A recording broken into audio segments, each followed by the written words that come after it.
Chapter 26, Artistic Attempts. It takes people a long time to learn the difference between talent and genius, especially ambitious young men and women. Amy was learning this distinction through much tribulation. For mistaking enthusiasm for inspiration, she attempted every branch of art with youthful audacity. For a long time there was a lull in the mud pie business, and she devoted herself to the finest pen and ink drawing, in which she showed such taste and skill that her graceful handiwork proved both pleasant and profitable. But overstrained eyes caused pen and ink to be laid aside for a bold attempt at poker sketching. While this attack lasted, the family lived in constant fear of a conflagration, for the odor of burning wood pervaded the house at all hours. Smoke issued from attic and shed with alarming frequency. Red-hot pokers lay about promiscuously, and Hannah never went to bed without a pail of water and the dinner bell at her door in case of fire. Raphael's face was found boldly executed on the underside of the moulding board, and Bacchus on the head of a beer barrel. A chanting cherub adorned the cover of the sugar bucket, and attempts to portray Romeo and Juliet supplied kindling for some time. From fire to oil was a natural transition for burned fingers, and Amy fell to painting with undiminished ardor. An artist friend fitted her out with his cast-off palettes, brushes, and colors, and she daubed away, producing pastoral and marine views such as were never seen on land or sea. Her monstrosities in the way of cattle would have taken prizes at an agricultural fair, and the perilous pitching of her vessels would have produced seasickness in the most nautical observer, if the utter disregard to all known rules of shipbuilding and rigging had not convulsed him with laughter at the first glance. Swarthy boys and dark-eyed Madonnas staring at you from one corner of the studio suggested Murillo. Oily brown shades of faces with a lurid streak in the wrong place meant Rembrandt. Buxom ladies and dropsical infants, Rubens, and Turner appeared in tempests of blue thunder, orange lightning, brown rain, and purple clouds, with a tomato-colored splash in the middle, which might be the sun or a buoy, a sailor's shirt or a king's robe, as the spectator pleased. Charcoal portraits came next, and the entire family hung in a row, looking as wild and crocky as if just evoked from a coal-bin.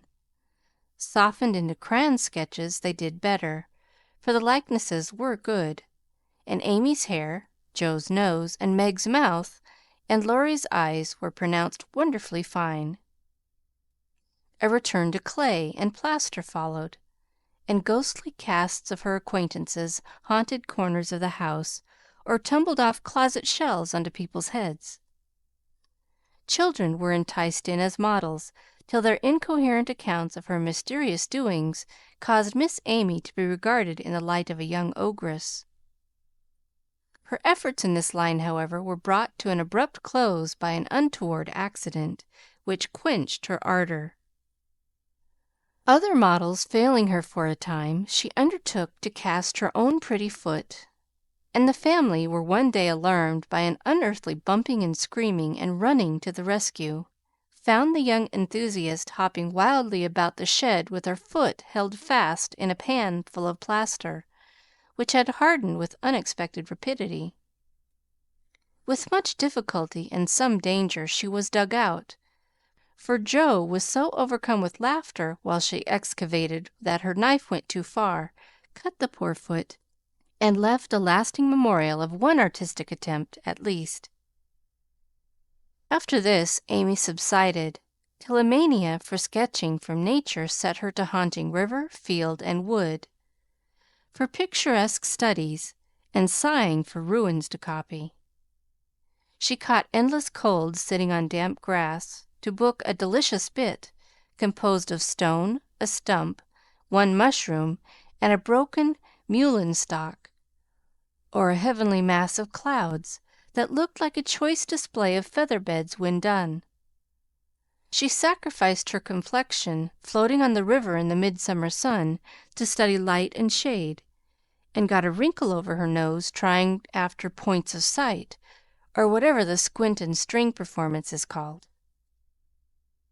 If genius is eternal patience, as Michelangelo affirms, Amy had some claim to the divine attribute, for she persevered in spite of all obstacles, failures, and discouragements, firmly believing that in time she should do something worthy to be called high art. She was learning, doing, and enjoying other things meanwhile, for she had resolved to be an attractive and accomplished woman, even if she never became a great artist. Here she succeeded better, for she was one of those happily created beings who please without effort, make friends everywhere, and take life so gracefully and easily that less fortunate souls are tempted to believe that such are born under a lucky star. Everybody liked her, for among her good gifts was tact. She had an instinctive sense of what was pleasing and proper, always said the right thing to the right person, did just what suited the time and place, and was so self-possessed that her sisters used to say, if Amy went to court without any rehearsal beforehand, she'd know exactly what to do. One of her weaknesses was a desire to move in our best society without being quite sure what the best really was. Money, position, fashionable accomplishments, and elegant manners were most desirable things in her eyes, and she liked to associate with those who possessed them, often mistaking the false for the true, and admiring what was not admirable. Never forgetting that by birth she was a gentlewoman, she cultivated her aristocratic tastes and feelings, so that when the opportunity came, she might be ready to take the place from which poverty now excluded her. My lady, as her friends called her, sincerely desired to be a genuine lady, and was so at heart, but had yet to learn that money cannot buy refinement of nature, that rank does not always confer nobility, and that true breeding makes itself felt in spite of external drawbacks. "I want to ask a favor of you, Mamma," Amy said, coming in with an important air one day. "Well, little girl, what is it?" replied her mother, in whose eyes the stately young lady still remained the baby. "Our drawing class breaks up next week, and before the girls separate for the summer, I want to ask them out here for a day. They are wild to see the river, sketch the broken bridge, and copy some of the things they admire in my book. They have been very kind to me in many ways, and I am grateful, for they are all rich, and I know I am poor, yet they never made any difference. Why should they?" And Mrs. March put the question with what the girls called her Maria Theresa air. "You know as well as I that it does make a difference with nearly everyone, so don't ruffle up like a dear motherly hen when your chickens get pecked by smarter birds. The ugly duckling turned out a swan, you know." And Amy smiled without bitterness, for she possessed a happy temper and hopeful spirit. Mrs. March laughed and smoothed down her maternal pride as she asked, "Well, my swan, what is your plan?"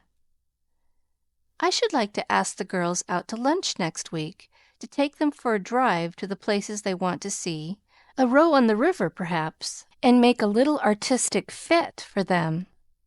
"That looks feasible. What do you want for lunch?" "Cake, sandwiches, fruit, and coffee will be all that is necessary, I suppose." "Oh, dear, no! We must have cold tongue and chicken, French chocolate, and ice cream besides. The girls are used to such things, and I want my lunch to be proper and elegant, though I do work for my living." "How many young ladies are there?" asked her mother, beginning to look sober. 12 or 14 in the class, but I dare say they won't all come." "Bless me, child, you will have to charter an omnibus to carry them about." "Why, Mother, how can you think of such a thing? Not more than 6 or 8 will probably come, so I shall hire a beach wagon and borrow Mr. Lawrence's cherry bounce. Hannah's pronunciation of charabanc. "All of this will be expensive, Amy." "Not very. I've calculated the cost, and I'll pay for it myself." "Don't you think, dear, that as these girls are used to such things, and the best we can do will be nothing new, that some simpler plan would be pleasanter to them, as a change if nothing more, and much better for us than buying or borrowing what we don't need, and attempting a style not in keeping with our circumstances?" "If I can't have it as I like, I don't care to have it at all. I know that I can carry it out perfectly well if you and the girls will help a little, and I don't see why I can't if I'm willing to pay for it," said Amy, with the decision which opposition was apt to change into obstinacy. Mrs. March knew that experience was an excellent teacher, and when it was possible she left her children to learn alone the lessons which she would gladly have made easier if they had not objected to taking advice as much as they did salts and senna. "Very well, Amy, if your heart is set upon it, and you see your way through without too great an outlay of money, time, and temper, I'll say no more. Talk it over with the girls, and whichever way you decide, I'll do my best to help you." "Thanks, Mother, you are always so kind." And away went Amy to lay her plan before her sisters. Meg agreed at once, and promised her aid, gladly offering anything she possessed, from her little house itself to her very best salt spoons. But Joe frowned upon the whole project, and would have nothing to do with it at first. "Why in the world should you spend your money, worry your family, and turn the house upside down for a parcel of girls who don't care a sixpence for you? I thought you had too much pride and sense to truckle to any mortal woman just because she wears French boots and rides in a coupe," said Joe, who, being called from the tragic climax of her novel, was not in the best mood for social enterprises.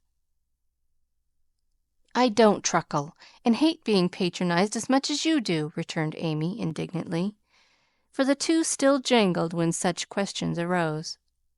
"The girls do care for me, and I for them, and there's a great deal of kindness and sense and talent among them, in spite of what you call fashionable nonsense.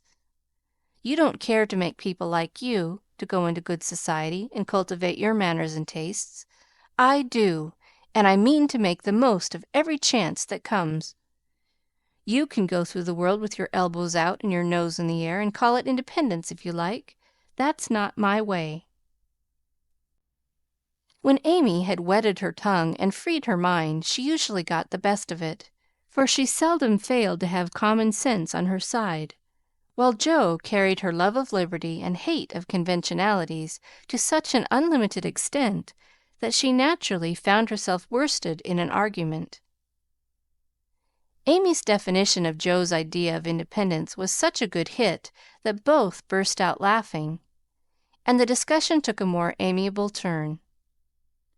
Much against her will, Joe at length consented to sacrifice a day to Mrs. Grundy and help her sister through what she regarded as a nonsensical business. The invitations were sent, nearly all accepted, and the following Monday was set apart for the grand event. Hannah was out of humor because her week's work was deranged, and prophesied that "if the washin' and ironin' wa'n't done reg'lar, nothin' would go well anywheres." This hitch in the mainspring of the domestic machinery had a bad effect upon the whole concern, but Amy's motto was nil desperandum, and having made up her mind what to do, she proceeded to do it in spite of all obstacles. To begin with, Hannah's cooking didn't turn out well. The chicken was tough, the tongue too salty, and the chocolate wouldn't froth properly. Then the cake and ice cost more than Amy expected. So did the wagon, and various other expenses, which seemed trifling at the outset, counted up rather alarmingly afterward. Beth got a cold and took to her bed.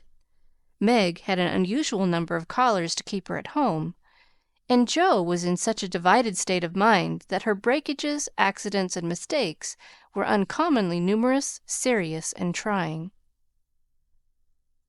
If it was not fair on Monday, the young ladies were to come on Tuesday, an arrangement which aggravated Joe and Hannah to the last degree.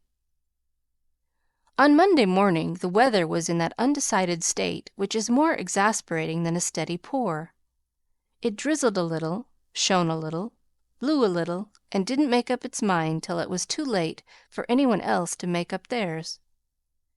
Amy was up at dawn, hustling people out of their beds and through their breakfasts, that the house might be got in order. The parlor struck her as looking uncommonly shabby, but without stopping to sigh for what she had not, she skillfully made the best of what she had, arranging chairs over the worn places in the carpet, covering stains on the walls with home-made statuary, which gave an artistic air to the room, as did the lovely vases of flowers Joe scattered about.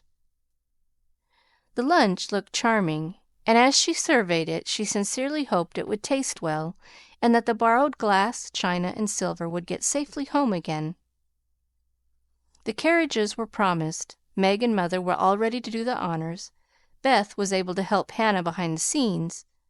Joe had engaged to be as lively and amiable as an absent mind, an aching head, and a very decided disapproval of everybody and everything would allow.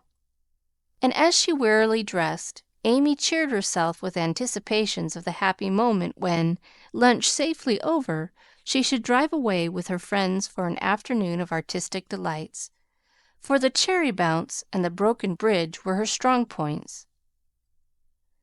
Then came the hours of suspense, during which she vibrated from parlor to porch, while public opinion varied like the weathercock.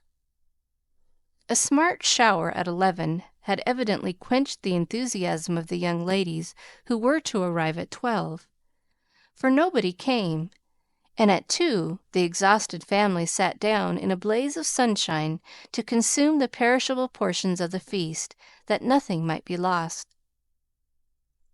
No doubt about the weather to day. They will certainly come, so we must fly round and be ready for them, said Amy, as the sun woke her next morning. She spoke briskly, but in her secret soul she wished she had said nothing about Tuesday, for her interest, like her cake, was getting a little stale. I can't get any lobsters, so you will have to do without salad to-day, said Mr. March, coming in half an hour later with an expression of placid despair. Use the chicken, then. The toughness won't matter in a salad, advised his wife.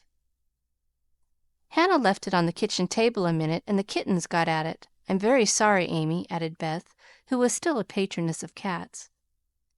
Then I must have a lobster, for tongue alone won't do, said Amy decidedly. Shall I rush into town and demand one? Asked Joe, with the magnanimity of a martyr.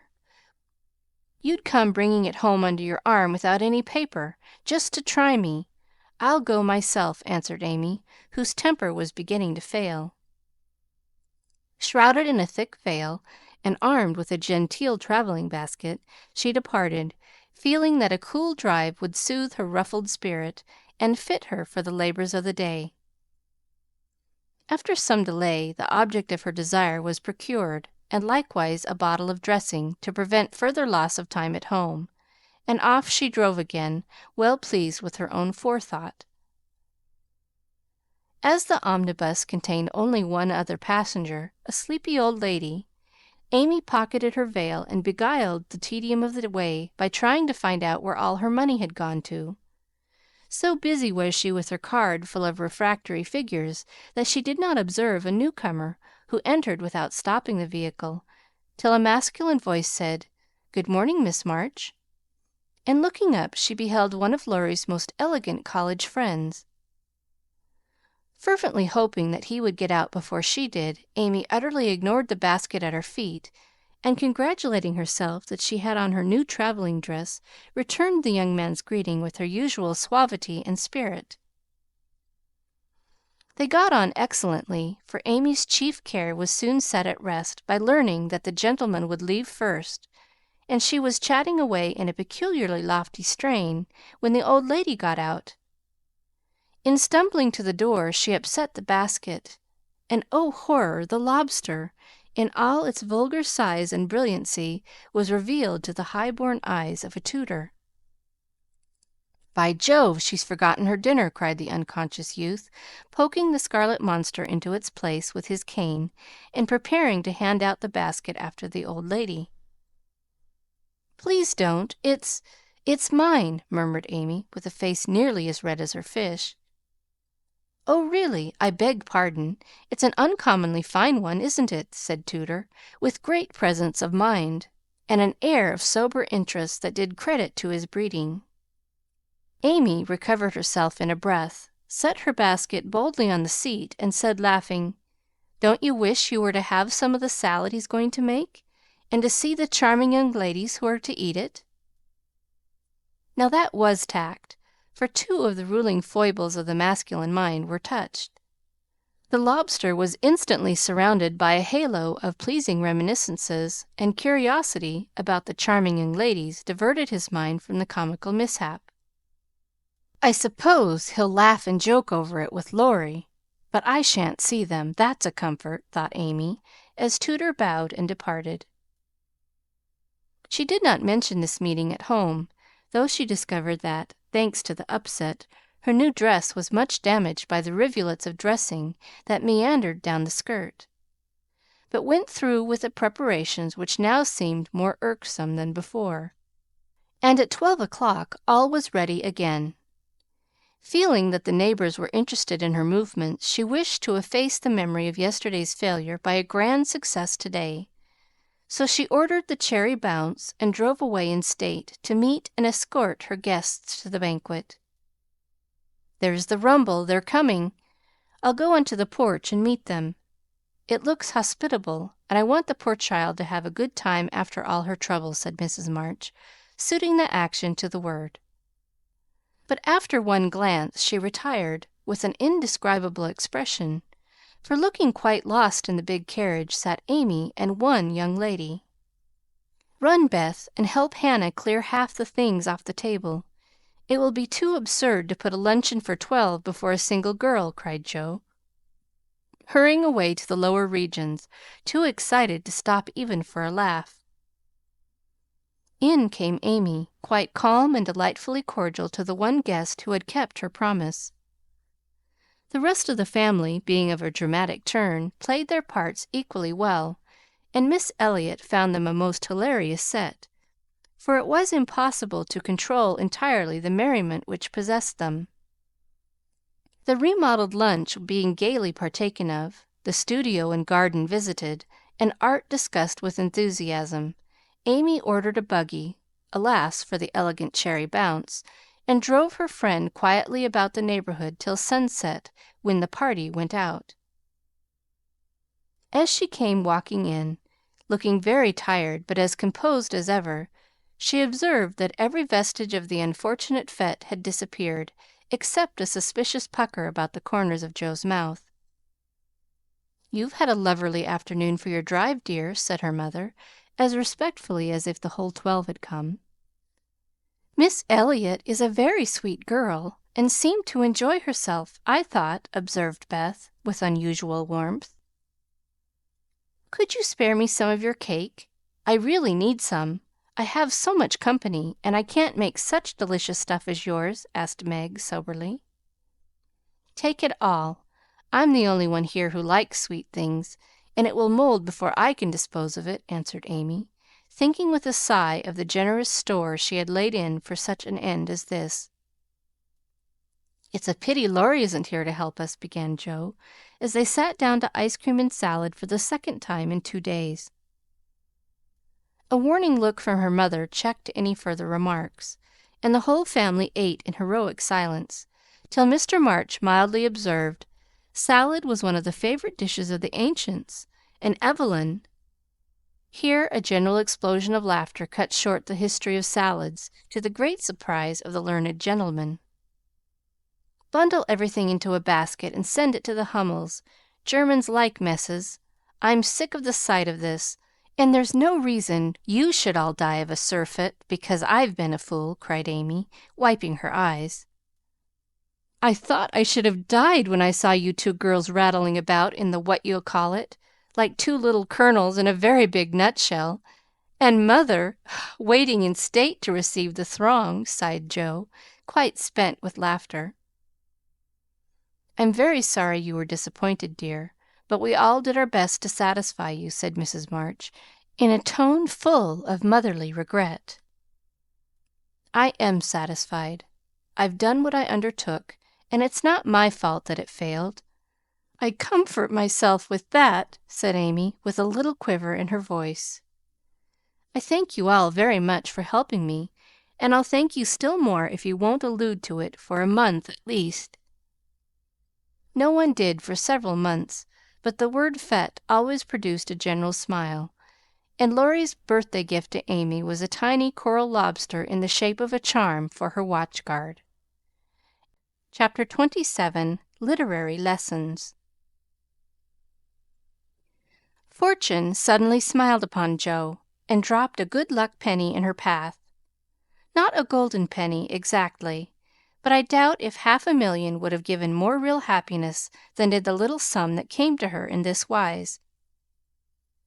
Every few weeks she would shut herself up in her room, put on her scribbling suit, and fall into a vortex, as she expressed it, writing away at her novel with all her heart and soul. For till that was finished she could find no peace. Her scribbling suit consisted of a black woolen pinafore on which she could wipe her pen at will, and a cap of the same material, adorned with a cheerful red bow, into which she bundled her hair when the decks were cleared for action. This cap was a beacon to the inquiring eyes of her family, who during these periods kept their distance, merely popping in their heads semi-occasionally to ask with interest, "Does genius burn, Jo?" They did not always venture even to ask this question, but took an observation of the cap, and judged accordingly. If this expressive article of dress was drawn low upon the forehead, it was a sign that hard work was going on. In exciting moments it was pushed rakishly askew, and when despair seized the author, it was plucked wholly off and cast upon the floor. At such times the intruder silently withdrew, and not until the red bow was seen gaily erect upon the gifted brow did anyone dare address Jo. She did not think herself a genius by any means, but when the writing fit came on, she gave herself up to it with entire abandon, and led a blissful life unconscious of want, care, or bad weather, while she sat safe and happy in an imaginary world, full of friends almost as real and dear to her as any in the flesh. Sleep forsook her eyes, meals stood untasted. Day and night were all too short to enjoy the happiness which blessed her only at such times, and made these hours worth living, even if they bore no other fruit. The divine afflatus usually lasted a week or two, and then she emerged from her vortex, hungry, sleepy, cross, or despondent. She was just recovering from one of these attacks when she was prevailed upon to escort Miss Crocker to a lecture, and in return for her virtue was rewarded with a new idea. It was a people's course, the lecture on the pyramids, and Jo rather wondered at the choice of such a subject for such an audience, but took it for granted that some great social evil would be remedied, or some great want supplied, by unfolding the glories of the Pharaohs to an audience whose thoughts were busy with the price of coal and flour, and whose lives were spent in trying to solve harder riddles than that of the Sphinx. They were early, and while Miss Crocker set the heel of her stocking, Jo amused herself by examining the faces of the people who occupied the seat with them. On her left were two matrons with massive foreheads and bonnets to match, discussing women's rights and making tatting. Beyond sat a pair of humble lovers, artlessly holding each other by the hand, a somber spinster eating peppermints out of a paper bag, and an old gentleman taking his preparatory nap behind a yellow bandana. On her right, her only neighbor was a studious-looking lad absorbed in a newspaper. It was a pictorial sheet, and Jo examined the work of art nearest her, idly wondering what fortuitous concatenation of circumstances needed the melodramatic illustration of an Indian in full war costume, tumbling over a precipice with a wolf at his throat, while two infuriated young gentlemen with unnaturally small feet and big eyes were stabbing each other close by, and a disheveled female was flying away in the background with her mouth wide open. Pausing to turn a page, the lad saw her looking, and, with boyish good nature, offered half his paper, saying bluntly, "Want to read it? That's a first-rate story."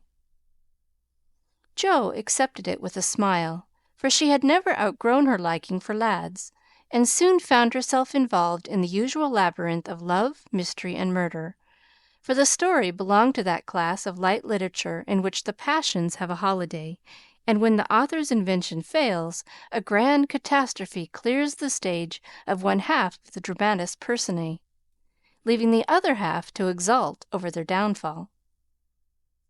"Prime, isn't it?" asked the boy, as her eyes went down the last paragraph of her portion. "I think you and I could do as well as that if we tried," returned Jo, amused at his admiration of the trash. "I should think I was a pretty lucky chap if I could. She makes a good living out of such stories, they say," and he pointed to the name of Mrs. Slang, Northbury, under the title of the tale. "Do you know her?" asked Jo, with sudden interest. "No, but I read all her pieces, and I know a fellow who works in the office where this paper is printed." "Do you say she makes a good living out of stories like this?" And Jo looked more respectfully at the agitated group and thickly sprinkled exclamation points that adorned the page. "Yes, she does. She knows just what folks like, and gets paid well for writing it." Here the lecture began, but Jo heard very little of it, for while Professor Sands was prosing away about Belzoni, Schops, scarabaei, and hieroglyphics, she was covertly taking down the address of the paper and boldly resolving to try for the $100 prize offered in its columns for a sensational story. By the time the lecture ended and the audience awoke, she had built up a splendid fortune for herself, not the first founded on paper, and was already deep in the concoction of her story, being unable to decide whether the duel should come before the elopement or after the murder. She said nothing of her plan at home, but fell to work next day, much to the disquiet of her mother, who always looked a little anxious when genius took to burning. Jo had never tried this style before, contenting herself with very mild romances for the Spread Eagle. Her experience and miscellaneous reading were of service now, for they gave her some idea of dramatic effect, and supplied plot, language, and costumes.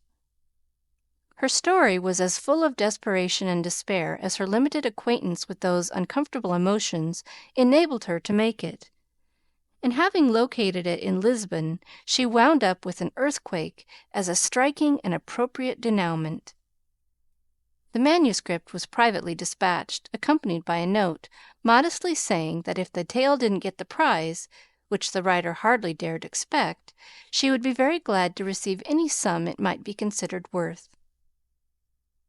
6 weeks is a long time to wait, and a still longer time for a girl to keep a secret. But Jo did both, and was just beginning to give up all hope of ever seeing her manuscript again, when a letter arrived which almost took her breath away, for on opening it a check for $100 fell into her lap. For a minute she stared at it as if it had been a snake. Then she read her letter and began to cry. If the amiable gentleman who wrote that kindly note could have known what intense happiness he was giving a fellow creature, I think he would devote his leisure hours, if he has any, to that amusement. For Jo valued the letter more than the money, because it was encouraging, and after years of effort it was so pleasant to find that she had learned to do something, though it was only to write a sensation story. A prouder young woman was seldom seen than she, when, having composed herself, she electrified the family by appearing before them with the letter in one hand, the check in the other, announcing that she had won the prize. Of course, there was a great jubilee, and when the story came, everyone read and praised it, though after her father had told her that the language was good, the romance fresh and hearty, and the tragedy quite thrilling, he shook his head and said in his unworldly way, "You can do better than this, Joe. Aim at the highest, and never mind the money." "I think the money is the best part of it. What will you do with such a fortune?" asked Amy, regarding the magic slip of paper with a reverential eye. "Send Beth and Mother to the seaside for a month or two," answered Joe promptly. To the seaside they went, after much discussion, and though Beth didn't come home as plump and rosy as could be desired, she was much better, while Mrs. March declared she felt 10 years younger. So Joe was satisfied with the investment of her prize money, and fell to work with a cheery spirit, bent on earning more of those delightful checks. She did earn several that year, and began to feel herself a power in the house, for by the magic of a pen her rubbish turned into comforts for them all. The Duke's daughter paid the butcher's bill, a phantom hand put down a new carpet, and the curse of the Coventrys proved the blessing of the Marches in the way of groceries and gowns. Wealth is certainly a most desirable thing, but poverty has its sunny side, and one of the sweet uses of adversity is the genuine satisfaction which comes from hearty work of head or hand. And to the inspiration of necessity we owe half the wise, beautiful, and useful blessings of the world. Joe enjoyed a taste of this satisfaction, and ceased to envy richer girls, taking great comfort in the knowledge that she could supply her own wants, and need ask no one for a penny. Little notice was taken of her stories, but they found a market, and encouraged by this fact, she resolved to make a bold stroke for fame and fortune. Having copied her novel for the 4th time, read it to all her confidential friends, and submitted it with fear and trembling to 3 publishers, she at last disposed of it, on condition that she would cut it down 1/3 and omit all the parts which she particularly admired. Now I must either bundle it back to my tin kitchen to mold, pay for printing it myself, or chop it up to suit purchasers and get what I can for it. Fame is a very good thing to have in the house, but cash is more convenient. So I wish to take the sense of the meeting on this important subject," said Joe, calling a family council. "Don't spoil your book, my girl, for there is more in it than you know, and the idea is well worked out. Let it wait and ripen," was her father's advice, and he practiced what he preached, having waited patiently 30 years for fruit of his own to ripen, and being in no haste to gather it even now when it was sweet and mellow. "It seems to me that Joe will profit more by taking the trial than by waiting," said Mrs. March. "Criticism is the best test of such work, for it will show her both unsuspected merits and faults, and help her to do better next time. We are too partial, but the praise and blame of outsiders will prove useful even if she gets but little money." "Yes," said Joe, knitting her brows, "that's just it. I've been fussing over the thing so long, I really don't know whether it's good, bad, or indifferent. It will be a great help to have cool, impartial persons take a look at it and tell me what they think of it. I wouldn't leave a word out of it. You'll spoil it if you do, for the interest of the story is more in the minds than in the actions of the people, and it will be all a muddle if you don't explain as you go on," said Meg, who firmly believed that this book was the most remarkable novel ever written. "But Mr. Allen says leave out the explanations, make it brief and dramatic, and let the characters tell the story," interrupted Joe, turning to the publisher's note. "Do as he tells you. He knows what will sell, and we don't. Make a good, popular book, and get as much money as you can. By and by, when you've got a name, you can afford to digress and have philosophical and metaphysical people in your novels," said Amy, who took a strictly practical view of the subject. Well, said Joe, laughing, if my people are philosophical and metaphysical, it isn't my fault, for I know nothing about such things, except what I hear Father say sometimes. If I've got some of his wise ideas jumbled up with my romance, so much the better for me. Now, Beth, what do you say? I should so like to see it printed soon, was all Beth said, and smiled in saying it. But there was an unconscious emphasis on the last word, and a wistful look in the eyes that never lost their childlike candor, which chilled Joe's heart for a minute with a foreboding fear, and decided her to make her little venture soon. So with Spartan firmness the young authoress laid her firstborn on her table and chopped it up as ruthlessly as any ogre. In the hope of pleasing everyone, she took everyone's advice, and like the old man and his donkey in the fable, suited nobody. Her father liked the metaphysical streak which had unconsciously got into it, so that was allowed to remain, though she had her doubts about it. Her mother thought that there was a trifle too much description. Out therefore it came, and with it many necessary links in the story. Meg admired the tragedy, so Joe piled up the agony to suit her, while Amy objected to the fun, and with the best intentions in life, Joe quenched the sprightly scenes which relieved the somber character of the story. Then, to complicate the ruin, she cut it down 1/3, and confidingly sent the poor little romance, like a picked robin, out into the big busy world to try its fate. Well, it was printed, and she got $300 for it, likewise plenty of praise and blame, both so much greater than she expected that she was thrown into a state of bewilderment from which it took her some time to recover.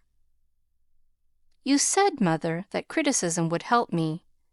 But how can it, when it's so contradictory that I don't know whether I've written a promising book or broken all the 10 Commandments? Cried poor Joe, turning over a heap of notices, the perusal of which filled her with pride and joy one minute, wrath and dismay the next.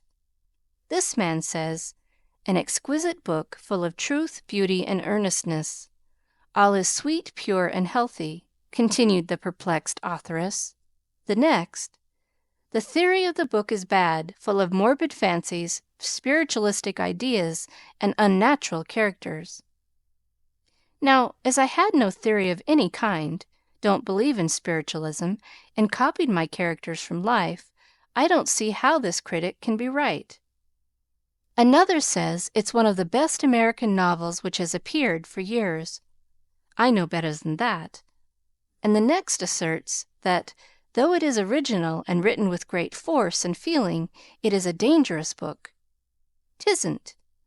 Some make fun of it, some overpraise, and nearly all insist that I had a deep theory to expound, when I only wrote it for the pleasure and the money. I wish I'd printed the whole or not at all, for I do hate to be so misjudged. Her family and friends administered comfort and commendation liberally, yet it was a hard time for sensitive, high-spirited Joe, who meant so well and had apparently done so ill.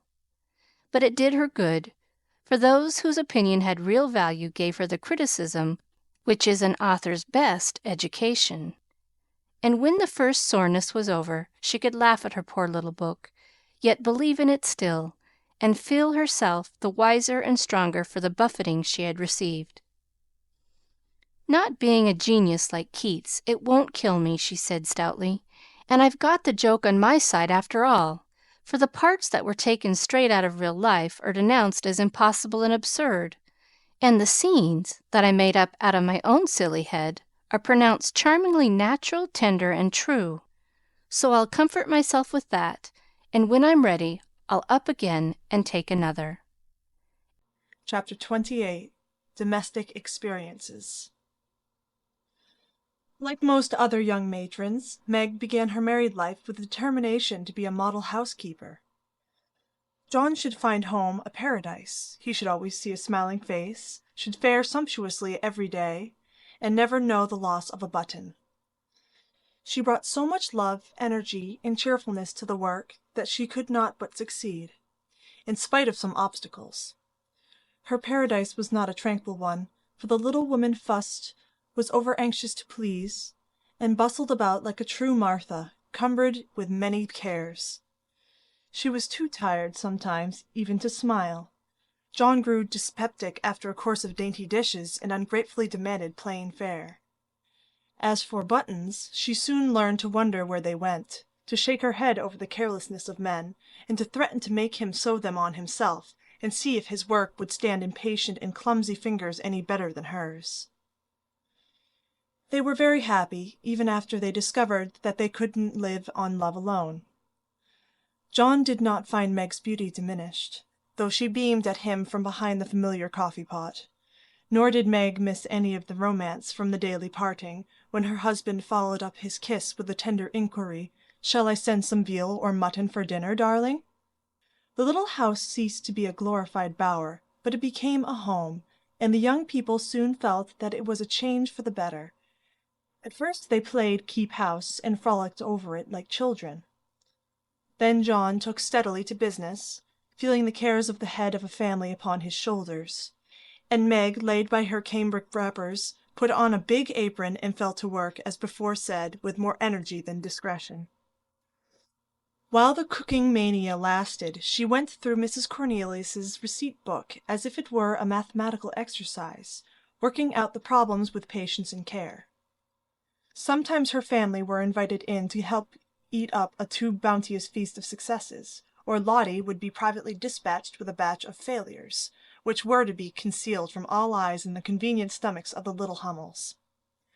An evening with John over the account books usually produced a temporary lull in the culinary enthusiasm, and a frugal fit would ensue, during which the poor man was put through a course of bread pudding, hash, and warmed-over coffee, which tried his soul, although he bore it with praiseworthy fortitude. Before the golden mean was found, however, Meg added to her domestic possessions what young couples seldom get along without, a family jar. Fired with a housewifely wish to see her storeroom stocked with homemade preserves, she undertook to put up her own currant jelly. John was requested to order home a dozen or so of little pots and an extra quantity of sugar, for their own currants were ripe and were to be attended to at once. As John firmly believed that "my wife" was equal to anything, and took a natural pride in her skill, he resolved that she should be gratified, and their only crop of fruit laid by in a most pleasing form for winter use. Home came 4 dozen delightful little pots, half a barrel of sugar, and a small boy to pick the currants for her. With her pretty hair tucked into a little cap, arms bared to the elbow, and a checked apron which had a coquettish look in spite of the bib, the young housewife fell to work, feeling no doubts about her success, for hadn't she seen Hannah do it hundreds of times? The array of pots rather amazed her at first, but John was so fond of jelly, and the nice little jars would look so well on the top shelf, that Meg resolved to fill them all, and spent a long day picking, boiling, straining, and fussing over her jelly. She did her best. She asked advice of Mrs. Cornelius. She racked her brain to remember what Hannah did that she left undone. She reboiled, resugared, and restrained, but that dreadful stuff wouldn't gel. She longed to run home, bib and all, and ask Mother to lend her a hand. But John and she had agreed that they would never annoy anyone with their private worries, experiments, or quarrels. They had laughed over that last word as if the idea it suggested was a most preposterous one. But they had held to their resolve, and whenever they could get on without help they did so, and no one interfered, for Mrs. March had advised the plan. So Meg wrestled alone with the refractory sweetmeats all that hot summer day, and at 5 o'clock sat down in her topsy-turvy kitchen, wrung her bedaubed hands, lifted up her voice, and wept. Now in the first flush of the new life, she had often said, "My husband shall always feel free to bring a friend home whenever he likes. I shall always be prepared. There shall be no flurry, no scalding, no discomfort, but a neat house, a cheerful wife, and a good dinner.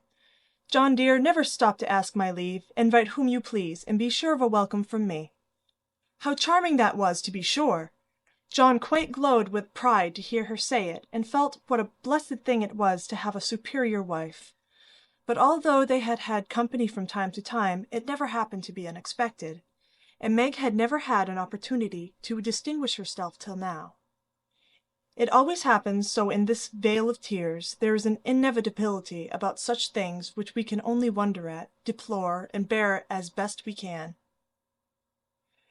If John had not forgotten all about the jelly, it really would have been unpardonable in him to choose that day, of all the days in the year, to bring a friend home to dinner unexpectedly.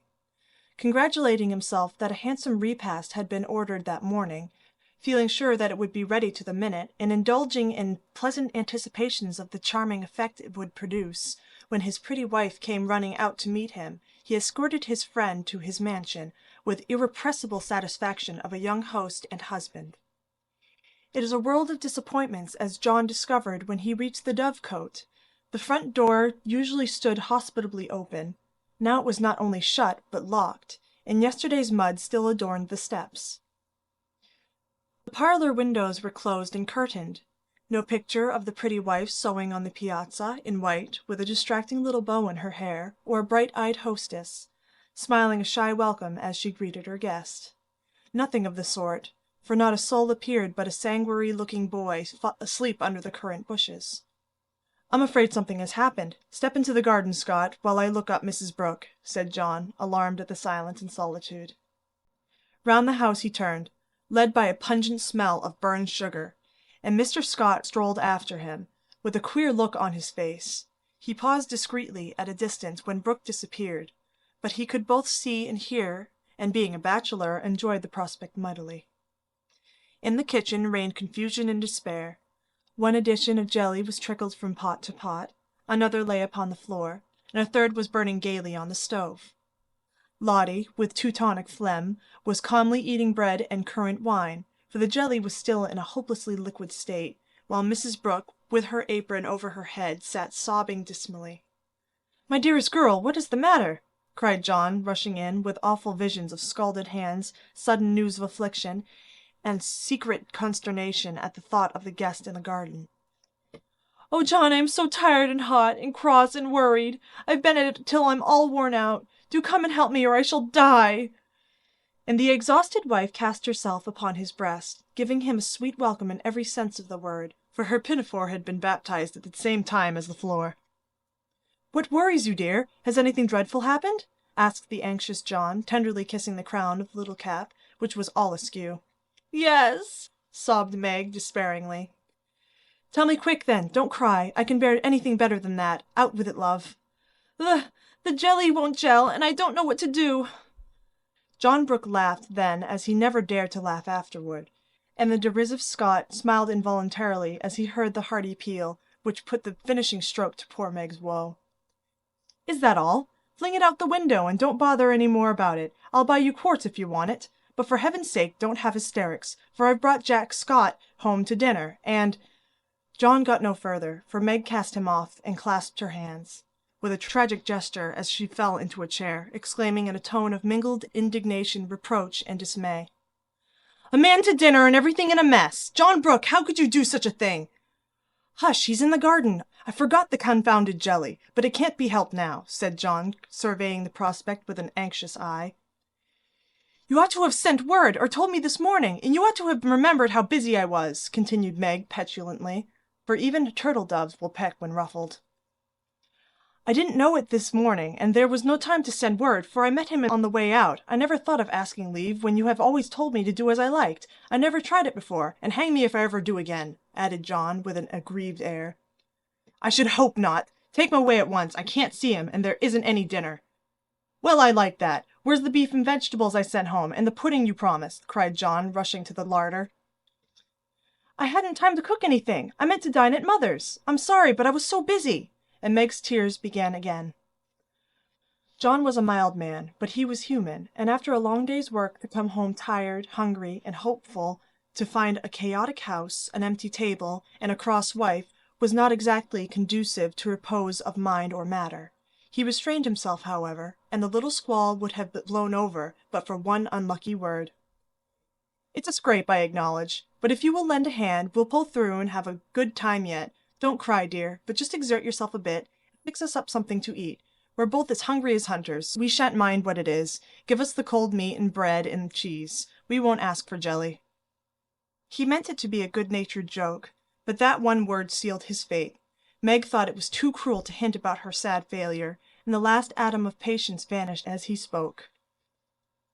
"You must get yourself out of this scrape as you can. I'm too used up to exert myself for anyone. It's like a man to propose a bone and vulgar bread and cheese for company. I won't have anything of the sort in my house. Take that Scot up to mother's and tell him I'm away and sick, dead, anything. I won't see him, and you two can laugh at me and my jelly as much as you like. You won't have anything else here." And having delivered her defiance all on one breath, Meg cast away her pinafore and precipitately left the field to bemoan herself in her own room. What those two creatures did in her absence she never knew, but Mr. Scott was not taken up to mother's, and when Meg descended after they had strolled away together, she found traces of a promiscuous lunch which filled her with horror. Lottie reported that they had eaten much and greatly laughed, and the master bid her throw away all the sweet stuff and hide the pots. Meg longed to go and tell mother, but a sense of shame at her own shortcomings of loyalty to John, who might be cruel but nobody should know it, restrained her, and after a summary cleaning up, she dressed herself prettily and sat down to wait for John to come and be forgiven. Unfortunately, John didn't come, not seeing the matter in that light. He had carried it off as a good joke with Scott, excused his little wife as well as he could, and played the host so hospitably that his friend enjoyed the impromptu dinner and promised to come again, but John was angry, though he did not show it. He felt that Meg had deserted him in his hour of need. It wasn't fair to tell a man to bring folks home any time, with perfect freedom, and when he took you at your word to flame up and blame him, and leave him in the lurch, to be laughed at or pitied. No, by George, it wasn't, and Meg must know it. He had fumed inwardly during the feast, but when the flurry was over and he strolled home after seeing Scott off, a milder mood came over him. Poor little thing! It was hard upon her when she tried so heartily to please me. She was wrong, of course, but then she was young. I must be patient and teach her. He hoped she had not gone home. He hated gossip and interference. For a minute he was ruffled again at the mere thought of it, and then the fear that Meg would cry herself sick softened his heart, and sent him on at a quicker pace, resolving to be calm and kind, but firm, quite firm, and show her where she had failed in her duty to her spouse. Meg likewise resolved to be calm and kind but firm, and show him his duty. She longed to run to meet him and beg pardon, and be kissed and comforted, as she was sure of being, but of course she did nothing of the sort, and when she saw John coming, began to hum quite naturally, as she rocked and sewed like a lady of leisure in her best parlor. John was a little disappointed not to find a tender Niobe, but feeling that his dignity demanded the first apology, he made none, only came leisurely in and laid himself upon the sofa with a singularly relevant remark, "We are going to have a new moon, my dear." "I have no objection," was Meg's equally soothing remark. A few other topics of general interest were introduced by Mr. Brooke and wet-blanketed by Mrs. Brooke, and conversation languished. John went to one window, unfolded his paper, and wrapped himself in it, figuratively speaking. Meg went to the other window, and sewed as if new rosettes for slippers were among the necessaries of life. Neither spoke. Both looked quite calm and firm, and both felt desperately uncomfortable. "Oh dear," thought Meg, "married life is very trying, and does need infinite patience as well as love, as mother says." The word mother suggested other maternal counsels given long ago, and received with unbelieving protests. "John is a good man, but he has his faults, and you must learn to see and bear with them, remembering your own. He is very decided, but never will be obstinate, if you reason kindly, not oppose impatiently. He is very accurate and particular about the truth, a good trait, though you call him fussy. Never deceive him by look or word, Meg, and he will give you the confidence you deserve, the support you need. He has a temper not like ours, one flash, and then all over, but the white, still anger that is seldom stirred, but once kindled is hard to quench. Be careful, be very careful, not to wake his anger against yourself, for peace and happiness depend on keeping his respect. Watch yourself. Be the first to ask pardon if you both err, and guard against the little piques, misunderstandings, and hasty words that often pave the way for bitter sorrow and regret." These words came back to Meg as she sat sewing in the sunset, especially the last. This was the first serious disagreement. Her own hasty speeches sounded both silly and unkind. As she recalled them, her own anger looked childish now, and thoughts of poor John coming home to such a scene quite melted her heart. She glanced at him with tears in her eyes, but he did not see them. She put down her work and got up thinking, "I'll be the first to say, 'Forgive me.'" But he did not seem to hear her. She went very slowly across the room, for pride was hard to swallow, and stood by him, but he did not turn his head. For a minute she felt as if she really couldn't do it. Then came the thought, "This is the beginning. I'll do my part, and have nothing to reproach myself with." And stooping down, she softly kissed her husband on the forehead. Of course that settled it. The penitent's kiss was better than a world of words, and John had her on his knee in a minute, saying tenderly, "It was too bad to laugh at the poor little jelly pots. Forgive me, my dear, I will never do it again." But he did, oh bless you, yes, hundreds of times, and so did Meg, both declaring that it was the sweetest jelly they ever made, for family peace was preserved in that little family jar. After this, Meg had Mr. Scott to dinner by special invitation, and served him up a pleasant feast, without a cooked wife for the first course, on which occasion she was so gay and gracious, and made everything go off so charmingly, that Mr. Scott told John he was a lucky fellow, and shook his head over the hardships of bachelorhood all the way home. In the autumn, new trials and experiences came to Meg. Sally Moffat renewed her friendship, was always running out for a dish of gossip at the little house, or inviting that poor dear to come in and spend the day at the big house. It was pleasant, for in dull weather Meg often felt lonely. All were busy at home, John absent till night, and nothing to do but sew, or read, or potter about. So it naturally fell out that Meg got into the way of gadding and gossiping with her friend. Seeing Sally's pretty things made her long for such, and pity herself because she had not got them. Sally was very kind, and often offered her the coveted trifles, but Meg declined them, knowing that John wouldn't like it. And then this foolish little woman went and did what John disliked even worse. She knew her husband's income, and she loved to feel that he trusted her, not only with his happiness, but what some men seem to value more, his money. She knew where it was free to take what she liked, and all he asked was that she should keep account of every penny, pay bills once a month, and remember that she was a poor man's wife. Till now she had done well, been prudent and exact, kept her little account books neatly, and showed them to him monthly without fear. But that autumn the serpent got into Meg's paradise, and tempted her like a many modern Eve, not with apples, but with dress. Meg didn't like to be pitied and made to feel poor. It irritated her, but she was ashamed to confess it, and now and then she tried to console herself by buying something pretty, so that Sally needn't think she had to economize. She always felt wicked after it, for the pretty things were seldom necessaries, but then they cost so little, it wasn't worth worrying about, so the trifles increased unconsciously, and in the shopping excursions she was no longer a passive looker-on. But the trifles cost more than one could imagine, and when she cast up her accounts at the end of the month the sum total rather scared her. John was busy that month, and left the bills to her. The next month he was absent, but the third he had a grand quarterly settling up, and Meg never forgot it. A few days before she had done a dreadful thing, and it weighed upon her conscience. Sally had been buying silks, and Meg longed for a new one, just a handsome light one for parties, for black silk was so common, and thin things for evening wear were only proper for girls.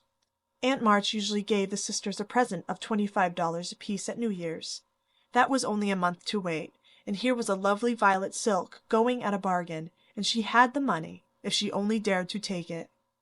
John always said what was his was hers, but would he think it right to spend not only the prospective 25, but another 25 out of the household fund? That was the question. Sally had urged her to do it, had offered to lend the money, and with the best intentions in life had tempted Meg beyond her strength. In an evil moment the shopman held up the lovely shimmering folds and said, "A bargain, I assure you, ma'am." She answered, "I'll take it," and it was cut off and paid for, and Sally had exulted and she had laughed as if it were a thing of no consequence, and driven away, feeling as if she had stolen something, and the police were after her. When she got home she tried to assuage the pangs of remorse by spreading forth the lovely silk, but it looked less silvery now, didn't become her. After all, the words $50 seemed stamped like a pattern down each breadth. She put it away, but it haunted her, not delightfully as a new dress should, but dreadfully, like the ghost of a folly that was not easily laid. When John got out his books that night, Meg's heart sank, and for the first time in her married life she was afraid of her husband. The kind brown eyes looked as if they could be stern, and though he was unusually merry, she fancied he had found her out, but didn't mean to let her know it. The house bills were all paid, the books all in order. John had praised her, and was undoing the old pocket-book which they called the bank, when Meg, knowing that it was quite empty, stopped his hand, saying nervously, "You haven't seen my private expense book yet." John never asked to see it, but she always insisted on his doing so, and used to enjoy his masculine amazement at the queer things women wanted, and made him guess what piping was, demand fiercely the meaning of a hug me tight, or wonder how a little thing composed of 3 rosebuds, a bit of velvet, and a pair of strings could possibly be a bonnet, and cost $6.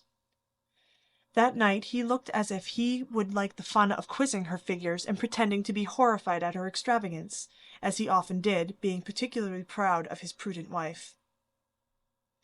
The little book was brought slowly out and laid down before him.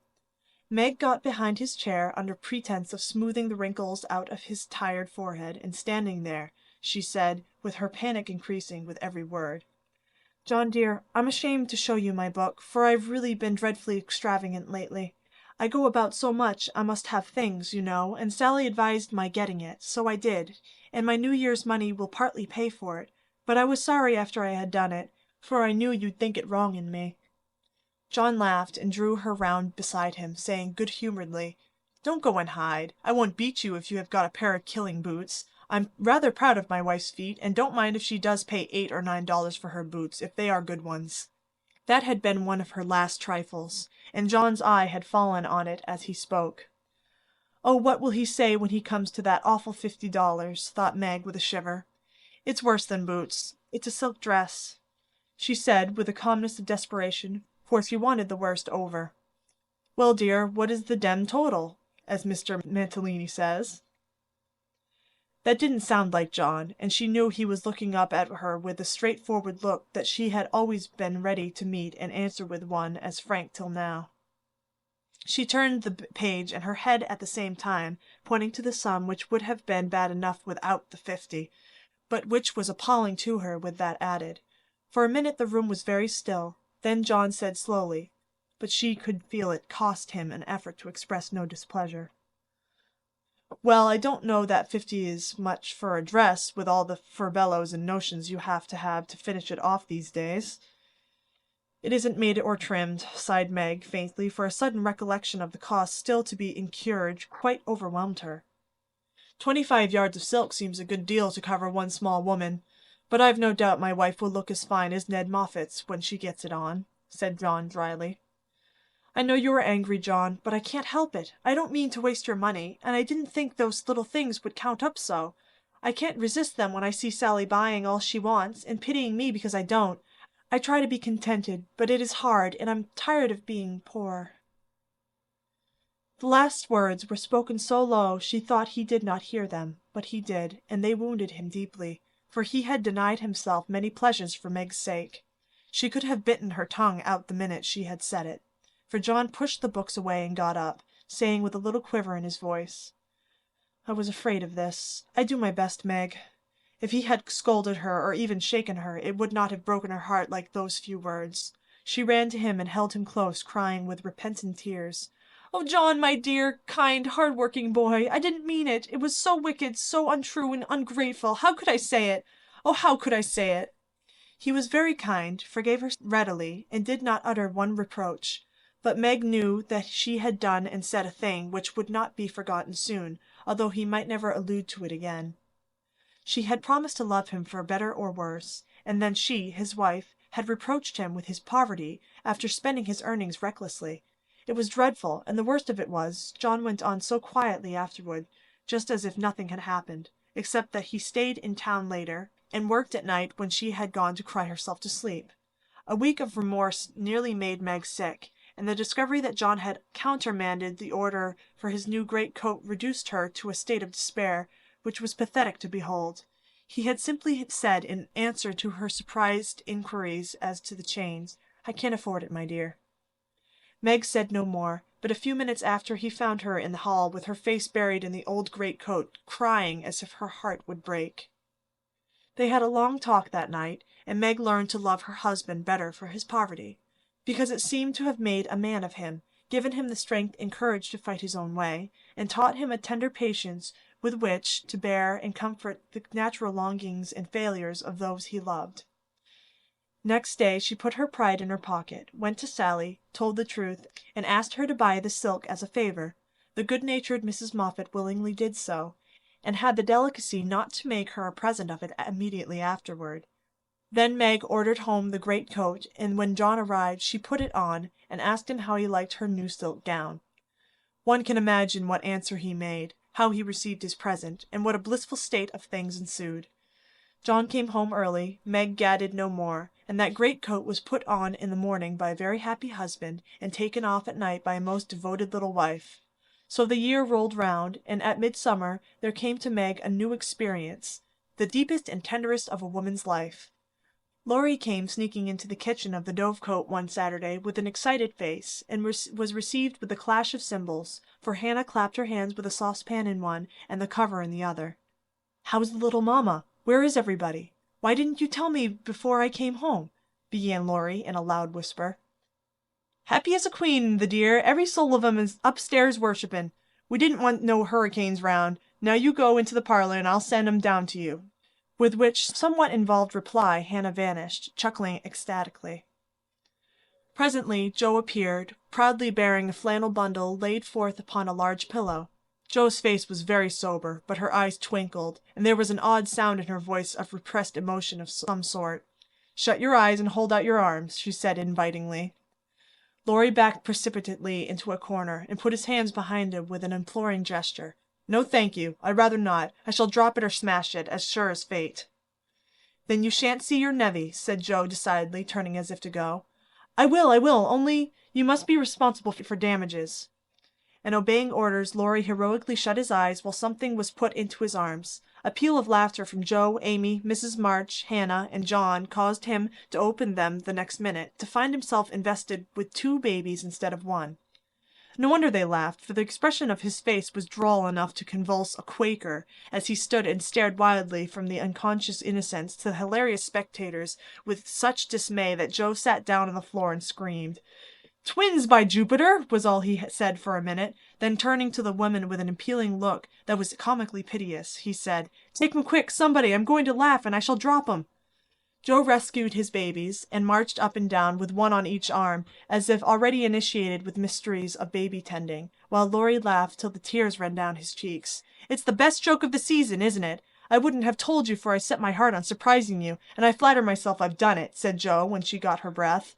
"I never was more staggered in my life. Isn't it fun? Are they boys? What are you going to name them? Let's have another look. Hold me up, Joe, for upon my life it's one too many for me," returned Laurie, regarding the infants with the air of a big, benevolent Newfoundland looking at a pair of infantile kittens. "Boy and girl, aren't they beauties?" said the proud papa, beaming upon the little red squirmers as if they were unfledged angels. "Most remarkable children I ever saw. Which is which?" And Laurie bent like a well sweep to examine the prodigies. Amy put a blue ribbon on the boy and a pink on the girl, French fashion, so you can always tell. Besides, one has blue eyes and one brown. "Kiss them, Uncle Teddy," said wicked Joe. "I'm afraid they mightn't like it," began Laurie with unusual timidity in such matters. "Of course they will. They are used to it now. Do it this minute, sir," commanded Joe, fearing he might propose a proxy. Laurie screwed up his face and obeyed with a gingerly peck at each little cheek that produced another laugh and made the babies squeal. "There, I knew they didn't like it. That's the boy. See him kick? He hits out with his fist like a good one. Now then, young Brooke, pinch into a man of your own size, will you?" cried Laurie, delighted with a poke in the face from a tiny fist, flapping aimlessly about.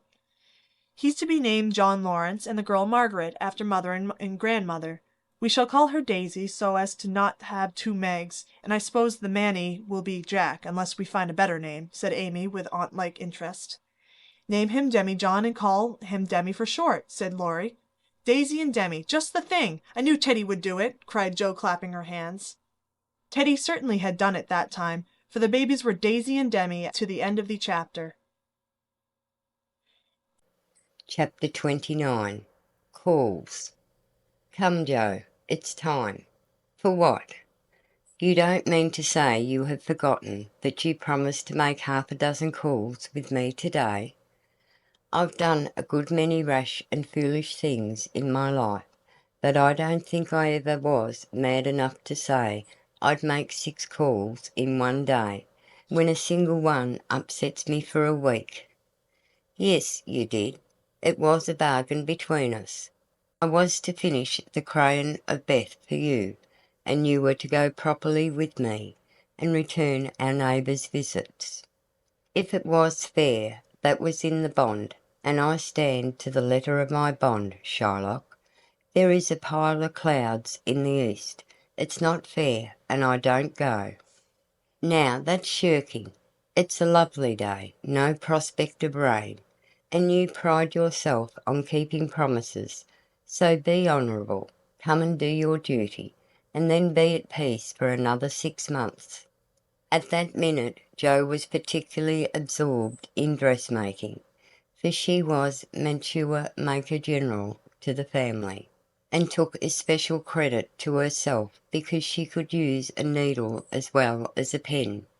It was very provoking to be arrested in the act of a first trying on, and ordered out to make calls in her best array on a warm July day. She hated calls of the formal sort, and never made any till Amy compelled her with a bargain, bribe, or promise. In the present instance there was no escape, and having clashed her scissors rebelliously, while protesting that she smelled thunder, she gave in, put away her work, and taking up her hat and gloves with an air of resignation, told Amy the victim was ready. Jo March, you are perverse enough to provoke a saint. You don't intend to make calls in that state, I hope, cried Amy, surveying her with amazement. Why not? I'm neat and cool and comfortable, quite proper for a dusty walk on a warm day. If people care more for my clothes than they do for me, I don't wish to see them. You can dress for both, and be as elegant as you please. It pays for you to be fine. It doesn't for me, and furbelows only worry me. Oh dear, sighed Amy. Now she's in a contrary fit, and will drive me distracted before I can get her properly ready. I'm sure it's no pleasure to me to go today, but it's a debt we owe society, and there's no one to pay it but you and me. I'll do anything for you, Jo, if you'll only dress yourself nicely, and come and help me do the civil. You can talk so well, look so aristocratic in your best things, and behave so beautifully if you try, and I'm proud of you. I'm afraid to go alone. Do come and take care of me. You're an artful little puss to flatter and wheedle your cross old sister in that way. The idea of my being aristocratic and well-bred, and your being afraid to go anywhere alone. I don't know which is the most absurd. Well, I'll go if I must, and do my best. You shall be commander of the expedition, and I'll obey blindly. Will that satisfy you? Said Jo, with a sudden change from perversity to lamb-like submission. You're a perfect cherub. Now put on all your best things, and I'll tell you how to behave at each place, so that you will make a good impression. I want people to like you, and they would if you'd only try to be a little more agreeable. Do your hair the pretty way, and put the pink rose in your bonnet. It's becoming, and you look too sober in your plain suit. Take your light gloves and the embroidered handkerchief. We'll stop at Meg's, and borrow her white sunshade, and then you can have my dove-coloured one.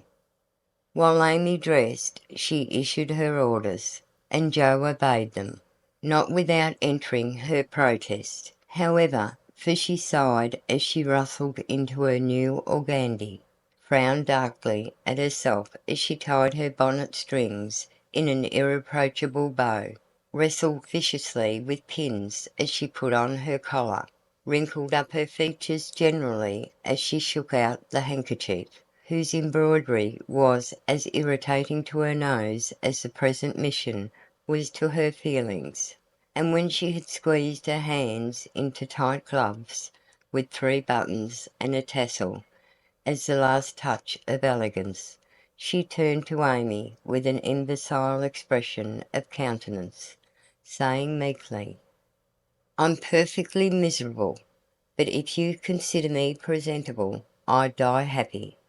"You're highly satisfactory. Turn slowly round, and let me get a careful view." Jo revolved, and Amy gave a touch here and there, then fell back with her head on one side, observing graciously, "Yes, you'll do. Your head is all I could ask, for that white bonnet with the rose is quite ravishing. Hold back your shoulders, and carry your hands easily, no matter if your gloves do pinch. There's one thing you can do well, Jo, that is, wear a shawl." "I can't, but it's very nice to see you, and I'm so glad Aunt March gave you that lovely one. It's simple but handsome, and those folds over the arm are really artistic. Is the point of my mantle in the middle, and have I looped my dress evenly? I like to show my boots, for my feet are pretty, though my nose isn't." "You are a thing of beauty and a joy forever," said Jo, looking through her hand with the air of a connoisseur at the blue feather against the golden hair. "Am I to drag my best dress through the dust, or loop it up, please, ma'am?" "Hold it up when you walk, but drop it in the house.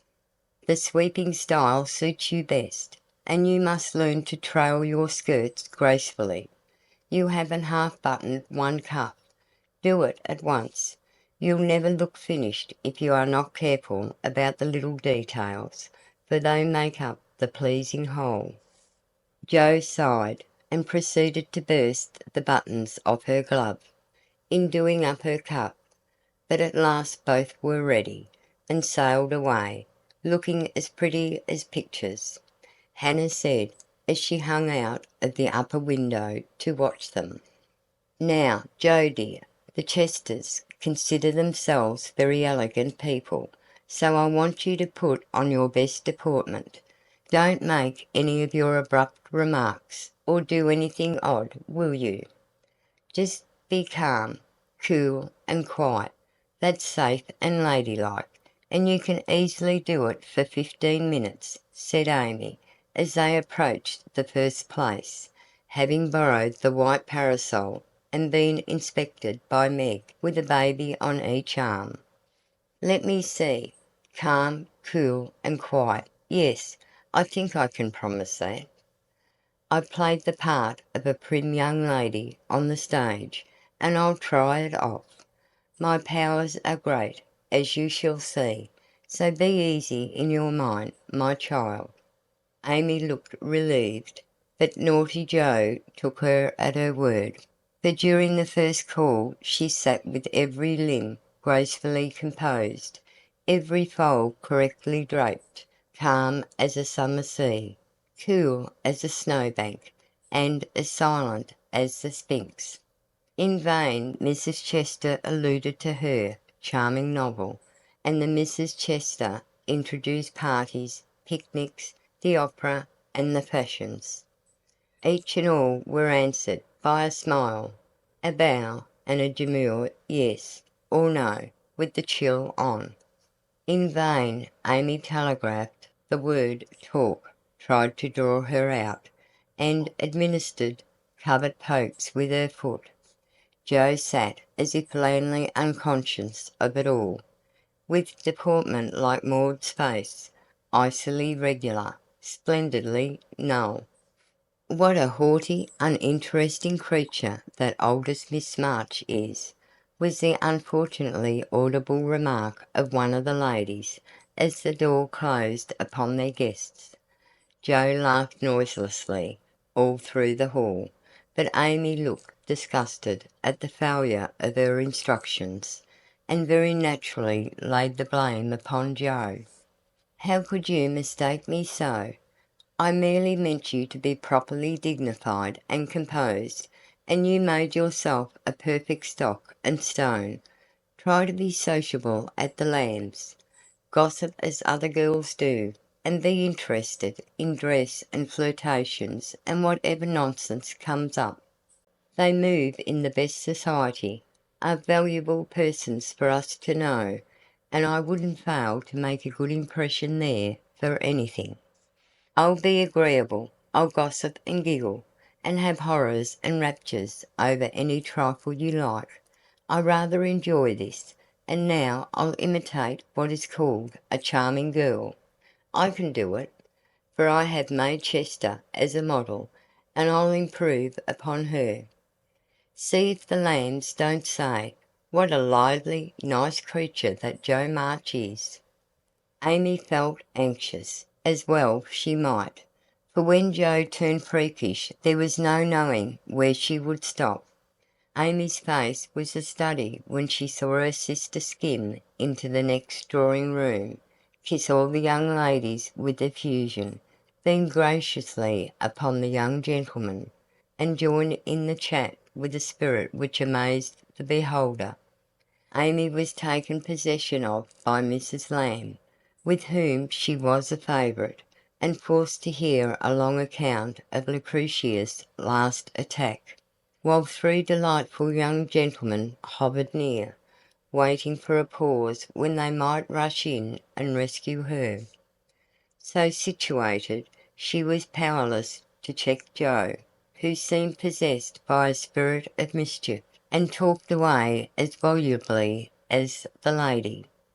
A knot of heads gathered about her, and Amy strained her ears to hear what was going on, for broken sentences filled her with curiosity, and frequent peals of laughter made her wild to share the fun. One may imagine her suffering on overhearing fragments of this sort of conversation. "She rides splendidly. Who taught her?" "No one. She used to practise mounting, holding the reins and sitting straight on an old saddle in a tree. Now she rides anything, for she doesn't know what fear is, and the stableman lets her have horses cheap because she trains them to carry ladies so well. She has such a passion for it. I often tell her if everything else fails, she can be a horse breaker and get her living so." At this awful speech Amy contained herself with difficulty, for the impression was being given that she was rather a fast young lady, which was her especial aversion. But what could she do? For the old lady was in the middle of her story, and long before it was done Joe was off again, making more droll revelations and committing still more fearful blunders. Yes, Amy was in despair that day, for all the good beasts were gone, and of three left, one was lame, one blind, and the other so balky that you had to put dirt in his mouth before he would start. Nice animal for a pleasure party, wasn't it? "Which did she choose?" asked one of the laughing gentlemen, who enjoyed the subject. "None of them. She heard of a young horse at the farmhouse over the river, and though a lady had never ridden him, she resolved to try, because he was handsome and spirited. Her struggles were really pathetic. There was no one to bring the horse to the saddle, so she took the saddle to the horse. My dear creature, she actually rode it over the river, put it on her head, and marched up to the barn to the utter amazement of the old man." "Did she ride the horse?" "Of course she did, and had a capital time. I expected to see her brought home in fragments, but she managed him perfectly, and was the life of the party. Well, I call that plucky." And young Mr. Lamb turned an approving glance upon Amy, wondering what his mother could be saying to make the girl look so red and uncomfortable. She was still redder and more uncomfortable a moment after, when a sudden turn in the conversation introduced the subject of dress. One of the young ladies asked Joe where she got the pretty drab hat she wore to the picnic, and stupid Joe, instead of mentioning the place where it was bought 2 years ago, must needs answer with unnecessary frankness, "Oh, Amy painted it. You can't buy those soft shades, so we paint ours any colour we like. It's a great comfort to have an artistic sister." "Isn't that an original idea?" cried Miss Lamb, who found Joe great fun. "That's nothing compared to some of her brilliant performances. There's nothing the child can't do. Why, she wanted a pair of blue boots for Sally's party, so she just painted her soiled white ones the loveliest shade of sky blue you ever saw, and they looked exactly like satin," added Joe, with an air of pride in her sister's accomplishments that exasperated Amy till she felt that it would be a relief to throw her card case at her. "We read a story of yours the other day, and enjoyed it very much," observed the elder Miss Lamb, wishing to compliment the literary lady, who did not look the character just then, it must be confessed. Any mention of her works always had a bad effect upon Joe, who either grew rigid and looked offended, or changed the subject with a brusque remark, as now. "Sorry you could find nothing better to read. I write that rubbish because it sells, and ordinary people like it. Are you going to New York this winter?" As Miss Lamb had enjoyed the story, this speech was not exactly grateful or complimentary. The minute it was made Joe saw her mistake, but fearing to make the matter worse, suddenly remembered that it was for her to make the first move toward departure, and did so with an abruptness that left three people with half-finished sentences in their mouths. "Amy, we must go." "Good bye, dear. Do come and see us. We are pining for a visit. I don't dare to ask you, Mr. Lamb, but if you should come, I don't think I shall have the heart to send you away." Joe said this with such a droll imitation of Maychester's gushing style that Amy got out of the room as rapidly as possible, feeling a strong desire to laugh and cry at the same time. "Didn't I do well?" asked Joe, with a satisfied air as they walked away. "Nothing could have been worse," was Amy's crushing reply. "What possessed you to tell those stories about my saddle, and the hats and boots, and all the rest of it?" "Why, it's funny, and amuses people. They know we are poor, so it's no use pretending that we have grooms, buy 3 or 4 hats a season, and have things as easy and fine as they do. You needn't go and tell them all our little shifts, and expose our poverty in that perfectly unnecessary way. You haven't a bit of proper pride, and never will learn when to hold your tongue and when to speak," said Amy despairingly. Poor Joe looked abashed, and silently chafed the end of her nose with the stiff handkerchief, as if performing a penance for her misdemeanours. "How shall I behave here?" she asked, as they approached the third mansion. "Just as you please. I wash my hands of you," was Amy's short answer. "Then I'll enjoy myself. The boys are at home, and we'll have a comfortable time. Goodness knows I need a little change, for elegance has a bad effect upon my constitution," returned Joe gruffly, being disturbed by her failure to suit. An enthusiastic welcome from the three big boys and several pretty children speedily soothed her ruffled feelings, and leaving Amy to entertain the hostess and Mr. Tudor, who happened to be calling likewise, Jo devoted herself to the young folks and found the change refreshing. She listened to college stories with deep interest, caressed pointers and poodles without a murmur, agreed heartily that Tom Brown was a brick, regardless of the improper form of praise, and when one lad proposed a visit to his turtle tank, she went with an alacrity which caused Mamma to smile upon her. As that motherly lady settled the cap which was left in a ruinous condition by filial hugs, bear-like but affectionate, and dearer to her than the most faultless coiffure from the hands of an inspired Frenchwoman. Leaving her sister to her own devices, Amy proceeded to enjoy herself to her heart's content.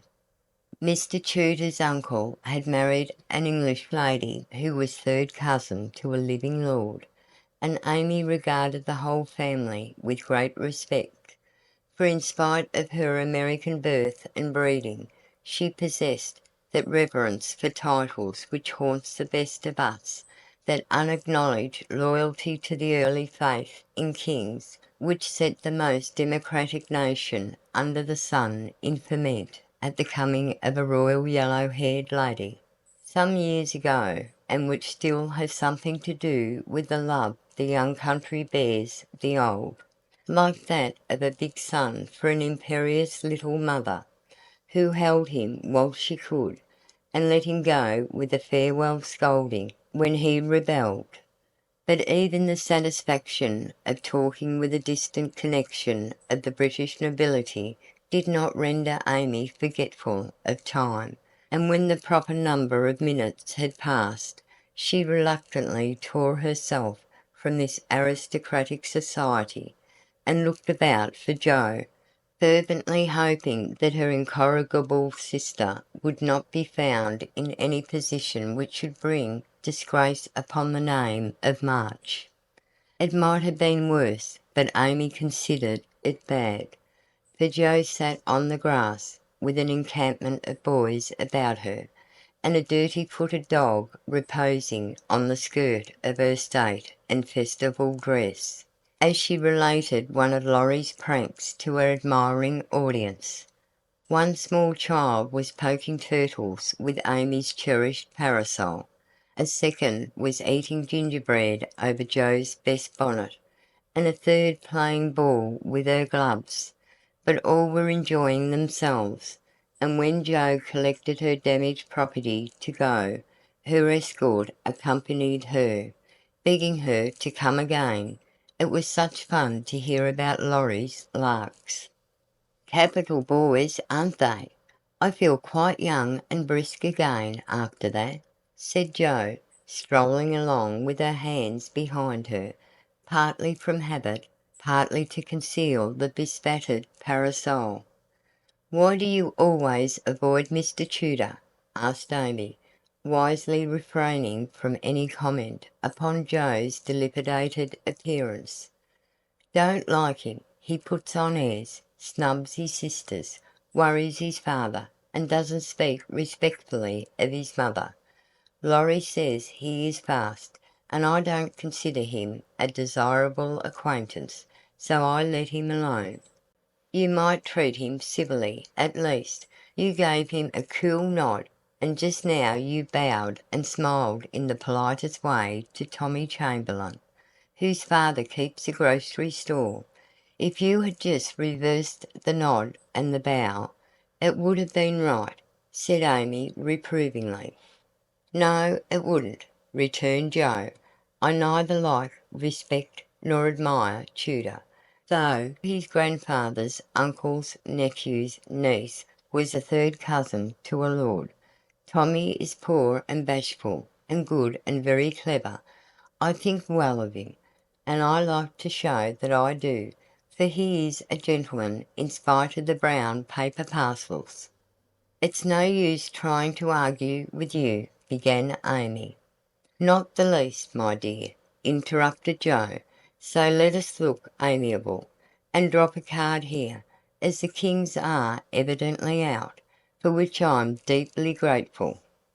The family card case having done its duty, the girls walked on, and Joe uttered another thanksgiving on reaching the fifth house, and being told that the young ladies were engaged. "Now let us go home and never mind Aunt March to-day.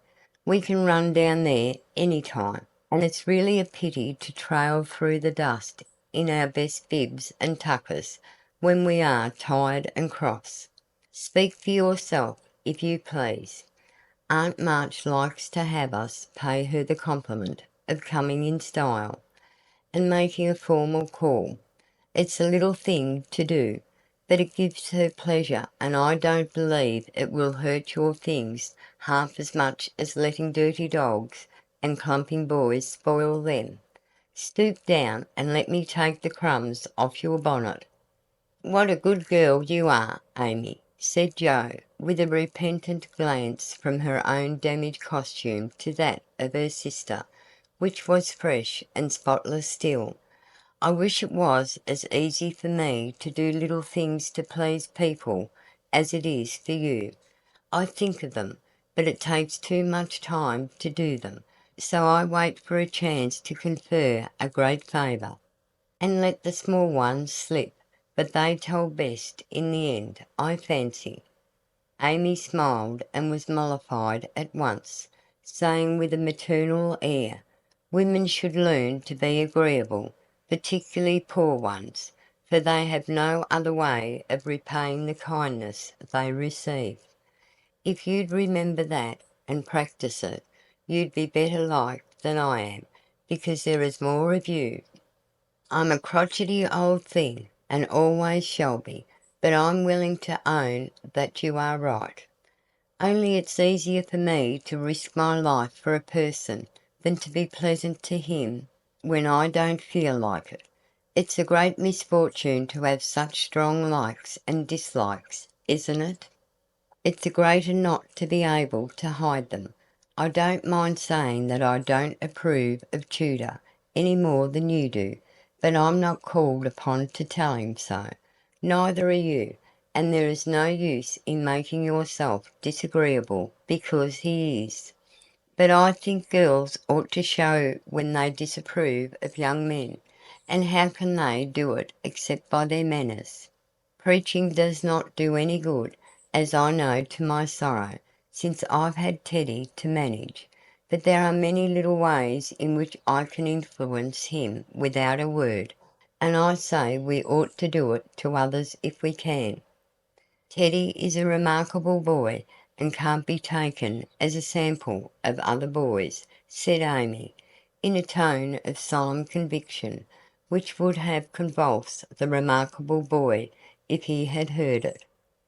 "If we were belles, or women of wealth and position, we might do something, perhaps, but for us to frown at one set of young gentlemen because we don't approve of them, and smile upon another set because we do, wouldn't have a particle of effect, and we should only be considered odd and puritanical.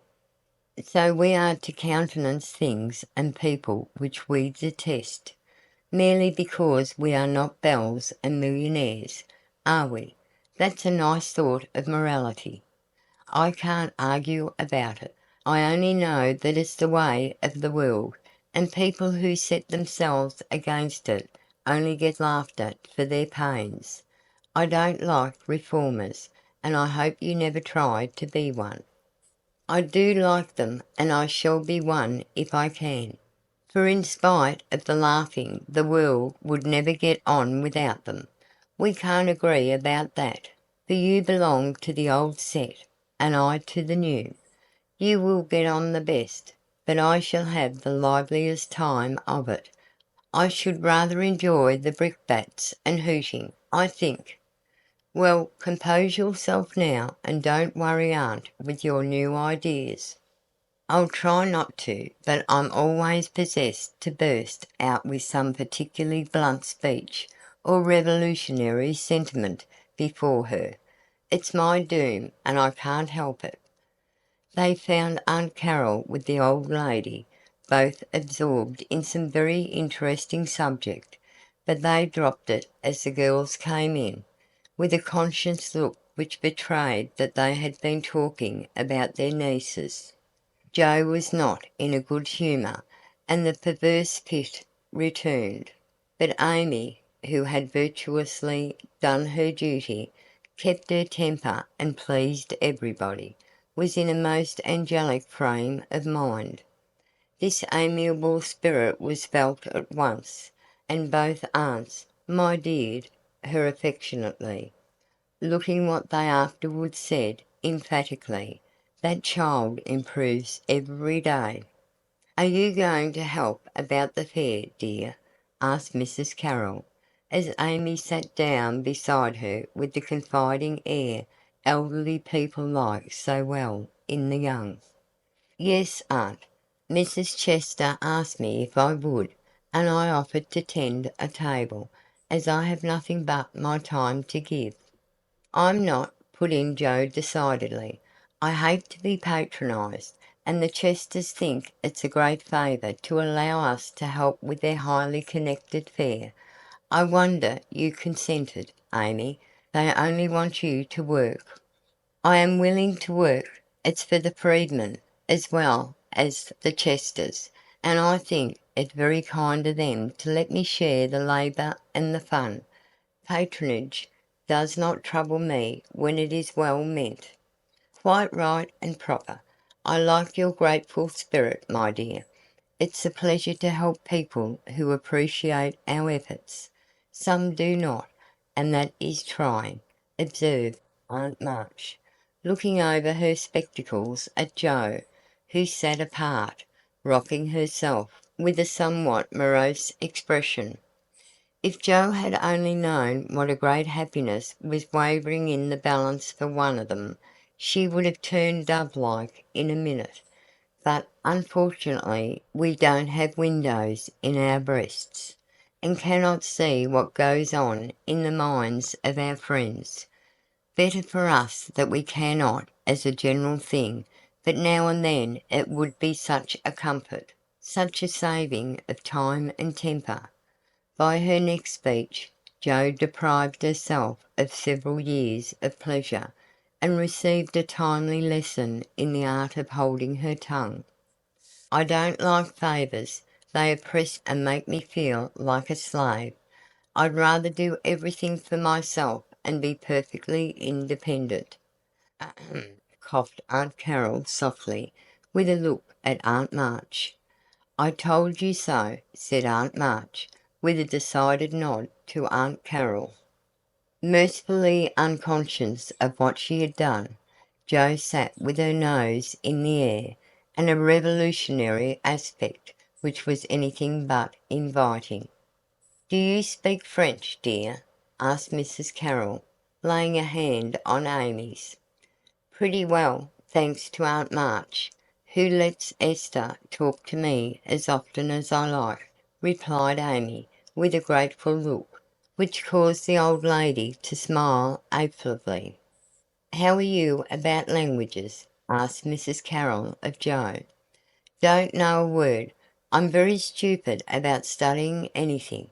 Can't bear French. It's such a slippery, silly sort of language," was the brusque reply.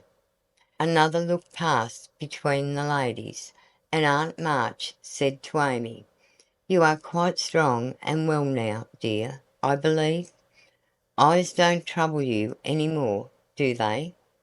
"Not at all, thank you, ma'am.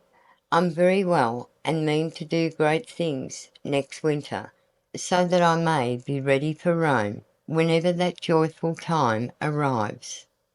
"Good girl, you deserve to go, and I'm sure you will some day," said Aunt March, with an improving pat on the head, as Amy picked up her ball for her.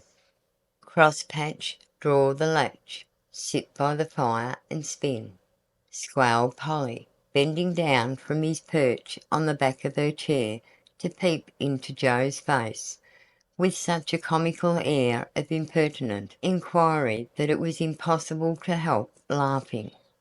"Most observing bird," said the old lady. "Come and take a walk, my dear," cried Polly, hopping toward the china closet with a look suggestive of a lump of sugar. "Thank you, I will. Come, Amy," and Joe brought the visit to an end, feeling more strongly than ever that calls did have a bad effect upon her constitution. She shook hands in a gentlemanly manner, but Amy kissed both the aunts, and the girls departed, leaving behind them the impression of shadow and sunshine, which impression caused Aunt March to say, as they vanished: "You'd better do it, Mary. I'll supply the money," and Aunt Carroll to reply decidedly, "I certainly will, if her father and mother consent."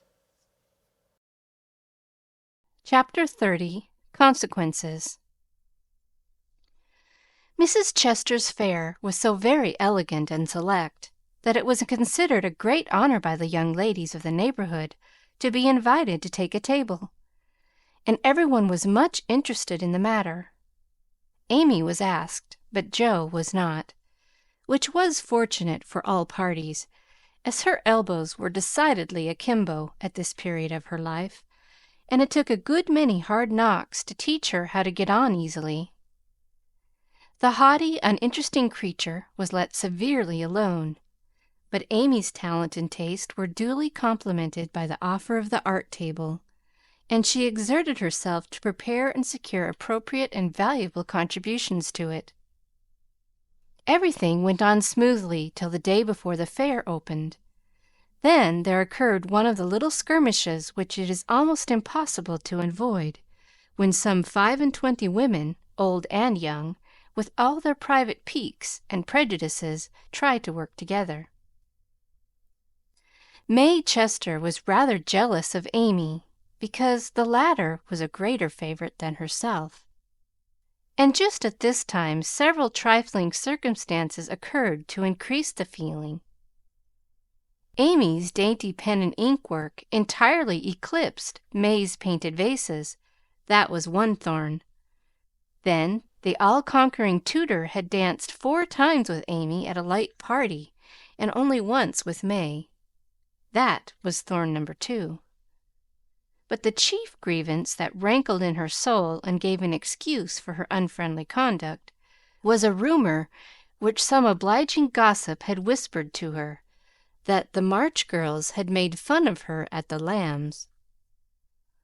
All the blame of this should have fallen upon Joe, for her naughty imitation had been too lifelike to escape detection, and the frolicsome Lambs had permitted the joke to escape.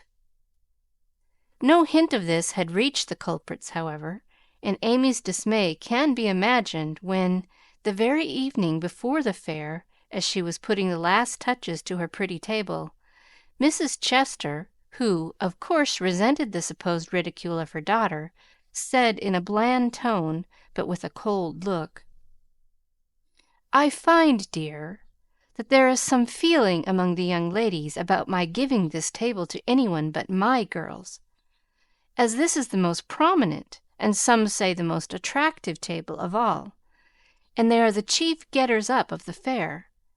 It is thought best for them to take this place. I'm sorry, but I know you are too sincerely interested in the cause to mind a little personal disappointment, and you shall have another table if you like."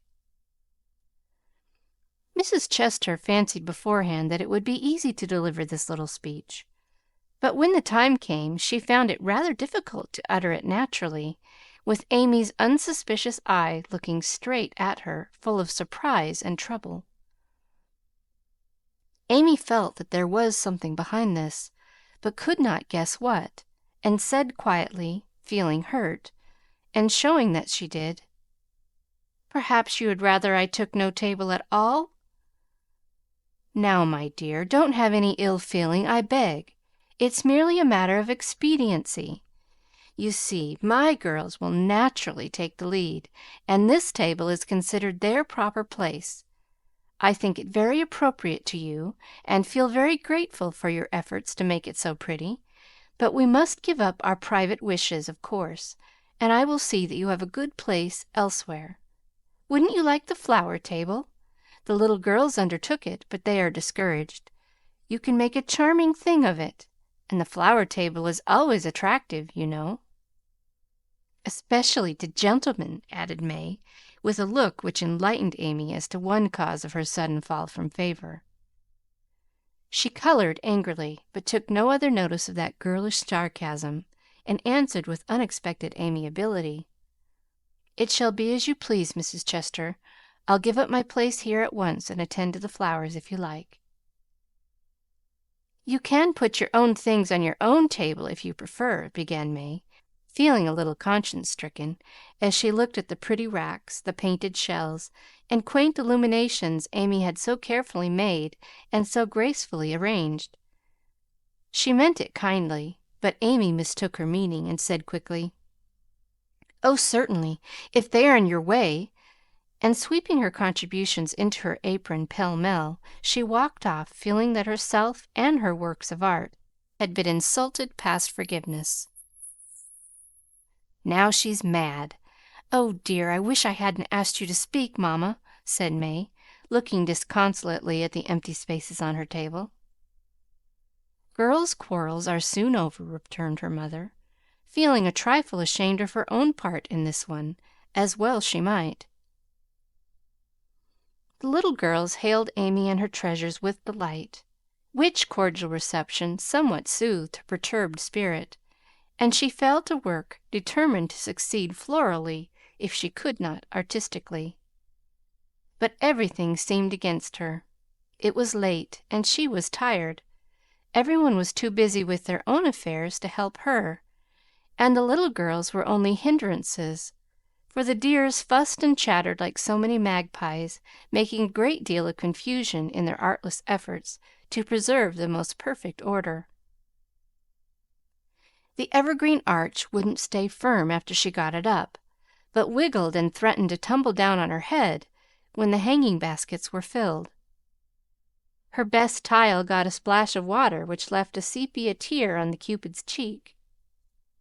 She bruised her hands with hammering, and got cold working in a draught, which last affliction filled her with apprehensions for the morrow.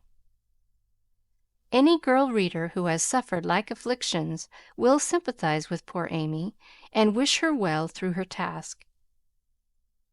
There was great indignation at home when she told her story that evening.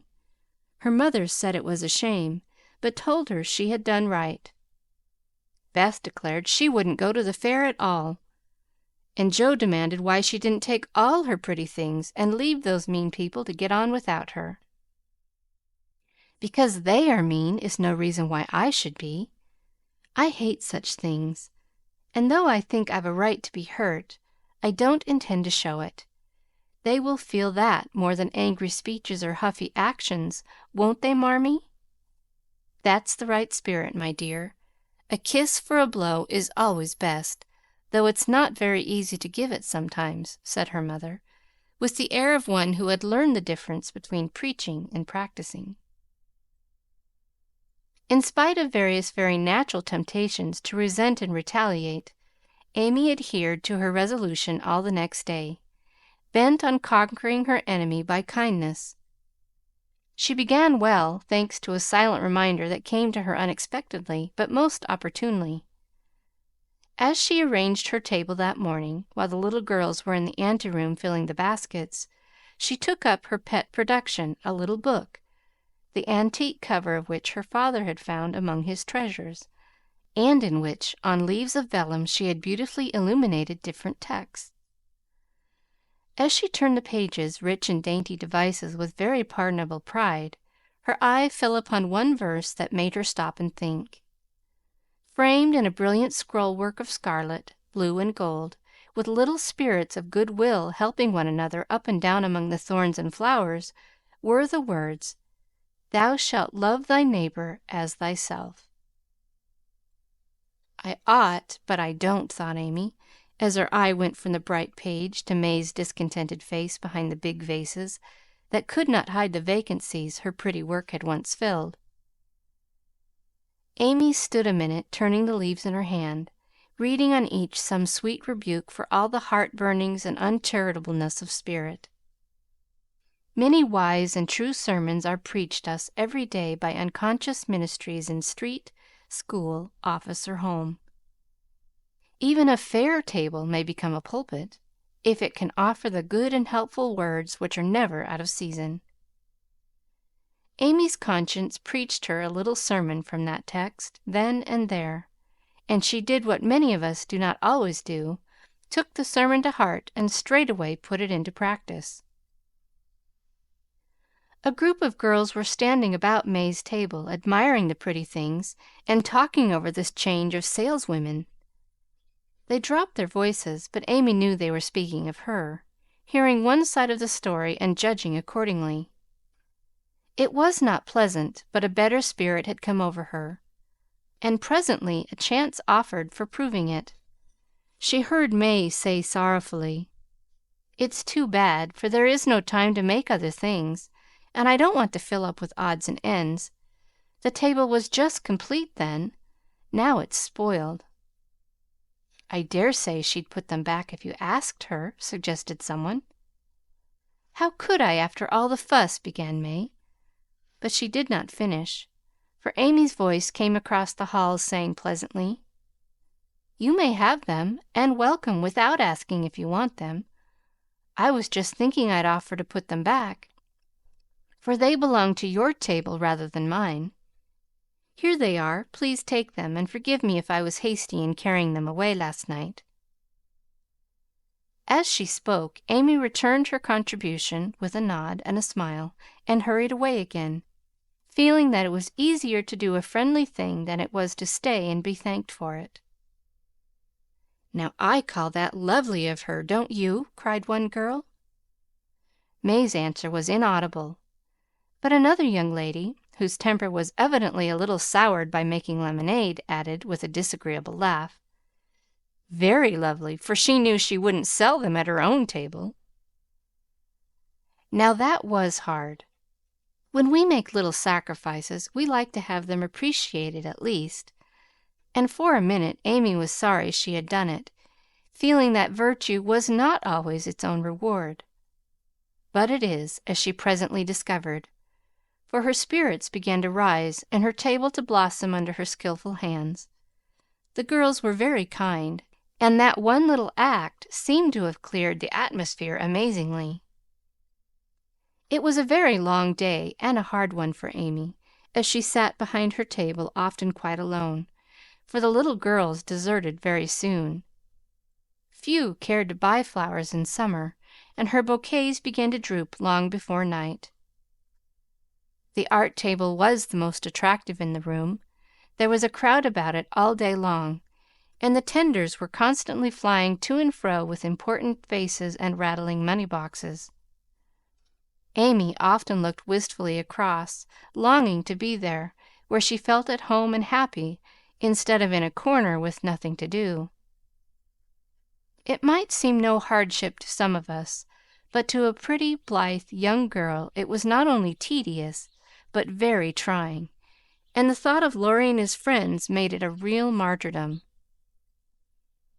She did not go home till night, and then she looked so pale and quiet that they knew the day had been a hard one, though she made no complaint and did not even tell what she had done. Her mother gave her an extra cordial cup of tea. Beth helped her dress, and made a charming little wreath for her hair, while Jo astonished her family by getting herself up with unusual care and hinting darkly that the tables were about to be turned. "Don't do anything rude, pray, Jo. I won't have any fuss made, so let it all pass and behave yourself," begged Amy, as she departed early, hoping to find a reinforcement of flowers to refresh her poor little table. "I intend merely to make myself entrancingly agreeable to every one I know, and to keep them in your corner as long as possible. Teddy and his boys will lend a hand, and we'll have a good time yet," returned Jo, leaning over the gate to watch for Laurie. Presently the familiar tramp was heard in the dusk, and she ran out to meet him. "Is that my boy?" "As sure as this is my girl." And Laurie tucked her hand under his arm with the air of a man whose every wish was gratified. "Oh, Teddy, such doings!" And Joe told Amy's wrongs with sisterly zeal. "A flock of our fellows are going to drive over by and by, and I'll be hanged if I don't make them buy every flower she's got, and camp down before her table afterward," said Laurie, espousing her cause with warmth. "The flowers are not at all nice, Amy says, and the fresh ones may not arrive in time. I don't wish to be unjust or suspicious, but I shouldn't wonder if they never came at all. When people do one mean thing, they are very likely to do another," observed Joe in a disgusted tone. "Didn't Hayes give you the best out of our gardens? I told him to." "I didn't know that. He forgot, I suppose, and as your grandpa was poorly, I didn't like to worry him by asking, though I did want some." "Now, Joe, how could you think there was any need of asking? They are just as much yours as mine. Don't we always go halves in everything?" began Laurie, in the tone that always made Joe turn thorny. "Gracious, I hope not. Half of some of your things wouldn't suit me at all. But we mustn't stand philandering here. I've got to help Amy. So you go and make yourself splendid, and if you'll be so very kind as to let Hayes take a few nice flowers up to the hall, I'll bless you forever."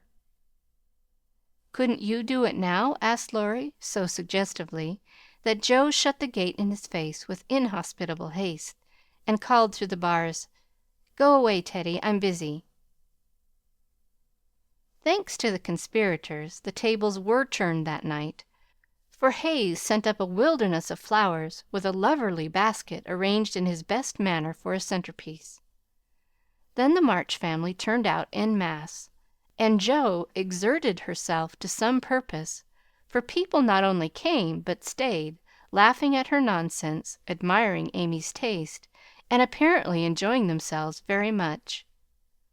Laurie and his friends gallantly threw themselves into the breach, bought up the bouquets, encamped before the table, and made that corner the liveliest spot in the room.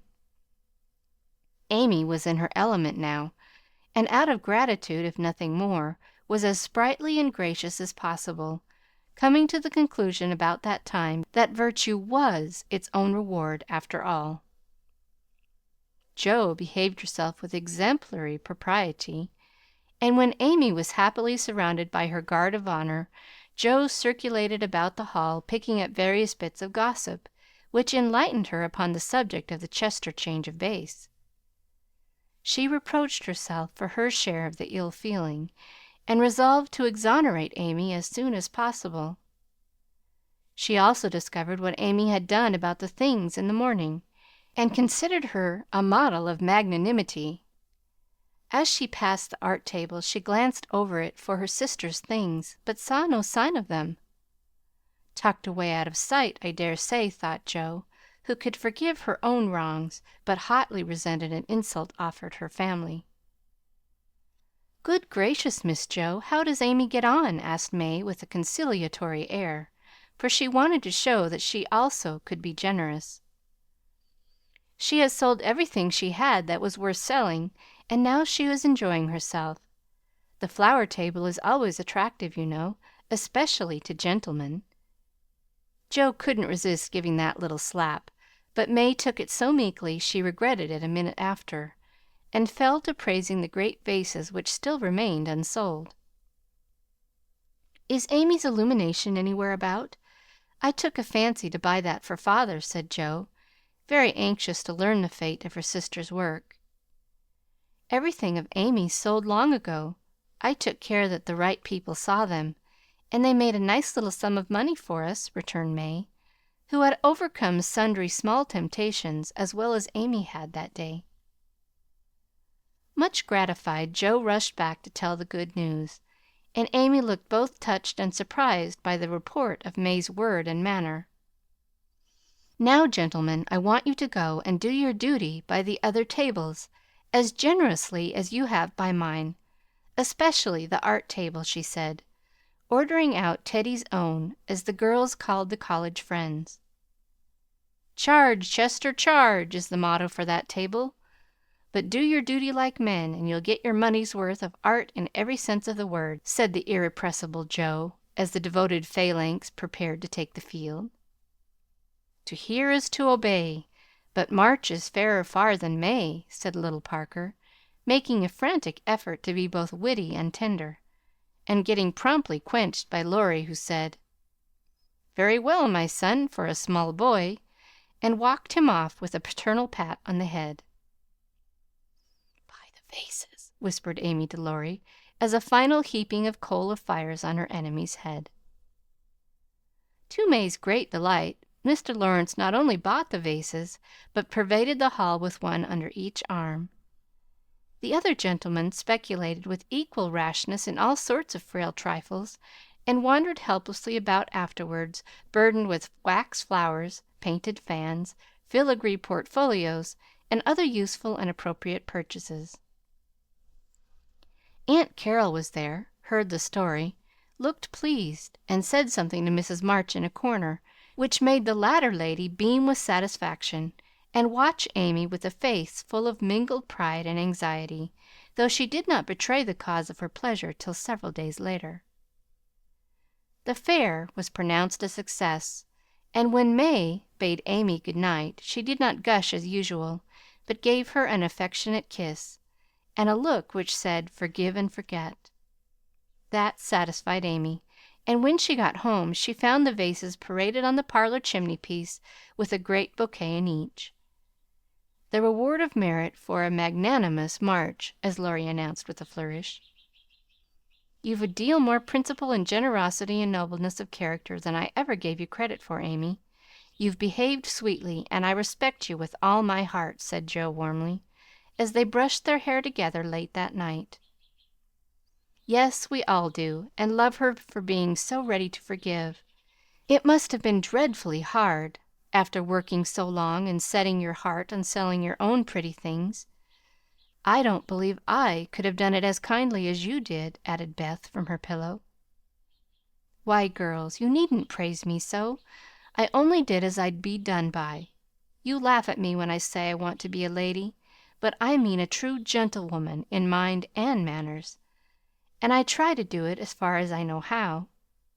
I can't explain exactly, but I want to be above the little meannesses and follies and faults that spoil so many women. I'm far from it now, but I do my best, and hope in time to be what Mother is." Amy spoke earnestly, and Joe said with a cordial hug, "I understand now what you mean, and I'll never laugh at you again. You are getting on faster than you think, and I'll take lessons of you in true politeness, for you've learned the secret, I believe. Try away, dearie. You'll get your reward some day, and no one will be more delighted than I shall." A week later Amy did get her reward, and poor Joe found it hard to be delighted. A letter came from Aunt Carol, and Mrs. March's face illuminated to such a degree when she read it that Joe and Beth, who were with her, demanded what the great tidings were. "Aunt Carol is going abroad next month, and wants me to go with her," burst in Joe, flying out of her chair in an uncontrollable rapture. "No, dear, not you. It's Amy." "Oh, Mother, she's too young. It's my turn first. I've wanted it so long. It would do me so much good, and be so altogether splendid. I must go." "I'm afraid it's impossible, Joe. Aunt says Amy decidedly, and it is not for us to dictate when she offers such a favor." "It's always so. Amy has all the fun and I have all the work. It isn't fair. Oh, it isn't fair!" cried Joe passionately. "I'm afraid it's partly your own fault, dear. When Aunt spoke to me the other day she regretted your blunt manners and too independent spirit, and here she writes, as if quoting something you had said. I planned at first to ask Joe, but as favors burden her, and she hates French, I think I won't venture to invite her. Amy is more docile, will make a good companion for Flo, and receive gratefully any help the trip may give her." "Oh, my tongue, my abominable tongue! Why can't I learn to keep it quiet?" groaned Joe, remembering words which had been her undoing. When she had heard the explanation of the quoted phrases, Mrs. March said sorrowfully, "I wish you could have gone, but there is no hope of it this time. So try to bear it cheerfully, and don't sadden Amy's pleasure by reproaches or regrets." "I'll try," said Joe, winking hard as she knelt down to pick up the basket she had joyfully upset. "I'll take a leaf out of her book, and try not only to seem glad, but to be so, and not grudge her 1 minute of happiness. But it won't be easy, for it is a dreadful disappointment." And poor Joe bedewed the little fat pincushion she held with several very bitter tears. "Joe, dear, I'm very selfish, but I couldn't spare you, and I'm glad you're not going quite yet," whispered Beth, embracing her, basket and all, with such a clinging touch and loving face that Joe felt comforted in spite of the sharp regret that made her want to box her own ears and humbly beg Aunt Carroll to burden her with this favor, and see how gratefully she would bear it. By the time Amy came in, Joe was able to take her part in the family jubilation, not quite as heartily as usual, perhaps, but without repinings at Amy's good fortune. The young lady herself received the news as tidings of great joy, went about in a solemn sort of rapture, and began to sort her colors and pack her pencils that evening, leaving such trifles as clothes, money, and passports to those less absorbed in visions of art than herself.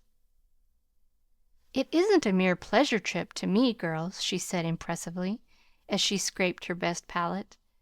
"It will decide my career, for if I have any genius I shall find it out in Rome, and will do something to prove it."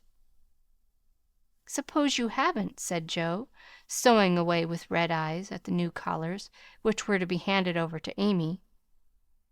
"Then I shall come home and teach drawing for my living," replied the aspirant for fame, with philosophic composure. But she made a wry face at the prospect, and scratched away at her palette as if bent on vigorous measures before she gave up her hopes. "No, you won't. You hate hard work, and you'll marry some rich man and come home to sit in the lap of luxury all your days," said Joe. "Your predictions sometimes come to pass, but I don't believe that one will.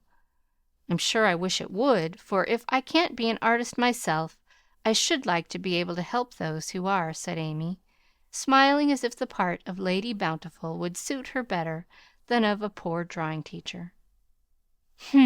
Said Joe, with a sigh. "If you wish it, you'll have it, for your wishes are always granted. Mine never." "Would you like to go?" asked Amy, thoughtfully patting her nose with her knife. "Rather." "Well, in a year or two I'll send for you, and we'll dig in the Forum for relics and carry out all the plans we've made so many times." "Thank you. I'll remind you of your promise when that joyful day comes, if it ever does," returned Joe, accepting the vague but magnificent offer as gratefully as she could. There was not much time for preparation, and the house was in a ferment till Amy was off. Joe bore up very well till the last flutter of blue ribbon vanished, when she retired to her refuge, the garret, and cried till she couldn't cry any more. Amy likewise bore up stoutly till the steamer sailed. Then, just as the gangway was about to be withdrawn, it suddenly came over her that a whole ocean was soon to roll between her and those who loved her best, and she clung to Laurie, the last lingerer, saying with a sob, "Oh, take care of them for me, and if anything should happen—" "I will, dear, I will, and if anything happens, I'll come and comfort you," whispered Laurie, little dreaming that he would be called upon to keep his word.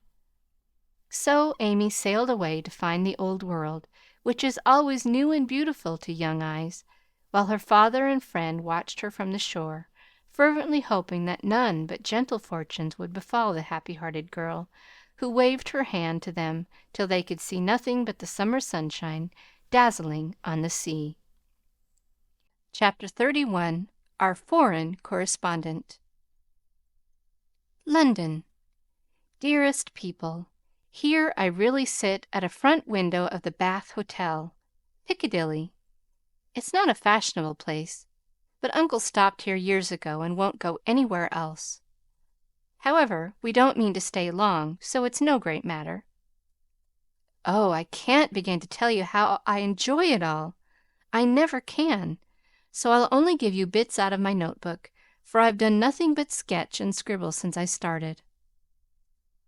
I sent a line from Halifax when I felt pretty miserable, but after that I got on delightfully, seldom ill, on deck all day, with plenty of pleasant people to amuse me. Every one was very kind to me, especially the officers. Don't laugh, Joe. Gentlemen really are very necessary aboard ship, to hold on to, or to wait upon one, and as they have nothing to do, it's a mercy to make them useful. Otherwise they would smoke themselves to death, I'm afraid. Aunt and Flo were poorly all the way, and liked to be let alone. So when I had done what I could for them, I went and enjoyed myself. Such walks on deck, such sunsets, such splendid air and waves! It was almost as exciting as riding a fast horse when we were rushing on so grandly. I wish Beth could have come. It would have done her so much good. As for Jo, she would have gone up and sat on the maintop jib, or whatever the high thing is called, made friends with the engineers, and tooted on the captain's speaking trumpet. She'd have been in such a state of rapture. It was all heavenly, but I was glad to see the Irish coast, and found it very lovely, so green and sunny, with brown cabins here and there, ruins on some of the hills, and gentlemen's country seats in the valleys, with deer feeding in the parks. It was early in the morning, but I didn't regret getting up to see it, for the bay was full of little boats, the shore so picturesque, and a rosy sky overhead. I never shall forget it. At Queenstown, one of my new acquaintances left us, Mr. Lennox, and when I said something about the lakes of Killarney, he sighed and sung with a look to me, "Oh, have you e'er heard of Kate Kearney? She lives on the banks of Killarney. From the glance of her eyes shun danger and fly, for fatal's the glance of Kate Kearney." Wasn't that nonsensical? We only stopped at Liverpool a few hours. It's a dirty, noisy place, and I was glad to leave it. Uncle rushed out and bought a pair of dogskin gloves, some ugly, thick shoes, and an umbrella, and got shaved a la mutton chop the first thing. Then he flattered himself that he looked like a true Briton. But the first time he had the mud cleaned off his shoes, the little bootblack knew that an American stood in them, and said with a grin, "There you har, sir. I've given 'em the latest Yankee shine." It amused Uncle immensely. Oh, I must tell you what that absurd Lennox did. He got his friend Ward, who came on with us, to order a bouquet for me, and the first thing I saw in my room was a lovely one with "Robert Lennox compliments" on the card.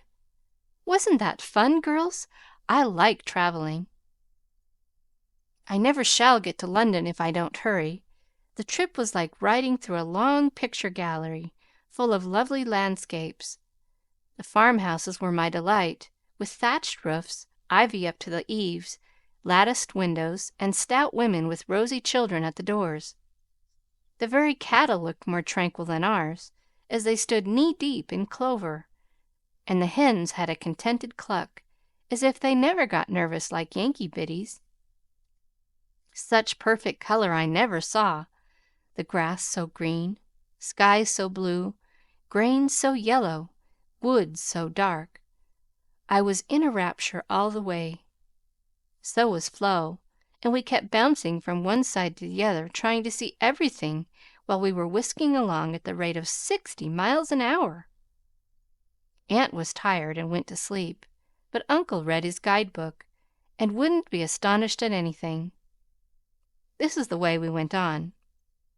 Amy flying up. "Oh, that must be Kenilworth, that gray place among the trees." Flo darting to my window. "How sweet! We must go there sometime. Won't we, papa?" Uncle calmly admiring his boots. "No, my dear, not unless you want beer. That's a brewery." A pause, then Flo cried out, "Bless me, there's a gallows and a man going up."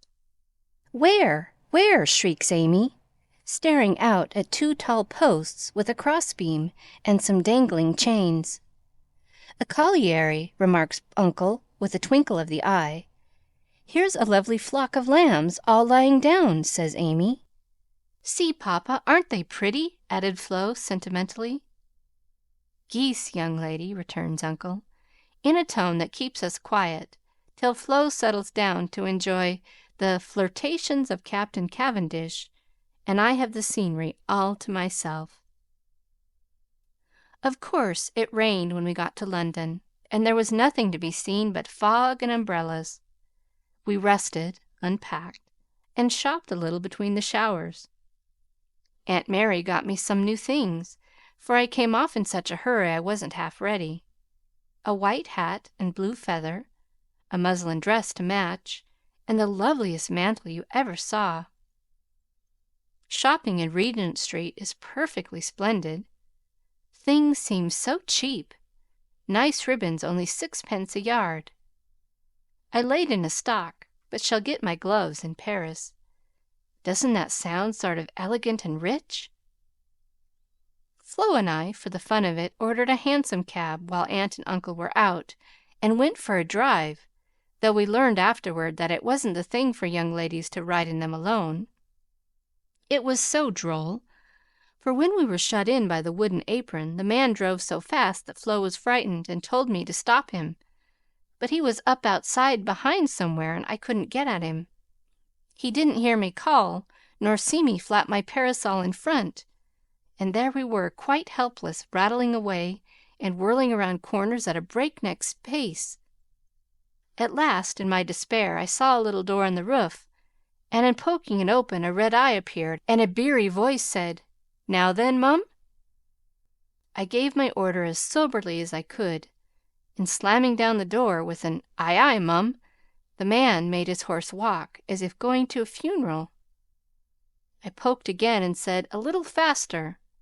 Then off he went helter-skelter as before, and we resigned ourselves to our fate. Today was fair, and we went to Hyde Park close by, for we are more aristocratic than we look. The Duke of Devonshire lives near. I often see his footman lounging on the back gate, and the Duke of Wellington's house is not far off. Such sights as I saw, my dear! It was as good as punch, for there were fat dowagers rolling about in their red and yellow coaches, with gorgeous Jamesses in silk stockings and velvet coats up behind, and powdered coachmen in front. Smart maids, with the rosiest children I ever saw, handsome girls looking half asleep, dandies in queer English hats and lavender kids lounging about, and tall soldiers in short red jackets and muffin caps stuck on one side, looking so funny I longed to sketch them. Rotten Row means Route de Roy on the King's Way, but now it's more like a riding school than anything else. The horses are splendid, and the men, especially the grooms, ride well, but the women are stiff and bounce, which isn't according to our rules. I longed to show them a tearing American gallop, for they trotted solemnly up and down in their scant habits and high hats, looking like the women in a toy Noah's Ark. Everyone rides, old men, stout ladies, little children, and the young folks do a deal of flirting here. I saw a pair exchange rosebuds, for it's the thing to wear one in the buttonhole, and I thought it a rather nice little idea. In the PM to Westminster Abbey, but don't expect me to describe it, that's impossible, so I'll only say it was sublime. This evening we are going to Fetcher. which will be an appropriate end to the happiest day of my life. It's very late, but I can't let my letter go in the morning without telling you what happened last evening. Who do you think came in as we were at tea? Laurie's English friends, Fred and Frank Vaughan. I was so surprised, for I shouldn't have known them but for the cards. Both are tall fellows with whiskers. Fred handsome in the English style, and Frank much better, for he only limps slightly and uses no crutches. They had heard from Laurie where we were to be, and came to ask us to their house. But Uncle won't go, so we shall return the call and see them as we can. They went to the theatre with us, and we did have such a good time, for Frank devoted himself to Flo, and Fred and I talked over past, present, and future fun as if we had known each other all our days. Tell Beth Frank asked for her, and was sorry to hear of her ill health. Fred laughed when I spoke of Joe, and sent his respectful compliments to the big hat. Neither of them had forgotten Camp Laurence, or the fun we had there. What ages ago it seems, doesn't it? Aunt is tapping on the wall for the third time, so I must stop. I really feel like a dissipated London fine lady riding here so late, with my room full of pretty things, and my head a jumble of parks, theatres, new gowns, and gallant creatures who say "Ah!" and twirl their blonde moustaches with the true English lordliness. I long to see you all, and in spite of my nonsense, am as ever your loving Amy. Paris. Dear girls, in my last I told you about our London visit, how kind the Vaughans were, and what pleasant parties they made for us. I enjoyed the trips to Hampton Court and the Kensington Museum more than anything else, for at Hampton I saw Raphael's cartoons, and at the museum rooms full of pictures by Turner, Laurence, Reynolds, Hogarth, and the other great creatures. The day in Richmond Park was charming, for we had a regular English picnic, and I had more splendid oaks and groups of deer than I could copy. Also heard a nightingale and saw larks go up. We did London to our heart's content, thanks to Fred and Frank, and we were sorry to go away, for though English people are slow to take you in, when once they make up their minds to do it, they cannot be outdone in hospitality, I think. The Vaughans hope to meet us in Rome next winter, and I shall be dreadfully disappointed if they don't, for Grace and I are great friends, and the boys very nice fellows, especially Fred. Well, we were hardly settled here when he turned up again, saying he had come for a holiday and was going to Switzerland. Aunt looked sober at first, but he was so cool about it she couldn't say a word. And now we get on nicely and are very glad he came, for he speaks French like a native, and I don't know what we should do without him. Uncle doesn't know 10 words, and insists on talking English very loud, as if it would make people understand him. Aunt's pronunciation is old-fashioned, and Flo and I, though we flattered ourselves that we knew a good deal, find we don't, and are very grateful to have Fred do the parlez-vousing, as Uncle calls it. Such delightful times as we are having, sightseeing from morning till night, stopping for nice lunches in the gay cafes, and meeting with all sorts of droll adventures. Rainy days I spend in the Louvre, reveling in pictures. Jo would turn up her naughty nose at some of the finest, because she has no soul for art, but I have, and I'm cultivating eye and taste as fast as I can.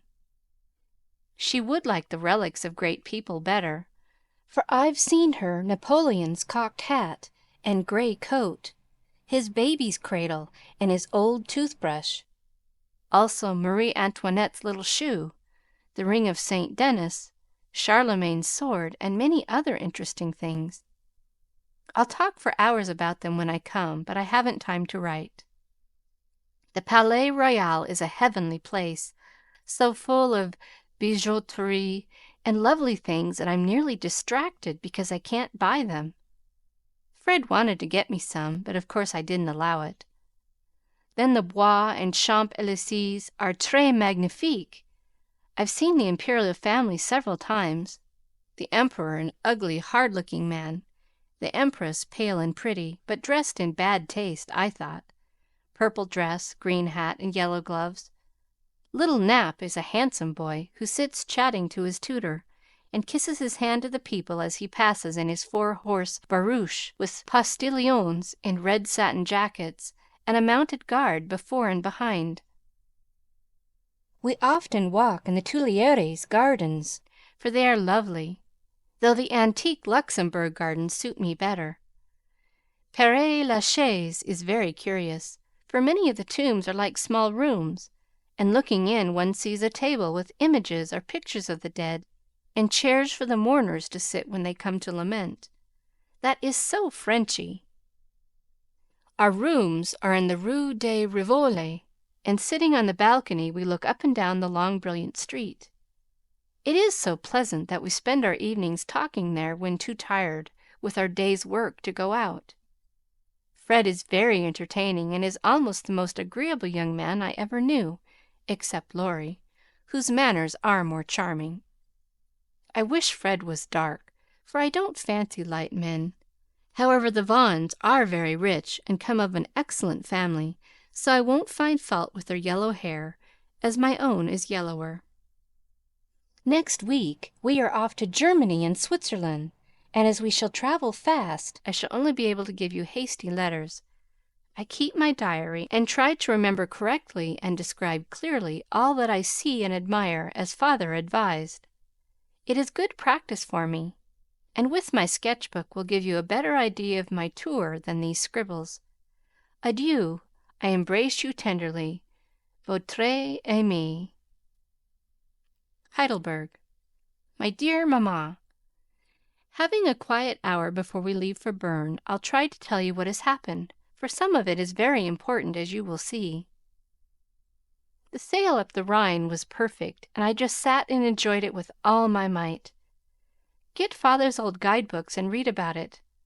I haven't words beautiful enough to describe it. At Koblenz we had a lovely time, for some students from Bonn, with whom Fred got acquainted on the boat, gave us a serenade.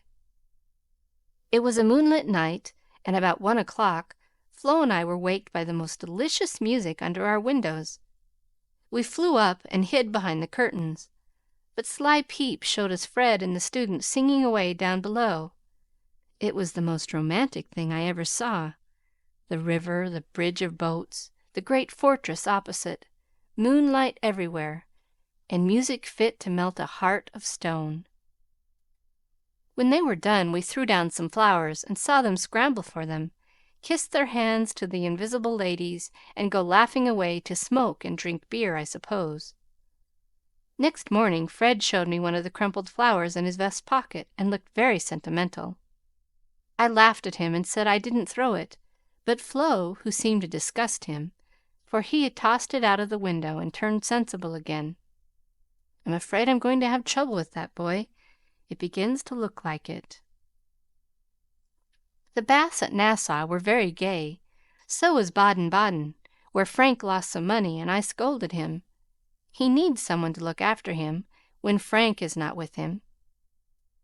Kate said once she hoped he'd marry soon, and I quite agree with her, that it would be well for him. Frankfurt was delightful. I saw Goethe's house, Schiller's statue, and Danneker's famous Ariadne. It was very lovely, but I should have enjoyed it more if I had known the story better. I didn't like to ask, as everyone knew it or pretended they did. I wish Joe would tell me all about it. I ought to have read more, for I find I don't know anything, and it mortifies me. Now comes a serious part, for it happened here, and Fred had just gone. He had been so kind and jolly that we all got quite fond of him. I never thought of anything but a traveling friendship till the serenade night. Since then I've begun to feel that the moonlight walks, balcony talks, and daily adventures were something more to him than fun. I haven't flirted, Mother, truly, but remembered what you said to me and have done my very best. I can't help it if people like me.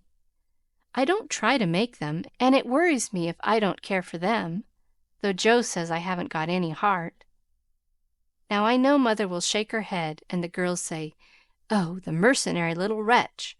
But I've made up my mind, and if Fred asks me, I shall accept him, though I'm not madly in love. I like him, and we get on comfortably together. He is handsome, young, clever enough, and very rich, ever so much richer than the Laurences.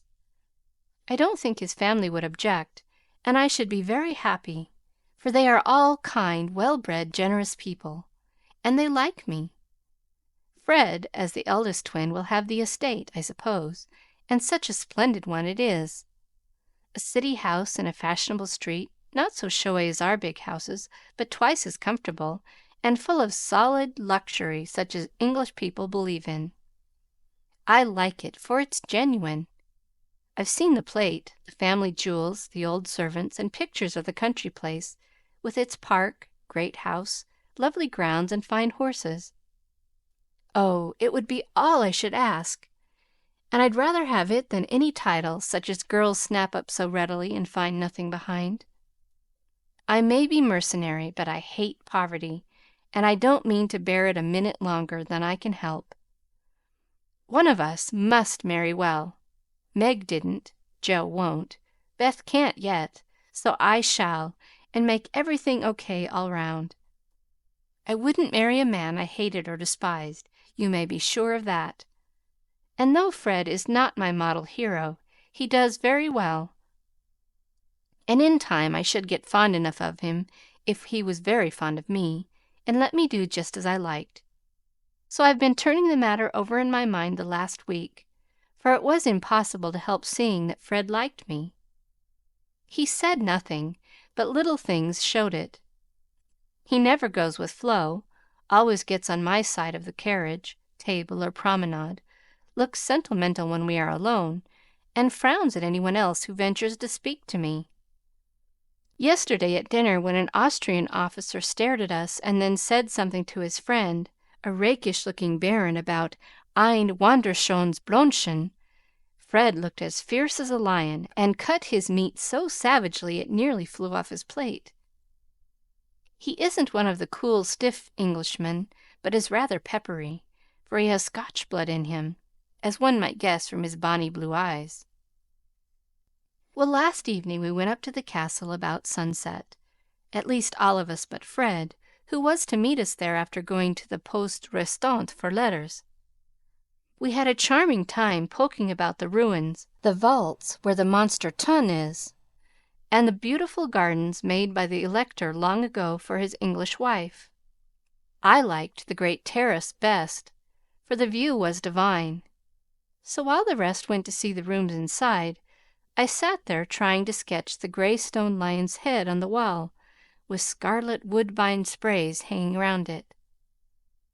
I felt as if I'd got into a romance sitting there, watching the Neckar running through the valley, listening to the music of the Austrian band below, and waiting for my lover like a real storybook girl.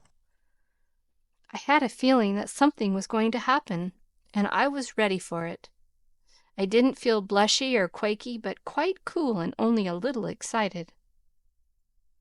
By and by I heard Fred's voice, and then he came hurrying through the great arch to find me. He looked so troubled that I forgot all about myself and asked what the matter was. He said he'd just got a letter begging him to come home, for Frank was very ill, so he was going at once on the night train and only had time to say good-bye. I was very sorry for him and disappointed for myself, but only for a minute, because he said, as he shook hands, and said it in a way that I could not mistake, "I shall soon come back. You won't forget me, Amy?" I didn't promise, but I looked at him, and he seemed satisfied, and there was no time for anything but messages and good-byes, for he was off in an hour, and we all miss him very much. I know he wanted to speak, but I think, from something he once hinted, that he had promised his father not to do anything of the sort yet awhile, for he is a rash boy, and the old gentleman dreads a foreign daughter-in-law. We shall soon meet in Rome, And then, if I don't change my mind, I'll say yes, thank you, when he says, will you please? Of course, this is all very private, but I wished you to know what was going on. Don't be anxious about me. Remember, I am your prudent Amy, and be sure I will do nothing rashly. Send me as much advice as you like. I'll use it if I can. I wish I could see you for a good talk, Marmee. Love and trust me. Ever your Amy. Chapter 32. Tender Troubles. Joe, I'm anxious about Beth. Why, Mother, she has seemed unusually well since the babies came. It's not her health that troubles me now, it's her spirits. I'm sure there is something on her mind, and I want you to discover what it is. What makes you think so, Mother? She sits alone a good deal, and doesn't talk to her father as much as she used. I found her crying over the babies the other day. When she sings, the songs are always sad ones, and now and then I see a look in her face that I don't understand. This isn't like Beth, and it worries me. Have you asked her about it? I have tried once or twice, but she either evaded my questions or looked so distressed that I stopped. I never force my children's confidence, and I seldom have to wait for long. Mrs. March glanced at Joe as she spoke, but the face opposite seemed quite unconscious of any secret disquietude but Beth's, and after sewing thoughtfully for a minute, Joe said, I think she is growing up, and so begins to dream dreams and have hopes and fears and fidgets, without knowing why or being able to explain them. Why, Mother, Beth's 18, but we don't realize it, and treat her like a child, forgetting she's a woman. So she is. Dear heart, how fast you do grow up, returned her mother with a sigh and a smile. Can't be helped, Marmee, so you must resign yourself to all sorts of worries and let your birds hop out of the nest one by one. I promise never to hop very far, if that is any comfort to you. It's a great comfort, Joe. I always feel strong when you are at home, now Meg is gone. Beth is too feeble and Amy too young to depend upon, but when the tug comes, you are always ready. Why, you know I don't mind hard jobs much, and there must always be one scrub in a family. Amy is splendid in fine works, and I'm not, but I feel in my element when all the carpets are to be taken up, or half the family fall sick at once. Amy is distinguishing herself abroad, but if anything is amiss at home, I'm your man. I leave Beth to your hands, then, for she will open her tender little heart to her Joe sooner than to anyone else. Be very kind, and don't let her think that anyone watches or talks about her. If she would only get quite strong and cheerful again, I shouldn't have a wish in the world. Happy woman, I've got heaps. My dear, what are they? I'll settle Bethy's troubles, and then I'll tell you mine. They are not very wearing, so they'll keep. And Joe stitched away with a wise nod which set her mother's heart at rest about her, for the present at least. Well, apparently absorbed in her own affairs, Joe watched Beth, and after many conflicting conjectures finally settled upon one which seemed to explain the change in her. A slight incident gave Joe the clue to the mystery, she thought, and lively fancy-loving heart did the rest. She was affecting to write busily one Saturday afternoon, when she and Beth were alone together. Yet as she scribbled she kept her eye on her sister, who seemed unusually quiet. Sitting at the window, Beth's work often dropped into her lap, and she leaned her head upon her hand in a dejected attitude, while her eyes rested on the dull autumnal landscape. Suddenly someone passed below, whistling like an operatic blackbird, and a voice called out, "All serene? Coming in tonight?" Beth started, leaned forward, smiled and nodded, watched the passer-by till his quick tramp died away, then said softly, as if to herself, "How strong and well and happy that dear boy looks." Said Joe, still intent upon her sister's face, for the bright colour faded as quickly as it came.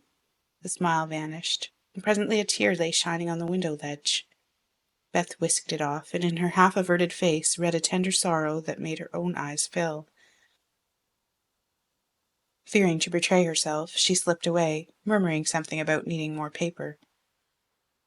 "Mercy on me, Beth loves Laurie," she said, sitting down in her own room, pale with the shock of the discovery which she believed she had just made. "I never dreamed of such a thing. What will Mother say?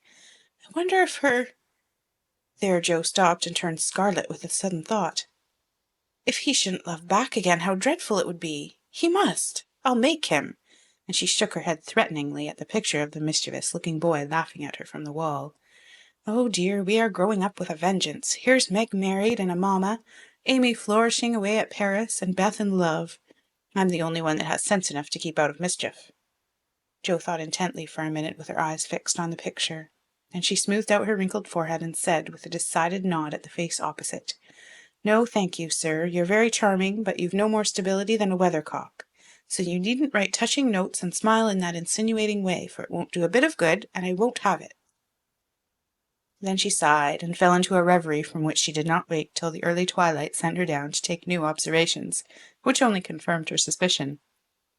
Though Laurie flirted with Amy and joked with Jo, his manner to Beth had always been peculiarly kind and gentle, but so was everybody's. Therefore no one thought of imagining that he cared more for her than for the others. Indeed, a general impression had prevailed in the family of late that "our boy" was getting fonder than ever of Jo, who, however, wouldn't hear a word upon the subject, and scolded violently if anyone dared to suggest it. If they had known the various tender passages which had been nipped in the bud, they would have had the immense satisfaction of saying, "I told you so." But Jo hated philandering, and wouldn't allow it, always having a joke or a smile ready at the least sign of impending danger. When Laurie first went to college, he fell in love about once a month. But these small flames were as brief as ardent, did no damage, and much amused Jo, who took great interest in the alternations of hope, despair, and resignation which were confided to her in their weekly conferences. But there came a time when Laurie ceased to worship at many shrines, hinted darkly at one all-absorbing passion, and indulged occasionally in Byronic fits of gloom.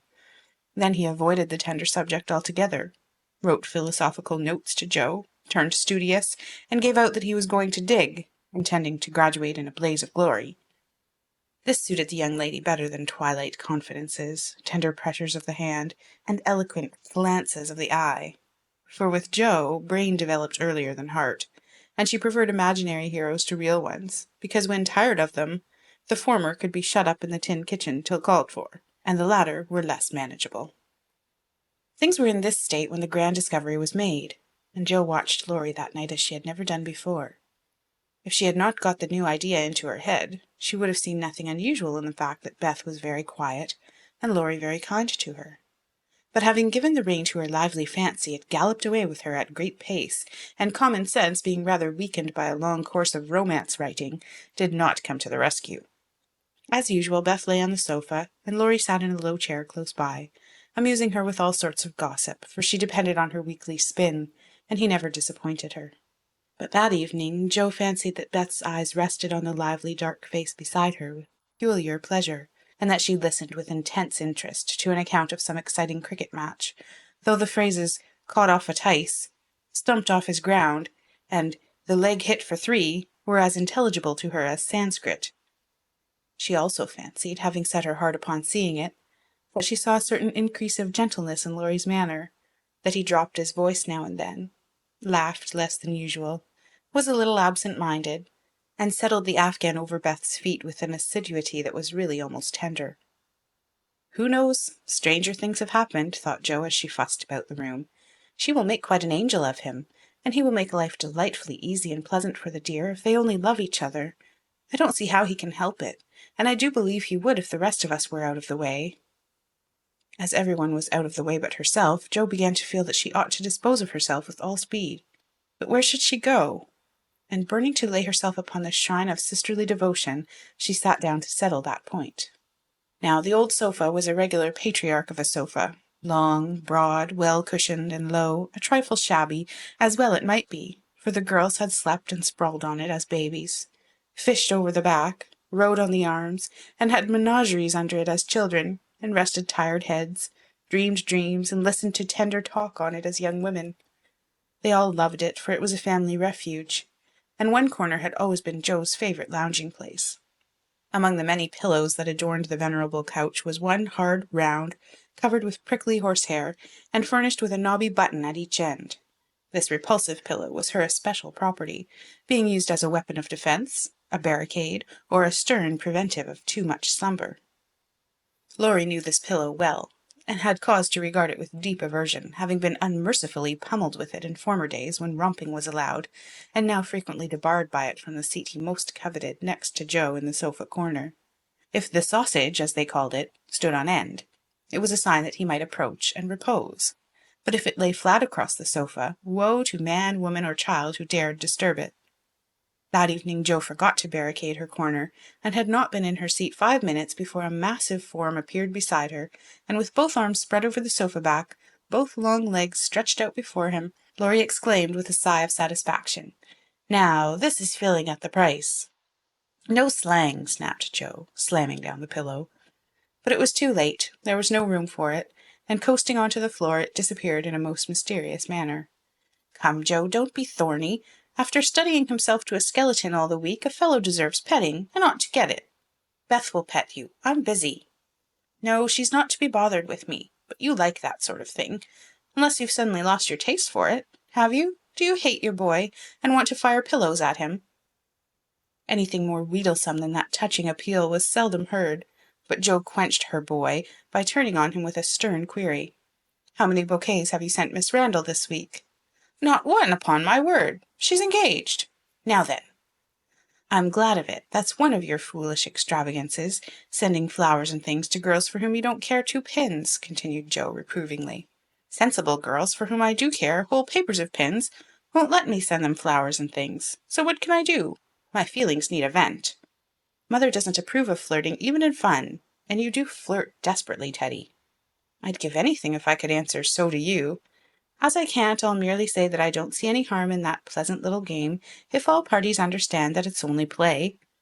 "Well, it does look pleasant, but I can't learn how it's done. I've tried, because one feels awkward in company not to do as everybody else is doing, but I don't seem to get on," said Jo, forgetting to play mentor. "Take lessons of Amy. She has a regular talent for it." "Yes, she does it very prettily, and never seems to go too far. I suppose it's natural to some people to please without trying, and others to always say and do the wrong thing in the wrong place." "I'm glad you can't flirt. It's really refreshing to see a sensible, straightforward girl who can be jolly and kind without making a fool of herself. Between ourselves, Jo, some of the girls I know really do go on at such a rate I'm ashamed of them. They don't mean any harm, I'm sure, but if they knew how we fellows talked about them afterward, they'd mend their ways, I fancy." "They do the same, and as their tongues are the sharpest, you fellows get the worst of it, for you are as silly as they, every bit. If you behaved properly, they would, but knowing you like their nonsense, they keep it up, and then you blame them." "Much you know about it, ma'am," said Laurie in a superior tone. "We don't like romps and flirts, though we may act as if we did sometimes. The pretty, modest girls are never talked about, except respectfully, among gentlemen. Bless your innocent soul, if you could be in my place for a month, you'd see things that would astonish you a trifle. Upon my word, when I see one of those harum-scarum girls, I always want to say with our friend Cock Robin, 'Out upon you, fie upon you, bold-faced jig.'" It was impossible to help laughing at the funny conflict between Laurie's chivalrous reluctance to speak ill of womankind and his very natural dislike of the unfeminine folly of which fashionable society showed him many samples. Jo knew that young Laurence was regarded as a most eligible party by worldly mammas, and was much smiled upon by their daughters, and flattered enough by ladies of all ages to make a coxcomb of him, so she watched him rather jealously, fearing that he would be spoiled, and rejoiced more than she confessed to find that he still believed in modest girls. Returning suddenly to her admonitory tone, she said, dropping her voice, "If you must have a vent, Teddy, go and devote yourself to one of the pretty, modest girls whom you do respect, and not waste your time with the silly ones." "You really advise it?" And Laurie looked at her with an odd mixture of anxiety and merriment in his face. "Yes, I do, but you'd better wait till you are through college, on the whole, and be fitting yourself for the place meantime. You're not half good enough for, well, whoever the modest girl may be." And Jo looked a little queer likewise, for a name had almost escaped her. "That I'm not," acquiesced Laurie, with an expression of humility quite new to him, as he dropped his eyes and absently wound Jo's apron tassel round his finger. "Mercy on us, this will never do," thought Jo, adding aloud, "Go and sing to me. I'm dying for some music, and always like yours." "I'd rather stay here, thank you." "Well, you can't. There isn't room. Go and make yourself useful, since you are too big to be ornamental." "I thought you hated to be tied to a woman's apron string," retorted Jo, quoting certain rebellious words of his own. "Ah, that depends on who wears the apron." And Laurie gave an audacious tweak at the tassel. "Are you going?" demanded Jo, diving for the pillow. He fled at once, and the minute it was well, up with the bonnets of Bonnie Dundee. She slipped away to return no more till the young gentleman departed in high dudgeon. Jo lay long awake that night, and was just dropping off when the sound of a stifled sob made her fly to Beth's bedside with the anxious inquiry, "What is it, dear?" "I thought you were asleep," sobbed Beth. "Is it the old pain, my precious?" "No, it's a new one, but I can bear it," and Beth tried to check her tears. "Tell me all about it, and let me cure it as I often did the other." "You can't. There is no cure." There Beth's voice gave way, and clinging to her sister she cried so despairingly that Jo was frightened. "Where is it? Shall I call Mother?" "No, no, don't call her. Don't tell her. I shall be better soon." "Lie down here and pour my head. I'll be quiet and go to sleep. Indeed I will." Jo obeyed, but as her hand went softly to and fro across Beth's hot forehead and wet eyelids, her heart was very full, and she longed to speak. But young as she was, Jo had learned that hearts, like flowers, cannot be rudely handled, but must open naturally. So though she believed she knew the cause of Beth's new pain, she only said in her tenderest tone, "Does anything trouble you, dearie?" "Yes, Jo," after a long pause. "Wouldn't it comfort you to tell me what it was?" "Not now, not yet." "Then I won't ask, but remember, Bethy, that Mother and Jo are always glad to hear and help you if they can." "I know it. I'll tell you by and by." "Is the pain better now?" "Oh, yes, much better. You are so comfortable, Jo." "Go to sleep, dear. I'll stay with you." So cheek to cheek they fell asleep, and on the morrow Beth seemed quite herself again, for at 18 neither heads nor hearts ache long, and a loving word can medicine most ills. But Jo had made up her mind, and after pondering over a project for some days, she confided it to her mother. "You asked me the other day what my wishes were. I'll tell you one of them, Marmee," she began as they sat alone together. "I want to go away somewhere this winter for a change." "Why, Jo!" and her mother looked up quickly as if the words suggested a double meaning. With her eyes on her work, Jo answered soberly, "I want something new. I feel restless and anxious to be seeing, doing, and learning more than I am. I brood too much over my own affairs, and need stirring up, so as I can be spared this winter, I'd like to hop a little way and try my wings." "Where will you hop?" "To New York. I had a bright idea yesterday, and this is it. You know Mrs. Kirk wrote to you for some respectable young person to teach her children, and so it's rather hard to find just the thing, but I think I should suit if I tried." "My dear, go out to service in that great boarding house?" And Mrs. March looked surprised, but not displeased. "It's not exactly going out to service, for Mrs. Kirk is your friend, the kindest soul that ever lived, and would make things pleasant for me, I know. Her family is separate from the rest, and no one knows me there. Don't care if they do. It's honest work, and I'm not ashamed of it." "Nor I. But your writing?" "All the better for the change. I shall see and hear new things, get new ideas, and even if I haven't much time there, I shall bring home quantities of material for my rubbish." "I have no doubt of it. But are these your only reasons for this sudden fancy?" "No, Mother." "May I know the others?" Jo looked up, and Jo looked down, and then said slowly, with sudden colour in her cheeks, "It may be vain and wrong to say it, but I'm afraid Laurie is getting too fond of me." "Then you don't care for him in the way it is evident he begins to care for you?" And Mrs. March looked anxious as she put the question. "Mercy, no. I love the dear boy, as I always have, and am immensely proud of him. But as for anything more, it's out of the question." "I'm glad of that, Jo." "Why, please?" "Because, dear, I don't think you are suited to one another. As friends you are very happy, and your frequent quarrels soon blow over, but I fear you would both rebel if you were mated for life. You are too much alike and too fond of freedom, not to mention hot tempers and strong wills, to get on happily together in a relation which needs infinite patience and forbearance, as well as love. That's just the feeling I had, though I couldn't express it. I'm glad you think he is only beginning to care for me. It would trouble me sadly to make him unhappy, for I couldn't fall in love with the dear old fellow merely out of gratitude, could I?" "You are sure of his feeling for you?" The colour deepened in Jo's cheeks as she answered, with the look of mingled pleasure, pride, and pain which young girls wear when speaking of first lovers. "I am afraid it is so, Mother. He hasn't said anything, but he looks a great deal. I think I had better go away before it comes to anything." I agree with you, and if it can be managed, you shall go. Jo looked relieved, and after a pause said, smiling, "How Mrs. Moffat would wonder at your want of management if she knew, and how she will rejoice that Annie may still hope." "Ah, Jo, mothers may differ in their management, but the hope is the same in all, the desire to see their children happy. Meg is so, and I am content with her success. You I leave to enjoy your liberty till you tire of it, for only then will you find that there is something sweeter. Amy is my chief care now, but her good sense will help her. For Beth I indulge no hopes except that she may be well. By the way, she seems brighter this last day or two. Have you spoken to her?" "Yes, she owned she had a trouble, and promised to tell me by and by. I said no more, for I think I know it." And Jo told her little story. Mrs. March shook her head, and did not take so romantic a view of the case, but looked grave, and repeated her opinion that for Laurie's sake Jo should go away for a time. "Let us say nothing about it to him till the plan is settled. Then I'll run away before he can collect his wits and be tragic.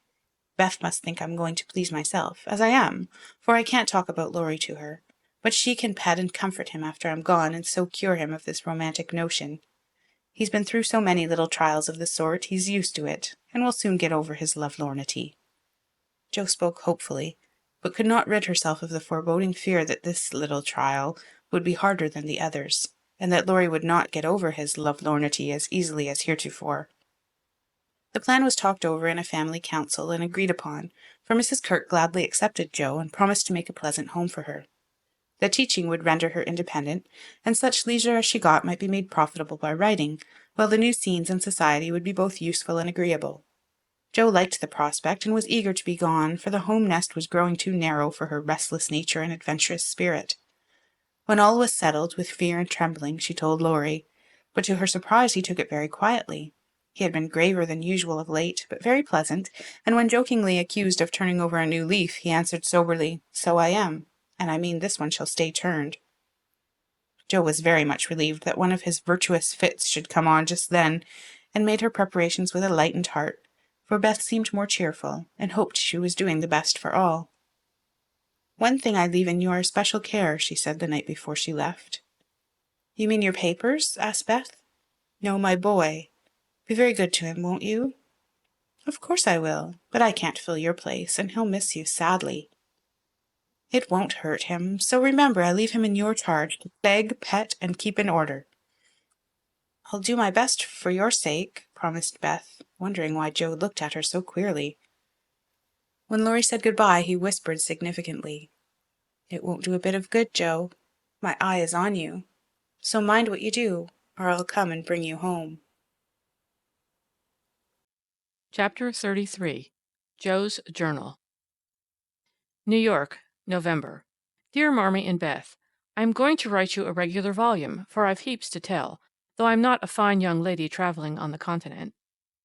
When I lost sight of Father's dear old face, I felt a trifle blue, and might have shed a briny drop or two if an Irish lady with 4 small children, all crying more or less, hadn't diverted my mind, for I amused myself by dropping gingerbread nuts over the seat every time they opened their mouths to roar.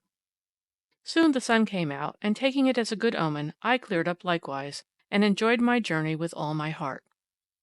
Mrs. Kirke welcomed me so kindly I felt at home at once, even in that big house full of strangers. She gave me a funny little sky parlor, all she had, but there's a stove in it and a nice table and a sunny window, so I can sit here and write whenever I like. A fine view and a church tower opposite atone for the many stairs, and I took a fancy to my den on the spot. The nursery where I am to teach and sew is a pleasant room next Mrs. Kirke's private parlor, and the 2 little girls are pretty children, rather spoiled, I fancy, but they took to me after telling them the 7 bad pigs, and I've no doubt I shall make a model governess.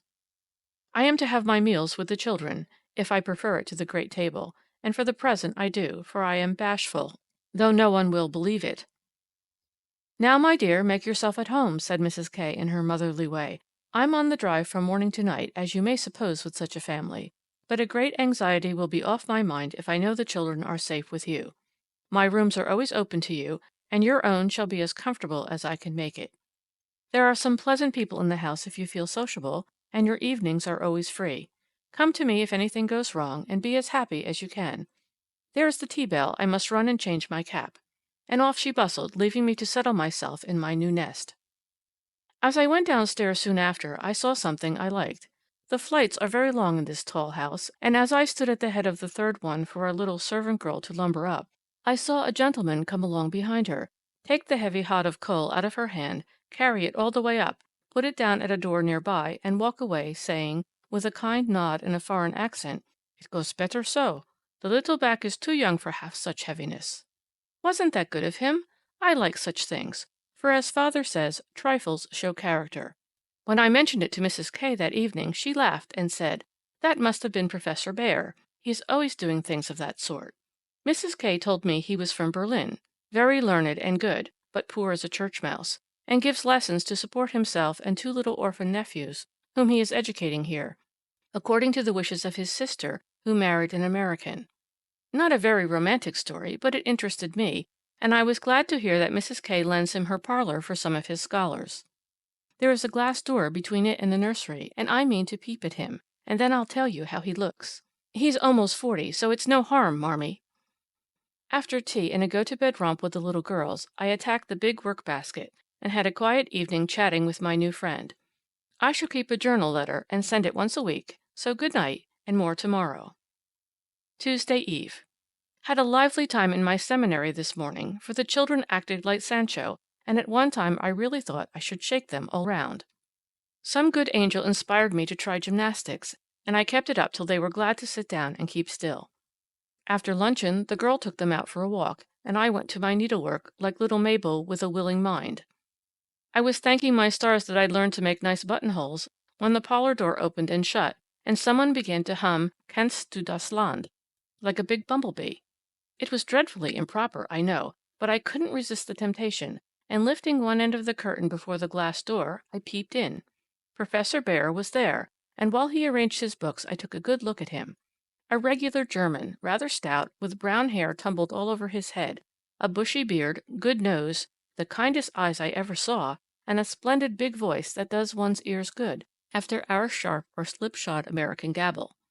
His clothes were rusty, his hands were large, and he hadn't a very handsome feature in his face, except his beautiful teeth, yet I liked him, for he had a fine head, his linen was very nice, and he looked like a gentleman, though 2 buttons were off his coat and there was a patch on one shoe. He looked sober in spite of his humming, till he went to the window to turn the hyacinth bulbs toward the sun and stroke the cat, who received him like an old friend. Then he smiled, and when a tap came at the door, called out in a loud, brisk tone, "Herein!" I was just going to run when I caught sight of a morsel of a child carrying a big book, and stopped to see what was going on. "Me wants me bear," said the mite, slamming down her book and running to meet him. "Thou shalt have thy bear. Come then and take a good hug from him, my Tina," said the professor, catching her up with a laugh and holding her so high above his head that she had to stoop her little face to kiss him. "Now me must study my lesson," went on the funny little thing. So he put her up at the table, opened the great dictionary she had brought, and gave her a paper and pencil, and she scribbled away, turning a leaf now and then, and passing her little fat finger down the page as if finding a word, so soberly that I nearly betrayed myself by a laugh, while Mr. Bear stood stroking her pretty hair with a fatherly look that made me think she must be his own, although she looked more French than German. Another knock, and the appearance of 2 young ladies, sent me back to my work, and there I virtuously remained through all the noise and gabbling that went on next door. One of the girls kept laughing affectedly and saying, "Now, Professor," in a coquettish tone, and the other pronounced her German with an accent that must have made it hard for him to keep sober. Both seemed to try his patience sorely, for more than once I heard him say emphatically, "No, no, it is not so. You have not attend to what I say." And once there was a loud rap, as if he struck the table with his book, followed by the despairing exclamation, "Prut! It all goes bad this day." Poor man, I pitied him, and when the girls were gone, took just one more peep to see if he survived it. He seemed to have thrown himself back in his chair, tired out, and sat there with his eyes shut till the clock struck 2, when he jumped up, put his books in his pocket as if ready for another lesson, and taking little Tina, who had fallen asleep on the sofa, in his arms, he carried her quietly away. I fancy he has a hard life of it. Mrs. Kirk asked me if I wouldn't go down to the 5 o'clock dinner, and feeling a little bit homesick, I thought I would, just to see what sort of people are under the same roof with me. So I made myself respectable and tried to slip in behind Mrs. Kirk, but as she is short and I'm tall, my efforts at concealment were rather a failure. She gave me a seat by her, and after my face cooled off, I plucked up courage and looked about me. The long table was full, and everyone intent on getting their dinner, the gentlemen especially, who seemed to be eating on time, for they bolted in every sense of the word, vanishing as soon as they were done. There was the usual assortment of young men absorbed in themselves, young couples absorbed in each other, married ladies in their babies, and old gentlemen in politics. I don't think I shall care to have much to do with any of them, except one sweet-faced maiden lady who looks as if she had something in her. Cast away at the very bottom of the table was the professor, shouting answers to the questions of a very inquisitive deaf old gentleman on one side, and talking philosophy with a Frenchman on the other. If Amy had been here, she'd have turned her back on him forever because, sad to relate, he had a great appetite, and shovelled in his dinner in a manner which would have horrified her ladyship. I didn't mind, for I like to see folks eat with a relish, as Hannah says, and the poor man must have needed a deal of food after teaching idiots all day. As I went upstairs after dinner, two of the young men were settling their hats before the hall mirror, and I heard one say, low, to the other, "Who's the new party?" "Governess or something of that sort." "What the deuce is she at our table for?" "Friend of the old lady's." "Handsome head, but no style." "Not a bit of it. Give us a light and come on." I felt angry at first, and then I didn't care, for a governess is as good as a clerk, and I've got sense if I haven't style, which is more than some people have, judging from the remarks of the elegant beings who clattered away, smoking like bad chimneys. I hate ordinary people. Thursday. Yesterday was a quiet day spent in teaching, sewing, and writing in my little room, which is very cozy with a light and fire. I picked up a few bits of news and was introduced to the professor. It seems that Tina is the child of the Frenchwoman who does the fine ironing in the laundry here. The little thing has lost her heart to Mr. Bear, and follows him about the house like a dog whenever he is at home, which delights him, as he is very fond of children, though a bachelador. Kitty and Minnie Kirk likewise regard him with affection, and tell all sorts of stories about the plays he invents, the presents he brings, and the splendid tales he tells. The younger men quiz him, it seems, call him Old Fritz, Lager Beer, Ursa Major, and make all manner of jokes on his name. But he enjoys it like a boy, Mrs. Kirk says, and takes it so good-naturedly that they all like him in spite of his foreign ways. The maiden lady is a Miss Norton, rich, cultivated, and kind. She spoke to me at dinner today, for I went to table again. It's such fun to watch people, and asking me to come and see her at her room. She has fine books and pictures, knows interesting persons, and seems friendly, so I shall make myself agreeable, for I do want to get into good society, only it isn't the same sort that Amy likes. I was in our parlor last evening when Mr. Bear came in with some newspapers for Mrs. Kirk. She wasn't there, but Minnie, who is a little old woman, introduced me very prettily. "This is Mamma's friend, Miss March." "Yes, and she's jolly, and we like her lots," added Kitty, who is an enfant terrible. We both bowed, and then we laughed, for the prim introduction and the blunt addition were rather a comical contrast. "Ah, yes, I hear these naughty ones go to vex you, Mees March. If so again, call out to me and I come," he said, with a threatening frown that delighted the little wretches. I promised I would, and he departed, but it seems as if I was doomed to see a good deal of him, for today as I passed his door on my way out, by accident I knocked against it with my umbrella. It flew open, and there he stood in his dressing gown, with a big blue sock on one hand and a darning needle in the other.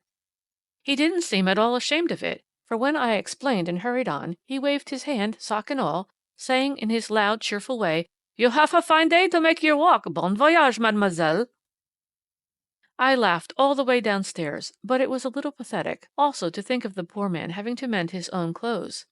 The German gentlemen embroider, I know, but darning hose is another thing, and not so pretty. Saturday.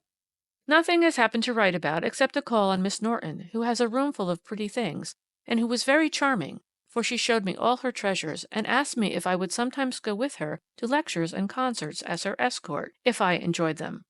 She put it as a favor, but I'm sure Mrs. Kirk has told her about us, and she does it out of kindness to me. I'm as proud as Lucifer, but such favors from such people don't burden me, and I accepted gratefully. When I got back to the nursery there was such an uproar in the parlor that I looked in, and there was Mr. Bear down on his hands and knees with Tina on his back, Kitty leading him with a jump rope, and Minnie feeding two small boys with seed cakes as they roared and ramped in cages built of chairs. "We are playing Nagerie," explained Kitty. "This is mine elephant," added Tina, holding on by the professor's hair. "Mamma always allows us to do what we like on Saturday afternoon, when Franz and Emil come, doesn't she, Mr. Bear?" said Minnie. The Effluent sat up, looking as much in earnest as any of them, and said soberly to me, "I give you my word it is so. If we make too large a noise, you shall say 'hush' to us, and we go more softly." I promised to do so, but left the door open and enjoyed the fun as much as they did, for a more glorious frolic I never witnessed. They played tag and soldiers, danced and sang, and when it began to grow dark they all piled onto the sofa about the professor, while he told charming fairy stories of the storks on the chimney tops, and the little kobolds who ride the snowflakes as they fall. I wish Americans were as simple and natural as Germans, don't you? I'm so fond of writing, I should go spinning on forever if motives of economy didn't stop me, for though I've used thin paper and written fine, I tremble to think of the stamps this long letter will need. Pray forward Amy's as soon as you can spare them. My small news will sound very flat after her splendors, but you will like them, I know. Is Teddy studying so hard that he can't find time to write to his friends? Take good care of him for me, Beth, and tell me all about the babies, and give heaps of love to everyone. From your faithful Jo. P.S. On reading over my letter it strikes me as rather beary, but I am always interested in odd people, and I really had nothing else to write about. Bless you. December. My precious Betsy, as this is to be a scribble-scrabble letter, I direct it to you, for it may amuse you, and give you some idea of my goings-on, for though quiet, they are rather amusing, for which, oh, be joyful! After what Amy would call Herculaneum efforts in the way of mental and moral agriculture, my young ideas begin to shoot and my little twigs to bend as I could wish. They are not so interesting to me as Tina and the boys, but I do my duty by them, and they are fond of me. Franz and Emil are jolly little lads, quite after my own heart, for the mixture of German and American spirit in them produces a constant state of effervescence. Saturday afternoons are riotous times, whether spent in the house or out, for on pleasant days they all go for a walk, like a seminary, with the professor and myself to keep order, and then such fun! We are all very good friends now, and I've begun to take lessons. I really couldn't help it, and it all came about in such a droll way that I must tell you. To begin at the beginning, Mrs. Kirk called me one day as I passed Mr. Bear's room, where she was rummaging.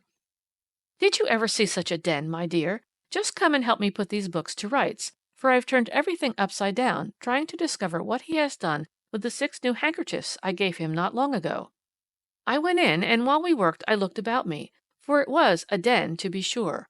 Books and papers everywhere, a broken meerschaum, an old flute over the mantelpiece as if done with, a ragged bird without any tail chirped on one window-seat, and a box of white mice adorned the other. Half-finished boats and bits of string lay among the manuscripts. Dirty little boots stood drying before the fire, and traces of the dearly beloved boys, for whom he makes a slave of himself, were to be seen all over the room. After a grand rummage, 3 of the missing articles were found, one over the bird-cage, one covered with ink, and a third burned brown, having been used as a holder. "Such a man!" laughed good-natured Mrs. K, as she put the relics in the rag-bag. "I suppose the others are torn up to rig ships, bandage cut fingers, or make kite-tails. It's dreadful, but I can't scold him. He's so absent-minded and good-natured, he lets those boys ride over him roughshod. I agree to do his washing and mending, but he forgets to give out his things, and I forget to look them over, so he comes to a sad pass sometimes." "Let me mend them, then," said I. "I don't mind it, and he needn't know. I'd like to. He's so kind to me about bringing my letters and lending books." So I have got his things in order, and knit heels into 2 pairs of the socks, for they were boggled out of shape with his queer darns. Nothing was said, and I hoped he wouldn't find it out, but one day last week he caught me at it.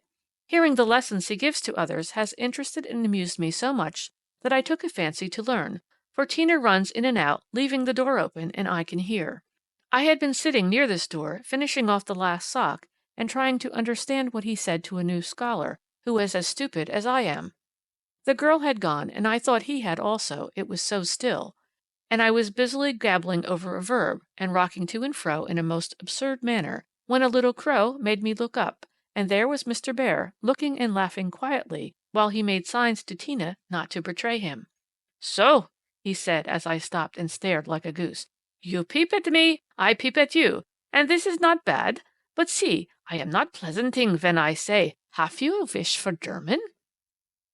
"Yes, but you are too busy. I am too stupid to learn," I blundered out, as red as a peony. "Prut! We will make the time, and we fail not to find the sense. At evening I shall give a little lesson with much gladness, for look you, Miss March, I have this debt to pay," and he pointed to my work. "Yes," they say to one another, "these so kind ladies, he is a stupid old fellow, he will not see what we do. He will not observe that his sock heels go not in holes any more. He will think his buttons grow out new when they fall, and believe that strings make themselves. Ah, but I have an eye, and I see much. I have a heart, and I feel thanks for this. Come, a little lesson then and now, or no more good fairy works for me and mine." Of course I could say nothing after that, and it is really a splendid opportunity. I made the bargain, and we began. I took 4 lessons, and then I stuck fast in a grammatical bog. The professor was very patient with me, but it must have been torment to him, and now and then he'd look at me with such an expression of mild despair that it was a toss-up with me whether to laugh or cry. I tried both ways, and when it came to a sniff or utter mortification and woe, he just threw the grammar on the floor and marched out of the room. I felt myself disgraced and deserted forever, but didn't blame him a particle, and was scrambling my papers together, meaning to rush upstairs and shake myself hard, when in he came, as brisk and beaming as if I'd covered myself in glory. "Now we shall try a new way. You and I will read these pleasant little Marchen together, and dig no more into that dry book that goes in the corner for making us trouble." He spoke so kindly, and opened Hans Andersen's fairy tales so invitingly before me, that I was more ashamed than ever, and went at my lesson in a neck-or-nothing style that seemed to amuse him immensely. I forgot my bashfulness, and pegged away, no other word will express it, with all my might, tumbling over long words, pronouncing according to inspiration of the minute, and doing my very best. When I finished reading my first page and stopped for breath, he clapped his hands and cried out in his hearty way, "Das ist gut! Now we go well! My turn! I do him in German, give me your ear!" And away he went, rumbling out the words with his strong voice and a relish which was good to see as well as hear. Fortunately the story was The Constant Tin Soldier, which is droll, you know, so I could laugh, and I did, though I didn't understand half he read, for I couldn't help it, he was so earnest, I so excited, and the whole thing so comical. After that we got on better, and now I read my lessons pretty well, for this way of studying suits me, and I can see that the grammar gets tucked into the tales and poetry as one gives pills in jelly. I like it very much, and he doesn't seem to tire of it yet, which is very good of him, isn't it? I mean to give him something on Christmas, for I dare not offer money. Tell me something nice, Marmee. I'm glad Laurie seems so happy and busy that he has given up smoking and lets his hair grow. You see Beth manages him better than I did. I'm not jealous, dear. Do your best. Only don't make a saint of him. I'm afraid I couldn't like him without a spice of human naughtiness. Read him bits of my letters. I haven't time to write much, and that will do just as well. Thank heaven, Beth continues so comfortable. January. A happy New Year to you all, my dearest family, which of course includes Mr. L. and a young man by the name of Teddy. I can't tell you how much I enjoyed your Christmas bundle, for I didn't get it till night, and had given up hoping. Your letter came in the morning, but you said nothing about a parcel, meaning it for a surprise, so I was disappointed, for I'd had a kind of feeling that you wouldn't forget me. I felt a little low in my mind as I sat up in my room after tea, and when the big, muddy, battered-looking bundle was brought to me, I just hugged it and pranced. It was so homey and refreshing that I sat down on the floor and read and looked and ate and laughed and cried in my usual absurd way. The things were just what I wanted, and all the better for being made instead of bought. Beth's new ink bib was capital, and Hannah's box of hard gingerbread will be a treasure. I'll be sure and wear the nice flannels you sent, Marmee, and read carefully the books Father has marked. Thank you all, heaps and heaps. Speaking of the books reminds me that I am getting rich in that line, for on New Year's Day Mr. Bear gave me a fine Shakespeare. It is one he values much, and I've often admired it, set up in the place of honor with his German Bible, Plato, Homer, and Milton, so you may imagine how I felt when he brought it down without its cover and showed me my own name in it, from my friend Friedrich Baer. You say often you wish a library. Here I give you one, for between these lids, he meant covers, is many books in one. Read him well, and he will help you much, for the study of character in this book will help you to read it in the world, and paint it with your pen. I thanked him as well as I could, and talked now about my library as if I had 100 books. I never knew how much there was in Shakespeare before, but then I never had a bear to explain it to me. Now don't laugh at his horrid name. It isn't pronounced either bear or beer, as people will say it, but something between the two, as only Germans can give it. I'm glad you both like what I tell you about him, and hope you will know him some day. Mother would admire his warm heart, father his wise head. I admire both, and feel rich in my new friend Friedrich Baer. Not having much money or knowing what he'd like, I got several little things, and put them about the room where he would find them unexpectedly. They were useful, pretty, or funny. A new standish on his table, a little vase for his flower, he always has one, or a bit of green in a glass to keep him fresh, he says, and a holder for his blower, so that he needn't burn up what Amy calls mouchoirs. I made it like those Beth invented, a big butterfly with a fat body and black and yellow wings, worsted feelers, and bead eyes. It took his fancy immensely, and he put it on his mantelpiece as an article of virtue, so it was rather a failure after all. Poor as he is, he didn't forget a servant or a child in the house, and not a soul here, from the French laundrywoman to Miss Norton, forgot him. I was so glad of that. They got up a masquerade and had a gay time New Year's Eve. I didn't mean to go down, having no dress, but at the last minute Mrs. Kirk remembered some old brocades, and Miss Norton lent me some lace and feathers. So I dressed up as Mrs. Malaprop and sailed in with a mask on. No one knew me, for I disguised my voice, and no one dreamed of the silent, haughty Miss March, for they think I am very stiff and cool, most of them, and so I am to whippersnappers, could dance and dress, and burst out into a nice derangement of epitaphs, like an allegory on the banks of the Nile. I enjoyed it very much, and when we unmasked, it was fun to see them stare at me. I heard one of the young men tell another that he knew I'd been an actress. In fact, he thought he remembered seeing me at one of the minor theaters. Meg will relish that joke. Mr. Bear was Nick Bottom, and Tina was Titiana, a perfect little fairy in his arms. To see them dance was quite a landscape, to use a Teddyism. I had a very happy New Year, after all, and when I thought it over in my room, I felt as if I was getting on a little in spite of my many failures, for I'm cheerful all the time now, work with a will, and take more interest in other people than I used to, which is satisfactory. Bless you all. Ever your loving, Jo. Chapter 34, A Friend. Though very happy in the social atmosphere about her, and very busy with the daily work that earned her bread and made it sweeter for the effort, Jo still found time for literary labors. The purpose which now took possession of her was a natural one to a poor and ambitious girl, but the means she took to gain her end were not the best. She saw that money conferred power. Money and power, therefore, she resolved to have, not to be used for herself alone, but for those whom she loved more than life. The dream of filling home with comforts, giving Beth everything she wanted, from strawberries in winter to an organ in her bedroom, going abroad herself, and always having more than enough so that she might indulge in the luxury of charity, had been for years Jo's most cherished castle in the air. The prize story experience had seemed to open a way which might, after long traveling and much uphill work, lead to this delightful chateau in Espagne. But the novel disaster quenched her courage for a time, for public opinion is a giant which has frightened stouter-hearted Jacks on bigger beanstalks than hers.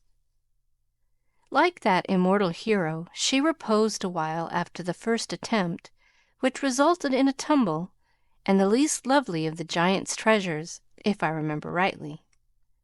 But the up again and take another spirit was as strong in Jo as in Jack, so she scrambled up on the shady side this time, and got more booty, but nearly left behind her what was far more precious than the money bags.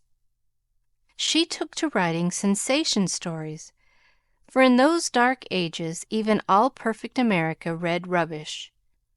She told no one, but concocted a thrilling tale and boldly carried it herself to Mr. Dashwood, editor of the Weekly Volcano. She had never read Sartor Resartus, but she had a womanly instinct that clothes possess an influence more powerful over many than the worth of character or the magic of manners. So she dressed herself in her best, and trying to persuade herself that she was neither excited nor nervous, bravely climbed 2 pairs of dark and dirty stairs to find herself in a disorderly room, a cloud of cigar smoke, and the presence of 3 gentlemen, sitting with their heels rather higher than their hats, which articles of dress none of them took the trouble to remove on her appearance. Somewhat daunted by this reception, Jo hesitated on the threshold, murmuring in much embarrassment, "Excuse me, I was looking for the Weekly Volcano office.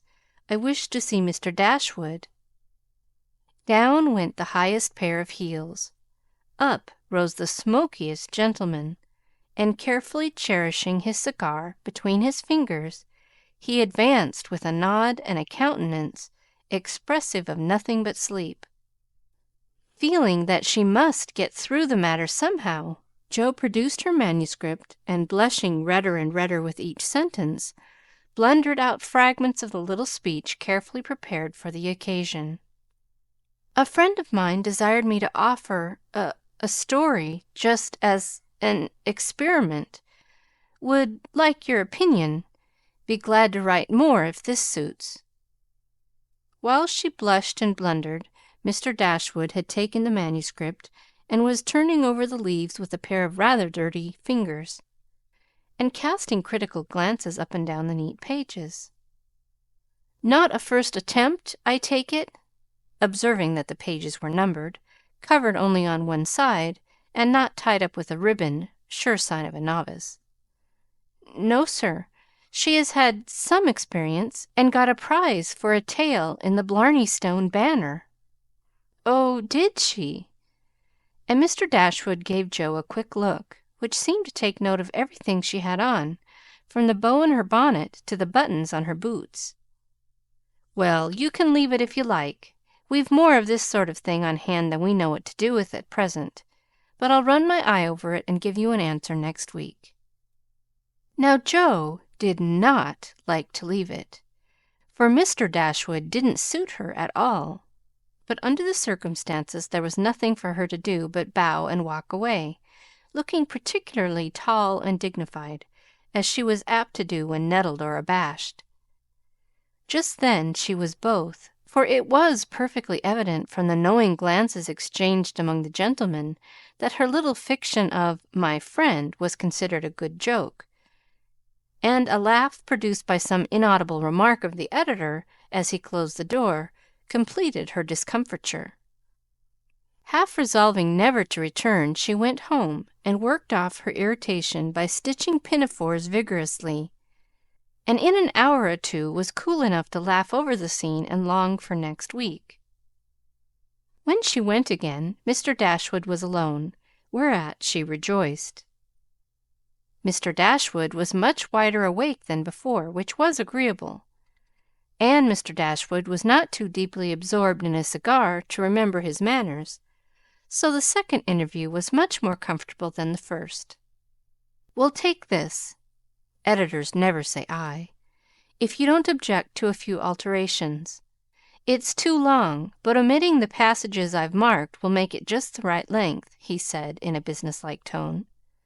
Jo hardly knew her own manuscript again, so crumpled and underscored were its pages and paragraphs, but feeling as a tender parent might on being asked to cut off her baby's legs in order that it might fit into a new cradle, she looked at the marked passages and was surprised to find that all the moral reflections, which she had carefully put in as ballast for much romance, had been stricken out.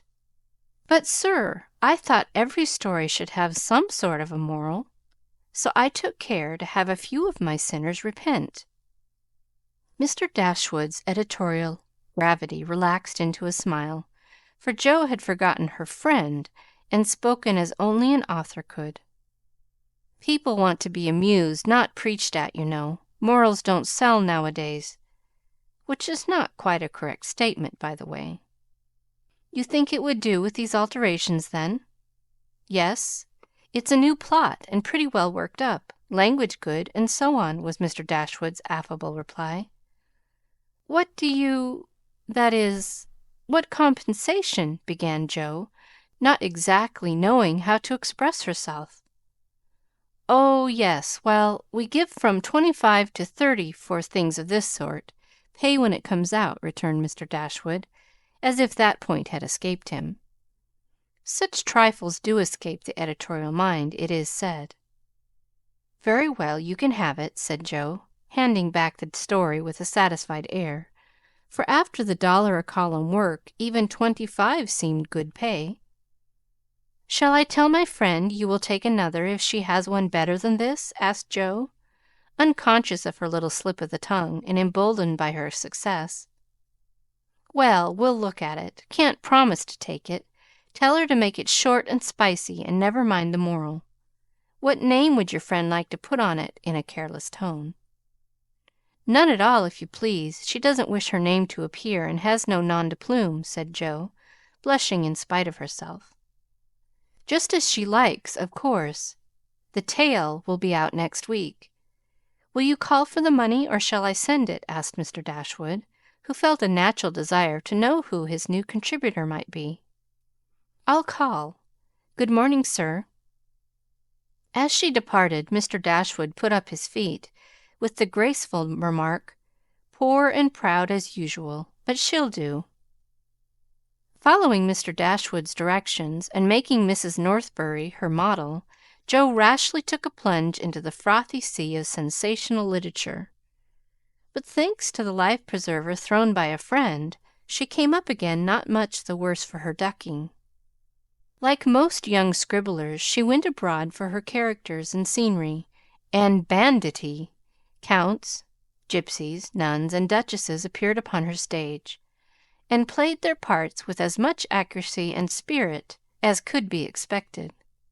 Her readers were not particular about such trifles as grammar, punctuation, and probability, and Mr. Dashwood graciously permitted her to fill his columns at the lowest prices, not thinking it necessary to tell her that the real cause of his hospitality was the fact that one of his hacks, on being offered higher wages, had basely left him in the lurch.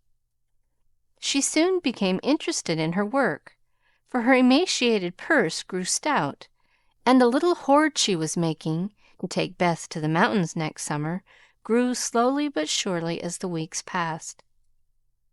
One thing disturbed her satisfaction, and that was that she did not tell them at home.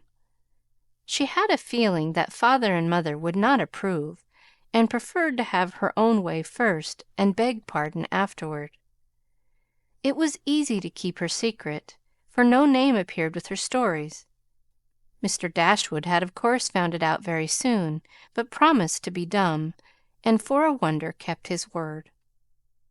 She thought it would do her no harm, for she sincerely meant to write nothing of which she would be ashamed, and quieted all pricks of conscience by anticipations of the happy minute when she would show her earnings and laugh over her well-kept secret. But Mr. Dashwood rejected any but thrilling tales, and as thrills could not be produced except by harrowing up the souls of the readers, history and romance, land and sea, science and art, police records, and lunatic asylums had to be ransacked for the purpose. Jo soon found that her innocent experience had given her but few glimpses of the tragic world which underlies society. So, regarding it in a business light, she set about supplying her deficiencies with characteristic energy. Eager to find material for stories, and bent on making them original in plot, if not masterly in an execution, she searched newspapers for accidents, incidents, and crimes. She excited the suspicions of public librarians by asking for works on poisons. She studied faces in the street, and characters, good, bad, and indifferent, all about her. She delved in the dust of ancient times for facts or fictions so old that they were as good as new, and introduced herself to folly, sin, and misery as well as her limited opportunities allowed. She thought she was prospering finely, but unconsciously she was beginning to desecrate some of the womanliest attributes of a woman's character. She was living in bad society, and imaginary though it was, its influence affected her, for she was feeding heart and fancy on dangerous and unsubstantial food, and was fast brushing the innocent bloom from her nature by a premature acquaintance with the darker side of life, which comes soon enough to all of us. She was beginning to feel rather than see this, for much describing of other people's passions and feelings set her to studying and speculating about her own, a morbid amusement in which healthy young minds do not voluntarily indulge. Wrongdoing always brings its own punishment, and when Jo most needed hers, she got it. I don't know whether the study of Shakespeare helped her to read character, or a natural instinct of a woman for what was honest, brave, and strong, but while endowing her imaginary heroes with every perfection under the sun, Jo was discovering a live hero who interested her in spite of many human imperfections. Mr. Bear, in one of their conversations, had advised her to study simple, true, and lovely characters, wherever she found them, as good training for a writer. Jo took him at his word, for she coolly turned round and studied him, a proceeding which would have much surprised him had he known it, for the worthy professor was very humble in his own conceit. Why everybody liked him was what puzzled Jo at first. He was neither rich nor great, young nor handsome, in no respect what is called fascinating, imposing, or brilliant, and yet he was as attractive as a genial fire, and people seemed to gather about him as naturally as about a warm hearth. He was poor, yet always appeared to be giving something away, a stranger, yet everyone was his friend, no longer young, but as happy-hearted as a boy, plain and peculiar, yet his face looked beautiful to many, and his oddities were freely forgiven for his sake. Jo often watched him, trying to discover the charm, and at last decided that it was benevolence which worked the miracle. If he had any sorrow, it sat with its head under its wing, and he turned only his sunny side to the world. There were lines upon his forehead, but time seemed to have touched him gently, remembering how kind he was to others. The pleasant curves about his mouth were the memorials of many friendly words and cheerful laughs. His eyes were never cold or hard, and his big hand had a warm, strong grasp that was more expressive than words. His very clothes seemed to partake of the hospitable nature of the wearer. They looked as if they were at ease, and liked to make him comfortable. His capacious waistcoat was suggestive of a large heart underneath. His rusty coat had a social air, and the baggy pockets plainly proved that little hands often went in empty and came out full. His very boots were benevolent, and his collars never stiff and raspy like other people's. "That's it," said Jo to herself, when she at length discovered that genuine good will toward one's fellow men could beautify and dignify even a stout German teacher, who shoveled in his dinner, darned his own socks, and was burdened with the name of Bear. Jo valued goodness highly, but she also possessed a most feminine respect for intellect, and a little discovery which she made about the professor added much to her regard for him. He never spoke of himself, and no one ever knew that in his native city he had been a man much honored and esteemed for learning and integrity, till a countryman came to see him. He never spoke of himself, and in a conversation with Miss Norton divulged the pleasing fact. From her Jo learned it, and liked it all the better because Mr. Bear had never told it. She felt proud to know that he was an honored professor in Berlin, though only a poor language master in America, and his homely, hard-working life was much beautified by the spice of romance which this discovery gave. Another and a better gift than intellect was shown her in a most unexpected manner. Miss Norton had the entree into most society, which Jo would have had no chance of seeing but for her. The solitary woman felt an interest in the ambitious girl, and kindly conferred many favors of this sort both on Jo and the Professor. She took them with her one night to a select symposium held in honor of several celebrities. Jo went prepared to bow down and adore the mighty ones whom she had worshipped with youthful enthusiasm afar off. But her reverence for genius received a severe shock that night, and it took her some time to recover from the discovery that the great creatures were only men and women after all. Imagine her dismay on stealing a glance of timid admiration at the poet, whose lines suggested an ethereal being fed on spirit, fire, and dew, to behold him devouring his supper with an ardor which flushed his intellectual countenance. Turning as from a fallen hero, she made other discoveries which rapidly dispelled her romantic illusions. The great novelist vibrated between two decanters with the regularity of a pendulum. The famous divine flirted openly with one of the Madame de Staëls of the age, who looked daggers at another Corinne, who was amiably satirizing her after outmaneuvering her in efforts to absorb the profound philosopher, who imbibed tea Johnsonianly and appeared to slumber, the loquacity of the lady rendering speech impossible. The scientific celebrities, forgetting their mollusks and glacial periods, gossiped about art, while devoting themselves to oysters and ices with characteristic energy.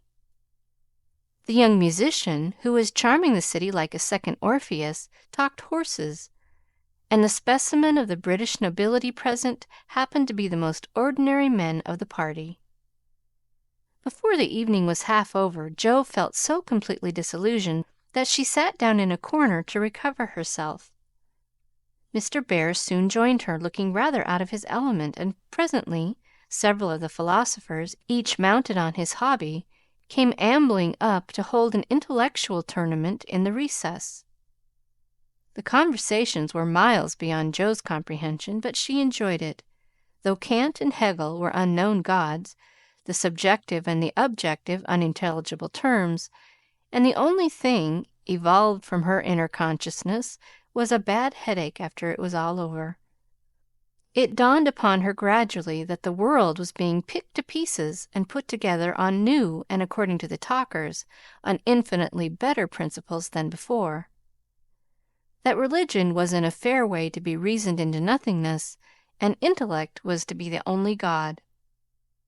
Jo knew nothing about philosophy or metaphysics of any sort, but a curious excitement, half pleasurable, half painful, came over her as she listened, with a sense of being turned adrift into time and space, like a young balloon on a holiday.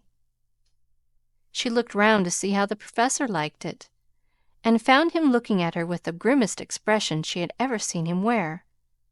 He shook his head and beckoned her to come away, but she was fascinated just then by the freedom of speculative philosophy, and kept her seat, trying to find out what the wise gentleman intended to rely upon after they had annihilated all the old beliefs. Now Mr. Bear was a diffident man, and slow to offer his own opinions, not because they were unsettled, but too sincere and earnest to be lightly spoken. As he glanced from Jo to several other young people attracted by the brilliancy of the philosophic pyrotechnics, he knit his brows and longed to speak, fearing that some inflammable young soul would be led astray by the rockets, to find, when the display was over, that they had only an empty stick or a scorched hand. He bore it as long as he could, but when he was appealed to for an opinion, he blazed up with honest indignation and defended religion with all the eloquence of truth, an eloquence which made his broken English musical and his plain face beautiful. He had a hard fight, for the wise men argued well, but he didn't know when he was beaten and stood to his colors like a man. Somehow, as he talked, the world got right again to Joe. The old beliefs that had lasted so long seemed better than the new. God was not a blind force, and immortality was not a pretty fable, but a blessed fact. She felt as if she had solid ground under her feet again, and when Mr. Bear paused, out-talked, but not one whit convinced, Joe wanted to clap her hands and thank him. She did neither, but she remembered the scene and gave the Professor her heartiest respect, for she knew it cost him an effort to speak out then and there, because his conscience would not let him be silent.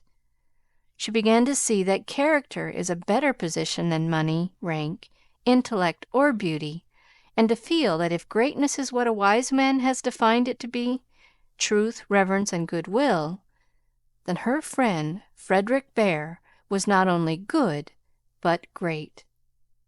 This belief strengthened daily. She valued his esteem.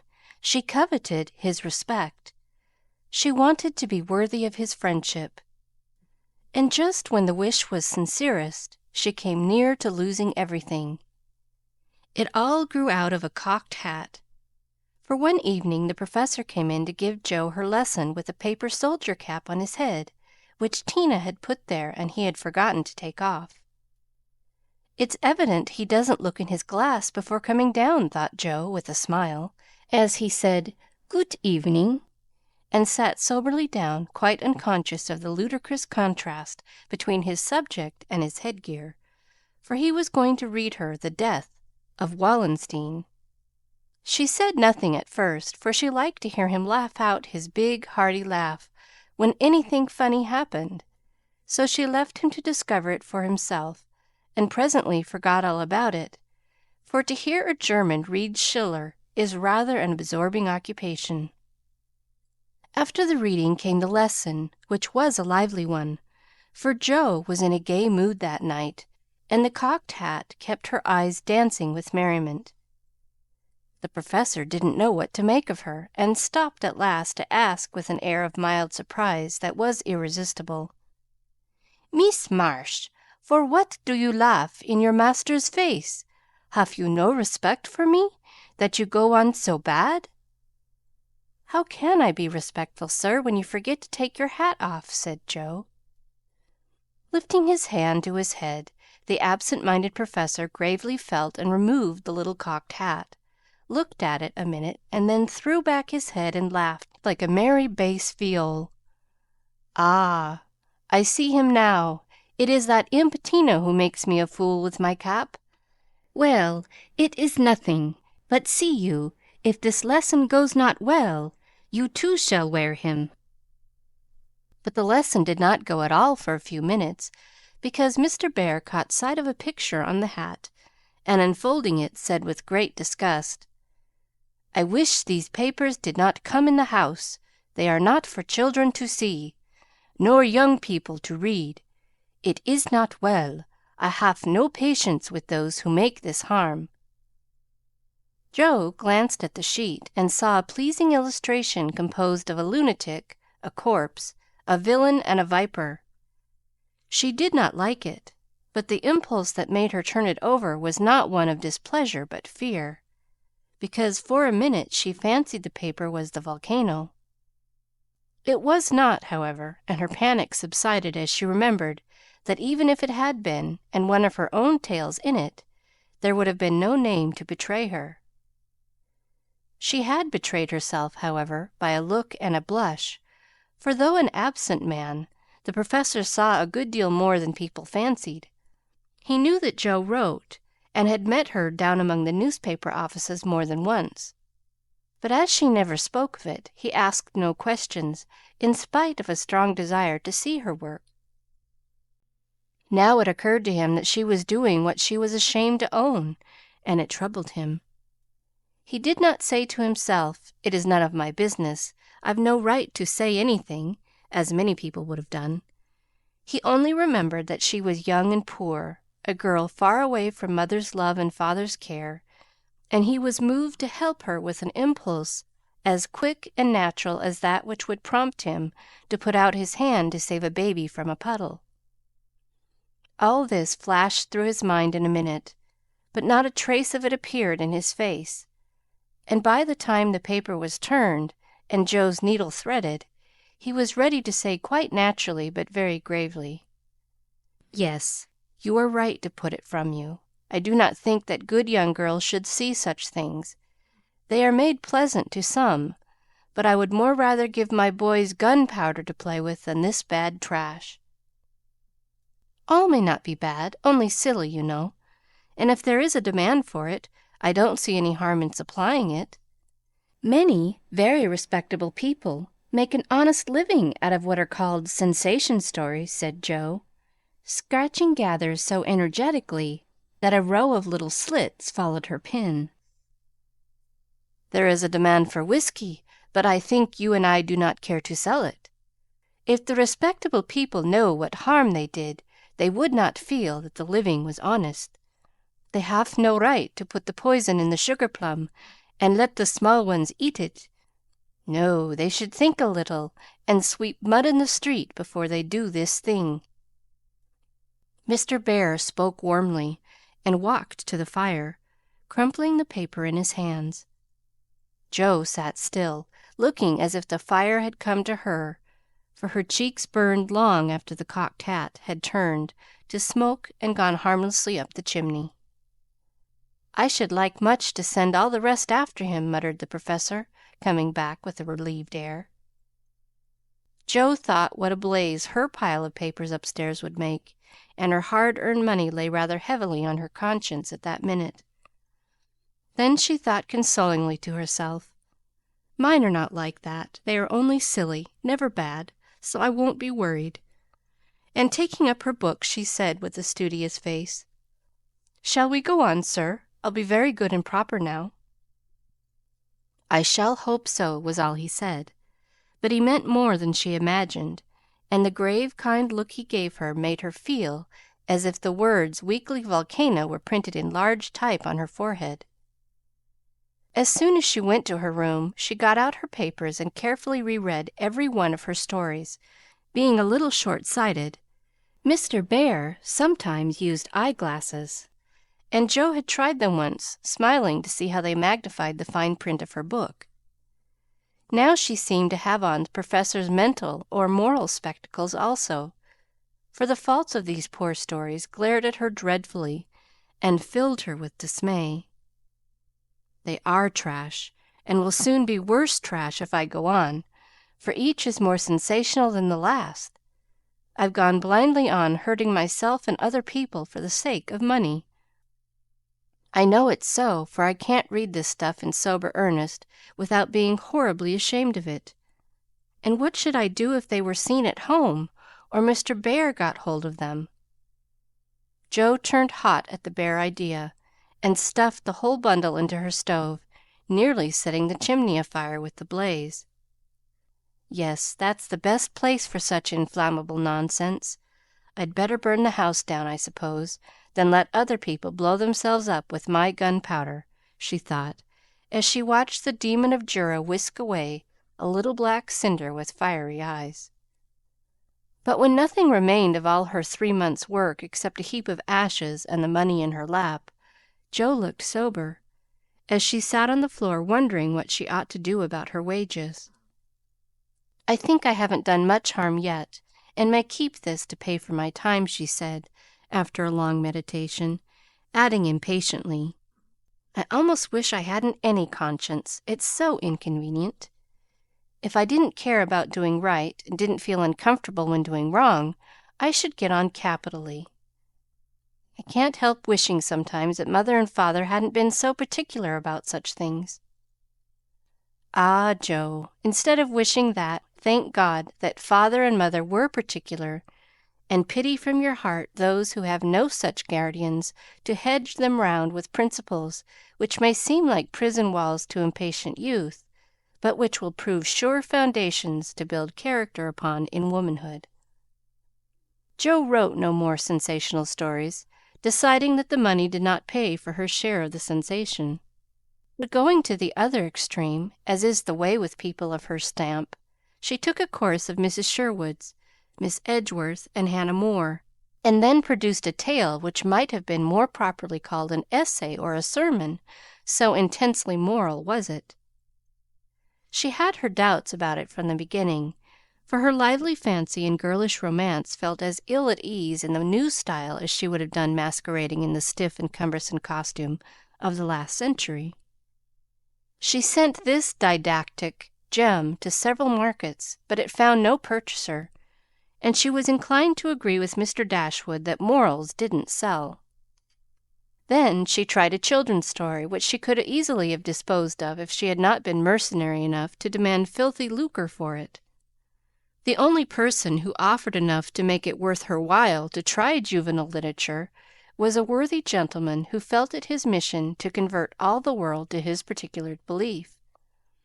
But much as she liked to write for children, Jo could not consent to depict all her naughty boys as being eaten by bears or tossed by mad bulls because they did not go to a particular Sabbath school, nor all the good infants who did go as rewarded by every kind of bliss, from gilded gingerbread to escorts of angels when they departed this life, with psalms or sermons on their lisping tongues. So nothing came of these trials, and Jo corked up her inkstand and said, in a fit of very wholesome humility, "I don't know anything. I'll wait until I do before I try again, and meantime sweep mud in the street. If I can't do better, that's honest at least." Which decision proved that her second tumble down the beanstalk had done her some good. While these internal revolutions were going on, her external life had been as busy and uneventful as usual, and if she sometimes looked serious or a little sad, no one observed it but Professor Bear. He did it so quietly that Jo never knew he was watching to see if she would accept and profit by his reproof. But she stood the test, and he was satisfied, for though no words passed between them, he knew that she had given up writing. Not only did he guess it by the fact that the second finger of her right hand was no longer inky, but she spent her evenings downstairs now, was met no more among newspaper offices, and studied with a dogged patience which assured him that she was bent on occupying her mind with something useful, if not pleasant. He helped her in many ways, proving himself a true friend, and Jo was happy. For while her pen lay idle, she was learning other lessons besides German, and laying a foundation for the sensation story of her own life. It was a pleasant winter and a long one, for she did not leave Mrs. Kirk till June.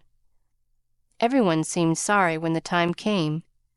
The children were inconsolable, and Mr. Bear's hair stuck straight up all over his head, for he always rumpled it wildly when disturbed in mind. "Going home?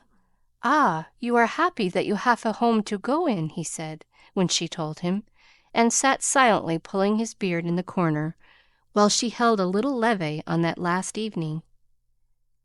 She was going early, so she bade them all good-bye overnight, and when his turn came, she said warmly, "Now, sir, you won't forget to come and see us if you ever travel our way, will you? I'll never forgive you if you do, for I want them all to know my friend." "Do you? Shall I come?" he asked, looking down at her with an eager expression which she did not see. "Yes, come next month. Laurie graduates then, and you'd enjoy commencement as something new." "That is your best friend of whom you speak?" he said in an altered tone. "Yes, my boy Teddy. I'm very proud of him, and should like you to see him." Jo looked up then, quite unconscious of anything but her own pleasure in the prospect of showing them to one another. Something in Mr. Bear's face suddenly recalled the fact that she might find Laurie more than a best friend, and simply because she particularly wished not to look as if anything was the matter, she involuntarily began to blush, and the more she tried not to, the redder she grew. If it had not been for Tina on her knee, she didn't know what would have become of her. Fortunately, the child was moved to hug her, so she managed to hide her face an instant, hoping the Professor did not see it. But he did, and his own changed again from that momentary anxiety to its usual expression, as he said cordially, "I fear I shall not make the time for that, but I wish the friend much success, and you all happiness. Gott bless you." And with that he shook hands warmly, shouldered Tina, and went away. But after the boys were abed, he sat long before his fire, with the tired look on his face, and the heimweh, or homesickness, lying heavy at his heart. Once, when he remembered Jo as she sat with the little child in her lap, and that new softness in her face, he leaned his head on his hands a minute, and then roamed about the room as if in search of something that he could not find. "It is not for me. I must not hope it now," he said to himself, with a sigh that was almost a groan. Then, as if reproaching himself for the longing that he could not repress, he went and kissed the two tousled heads upon the pillow, took down his seldom used meerschaum, and opened his Plato. He did his best, and did it manfully, but I don't think he found that a pair of rampant boys, a pipe, or even the divine Plato were very satisfactory substitutes for wife and child at home. Early as it was, he was at the station next morning to see Jo off, and thanks to him she began her solitary journey with the pleasant memory of a familiar face smiling its farewell, a bunch of violets to keep her company, and, best of all, the happy thought, "Well, the winter's gone, and I've written no books, earned no fortune, but I've made a friend worth having, and I'll try to keep him all my life." Chapter 35. Heartache. Whatever his motive might have been, Laurie studied to some purpose that year, for he graduated with honor, and gave the Latin oration with the grace of a Phillips and the eloquence of a Demosthenes, so his friends said. They were all there, his grandfather, oh so proud, Mr. and Mrs. March, John and Meg, Jo and Beth, and all exalted over him with the sincere admiration which boys make light of at the time, but fail to win from the world by any after triumphs. "I've got to stay for this confounded supper, but I shall be home early to-morrow. You'll come and meet me as usual, girls?" Laurie said, as he put the sisters into the carriage after the joys of the day were over. He said girls, but he meant Jo, for she was the only one who kept up the old custom.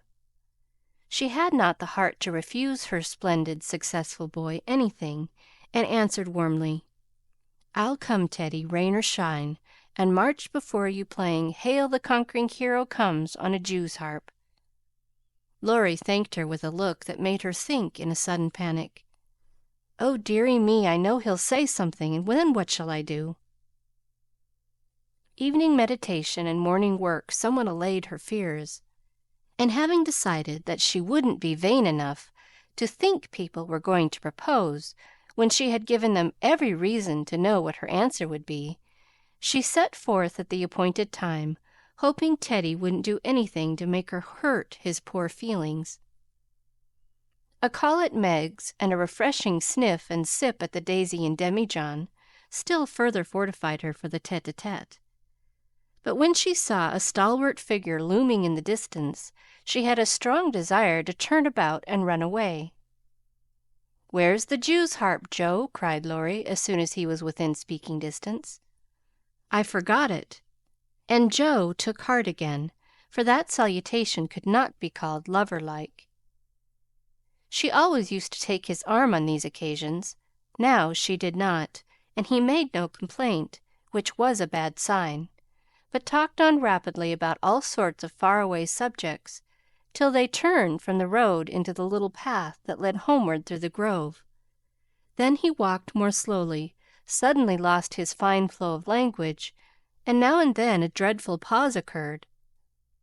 To rescue the conversation from one of these wells of silence into which it kept falling, Jo said hastily, "Now you must have a good long holiday." "I intend to." Something in his resolute tone made Jo look up quickly to find him looking down at her with an expression that assured her the dreadful moment had come, and made her put out her hand with an imploring, No, Teddy, please don't." "I will, and you must hear me. It's no use, Joe. We've got to have it out, and the sooner the better for both of us," he answered, getting flushed and excited all at once. "Say what you like, then. I'll listen," said Joe, with a desperate sort of patience. Laurie was a young lover, but he was in earnest, and meant to have it out if he died in the attempt. So he plunged into the subject with characteristic impetuosity, saying in a voice that would get choky now and then in spite of manful efforts to keep it steady: "I've loved you ever since I've known you, Joe. Couldn't help it, you've been so good to me. I tried to show it, but you wouldn't let me. Now I'm going to make you hear and give me an answer, for I can't go on so any longer." "I wanted to save you this. I thought you'd understand," began Joe, finding it a great deal harder than she expected. "I know you did, but the girls are so queer you never know what they mean. They say no when they mean yes, and drive a man out of his wits just for the fun of it," returned Laurie, entrenching himself behind an undeniable fact. "I don't. I never wanted to make you care for me so, and I went away to keep you from it if I could." "I thought so. It was like you, but it was no use. I only loved you all the more, and I worked hard to please you, and I gave up billiards and everything you didn't like, and waited and never complained, for I hoped you'd love me, though I'm not half good enough." Here there was a choke that couldn't be controlled, so he decapitated Buttercups while he cleared his confounded throat. You are. You're a great deal too good for me, and I'm so grateful to you, and so proud and fond of you. I don't know why I can't love you as you want me to. I've tried, but I can't change the feeling, and it would be a lie to say I do when I don't." "Really? Truly, Joe?" He stopped short and caught both her hands as he put his question with a look that she did not soon forget. "Really, truly, dear." They were in the grove now, close by the stile, and when the last words fell reluctantly from Joe's lips, Laurie dropped her hands and turned as if to go on. But for once in his life the fence was too much for him, so he just laid his head down on the mossy post and stood so still that Joe was frightened. "Oh, Teddy, I'm sorry, so desperately sorry. I could kill myself if it would do any good. I wish you wouldn't take it so hard. I can't help it.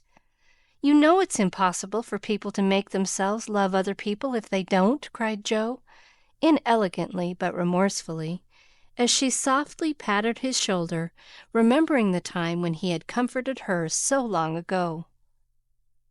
"They do sometimes," said a muffled voice from the post. "I don't believe it's the right sort of love, and I'd rather not try it," was the decided answer. There was a long pause while a blackbird sung blithely on the willow by the river, and the tall grass rustled in the wind. Presently Joe said very soberly, as she sat down on the step of the stile, "Laurie, I want to tell you something." He started as if he had been shot, threw up his head, and cried out in a fierce tone, "Don't tell me that, Joe! I can't bear it now." "Tell you what?" she asked, wondering at his violence. "That you love that old man." "What old man?" demanded Joe, thinking he must mean his grandfather. "That devilish professor you were always writing about. If you say you love him, I know I shall do something desperate." And he looked as if he would keep his word, as he clenched his hands with a wrathful spark in his eyes. Joe wanted to laugh, but she restrained herself and said warmly, for she too was getting excited with all this, "Don't swear, Teddy. He isn't old, nor anything bad, but good and kind, and the best friend I've got next to you. Pray don't fly into a passion. I want to be kind, but I know I shall get angry if you abuse my professor. I haven't the least idea of loving him or anybody else." but you will after a while, and then what will become of me? You'll love someone else too, like a sensible boy, and forget all this trouble. I can't love anyone else, and I'll never forget you, Joe. Never! Never!" with a stamp to emphasize his passionate words. "What shall I do with him?" sighed Joe, finding that emotions were more unmanageable than she expected. "You haven't heard what I wanted to tell you. Sit down and listen, for indeed I want to do right and make you happy," she said, hoping to soothe him with a little reason, which proved that she knew nothing about love. Seeing a ray of hope in that last speech, Laurie threw himself down on the grass at her feet, leaned his arm on the lower step of the stile, and looked up at her with an expectant face. Now that arrangement was not conducive to calm speech or clear thought on Joe's part, for how could she say hard things to her boy while he watched her with eyes full of love and longing, and lashes still wet with a bitter drop or two her hardness of heart had wrung from him? She gently turned his head away, saying, as she stroked the wavy hair which had been allowed to grow for her sake, how touching that was, to be sure! "I agree with Mother that you and I are not suited to each other, because our quick tempers and strong wills would probably make us very miserable if we were so foolish as to—" Joe paused a little over the last word, but Laurie uttered it with a rapturous expression. "Marry? No, we shouldn't. If you loved me, Joe, I should be a perfect saint, for you could make me anything you like. No, I can't. I've tried and failed, and I won't risk our happiness by such a serious experiment. We don't agree, and we never shall, so we'll be good friends all our lives, but we won't go and do anything rash." "Yes, we will, if we get the chance," muttered Laurie rebelliously. "Now do be reasonable and take a sensible view of the case," implored Joe, almost at her wits' end. "I won't be reasonable. I don't want to take what you call a sensible view. It won't help me, and it only makes it harder. I don't believe you've got any heart." "I wish I hadn't." There was a little quiver in Joe's voice, and thinking it a good omen, Laurie turned round, and bringing all his persuasive powers to bear, as he said, in the wheedlesome tone that had never been so dangerously wheedlesome before, "Don't disappoint us, dear. Every one expects it. Grandpa has set his heart upon it. Your people like it, and I can't get on without you. Say you will, and let's be happy. Do, do." Not until months afterward did Joe understand how she had the strength of mind to hold fast to the resolution she had made when she decided that she did not love her boy, and never could. It was very hard to do, but she did it, knowing that delay was both useless and cruel. "I can't say yes, truly, so I won't say it at all. You'll see that I'm right by and by, and thank me for it," she began solemnly. "I'll be hanged if I do!" And Laurie bounced up off the grass, burning with indignation at the very idea. "Yes, you will," persisted Joe. "You'll get over this after a while, and find some lovely, accomplished girl who will adore you and make a fine mistress for your fine house. I shouldn't. I'm homely and awkward and odd and old, and you'd be ashamed of me, and we should quarrel. We can't help it even now, you see. And I shouldn't like elegant society, and you would. And you'd hate my scribbling, and I couldn't get on without it. And we should be unhappy, and wish we hadn't done it, and everything would be horrid." "Anything more?" asked Laurie, finding it hard to listen patiently to this prophetic burst. "Nothing more, except that I don't believe I shall ever marry. I'm happy as I am, and love my liberty too well to be in a hurry to give it up for any mortal man." "I know better," broke in Laurie. "You think so now, but there'll come a time when you will care for somebody, and you'll love him tremendously, and live and die for him. I know you will. It's your way, and I shall have to stand by and see it." And the despairing lover cast his hat upon the ground with a gesture that would have seemed comical if his face had not been so tragic. "Yes, I will live and die for him, if he ever comes, and makes me love him in spite of myself. And you must do the best you can," cried Joe, losing patience with poor Teddy. "I've done my best, but you won't be reasonable, and it's selfish of you to keep teasing me for what I can't give. I shall always be fond of you, very fond indeed, as a friend, but I'll never marry you, and the sooner you believe it, the better for both of us. So now." That speech was like gunpowder. Laurie looked at her a minute as if he did not know quite what to do with himself, then turned sharply away, saying in a desperate sort of tone, "You'll be sorry some day, Joe." "Oh, where are you going?" she cried, for his face frightened her. "To the devil," was the consoling answer. For a minute Joe's heart stood still as he swung himself down the bank toward the river. But it takes much folly, sin, or misery to send a young man to a violent death, and Laurie was not one of the weak sort who are conquered by a single failure. He had no thought of a melodramatic plunge, but some blind instinct led him to fling hat and coat into his boat and row away with all his might, making better time up the river than he had done in any race. Joe drew a long breath and unclasped her hands as she watched the poor fellow trying to outstrip the trouble which he carried in his heart. "That will do him good, and he'll come home in such a tender, penitent state of mind that I shan't dare to see him," she said, adding as she went slowly home, feeling as if she had murdered some innocent thing and buried it under the leaves.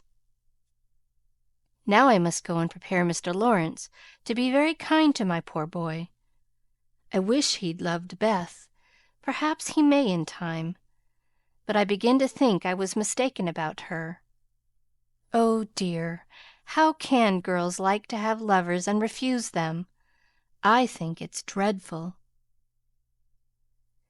Being sure that no one could do it so well as herself, she went straight to Mr. Laurence, told the hard story bravely through, and then broke down, crying so dismally over her own insensibility that the kind old gentleman, though sorely disappointed, did not utter a reproach. He found it difficult to understand how any girl could help loving Laurie, and hoped she would change her mind. But he knew, even better than Joe, that love cannot be forced.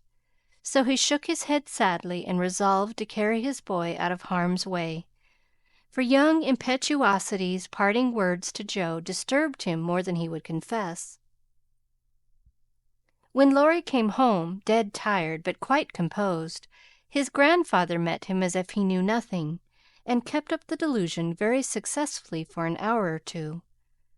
But when they sat together in the twilight, the time they used to enjoy so much, it was hard work for the old man to ramble on as usual, and harder still for the young one to listen to the praises of the last year's successes, which to him now seemed like love's labor lost. He bore it as long as he could, then went to his piano and began to play. The windows were open, and Joe, walking in the garden with Beth, for once understood music better than her sister, for he played the Sonata Pathetique, and played it as he never did before. "That's very fine, I dare say, but it's sad enough to make one cry. Give us something gayer, lad," said Mr. Laurence, whose kind old heart was full of sympathy, which he longed to show, but knew not how. Laurie dashed into a livelier strain, played stormily for several minutes, and would have got through bravely if in a momentary lull Mrs. March's voice had not been heard calling, "Joe, dear, come in, I want you." Just what Laurie longed to say, with a different meaning. As he listened, he lost his place. The music ended with a broken chord, and the musicians sat silent in the dark. "I can't stand this," muttered the old gentleman. Up he got, groped his way to the piano, laid a kind hand on either of the broad shoulders, and said, as gently as a woman, "I know, my boy, I know." No answer for an instant. Then Laurie asked sharply, "Who told you?" "Jo herself." "Then there's an end of it." And he shook off his grandfather's hands with an impatient motion, for though grateful for the sympathy, his man's pride could not bear a man's pity. "Not quite. I want to say one thing, and then there shall be an end of it," returned Mr. Laurence with unusual mildness. "You won't care to stay at home now, perhaps?" "I don't intend to run away from a girl. Jo can't prevent my seeing her, and I shall stay and do it as long as I like," interrupted Laurie in a defiant tone. "Not if you are the gentleman I think you. I'm disappointed, but the girl can't help it, and the only thing left for you to do is to go away for a time. Where will you go?" "Anywhere. I don't care what becomes of me." And Laurie got up with a reckless laugh that grated on his grandfather's ear. "Take it like a man, and don't do anything rash, for God's sake. Why not go abroad as you planned and forget it?" "I can't." "But you've been wild to go, and I promised you should when you got through college." "Ah, but I didn't mean to go alone." And Laurie walked fast through the room with an expression which it was well his grandfather did not see. "I don't ask you to go alone. There's someone ready and glad to go with you anywhere in the world."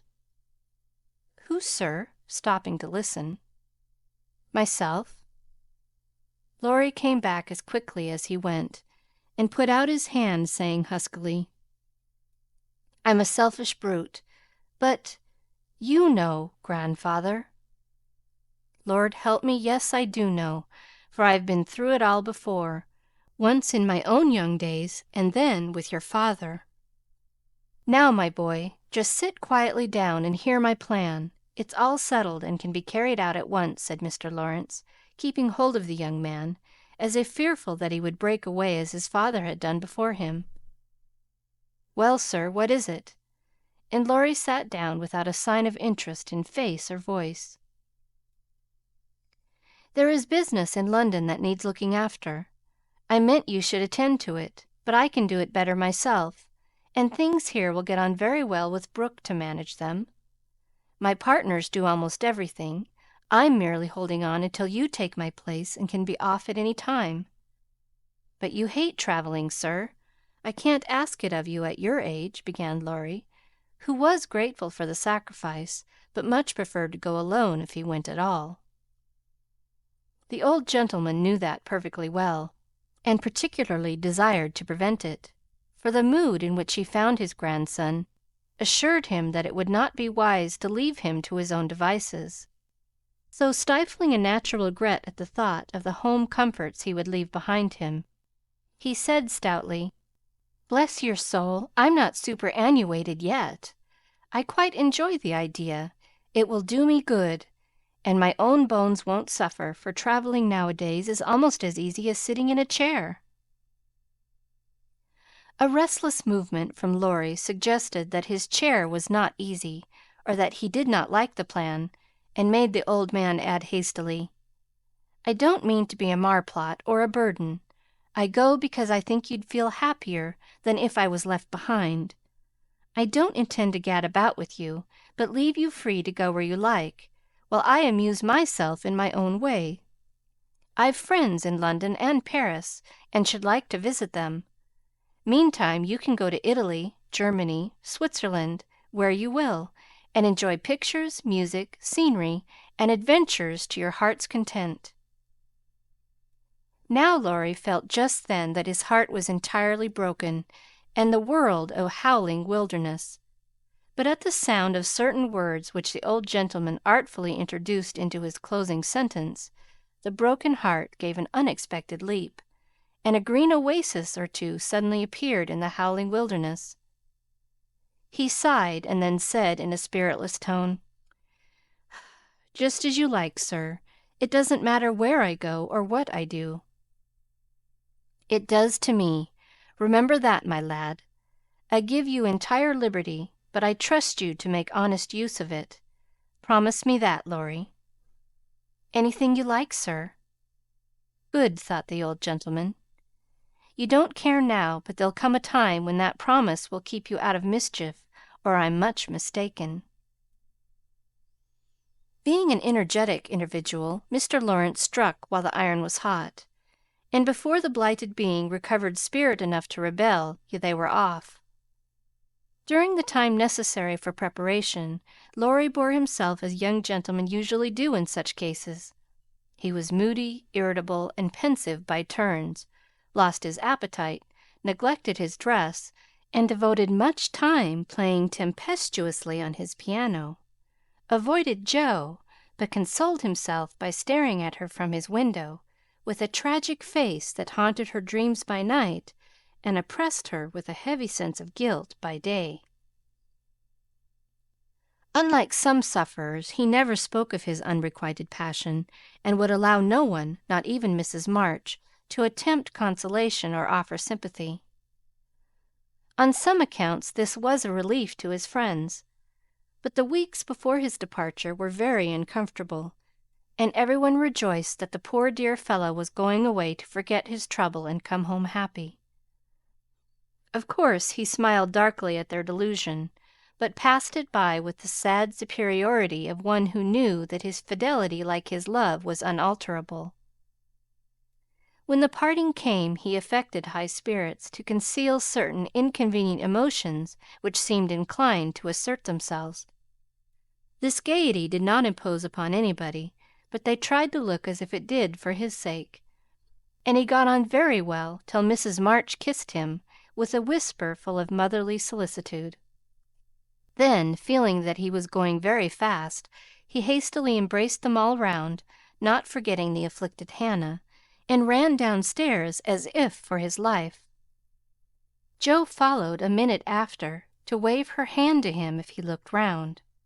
He did look round, came back, put his arms about her as she stood on the step above him, and looked up at her with a face that made his short appeal eloquent and pathetic. "Oh, Jo, can't you?" "Teddy, dear, I wish I could." That was all, except a little pause. Then Laurie straightened himself up, said, "It's all right, never mind," and went away without another word.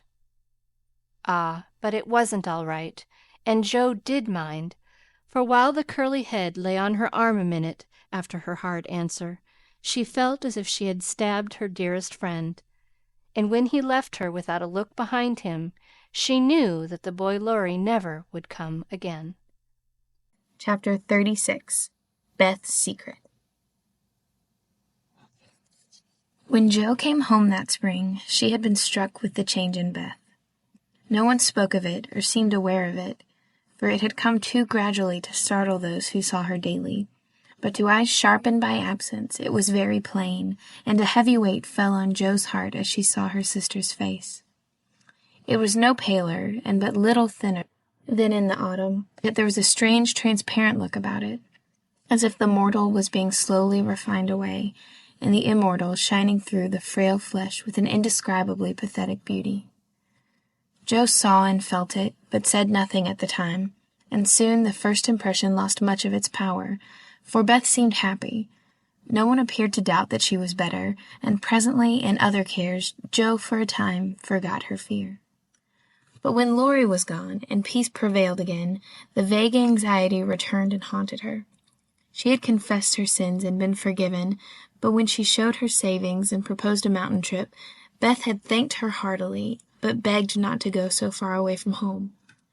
Another little visit to the seashore would suit her better, and as Grandma could not be prevailed upon to leave the babies, Jo took Beth down to the quiet place, where she could live much in the open air, and let the fresh sea breezes blow a little color into her pale cheeks. It was not a fashionable place, but even among the pleasant people there, the girls made few friends, preferring to live for one another. Beth was too shy to enjoy society, and Jo too wrapped up in her to care for anyone else. So they were all in all to each other, and came and went, quite unconscious of the interest they excited in those about them, who watched with sympathetic eyes the strong sister and the feeble one, always together, as if they felt instinctively that a long separation was not far away. They did feel it, yet neither spoke of it, for often between ourselves and those nearest and dearest to us there exists a reserve which it is very hard to overcome. Jo felt as if a veil had fallen between her heart and Beth's, but when she put out her hand to lift it up, there seemed something sacred in the silence, and she waited for Beth to speak.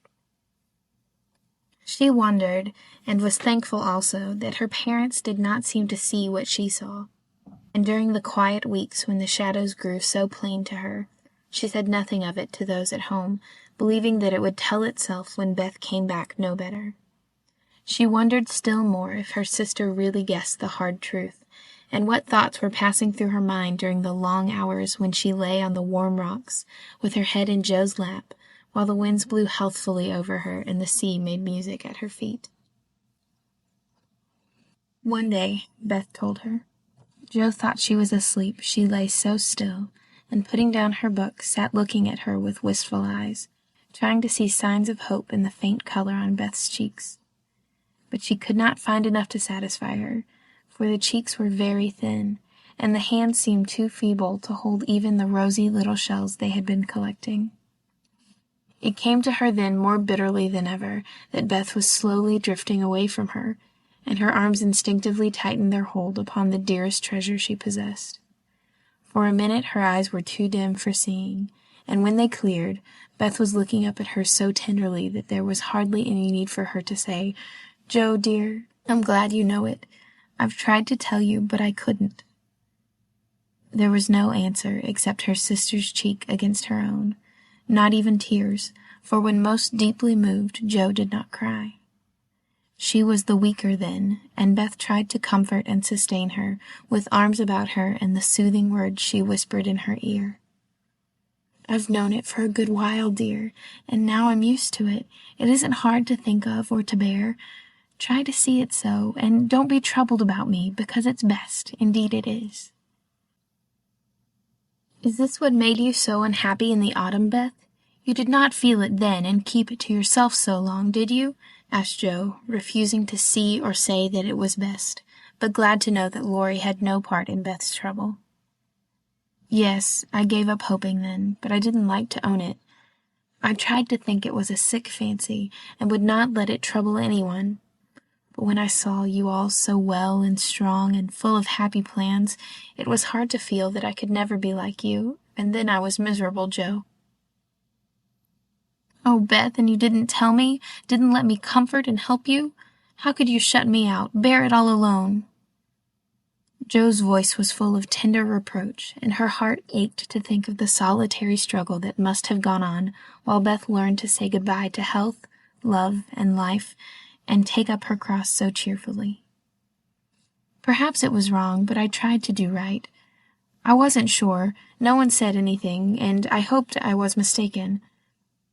It would have been selfish to frighten you all when Marmee was so anxious about Meg and Amy away, and you so happy with Laurie. At least, I thought so then." "And I thought you loved him, Beth, and I went away because I couldn't," cried Jo, glad to say all the truth. Beth looked so amazed at the idea that Jo smiled in spite of her pain, and added softly, "Then you didn't, dearie? I was afraid it was so, and imagined your poor little heart full of love-lornity all that while." "Why, Jo, how could I, when he was so fond of you?" asked Beth, as innocently as a child. "I do love him dearly. He is so good to me, how can I help it? But he could never be anything to me but my brother. I hope he truly will be, sometime." "Not through me," said Jo decidedly. "Amy is left for him, and they would suit excellently. But I have no heart for such things now. I don't care what becomes of anybody but you, Beth. You must get well." "I want to, oh so much. I try, but every day I lose a little, and feel more sure that I shall never gain it back. It's like the tide, Jo. When it turns, it goes slowly, but it can't be stopped." "It shall be stopped. Your tide must not turn so soon. 19 is too young, Beth. I can't let you go. I'll work and pray and fight against it. I'll keep you in spite of everything. There must be ways. It can't be too late. God won't be so cruel as to take you from me," cried poor Jo rebelliously, for her spirit was far less piously submissive than Beth's. Simple, sincere people seldom speak much of their piety. It shows itself in acts rather than in words, and has more influence than homilies or protestations. Beth could not reason upon or explain the faith that gave her courage and patience to give up life and cheerfully wait for death. Like a confiding child, she asked no questions, but left everything to God and nature, Father and Mother of us all, feeling sure that they, and they only, could teach and strengthen heart and spirit for this life and the life to come.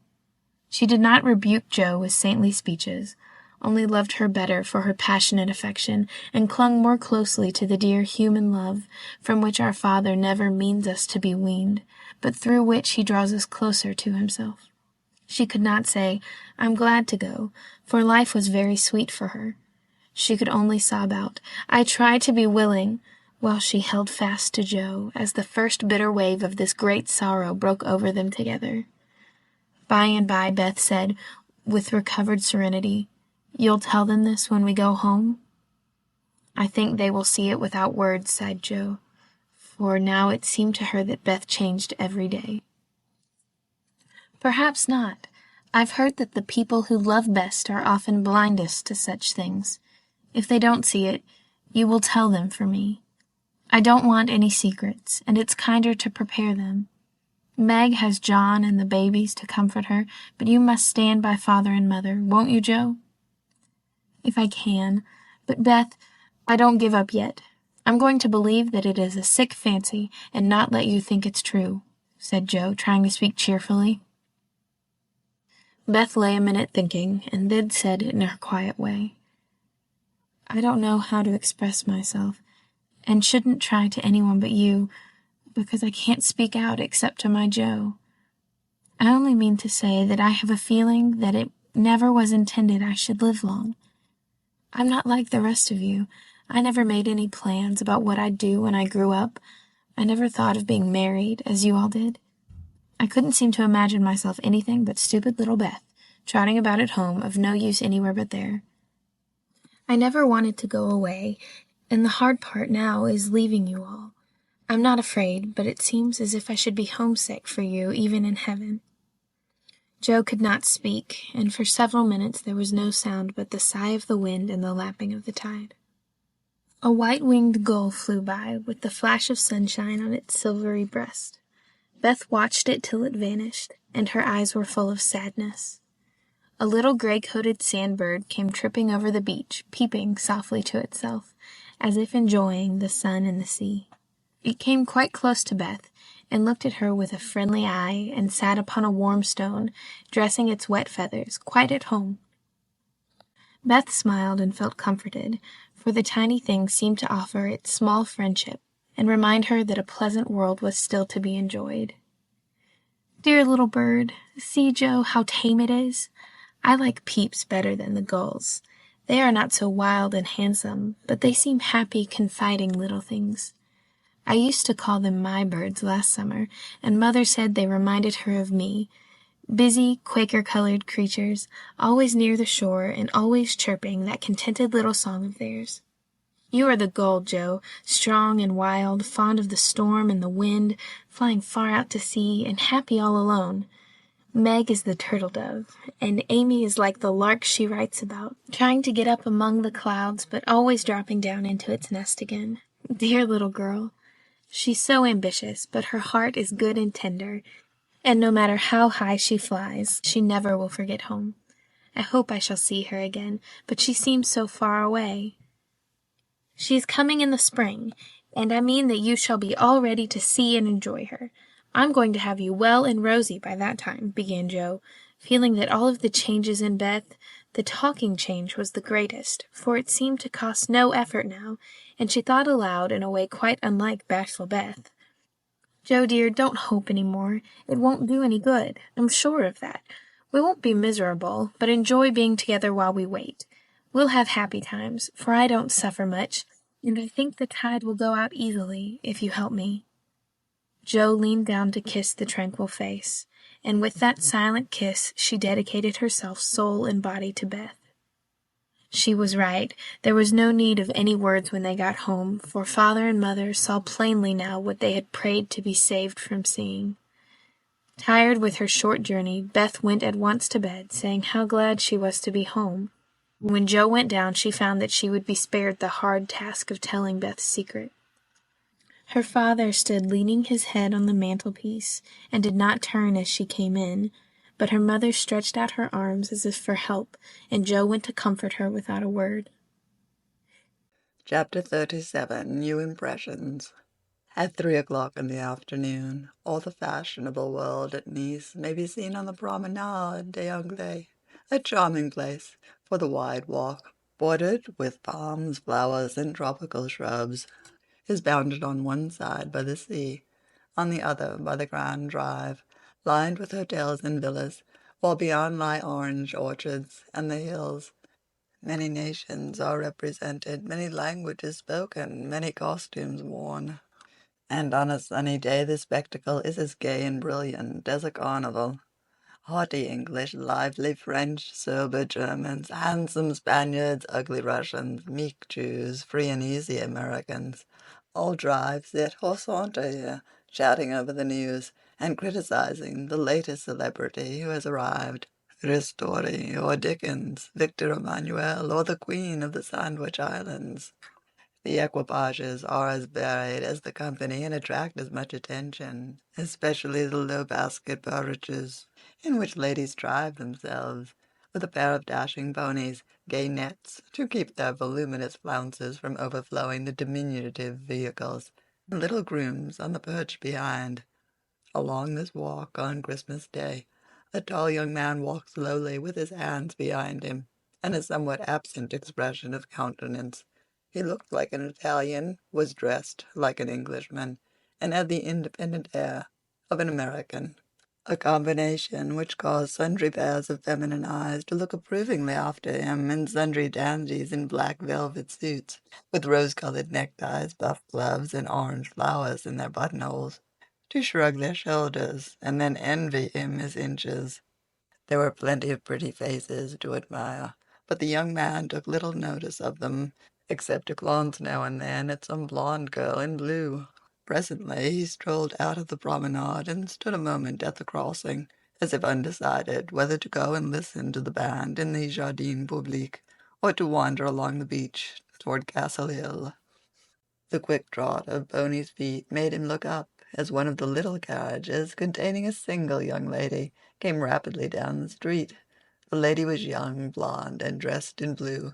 He stared a minute, then his whole face woke up, and waving his hat like a boy, he hurried forward to meet her.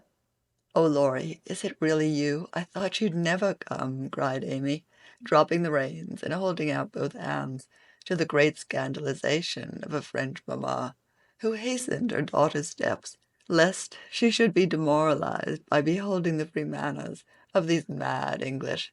"I was detained, by the way, but I promised to spend Christmas with you, and here I am. How is your grandfather? When did you come? Where are you staying?" "Very well. Last night, at the Chavon. I called at your hotel, but you were out. I have so much to say, I don't know where to begin. Get in, and we can talk at our ease. I was going for a drive and longing for company. Flo's saving up for tonight. What happens then? A ball? A Christmas party at our hotel. There are many Americans there, and they give it in honor of the day. You'll go with us, of course. Aunt will be charmed." "Thank you. Where now?" asked Laurie, leaning back and folding his arms, a proceeding which suited Amy, who preferred to drive, for her parasol whip and blue reins over the white ponies' backs afforded her infinite satisfaction. "I'm going to the banker's first, for letters, and then to Castle Hill. The view is so lovely, and I like to feed the peacocks. Have you ever been there?" "Often, years ago, but I don't mind having a look at it. Now tell me all about yourself. The last I heard of you, your grandfather wrote that he expected you from Berlin." "Yes, I spent a month there, and then joined him in Paris, where he has settled for the winter. He has friends there, and finds plenty to amuse him, so I go and come, and we get on capitally. That's a sociable agreement," said Amy, missing something in Laurie's manner, though she couldn't tell what. "Why, you see, he hates to travel, and I hate to keep still, so we each suit ourselves, and there is no trouble. I am often with him, and he enjoys my adventures, while I like to feel that someone is glad to see me when I get back from my wanderings. Dirty old hole, isn't it?" he added, with a look of disgust, as they drove along the boulevard to the Place Napoleon in the old city. "The dirt is picturesque, so I don't mind. The river and the hills are delicious, and these glimpses of the narrow cross streets are my delight. Now we shall have to wait for that procession to pass. It's going to the church of St. John."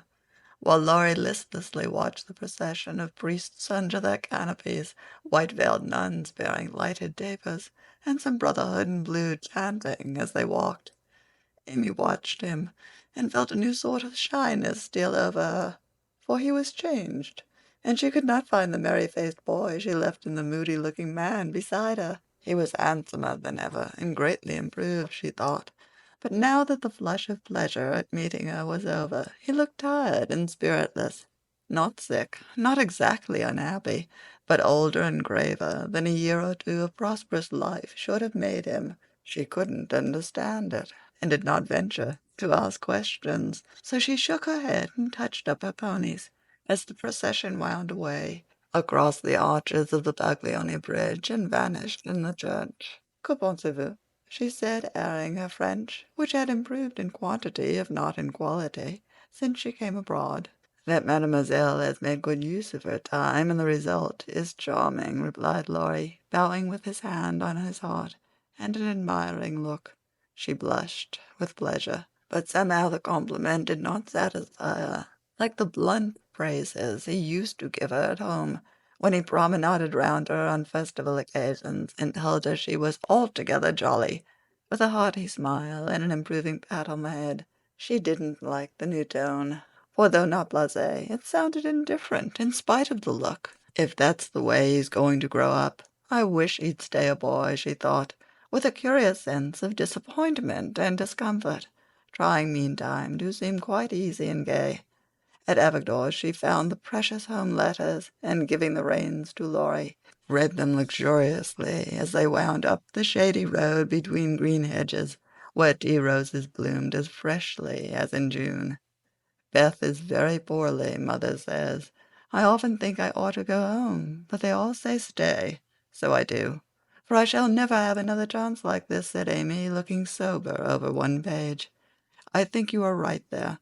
You could do nothing at home, and it is a great comfort to them to know that you are well and happy and enjoying so much, my dear." He drew a little nearer and looked more like his old self as he said that, and the fear that sometimes weighed on Amy's heart was lightened, for the look, the act, the brotherly "my dear" seemed to assure her that if any trouble did come, she would not be alone in this strange land. Presently she laughed and showed him a small sketch of Jo in her scribbling suit, with a bow rampantly erect upon her cap, and issuing from her mouth the words, "Genius, Burns." Laurie smiled, took it, put it in his vest pocket to keep it from blowing away, and listened with interest to the lively letter Amy read him. "This will be a regularly Merry Christmas to me, with presents in the morning, you and letters in the afternoon, and a party at night," said Amy, as they alighted among the ruins of the old fort, and a flock of splendid peacocks came trooping about them, tamely waiting to be fed, while Amy stood laughing on the bank above him as she scattered crumbs to the brilliant birds. Laurie looked at her as she had looked at him, with a natural curiosity to see what changes time and absence had wrought.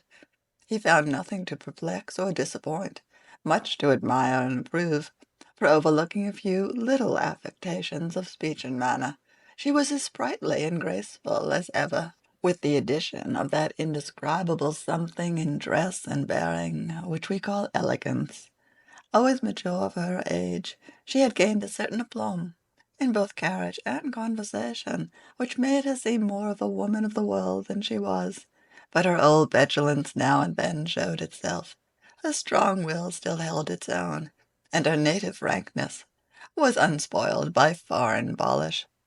Laurie did not read all this while he watched her feed the peacocks, but he saw enough to satisfy and interest him, and carried away a pretty little picture of a bright-faced girl standing in the sunshine, which brought out the soft hue of her dress, the fresh color of her cheeks, the golden gloss of her hair, and made her a prominent figure in the pleasant scene.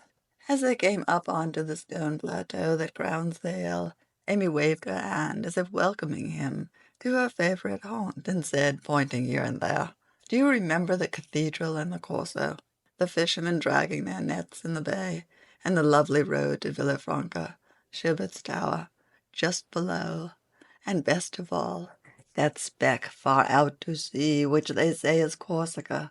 "I remember. It's not much changed," he answered without enthusiasm. "What Joe would give for a sight of that famous speck," said Amy, feeling in good spirits and anxious to see him so also. "Yes," was all he said, but he turned and strained his eyes to see the island, which a greater usurper than even Napoleon now made interesting in his sight. "Take a good look at it for her sake, and then come and tell me what you have been doing with yourself all this while," said Amy, seating herself ready for a good talk. But she did not get it, for though he joined her and answered all her questions freely, she could only learn that he had roved about the continent and been to Greece. So after idling away an hour, they drove home again, and having paid his respects to Mrs. Carroll, Laurie left them, promising to return in the evening. It must be recorded of Amy that she deliberately prinked that night.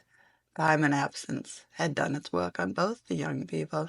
She had seen her old friend in a new light, not as our boy, but as a handsome and agreeable man, and she was conscious of a very natural desire to find favor in his sight.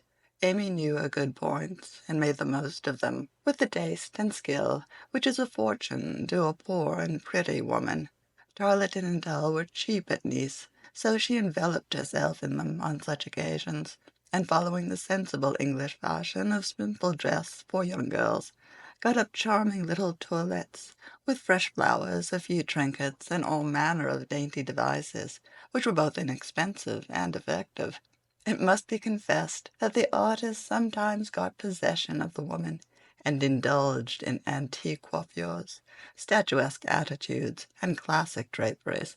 But, dear heart, we all have our little weaknesses, and find it easy to pardon such in the young, who satisfy our eyes with their comeliness, and keep our hearts merry with their artless vanities.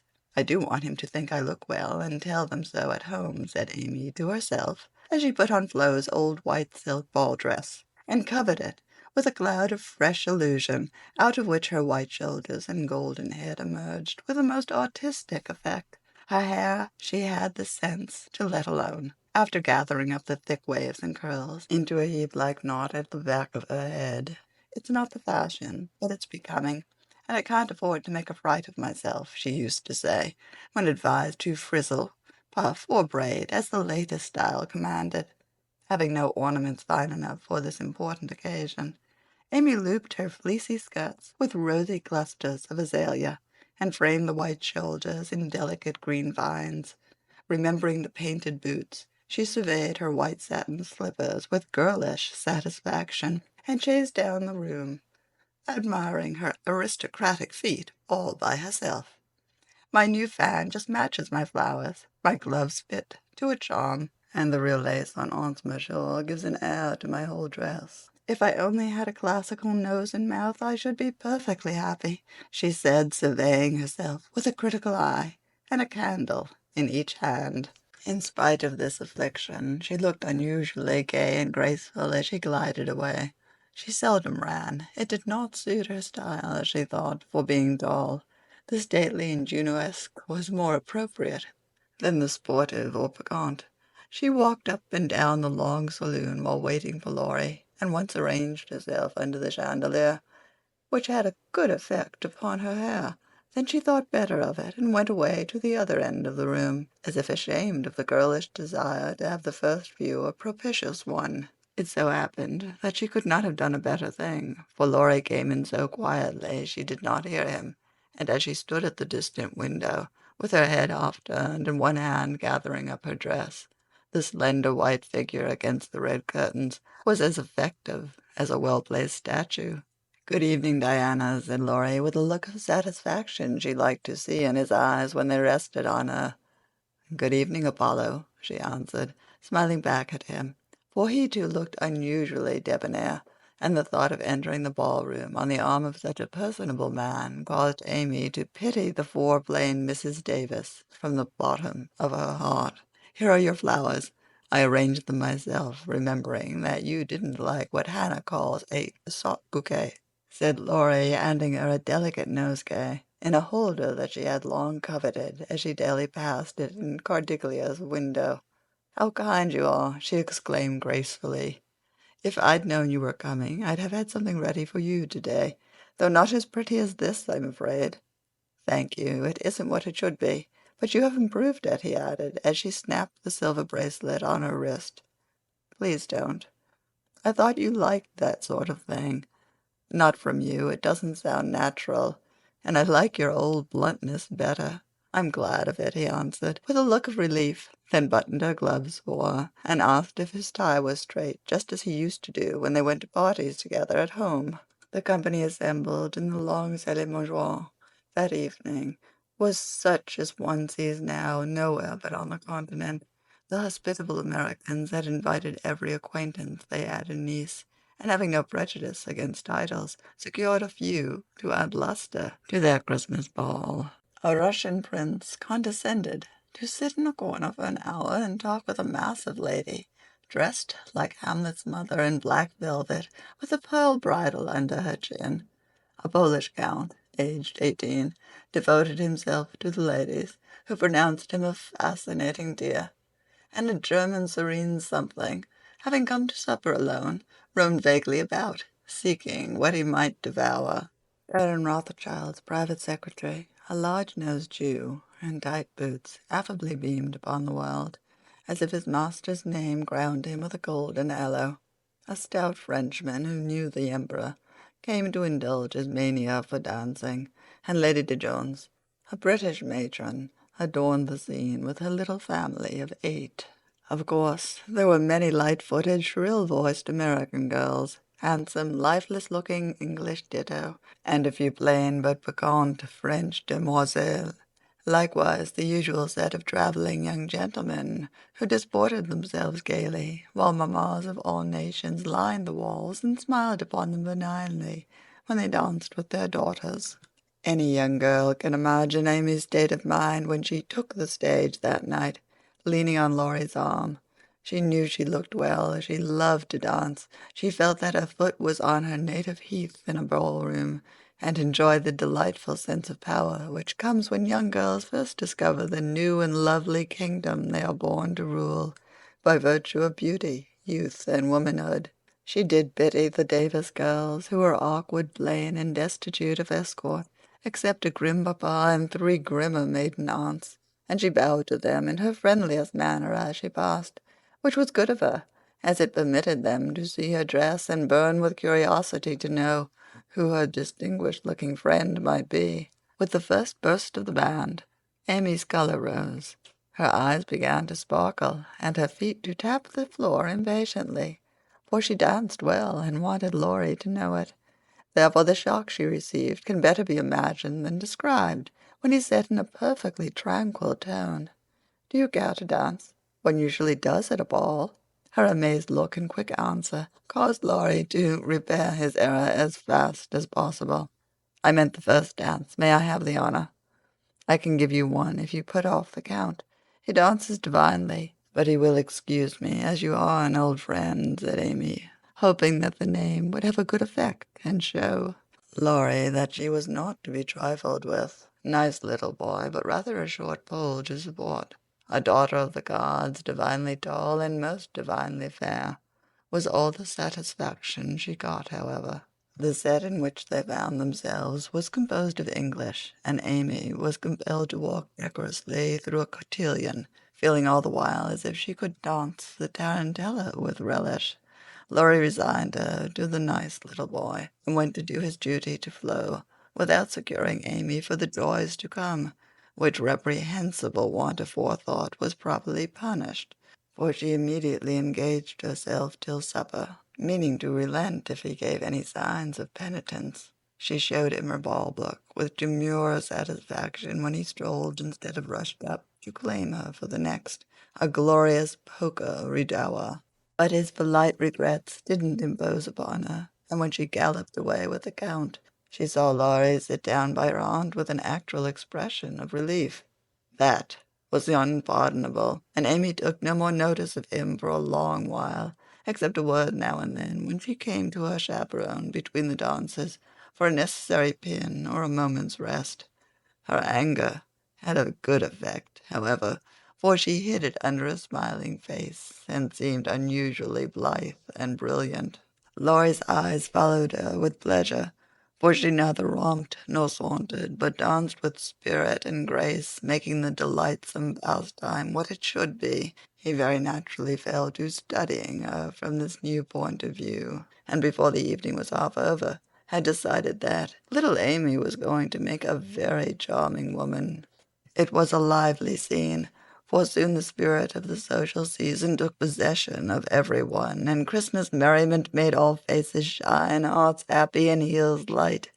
The musicians fiddled, tooted, and banged as if they enjoyed it. Everybody danced who could, and those who couldn't admired their neighbors with uncommon warmth.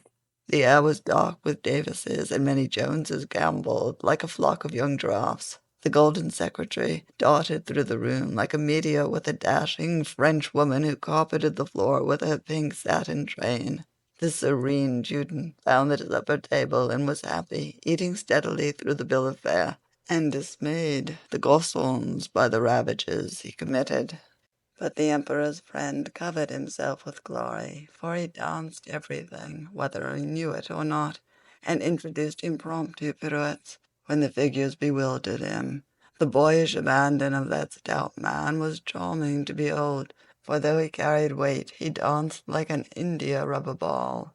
He ran, he flew, he pranced, his face glowed, his bald head shone, his coat-tails waved wildly, his pumps actually twinkled in the air, and when the music stopped, he wiped the drops from his brow and beamed upon his fellow men like a French pickwick without glasses. Amy and her Pole distinguished themselves by equal enthusiasm but more graceful agility, and Laurie found himself involuntarily keeping time to the rhythmic rise and fall of the white slippers as they flew by as indefatigably as if winged.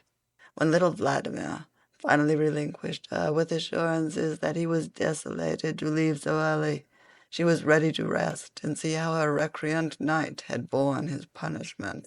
It had been successful, for at 23, blighted affections find a balm in friendly society, and young nerves will thrill, young blood dance, and healthy young spirits rise, when subjected to the enchantment of beauty, light, music, and motion. Laurie had a waked-up look as he rose to give her his seat, and when he hurried away to bring her some supper, she said to herself with a satisfied smile, "Ah, I thought that would do him good." "You look like Balzac's Femme Parlement," he said as he found her with one hand and held her coffee cup in the other. "My rouge won't come off," and Amy rubbed her brilliant cheek and showed him her white glove with a sober simplicity that made him laugh outright. "What do you call this stuff?" he asked, touching a fold of her dress that had blown over his knee. "Illusion. Good name for it. It's very pretty. New thing, isn't it? It's as old as the hills. You have seen it on dozens of girls, and you never found out that it was pretty till now, stupid. I never saw it on you before, which accounts for the mistake, you see. None of that. It is forbidden. I'd rather take coffee than compliments just now. No, don't lounge. It makes me nervous." Laurie sat bolt upright and meekly took her empty plate, feeling an odd sort of pleasure in having little Amy order him about, for she had lost her shyness now, and felt an irresistible desire to trample on him, as girls have a delightful way of doing when lords of creation show any signs of subjection. "Where did you learn all this sort of thing?" he asked with a quizzical look. "As this sort of thing. is rather a vague expression. Would you kindly explain?" returned Amy, knowing perfectly well what he meant, but wickedly leaving him to describe what is indescribable. "Well, the general air, the style, the self-possession, the illusion, you know," laughed Laurie, breaking down and helping himself out of his quandary with the new word. Amy was gratified, but of course it didn't show it, and demurely answered, "Foreign life polishes one in spite of oneself. I study as well as play, and as for this," with a little gesture toward her dress, "why, dull is cheap, posies to be had for nothing, and I am used to making the most of my poor little things."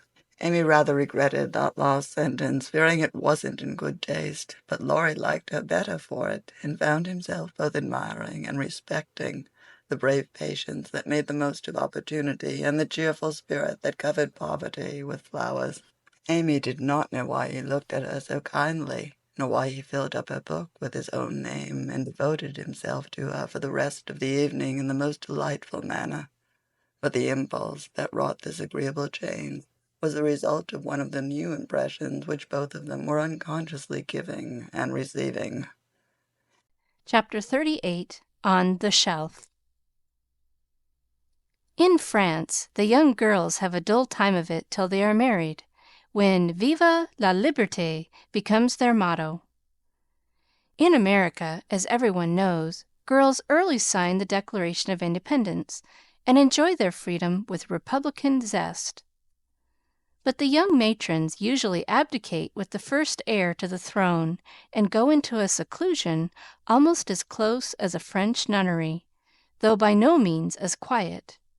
Whether they like it or not, they are virtually put upon the shelf as soon as the wedding excitement is over, and most of them might exclaim, as did a very pretty woman the other day, "I'm as handsome as ever, but no one takes any notice of me because I'm married." Not being a belle or even a fashionable lady, Meg did not experience this affliction till her babies were a year old. For in her little world primitive customs prevailed, and she found herself more admired and beloved than ever. As she was a womanly little woman, the maternal instinct was very strong, and she was entirely absorbed in her children, to the utter exclusion of everything and everybody else. Day and night she brooded over them with tireless devotion and anxiety, leaving John to the tender mercies of the help, for an Irish lady now presided over the kitchen department. Being a domestic man, John decidedly missed the wifely attentions he had been accustomed to receive, but as he adored his babies, he cheerfully relinquished his comfort for a time, supposing with masculine ignorance that peace would soon be restored. But 3 months passed, and there was no return of repose. Meg looked worn and nervous. The babies absorbed every minute of her time. The house was neglected, and Kitty, the cook, who took life "aisy," kept him on short commons. When he went out in the morning, he was bewildered by small commissions for the captive mamma. If he came gaily in at night, eager to embrace his family, he was quenched by a "Hush! They are just asleep after worrying all day." If he proposed a little amusement at home, no, it would disturb the babies. If he hinted at a lecture or a concert, he was answered with a reproachful look and a decided, "Leave my children for pleasure? Never!" His sleep was broken by infant wails and visions of a phantom figure pacing noiselessly to and fro in the watches of the night. His meals were interrupted by the frequent flight of the presiding genius, who deserted him, half helped, if a muffled chirp sounded from the nest above. And when he read his paper of an evening, Demi's colic got into the shipping list, and Daisy's fall affected the price of stocks, for Mrs. Brooke was only interested in domestic news. The poor man was very uncomfortable, for the children had bereft him of his wife. Home was merely a nursery, and the perpetual hushing made him feel like a brutal intruder whenever he entered the sacred precincts of Babyland. He bore it very patiently for 6 months, and when no signs of amendment appeared, he did what other paternal exiles do, tried to get a little comfort elsewhere. Scott had married and gone to housekeeping not far off, and John fell into the way of running over for an hour or two of an evening, when his own parlor was empty and his own wife singing lullabies that seemed to have no end. Mrs. Scott was a lively, pretty girl with nothing to do but be agreeable, and she performed her mission most successfully. The parlor was always bright and attractive, the chessboard ready, the piano in tune, plenty of gay gossip, and a nice little supper set forth in tempting style. John would have preferred his own fireside if it had not been so lonely. But as it was, he gratefully took the next best thing and enjoyed his neighbors' society. Meg rather approved of the new arrangement at first, and found it a relief to know that John was having a good time instead of dozing in the parlor, or tramping about the house and waking the children. But by and by, when the teething worry was over and the idols went to sleep at proper hours, leaving Mamma time to rest, she began to miss John and find her work-basket dull company when he was not sitting opposite in his old dressing-gown, comfortably scorching his slippers on the fender.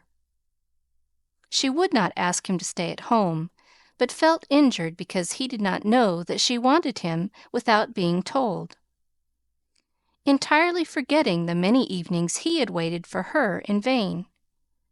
She was nervous and worn out with watching and worry, and in that unreasonable frame of mind which the best of mothers occasionally experience when domestic cares oppress them, want of exercise robs them of cheerfulness, and too much devotion to that idol of American women, the teapot, makes them feel as if they were all nerve and no muscle. "Yes," she would say, looking in the glass, "I'm getting old and ugly. John doesn't find me interesting any longer, so he leaves his faded wife and goes to see his pretty neighbor, who has no encumbrances. Well, the babies love me. They don't care if I am thin and pale, and haven't time to crimp my hair. They are my comfort. And some day John will see what I've gladly sacrificed for them. Won't he, my precious?" To which pathetic appeal Daisy would answer with a coo, or Demi with a crow, and Meg would put by her lamentations for a maternal revel, which soothed her solitude for the time being.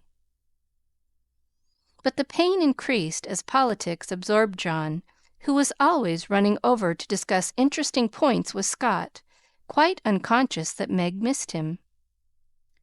Not a word did she say, however, till her mother found her in tears one day and insisted on knowing what the matter was, for Meg's drooping spirits had not escaped her observation. "I wouldn't tell any one except you, Mother, but I really do need advice, for if John goes on much longer I might as well be widowed," replied Mrs. Brooke, drying her tears on Daisy's bib with an injured air. "Goes on how, my dear?" asked her mother anxiously. "He's away all day, and at night, when I want to see him, he is continually going over to the Scotts. It isn't fair that I should have the hardest work and never any amusement.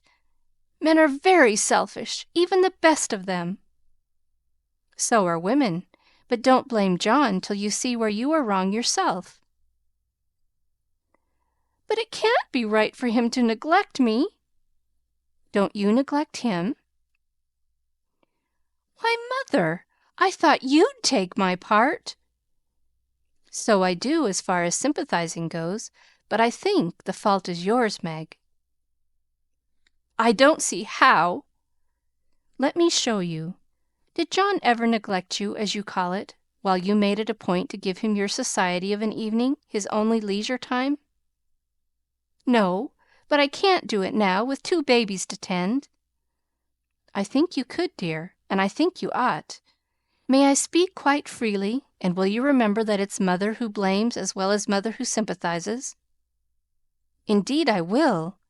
Speak to me as if I were little Meg again. I often feel as if I needed teaching more than ever since these babies look to me for everything." Meg drew her low chair beside her mother's, and with a little interruption in either lap, the two women rocked and talked lovingly together, feeling that the tie of motherhood made them the more one than ever. "You have only made the mistake that most young wives make, forgotten your duty to your husband in your love for your children. A very natural and forgivable mistake, Meg, but one that had better be remedied before you take to different ways. For children should draw you nearer than ever, not separate you, as if they were all yours, and John had nothing to do but support them. I've seen it for some weeks, but have not spoken, feeling sure it would come right in time. I'm afraid it won't. If I ask him to stay, he'll think I'm jealous, and I wouldn't insult him by such an idea. He doesn't see that I want him, and I don't know how to tell him without words. Make it so pleasant he won't want to go away. My dear, he's longing for his little home, but it isn't home without you, and you are always in the nursery. Oughtn't I to be there? Not all the time. Too much confinement makes you nervous, and then you are unfitted for everything. Besides, you owe something to John as well as to the babies.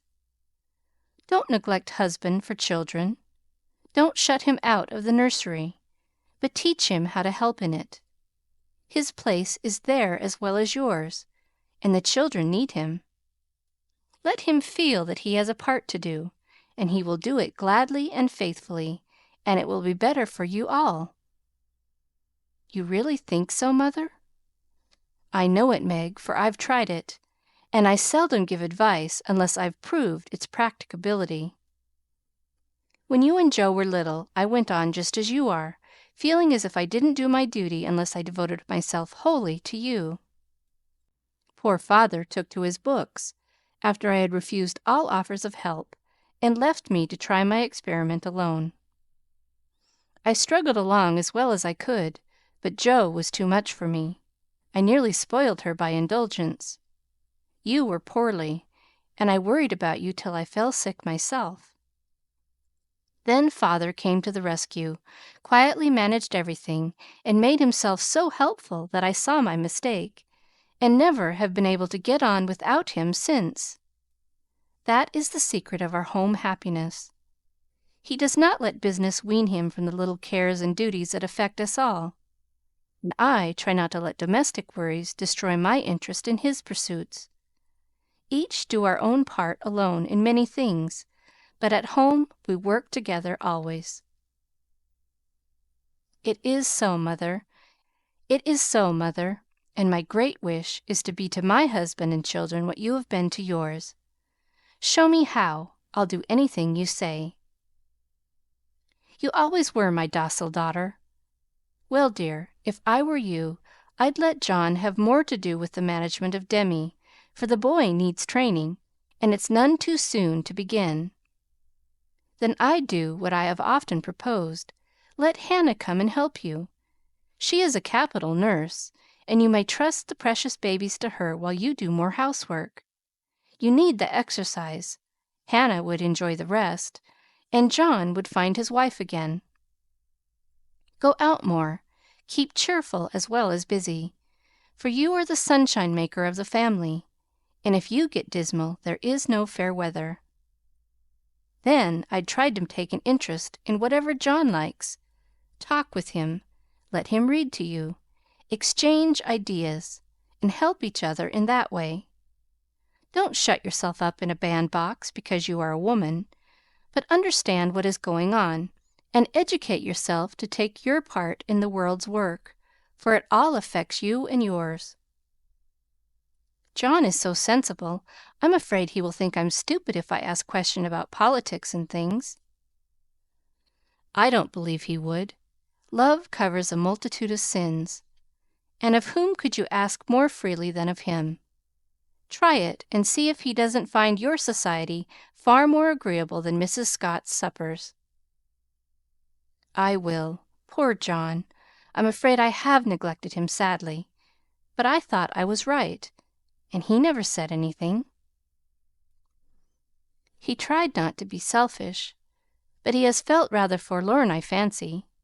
This is just the time, Meg, when young married people are apt to grow apart, and the very time when they ought to be most together. For the first tenderness soon wears off, unless care is taken to preserve it.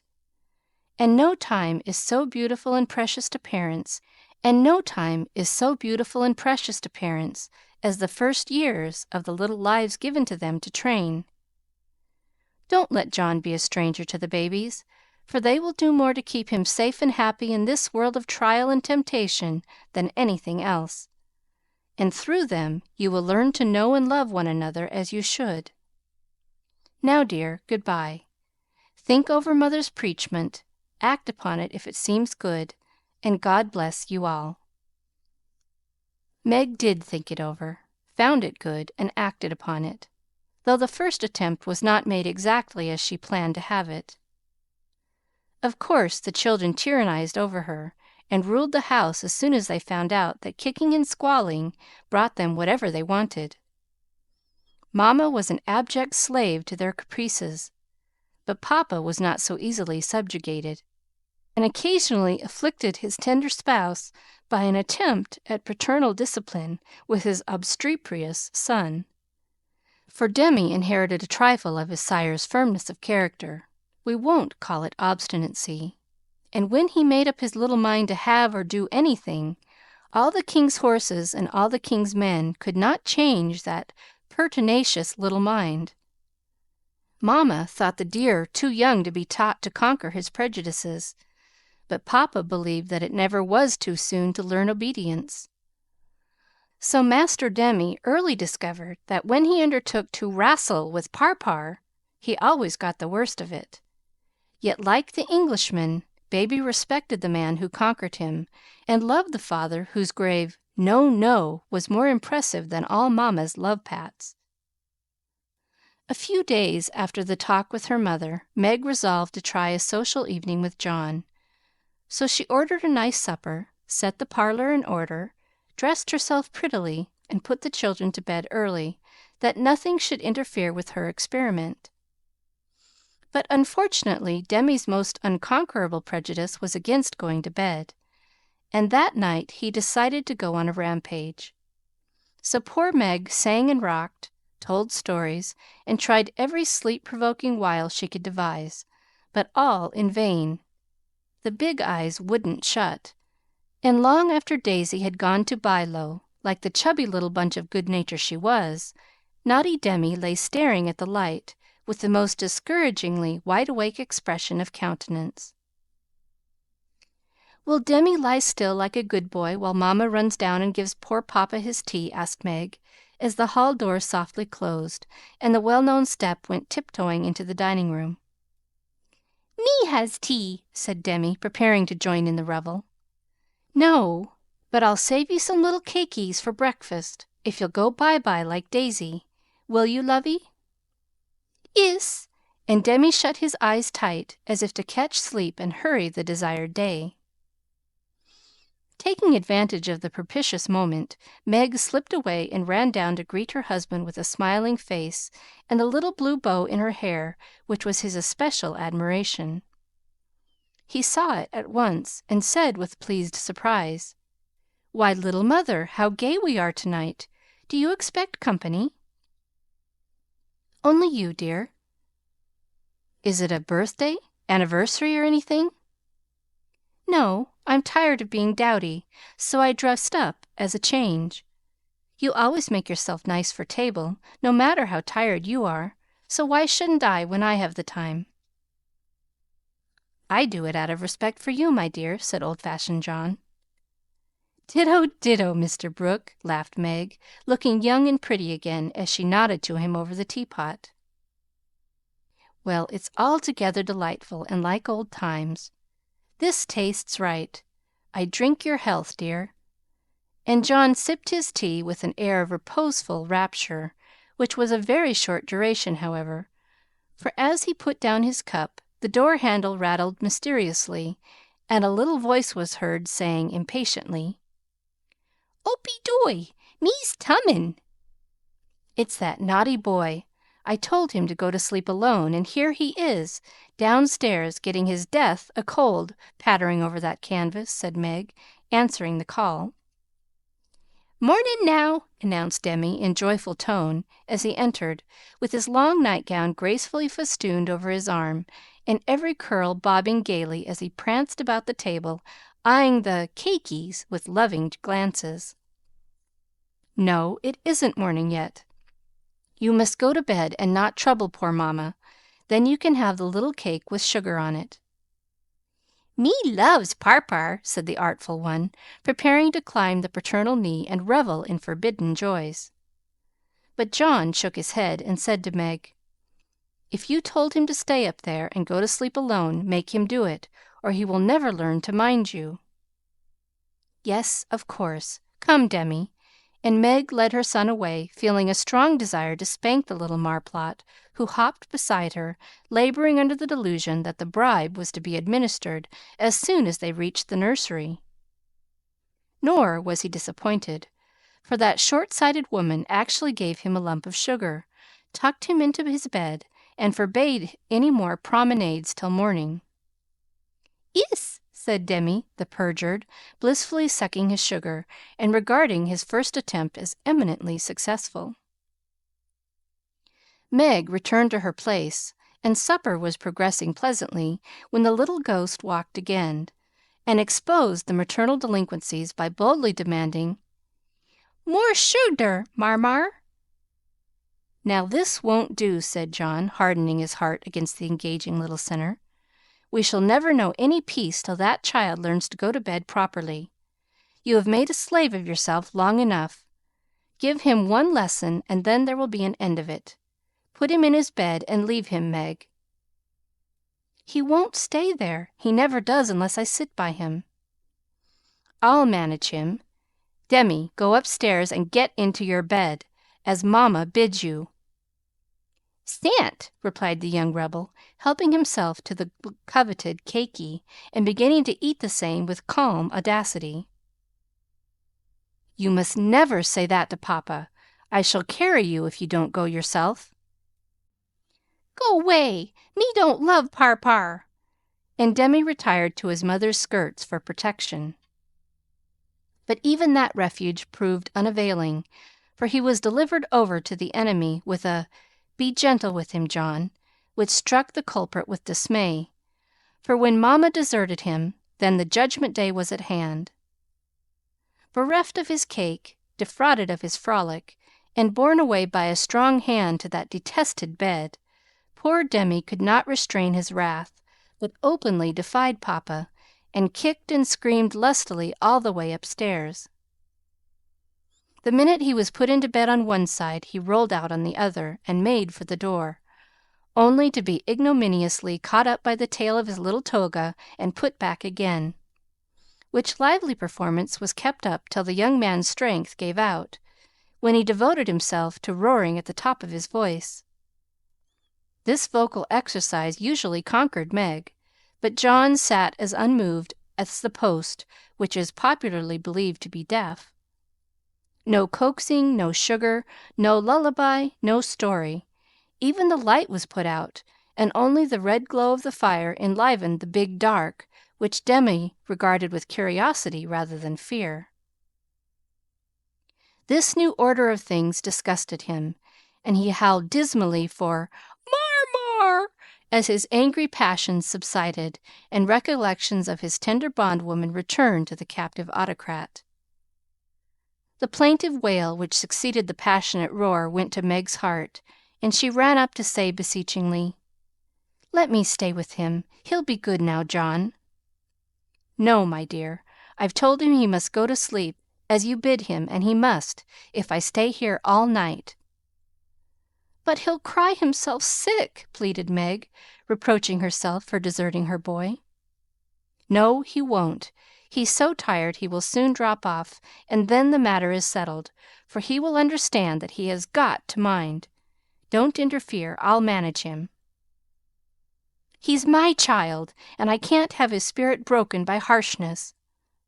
"He's my child, and I won't have his temper spoiled by indulgence. Go down, my dear, and leave the boy to me. When John spoke in that masterful tone, Meg always obeyed and never regretted her docility. "Please, let me kiss him once, John." "Certainly. Demi, say good night to Mamma, and let her go and rest, for she is very tired with taking care of you all day." Meg always insisted upon it that the kiss won the victory, for after it was given, Demi sobbed more quietly and lay quite still at the bottom of the bed, whither he had wriggled in his anguish of mind. "Poor little man, he's worn out with sleep and crying. I'll cover him up and then go set Meg's heart at rest," thought John, creeping to the bedside, hoping to find his rebellious heir asleep. But he wasn't, for the moment his father peeped at him, Demi's eyes opened, his little chin began to quiver, and he put up his arms, saying with a penitent hiccup, "Me dood now." Sitting on the stairs outside, Meg wondered at the long silence which followed the uproar, and after imagining all sorts of impossible accidents, she slipped into the room to set her fears at rest. Demi lay fast asleep, not in his usual spread-eagle attitude, but in a subdued bunch, cuddled close in the circle of his father's arm, and holding his father's finger, as if he felt that justice was tempered with mercy and had gone to sleep a sadder and wiser baby. So held, John had waited with a womanly patience till the little hand relaxed its hold, and while waiting had fallen asleep, more tired by that tussle with his son than with his whole day's work.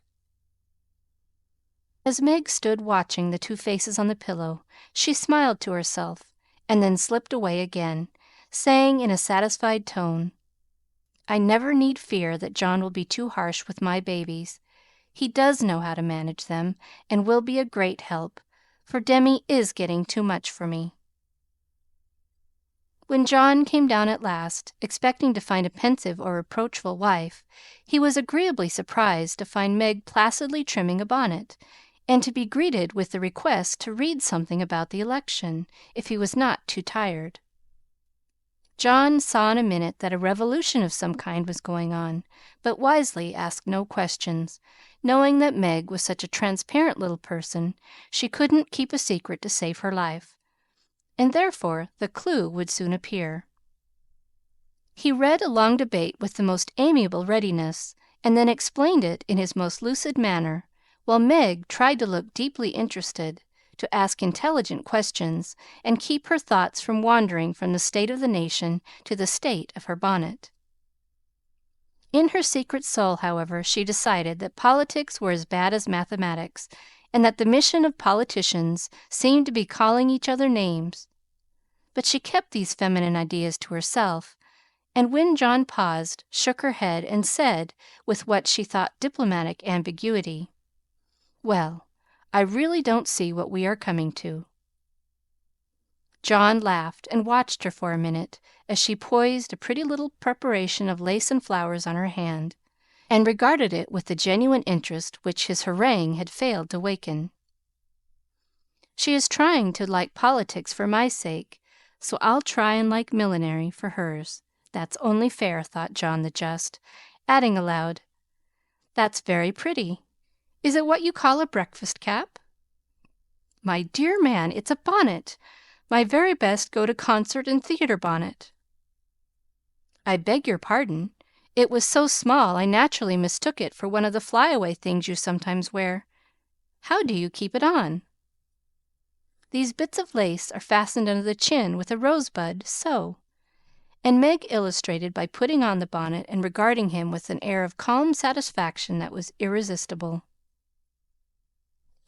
"It's a love of a bonnet, but I prefer the face inside, for it looks young and happy again." And John kissed the smiling face, to the great detriment of the rosebud under the chin. "I'm glad you like it, for I want you to take me to one of the new concerts some night. I really need some music to put me in tune. Will you please?" "Of course I will, with all my heart, or anywhere else you like. You have been shut up so long. It will do you no end of good, and I shall enjoy it of all things. What put it into your head, little mother?"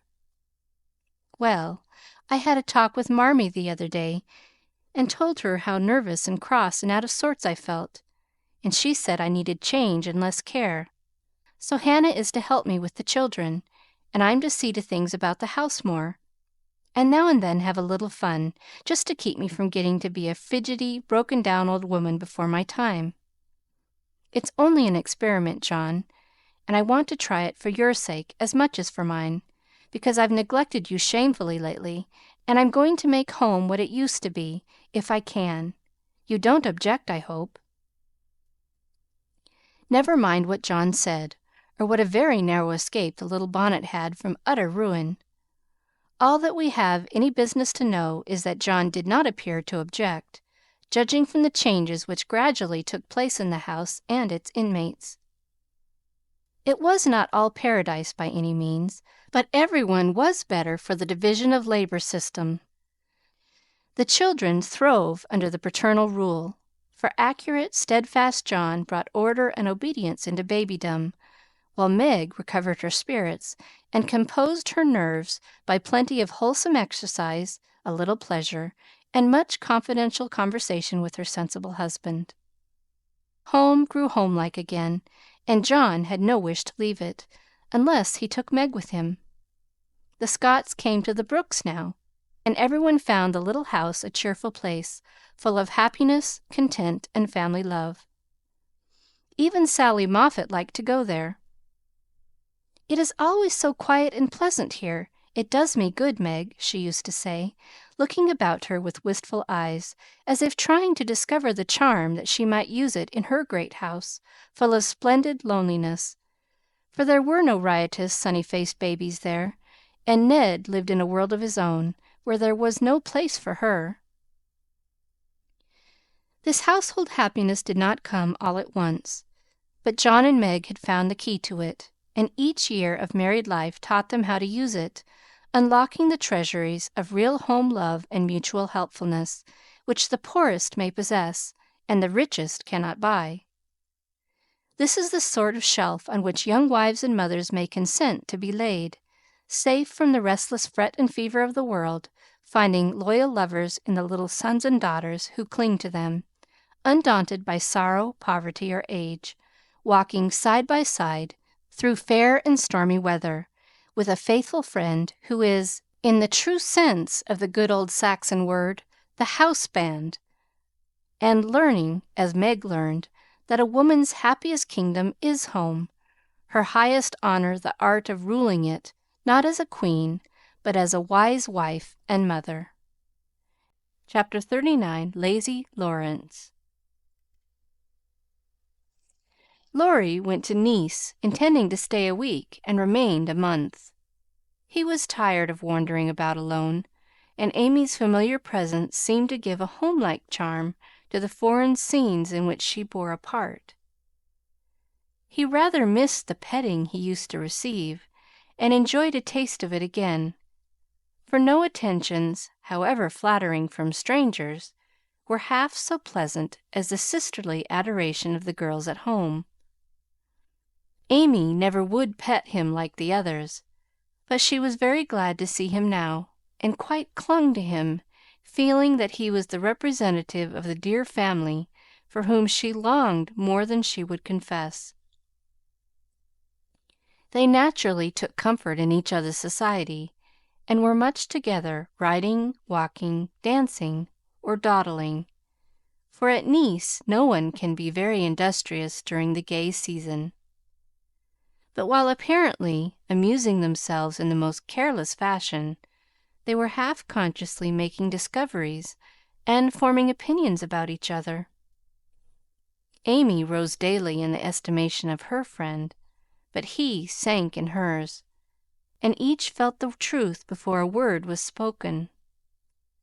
Amy tried to please, and succeeded, for she was grateful for the many pleasures he gave her, and repaid him with the little services to which womanly women know how to lend an indescribable charm. Laurie made no effort of any kind, but just let himself drift along as comfortably as possible, trying to forget, and feeling that all women owed him a kind word because one had been cold to him. It cost him no effort to be generous, and he would have given Amy all the trinkets in Nice if she would have taken them. But at the same time he felt that he could not change the opinion she was forming of him, and he rather dreaded the keen blue eyes that seemed to watch him with such half sorrowful, half scornful surprise. All the rest have gone to Monaco for the day.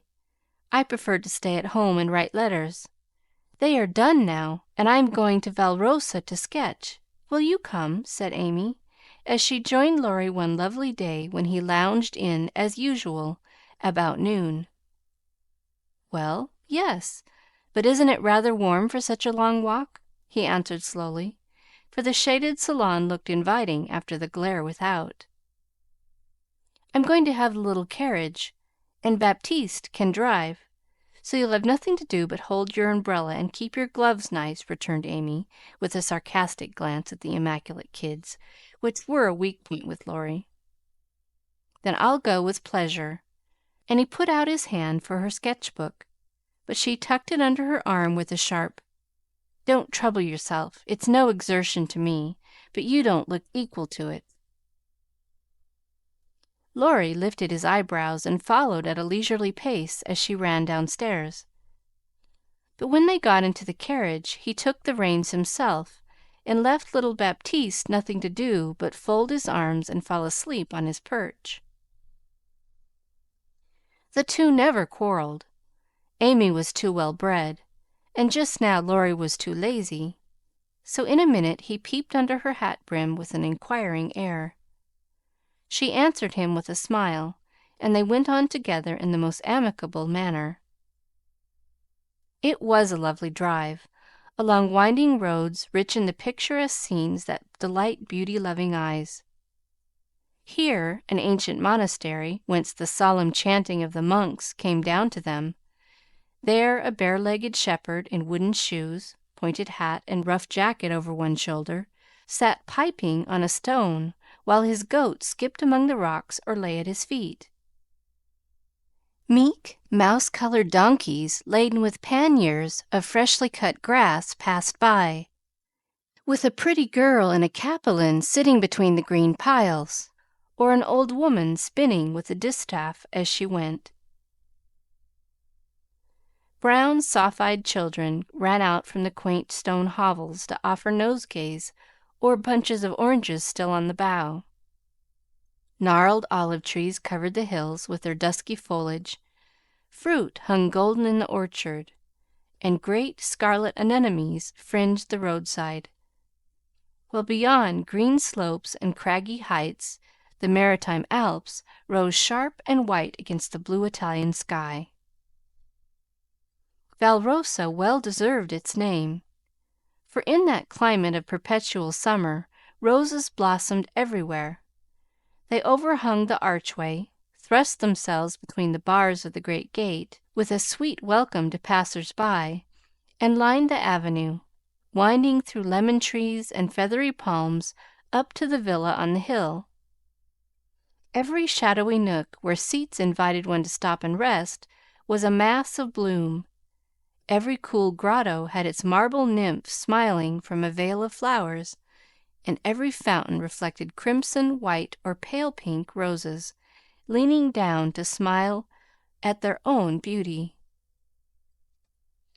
Roses covered the walls of the house, draped the cornices, climbed the pillars, and ran riot over the balustrade of the wide terrace, whence one looked down on the sunny Mediterranean and the white-walled city on its shore. "This is a regular honeymoon paradise, isn't it?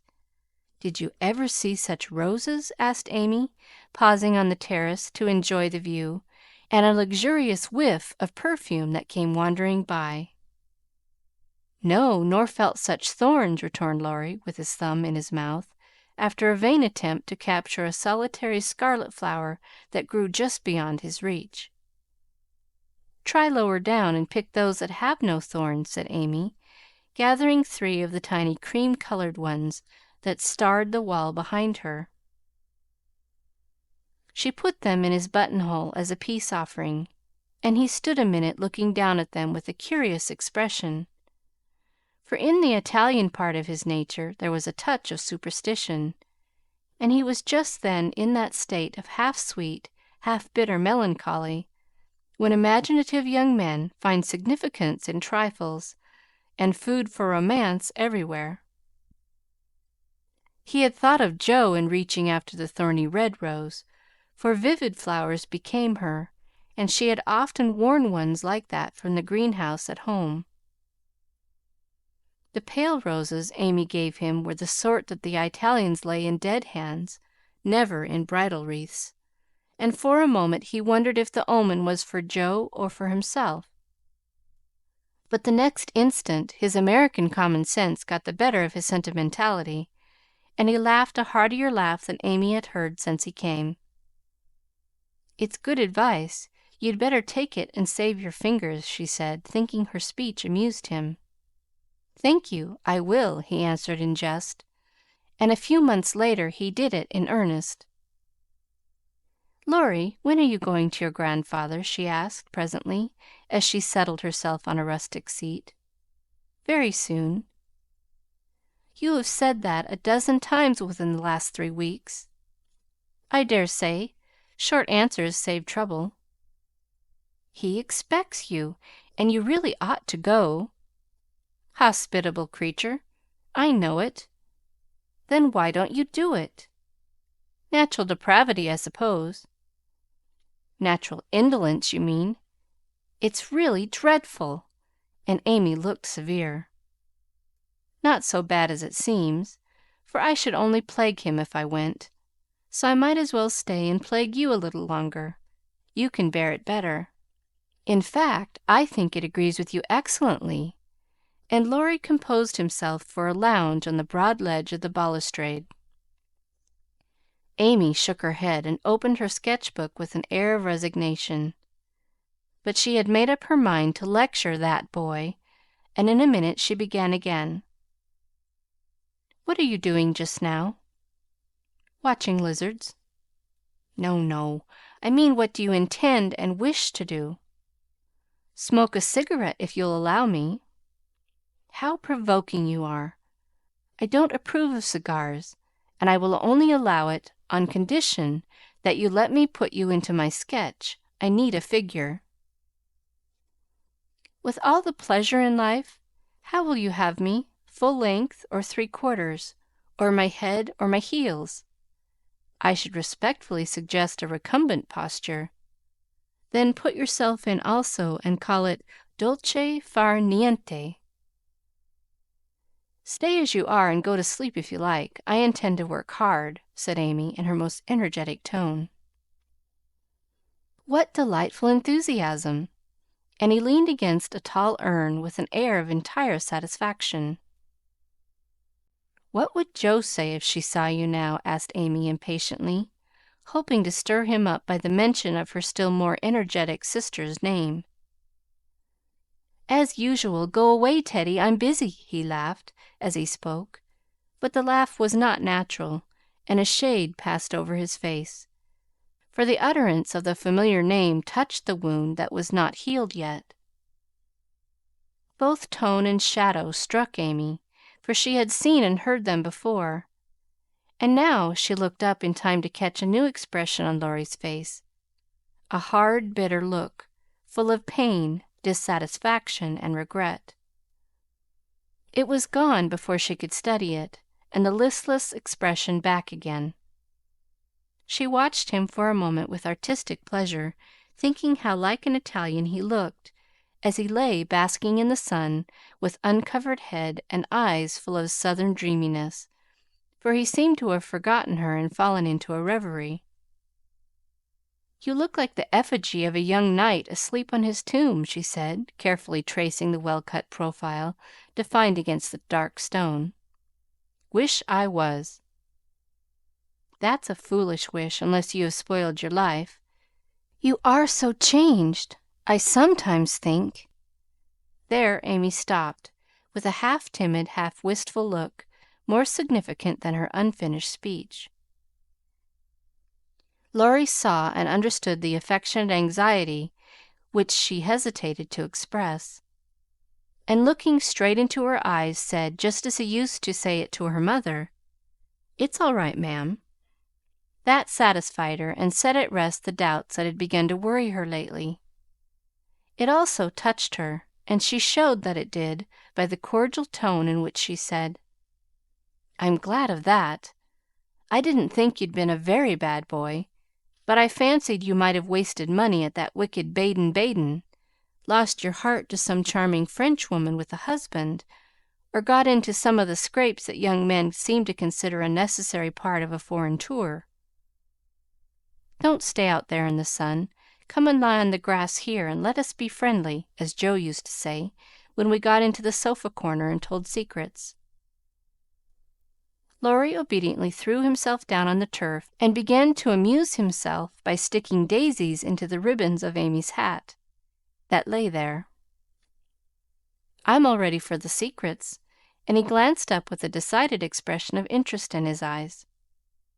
"I've none to tell. You may begin. Haven't one to bless myself with. I thought perhaps you'd had some news from home." "You have heard all that has come lately. Don't you hear often? I fancied Joe would send you volumes." "She's very busy. I'm roving about so, it's impossible to be regular, you know. When do you begin your great work of art, Rafaela?" he asked, changing the subject abruptly after another pause, in which he had been wondering if Amy knew his secret and wanted to talk about it. "Never," she answered, with a despondent but decided air. "Rome took all the vanity out of me, for after seeing the wonders there, I felt too insignificant to live, and gave up all my foolish hopes in despair." "Why should you, with so much energy and talent?" "That's just why. Because talent isn't genius, and no amount of energy can make it so. I want to be great or nothing. I won't be a commonplace dauber, so I don't intend to try any more." "And what are you going to do with yourself now, if I may ask?" "Polish up my other talents and be an ornament to society if I get the chance." It was a characteristic speech and sounded daring, but audacity becomes young people, and Amy's ambition had a good foundation. Laurie smiled, but he liked the spirit with which she took up a new purpose when a long cherished one died, and spent no time lamenting. "Good! And here is where Fred Vaughn comes in, I fancy?" Amy preserved a discreet silence, but there was a conscious look in her downcast face that made Laurie sit up and say gravely, "Now I'm going to play brother and ask questions. May I?" "I don't promise to answer." "Your face will, if your tongue won't. You aren't woman of the world enough yet to hide your feelings, my dear. I heard rumors about Fred and you last year, and it's my private opinion that if he had not been called home so suddenly and detained so long, something would have come of it, hey?" "That's not for me to say," was Amy's grim reply, but her lips would smile, and there was a traitorous sparkle of the eye which betrayed that she knew her power and enjoyed the knowledge. "You are not engaged, I hope?" And Laurie looked very elder brotherly and grave all of a sudden. "No." "But you will be if he comes back and goes properly down on his knees, won't you?" "Very likely." "Then you are fond of old Fred?" "I could be if I tried." "But you don't intend to try till the proper moment?" "Bless my soul! What unearthly prudence! He's a good fellow, Amy, but not the man I fancied you'd like." "He is rich, a gentleman, and has delightful manners," began Amy, trying to be quite cool and dignified, but feeling a little ashamed of herself in spite of the sincerity of her intentions. "I understand. Queens of society can't get on without money. So you mean to make a good match and start in that way? Quite right and proper as the world goes, but it sounds odd from the lips of one of your mother's girls." "True, nevertheless."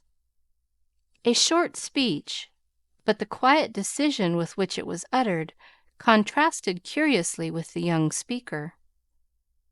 Laurie felt this instinctively and laid himself down again with a sense of disappointment which he could not explain. His look and silence, as well as a certain inward self-disapproval, ruffled Amy, and made her resolve to deliver her lecture without delay. "I wish you'd do me the favor to rouse yourself a little," she said sharply. "Do it for me, there's a dear girl." "I could if I tried," and she looked as if she would like doing it in the most summery style. "Try, then, I give you leave," returned Laurie, who enjoyed having someone to tease after his long abstinence from his favorite pastime. "You'd be angry in 5 minutes." "I'm never angry with you. It takes 2 flints to make a fire. You are as cool and soft as snow." "You don't know what I can do. Snow produces a glow and a tingle, if applied rightly. Your indifference is half affectation, and a good stirring up would prove it."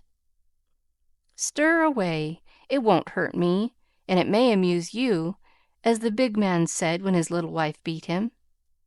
Regard me in the light of a husband, or as a carpet, and beat till you are tired, if that sort of exercise agrees with you." Being decidedly nettled herself, and longing to see him shake off the apathy that so altered him, Amy sharpened both tongue and pencil, and began. "Flo and I have got a new name for you. It's Lazy Laurence. How do you like it?" She thought it would annoy him, but he only folded his arms under his head with an imperturbable, "That's not bad. Thank you, ladies." "Do you want to know what I honestly think of you?" "Pining to be told." "Well, I despise you." If she had even said, "I hate you," in a petulant or coquettish tone, he would have laughed and rather liked it. But the grave, almost sad accent in her voice made him open his eyes and ask quickly, "Why, if you please?" "Because, with every chance for being good, useful, and happy, you are faulty, lazy, and miserable." "Strong language, mademoiselle. If you like it, I'll go on." "Pray do. It's quite interesting." "I thought you'd find it so. Selfish people always like to talk about themselves." "Am I selfish?" The question slipped out involuntarily, and in a tone of surprise, for the one virtue on which he prided himself was generosity. "Yes, very selfish," continued Amy, in a calm, cool voice, twice as effective just then as an angry one. "I'll show you how, for I have studied you while we were frolicking, and I am not at all satisfied with you. Here you have been abroad nearly 6 months, and done nothing but waste time and money and disappoint your friends. Isn't a fellow to have any pleasure after a 4-year grind? You don't look as if you'd had much. At any rate, you are none the better for it, as far as I can see. I said when we first met that you had improved. Now I take it all back, for I don't think you half so nice as when I left you at home. You have grown abominably lazy. You like gossip, and waste time on frivolous things. You are contented to be petted and admired by silly people, instead of being loved and respected by wise ones. With money, talent, position, health, and beauty, ah, you like that old vanity, but it's the truth, so I can't help saying it. With all these splendid things to use and enjoy, you can find nothing to do but dawdle.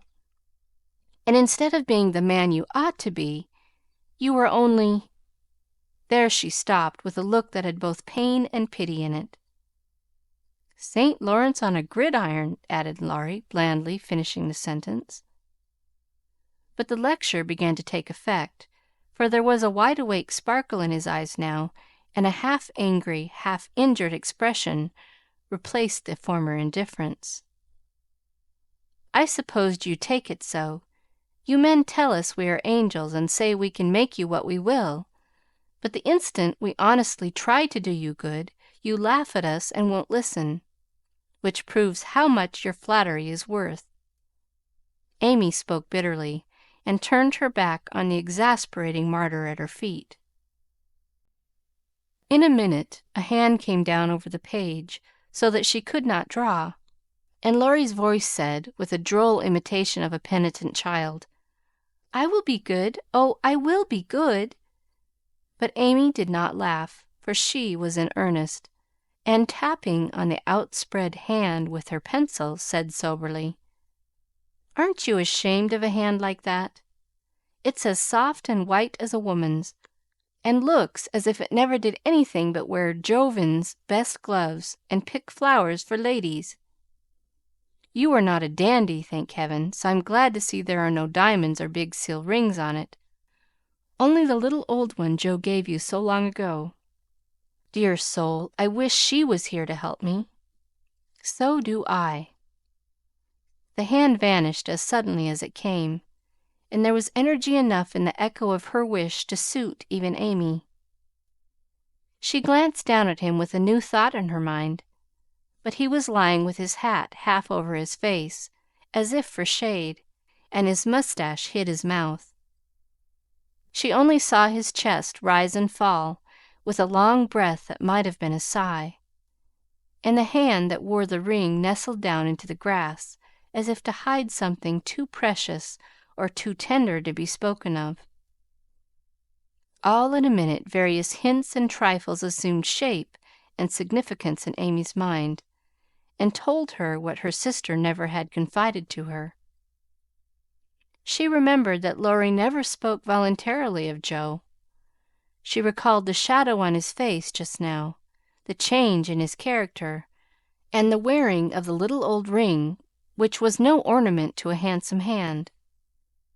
Girls are quick to read such signs and feel their eloquence. Amy had fancied that perhaps a love trouble was at the bottom of the alteration, and now she was sure of it. Her keen eyes filled, and when she spoke again, it was in a voice that could be beautifully soft and kind when she chose to make it so. "I know I have no right to talk so to you, Laurie, and if you weren't the sweetest tempered fellow in the world, you'd be very angry with me. But we are all so fond and proud of you, I couldn't bear to think they should be disappointed in you at home, as I have been, though perhaps they would understand the change better than I do." "I think they would," came from under the hat, in a grim tone, quite as touching as a broken one. "They ought to have told me, and not let me go blundering and scolding, when I should have been more kind and patient than ever.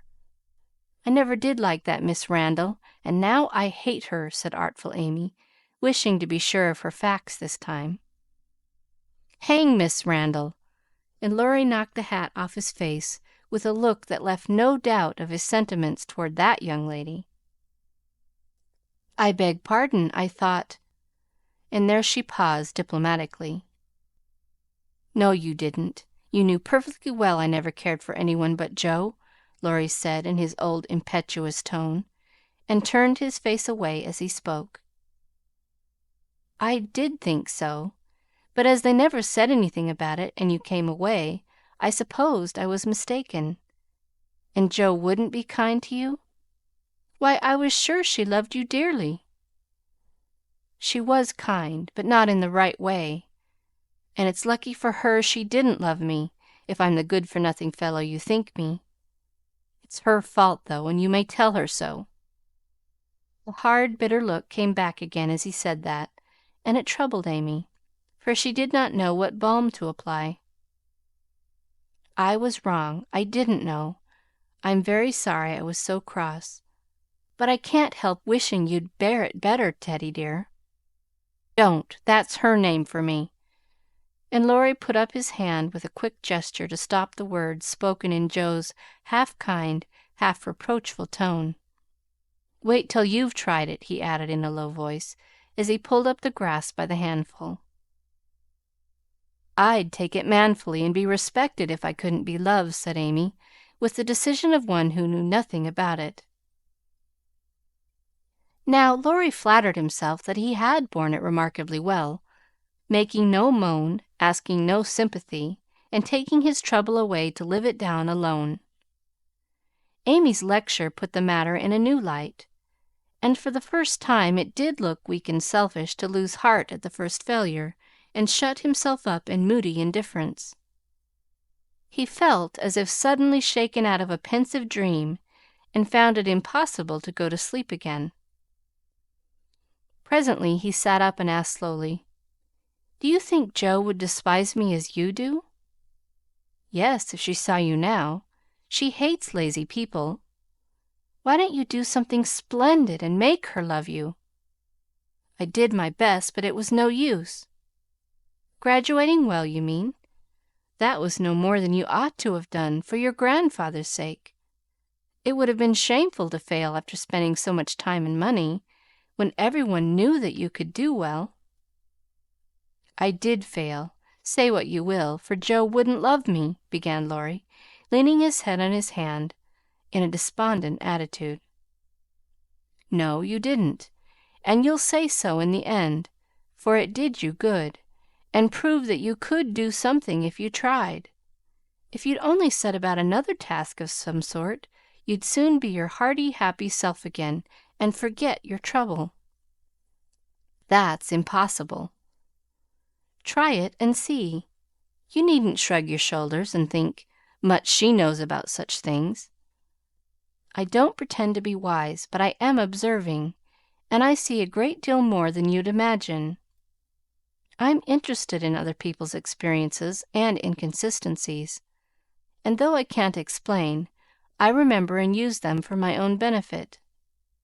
Love Jo all your days if you choose, but don't let it spoil you, for it's wicked to throw away so many good gifts because you can't have the one you want. There, I won't lecture any more, for I know you'll wake up and be a man in spite of that hard-hearted girl." Neither spoke for several minutes. Laurie sat turning the little ring on his finger, and Amy put the last touches to the hasty sketch she had been working at while she talked. Presently she put it on his knee, merely saying, "How do you like that?" He looked, and then he smiled, as he could not well help doing, for it was capitally done, the long, lazy figure on the grass, with listless face, half-shut eyes, and one hand holding a cigar, from which came the little wreath of smoke that encircled the dreamer's head. "How well you draw!" he said, with a genuine surprise and pleasure at her skill, adding with a half laugh, "Yes, that's me." "As you are. This is as you were," and Amy laid another sketch beside the one he held. It was not nearly so well done, but there was a life and spirit in it which atoned for many faults, and it recalled the past so vividly that a sudden change swept over the young man's face as he looked. Only a rough sketch of Laurie taming a horse. Hat and coat were off, and every line of the active figure, resolute face, and commanding attitude was full of energy and meaning. The handsome brute, just subdued, stood arching his neck under the tightly drawn rein, with one foot impatiently pawing the ground, and ears pricked up as if listening for the voice that had mastered him. In the ruffled mane, the rider's breezy hair, and erect attitude, there was a suggestion of suddenly arrested motion, of strength, courage, and youthful buoyancy that contrasted sharply with the supine grace of the dolce far niente sketch. Laurie said nothing, but as his eye went from one to the other, Amy saw him flush up and fold his lips together as if he read and accepted the little lesson she had given him. That satisfied her, and without waiting for him to speak, she said in her sprightly way, "Don't you remember the day you played Rarey with Puck, and we all looked on? Meg and Beth were frightened, but Jo clapped and pranced, and I sat on the fence and drew you. I found that sketch in my portfolio the other day, touched it up, and kept it to show you." "Much obliged. You've improved immensely since then, and I congratulate you. May I venture to suggest, in a honeymoon paradise, that 5 o'clock is the dinner hour at your hotel?" Laurie rose as he spoke, returned the pictures with a smile and a bow, and looked at his watch, as if to remind her that even moral lectures should have an end. He tried to resume his former easy, indifferent air, but it was an affectation now, for the rousing had been more efficacious than he would confess. Amy felt the shade of coldness in his manner, and said to herself, "Now I've offended him. Well, if it does him good, I'm glad. If it makes him hate me, I'm sorry, but it's true, and I can't take back a word of it." They laughed and chatted all the way home, and little Baptiste, up behind, thought that Monsieur and Mademoiselle were in charming spirits. But both felt ill at ease. The friendly frankness was disturbed. The sunshine had a shadow over it, and despite their apparent gaiety, there was a secret discontent in the heart of each. "Shall we see you this evening, mon frère?" asked Amy, as they parted at her aunt's door. "Unfortunately, I have an engagement. Au revoir, mademoiselle." And Laurie bent as if to kiss her hand in the foreign fashion, which became him better than many men. Something in his face made Amy say quickly and warmly, "No, be yourself with me, Laurie, and part in the good old way. I'd rather have a hearty English handshake than all the sentimental salutations in France. Good bye, dear." And with these words, uttered in the tone she liked, Laurie left her after a handshake almost painful in its heartiness. Next morning, instead of the usual call, Amy received a note which made her smile at the beginning and sigh at the end. "My dear Mentor, please make my adieux to your aunt, and exult within yourself, for lazy Laurence has gone to his grandpa like the best of boys. A pleasant winter to you, and may the gods grant you a blissful honeymoon at Valrosa. I think Fred would be benefited by a rouser. Tell him so with my congratulations. Yours gratefully, Telemachus." "Good boy! I'm glad he's gone," said Amy, with an approving smile. The next minute her face fell as she glanced about the empty room, adding with an involuntary sigh, "Yes, I am glad, but how I shall miss him." Chapter 40. The Valley of the Shadow. When the first bitterness was over, the family accepted the inevitable, and tried to bear it cheerfully, helping one another by the increased affection which comes to bind households tenderly together in times of trouble. They put away their grief, and each did his or her part toward making that last year a happy one. The pleasantest room in the house was set apart for Beth, and in it was gathered everything that she most loved: flowers, pictures, her piano, the little work table, and the beloved pussies. Father's best books found their way there, Mother's easy chair, Joe's desk, Amy's finest sketches, and every day Meg brought her babies on a lovely pilgrimage to make sunshine for Auntie Beth. John quietly set apart a little sum that he might enjoy the pleasure of keeping the invalid supplied with the fruit she loved and longed for. Old Hannah never wearied of concocting dainty dishes to tempt a capricious appetite, dropping tears as she worked, and from across the sea came little gifts and cheerful letters, seeming to bring breaths of warmth and fragrance from lands that know no winter. Here, cherished like a household saint in its shrine, sat Beth, tranquil and busy as ever, for nothing could change the sweet, unselfish nature, and even while preparing to leave life, she tried to make it happier for those who should remain behind. The feeble fingers were never idle, and one of her pleasures was to make little things for the school children daily passing to and fro, to drop a pair of mittens from her window for a pair of purple hands, a needlebook for some small mother of many dolls, pen wipers for young penmen toiling through forests of pot-hooks, scrapbooks for picture-loving eyes, and all manner of pleasant devices, till the reluctant climbers of the ladder of learning found their way strewn with flowers, as it were, and came to regard the gentle giver as a sort of fairy godmother, who sat above there and showered down gifts miraculously suited to their tastes and needs. If Beth had wanted any reward, she found it in the bright little faces always turned up to her window, with nods and smiles, and the droll little letters which came to her, full of blots and gratitude. The first few months were very happy ones, and Beth often used to look round and say, "How beautiful this is!" as they all sat together in her sunny room, the babies kicking and crowing on the floor, mother and sisters working near, and father reading in his pleasant voice from the wise old books which seemed rich in good and comfortable words, as applicable now as when written centuries ago.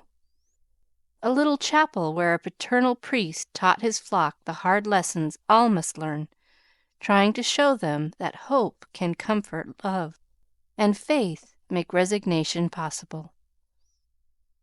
Simple sermons that went straight to the souls of those who listened, for the father's heart was in the minister's religion, and the frequent falter in the voice gave a double eloquence to the words he spoke or read.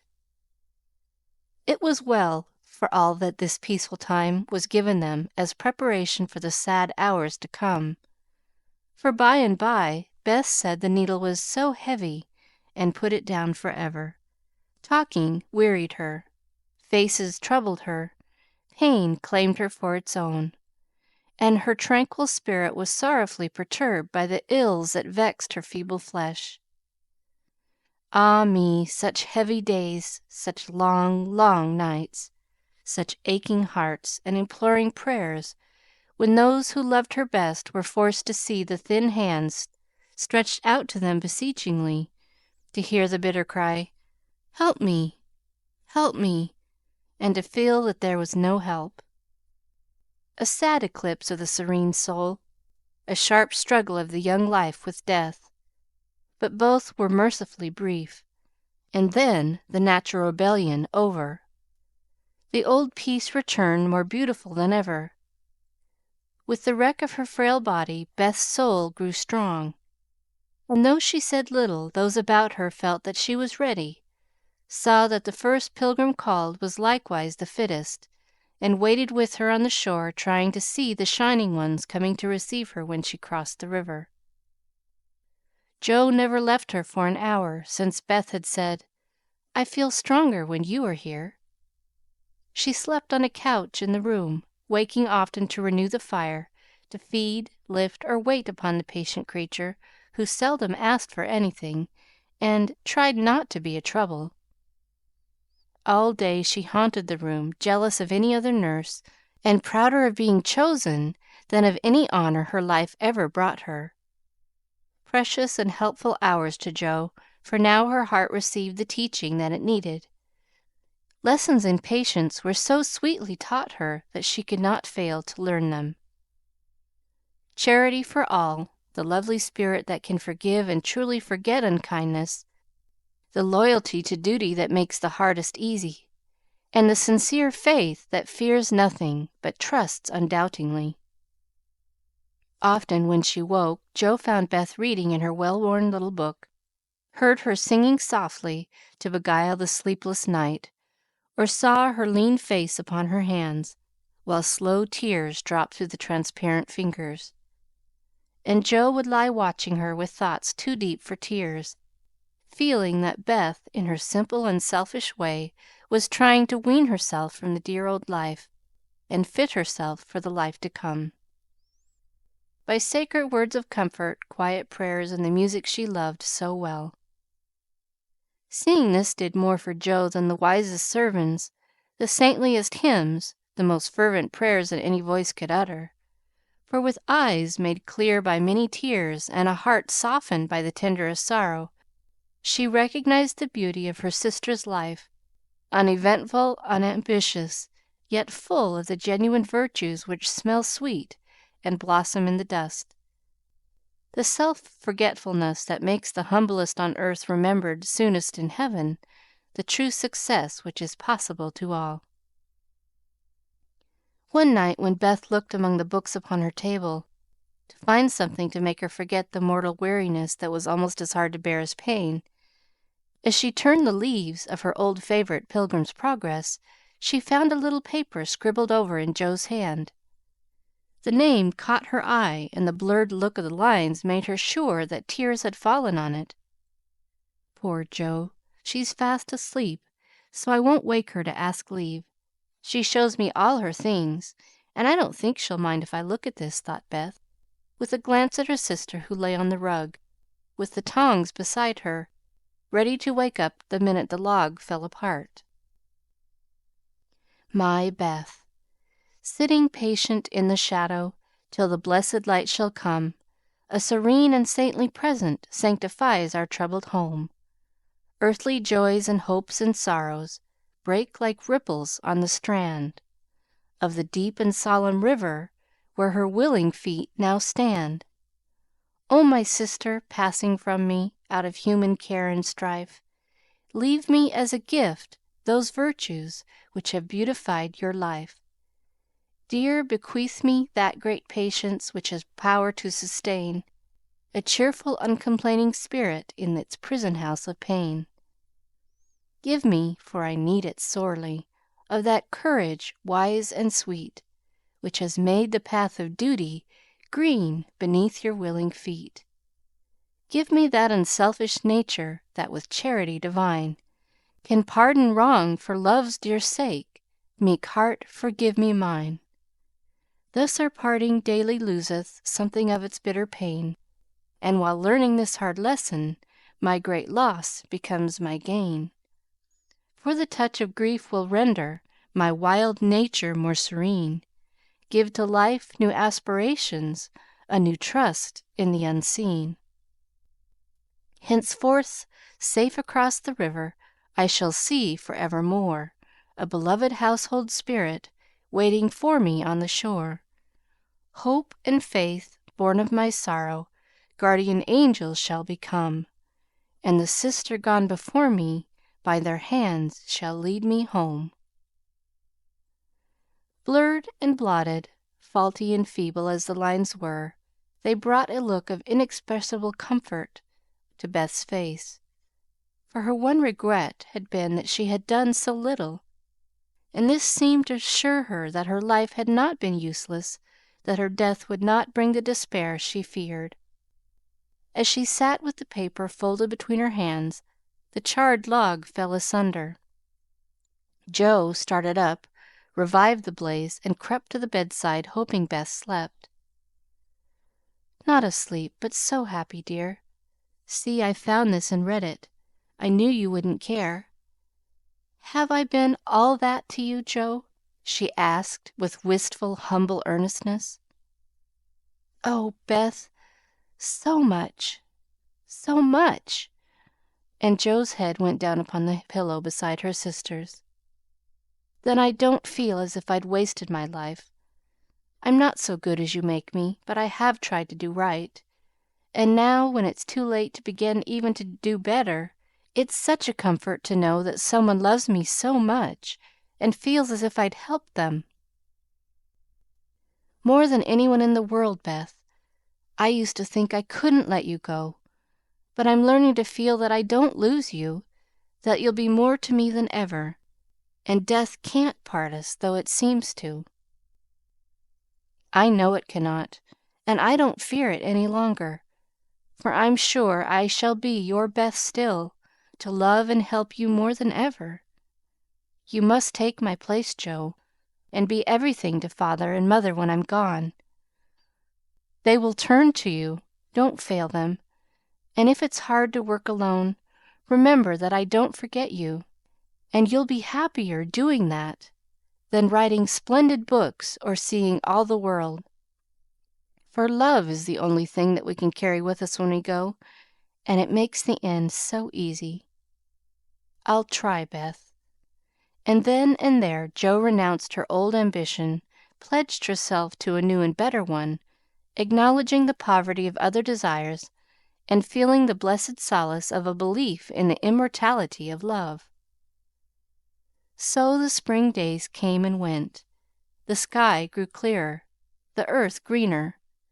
The flowers were up fairly early, and the birds came back in time to say good-bye to Beth, who, like a tired but trustful child, clung to the hands that had led her all her life, as father and mother guided her tenderly through the valley of the shadow and gave her up to God. Seldom, except in books, do the dying utter memorable words, see visions, or depart with beautified countenances. And those who have sped many parting souls know that to most the end comes as naturally and simply as sleep.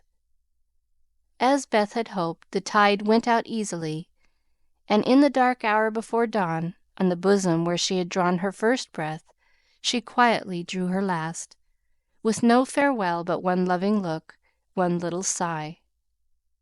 With tears and prayers and tender hands, mother and sisters made her ready for the long sleep that pain would never mar again, seeing with grateful eyes the beautiful serenity that soon replaced the pathetic patience that had wrung their hearts so long, and feeling with reverent joy that to their darling death was a benignant angel, not a phantom of dread. When morning came, for the first time in many months, the fire was out, Jo's place was empty, and the room was very still. But a bird sang blithely on a budding bough. Close by, the snowdrops blossomed freshly at the window, and the spring sunshine streamed in like a benediction over the placid face upon the pillow, a face so full of painless peace that those who loved it best smiled through their tears and thanked God that Beth was well at last. Chapter 41. Learning to Forget. Amy's lecture did Laurie good, though of course he did not own it till long afterward. Men seldom do, for when women are the advisers, the lords of creation don't take the advice till they have persuaded themselves that it is just what they intended to do. Then they act upon it, and if it succeeds, they give the weaker vessel half the credit of it. If it fails, they generously give her the whole. Laurie went back to his grandfather and was so dutifully devoted for several weeks that the old gentleman declared the climate of Nice had improved him wonderfully, and he had better try it again. There was nothing the young gentleman would have liked better, but elephants could not have dragged him back after the scolding he had received. Pride forbid, and whenever the longing grew very strong, he fortified his resolution by repeating the words that had made the deepest impression. "I despise you. Go and do something splendid that will make her love you." Laurie turned the matter over in his mind so often that he soon brought himself to confess that he had been selfish and lazy, but then when a man has a great sorrow he should be indulged in all sorts of vagaries till he has lived it down. He felt that his blighted affections were quite dead now, and though he should never cease to be a faithful mourner, there was no occasion to wear his weeds ostentatiously. Jo wouldn't love him, but he might make her respect and admire him by doing something which should prove that a girl's "no" had not spoiled his life. He had always meant to do something, and Amy's advice was quite unnecessary. He had only been waiting till the aforesaid blighted affections were decently interred. That being done, he felt that he was ready to "hide his stricken heart and still toil on." As Goethe, when he had a joy or a grief, put it into a song, so Laurie resolved to embalm his love-sorrow in music, and to compose a requiem which would harrow up Jo's soul and melt the heart of every hearer. Therefore, the next time the old gentleman found him getting restless and moody and ordered him off, he went to Vienna, where he had musical friends, and fell to work with the firm determination to distinguish himself. But whether the sorrow was too vast to be embodied in music, or music too ethereal to uplift a mortal woe, he soon discovered that the requiem was beyond him just at present. It was evident that his mind was not in working order yet, and his ideas needed clarifying, for often in the middle of a plaintive strain he would find himself humming a dancing tune that vividly recalled the Christmas ball at Nice, especially the Stout Frenchman, and put an effectual stop to tragic composition for the time being. Then he tried an opera, for nothing seemed impossible in the beginning, but here again unforeseen difficulties beset him. He wanted Joe for his heroine, and called upon his memory to supply him with tender recollections and romantic visions of his love. But memory turned traitor, and as if possessed by the perverse spirit of the girl, would only recall Joe's oddities, faults, and freaks, would only show her in the most unsentimental aspects, beating mats with her head tied up in a bandana, barricading herself with a sofa pillow, or throwing cold water over his passion a la Gummidge, and an irresistible laugh spoiled the pensive picture he was endeavoring to paint. Joe wouldn't be put into the opera at any price, and he had to give her up with a "bless that girl, what a torment she is," and a clutch at his hair, as became a distracted composer. When he looked about him for another and a less intractable damsel to immortalize in melody, memory produced one with the most obliging readiness. This phantom wore many faces, but it always had golden hair, was enveloped in a diaphanous cloud, and floated airily before his mind's eye in a pleasing chaos of roses, peacocks, white ponies, and blue ribbons. He did not give the complacent wraith any name, but he took her for his heroine and grew quite fond of her, as well he might, for he gifted her with every gift and grace under the sun, and escorted her unscathed through trials which would have annihilated any mortal woman.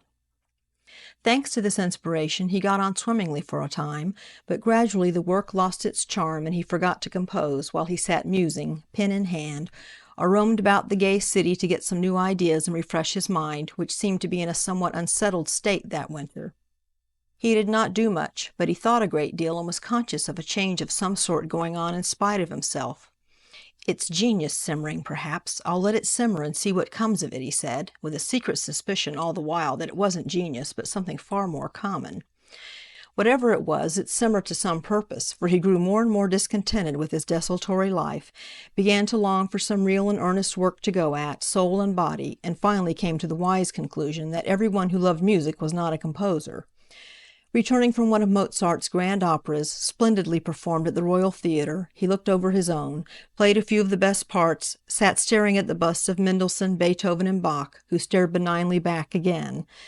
Then suddenly he tore up his music sheets, one by one, and as the last fluttered out of his hand, he said soberly to himself, "She is right. Talent isn't genius, and you can't make it so.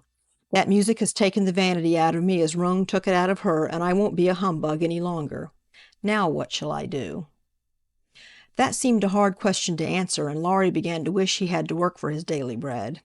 Now, if ever, occurred an eligible opportunity for "going to the devil," as he once forcibly expressed it, for he had plenty of money and nothing to do, and Satan is proverbially fond of providing employment for full and idle hands. The poor fellow had temptations enough from without and from within, but he withstood them pretty well, for much as he valued liberty, he valued good faith and confidence more, so his promise to his grandfather, and his desire to be able to look honestly into the eyes of the women who loved him, and say "all's well," kept him safe and steady. Very likely some Mrs. Grundy will observe, "I don't believe it. Boys will be boys, young men must sow their wild oats, and women must not expect miracles." I dare say you don't, Mrs. Grundy, but it's true nevertheless. Women work a good many miracles, and I have a persuasion that they may perform even that of raising the standard of manhood by refusing to echo such sayings. Let the boys be boys, the longer the better, and let the young men sow their wild oats if they must. But mothers, sisters, and friends may help to make the crop a small one, and keep many tares from spoiling the harvest, by believing and showing that they believe in the possibility of loyalty to the virtues which make men manliest in good women's eyes. If it is a feminine delusion, leave us to enjoy it while we may, for without it half the beauty and the romance of life is lost, and sorrowful forebodings would embitter all our hopes of the brave, tender-hearted little lads, who still love their mothers better than themselves and are not ashamed to own it. Laurie thought that the task of forgetting his love for Joe would absorb all his powers for years, but to his great surprise he discovered it grew easier every day. He refused to believe it at first, got angry with himself and couldn't understand it, but these hearts of ours are curious and contrary things, and time and nature work their will in spite of us. Laurie's heart wouldn't ache. The wound persisted in healing with a rapidity that astonished him, and instead of trying to forget, he found himself trying to remember. He had not foreseen this turn of affairs and was not prepared for it. He was disgusted with himself, surprised at his own fickleness, and full of a queer mixture of disappointment and relief that he could recover from such a tremendous blow so soon. He carefully stirred up the embers of his lost love, but they refused to burst into a blaze. There was only a comfortable glow that warmed and did him good without putting him into a fever, and he was reluctantly obliged to confess that the boyish passion was slowly subsiding into a more tranquil sentiment, very tender, a little sad and resentful still, but that was sure to pass away in time, leaving a brotherly affection which would last unbroken to the end. As the word brotherly passed through his mind in one of his reveries, he smiled and glanced up at the picture of Mozart that was before him. Well, he was a great man, and when he couldn't have one sister he took the other, and was happy. Laurie did not utter the words, but he thought them, and the next instant kissed the little old ring, saying to himself, "No, I won't. I haven't forgotten. I never can. I'll try again, and if that fails, why then—" Leaving his sentence unfinished, he seized pen and paper and wrote to Jo, telling her that he could not settle to anything while there was the least hope of her changing her mind. Couldn't she? Wouldn't she? And let him come home and be happy? While waiting for an answer he did nothing, but he did it energetically, for he was in a fever of impatience. It came at last, and settled his mind effectually on one point, for Jo decidedly couldn't and wouldn't. She was wrapped up in Beth, and never wished to hear the word love again. Then she begged him to be happy with somebody else, but always keep a little corner of his heart for his loving sister Jo. In a postscript she desired him not to tell Amy that Beth was worse, and she was coming home in the spring, and there was no need of saddening the remainder of her stay. That would be time enough, please God, but Laurie must write to her often and not let her feel lonely, homesick, or anxious. "So I will, at once. Poor little girl, it will be a sad going home for her, I'm afraid," and Laurie opened his desk as if writing to Amy had been the proper conclusion of the sentence left unfinished some weeks before. But he did not write the letter that day, for as he rummaged out his best paper he came across something which changed his purpose. Tumbling about in one part of the desk among bills, passports, and business documents of various kinds were several of Jo's letters, and in another compartment were 3 notes from Amy, carefully tied up with one of her blue ribbons and sweetly suggestive of the little dead roses put away inside. With a half-repentant, half-amused expression, Laurie gathered up all Jo's letters, smoothed, folded, and put them neatly into a small drawer of the desk, stood a minute turning the ring thoughtfully on his finger, then slowly drew it off, laid it with the letters, locked the drawer, and went out to hear High Mass at St. Stephen's, feeling as if there had been a funeral, and though not overwhelmed with affliction, this seemed a more proper way to spend the rest of the day than in writing letters to charming young ladies. The letter went very soon, however, and was promptly answered, for Amy was homesick, and confessed it in the most delightfully confiding manner. The correspondence flourished famously, and letters flew to and fro with unfailing regularity all through the early spring. Laurie sold his busts, made allumettes of his opera, and went back to Paris, hoping somebody would arrive before long. He wanted desperately to go to Nice, but would not till he was asked, and Amy would not ask him, for just then she was having little experiences of her own, which made her rather wish to avoid the quizzical eyes of "our boy."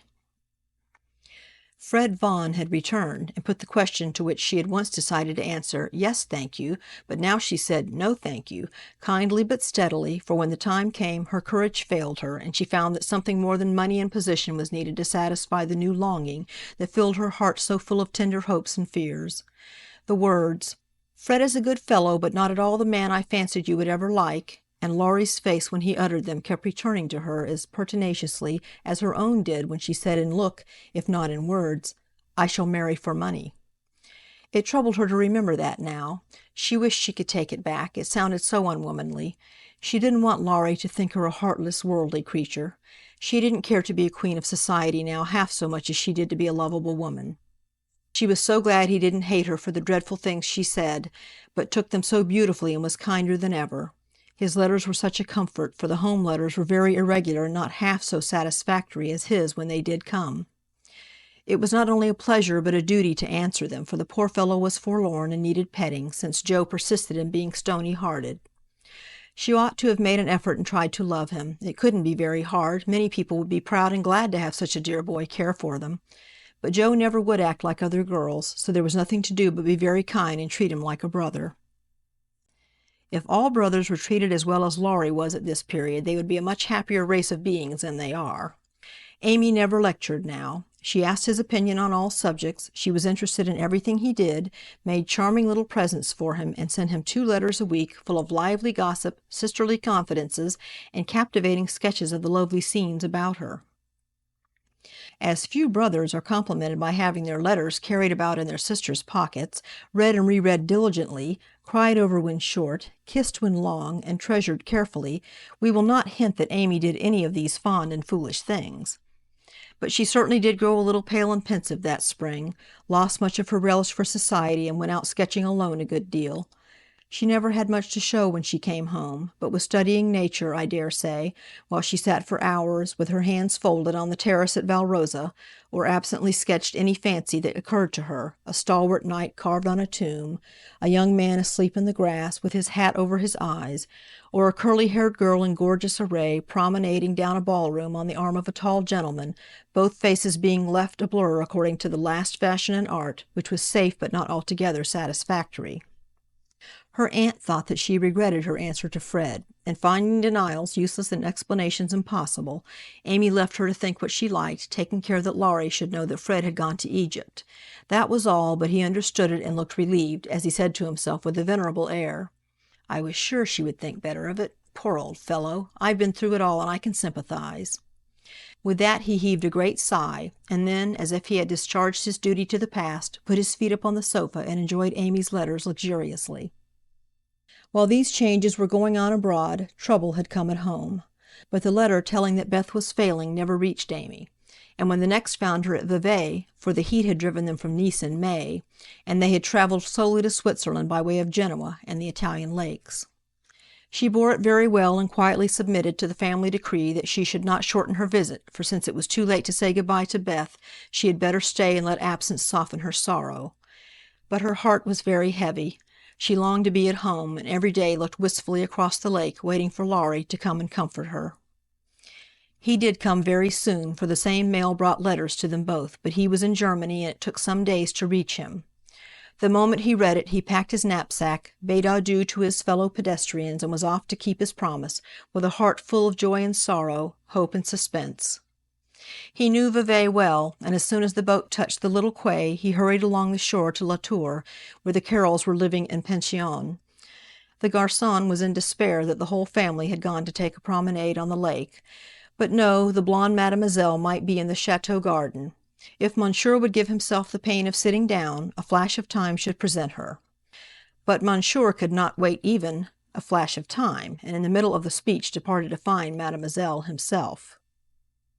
A pleasant old garden on the borders of the lovely lake, with chestnuts rustling overhead, ivy climbing everywhere, and the black shadow of the tower falling far across the sunny water. At one corner of the wide, low wall was a seat, and here Amy often came to read or work, or console herself with the beauty all about her. She was sitting here that day, leaning her head on her hand, with a homesick heart and heavy eyes, thinking of Beth and wondering why Laurie did not come. She did not hear him cross the courtyard beyond, nor see him pause in the archway that led from the subterranean path into the garden. He stood a minute looking at her with new eyes, seeing what no one had ever seen before, the tender side of Amy's character.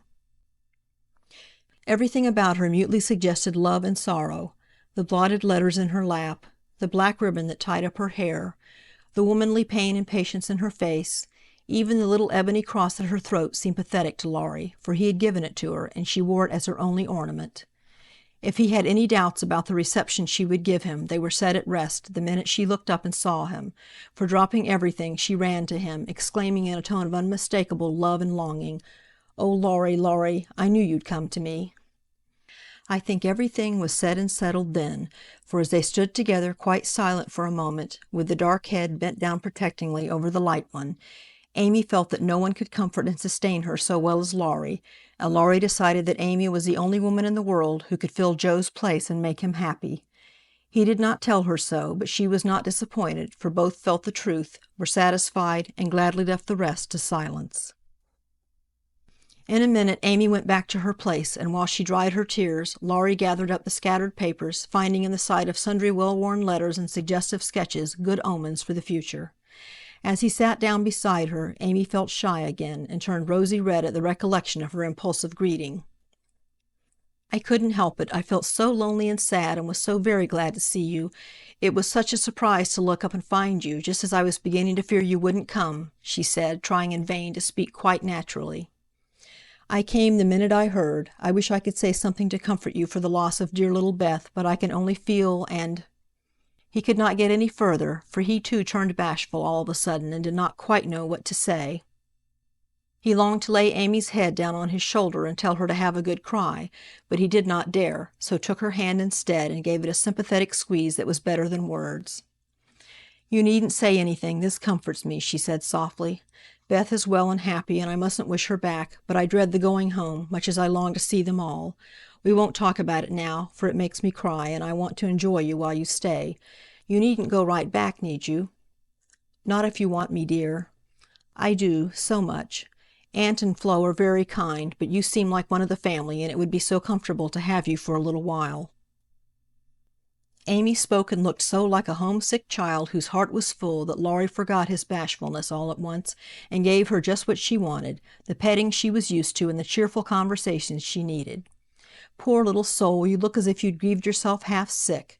I'm going to take care of you, so don't cry any more, but come and walk about with me.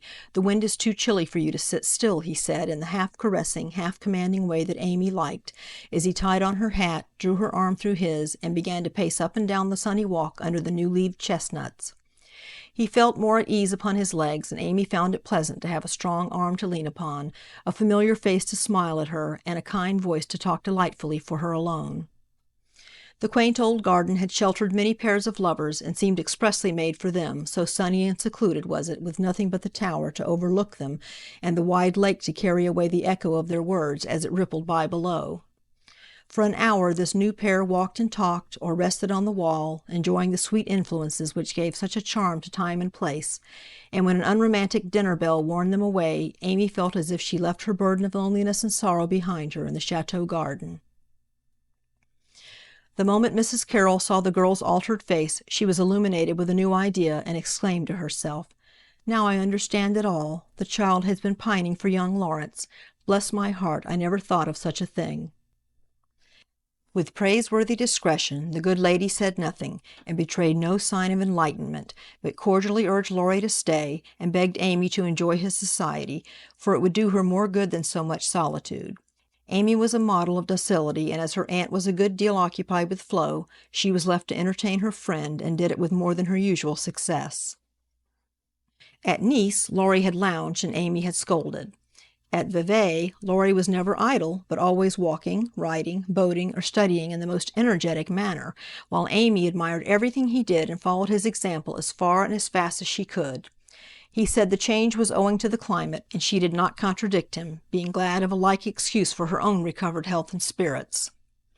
The invigorating air did them both good, and much exercise worked wholesome changes in minds as well as bodies. They seemed to get clearer views of life and duty up there among the everlasting hills. The fresh winds blew away desponding doubts, delusive fancies, and moody mists. The warm spring sunshine brought out all sorts of aspiring ideas, tender hopes, and happy thoughts. The lake seemed to wash away the troubles of the past, and the grand old mountains to look benignly down upon them, saying, "Little children, love one another." In spite of the new sorrow, it was a very happy time, so happy that Laurie could not bear to disturb it by a word. It took him a little while to recover from his surprise at the cure of his first, and, as he firmly believed, his last and only love. He consoled himself for the seeming disloyalty by the thought that Joe's sister was almost the same as Joe's self, and the conviction that it would have been impossible to love any other woman but Amy so soon and so well. His first wooing had been of the tempestuous order, and he looked back upon it as if through a long vista of years with a feeling of compassion blended with regret. He was not ashamed of it, but put it away as one of the bitter-sweet experiences of his life, for which he could be grateful when the pain was over. His second wooing, he resolved, should be as calm and simple as possible.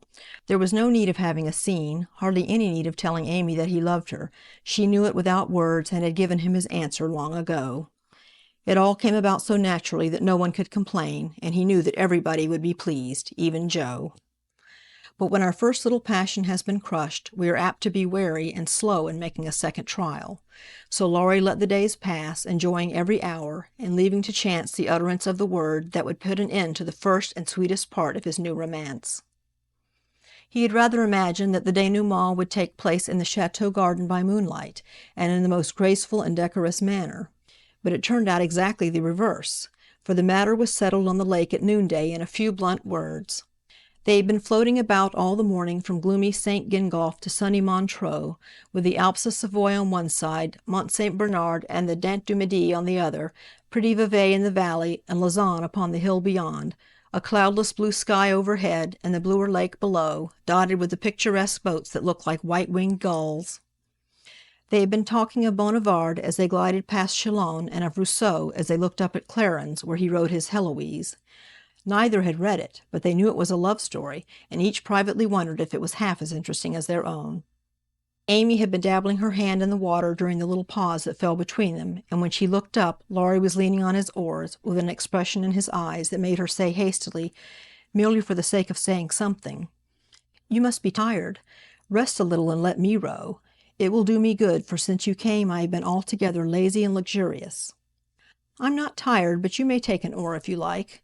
There's room enough, though I have to sit nearly in the middle, else the boat won't trim," returned Laurie, as if he rather liked the arrangement. Feeling that she had not mended matters much, Amy took the offered third of a seat, shook her hair over her face, and accepted an oar. She rowed as well as she did many other things, and though she used both hands and Laurie but one, the oars kept time and the boat went smoothly through the water. "How well we pull together, don't we?" said Amy, who objected to silence just then. "So well that I wish we might always pull in the same boat. Will you, Amy?" very tenderly. "Yes, Laurie," very low. Then they both stopped rowing and unconsciously added a pretty little tableau of human love and happiness to the dissolving views reflected in the lake. Chapter 42. It was easy to promise self-abnegation when self was wrapped up in another, and heart and soul were purified by a sweet example. But when the helpful voice was silent, the daily lesson over, the beloved presence gone, and nothing remained but loneliness and grief, then Jo found her promise very hard to keep. How could she comfort father and mother when her own heart ached with a ceaseless longing for her sister? How could she make the house cheerful when all its light and warmth and beauty seemed to have deserted it when Beth left the old home for the new? And where in all the world could she find some useful, happy work to do that would take the place of the loving service which had been its own reward? She tried in a blind, hopeless way to do her duty, secretly rebelling against it all the while, for it seemed unjust that her few joys should have lessened, her burdens made heavier, and life get harder and harder as she toiled along. Some people seemed to get all sunshine, and some all shadow. It was not fair, for she tried more than Amy to be good, and never got any reward, only disappointment, trouble, and hard work. Poor Jo, these were dark days to her, for something like despair came over her when she thought of spending all her life in that quiet house, devoted to humdrum cares, a few small pleasures, and the duty that never seemed to grow any easier. "I can't do it. I wasn't meant for a life like this, and I know I shall break away and do something desperate if somebody doesn't come along and help me," she said to herself, when her first efforts failed, and she fell into the moody, miserable state of mind which often comes when strong wills have to yield to the inevitable. But someone did come and help her, though Jo did not recognize her good angels at once, because they wore familiar shapes and used the simple spells best fitted to poor humanity. Often she started up at night, thinking Beth called her, and when the sight of the little empty bed made her cry with the bitter cry of unsubmissive sorrow, "Oh, Beth, come back, come back," she did not stretch out her yearning arms in vain. For as quick to hear her sobbing as she had been to hear her sister's faintest whisper, her mother came to comfort her. Not with words only, but the patient tenderness that soothes by a touch, tears that were mute reminders of a greater grief than Jo's, and broken whispers more eloquent than prayers, because hopeful resignation went hand in hand with natural sorrow. Sacred moments when heart talked to heart in the silence of the night, turning affliction to a blessing, which chastened grief and strengthened love. Feeling this, Jo's burden seemed easier to bear. Duty grew sweeter, and life looked more endurable, seen from the safe shelter of her mother's arms. When aching heart was a little comforted, troubled mind likewise found help. For one day she went to the study, and leaning over the good grey head, lifted to welcome her with a tranquil smile, she said very humbly, "Father, talk to me as you did to Beth. I need it more than she did, for I'm all wrong." "My dear, nothing can comfort me like this," he answered, with a falter in his voice, and both arms round her, as if he too needed help, and did not fear to ask for it. Then, sitting in Beth's little chair close beside him, Jo told her troubles, the resentful sorrow for her loss, the fruitless efforts that discouraged her, the want of faith that made life look so dark, and all the sad bewilderment that we call despair. She gave him entire confidence. He gave her the help she needed, and both found consolation in the act. For the time had come when they could talk together, not only as father and daughter, but as man and woman, able and glad to serve each other with mutual sympathy as well as mutual love. Happy, thoughtful times, there in the old study which Jo called the Church of One Member, and from which she came with fresh courage, recovered cheerfulness, and a more submissive spirit. For the parents who had taught one child to meet death without fear were trying now to teach another to accept life without despondency or distrust, and to use its beautiful opportunities with gratitude and power. Other helps had Jo, humble, wholesome duties and delights that would not be denied their part in serving her, and which she slowly learned to see and value. Brooms and dishcloths never could be as distasteful as they once had been, for Beth had presided over both, and something of her housewifely spirit seemed to linger around the little mop and the old brush, never thrown away. As she used them, Jo found herself humming the songs Beth used to hum, imitating Beth's orderly ways, and giving the little touches here and there that kept everything fresh and cozy, which was the first step to making home happy, though she didn't know it till Hannah said, with an approving squeeze of the hand, "You thoughtful creetur, you're determined we shan't miss that dear lamb if you can help it.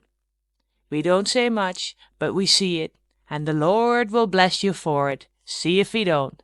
As they sat sewing together, Jo discovered how much improved her sister Meg was, how well she could talk, how much she knew about good, womanly impulses, thoughts and feelings, how happy she was in husband and children, and how much they were all doing for each other.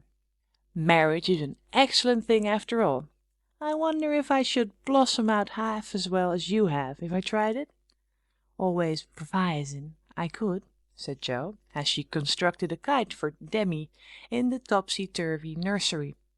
It's just what you need to bring out the tender womanly half of your nature, Jo. You are like a chestnut burr, prickly outside, but silky soft within, and a sweet kernel. If one can only get at it.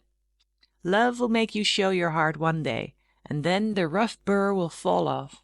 Frost opens chestnut burrs, ma'am, and it takes a good shake to bring them down. Boys go nutting, and I don't care to be bagged by them, returned Jo, pasting away at the kite which no wind that blows would ever carry up, for Daisy had tied herself on as a bob.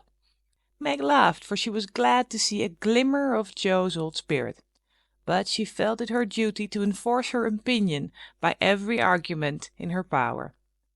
And the sisterly chats were not wasted, especially as two of Meg's most effective arguments were the babies, whom Jo loved tenderly. Grief is the best opener of some hearts, and Jo's was nearly ready for the bag. A little more sunshine to ripen the nut, then not a boy's impatient shake, but a man's hand reached up to pick it gently from the burr, and find the kernel sound and sweet. If she suspected this, she would have shut up tight, and been more prickly than ever. Fortunately, she wasn't thinking about herself, so when the time came, down she dropped.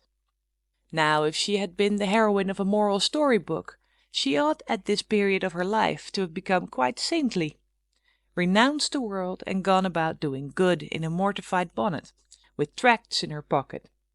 But, you see, Jo wasn't a heroine.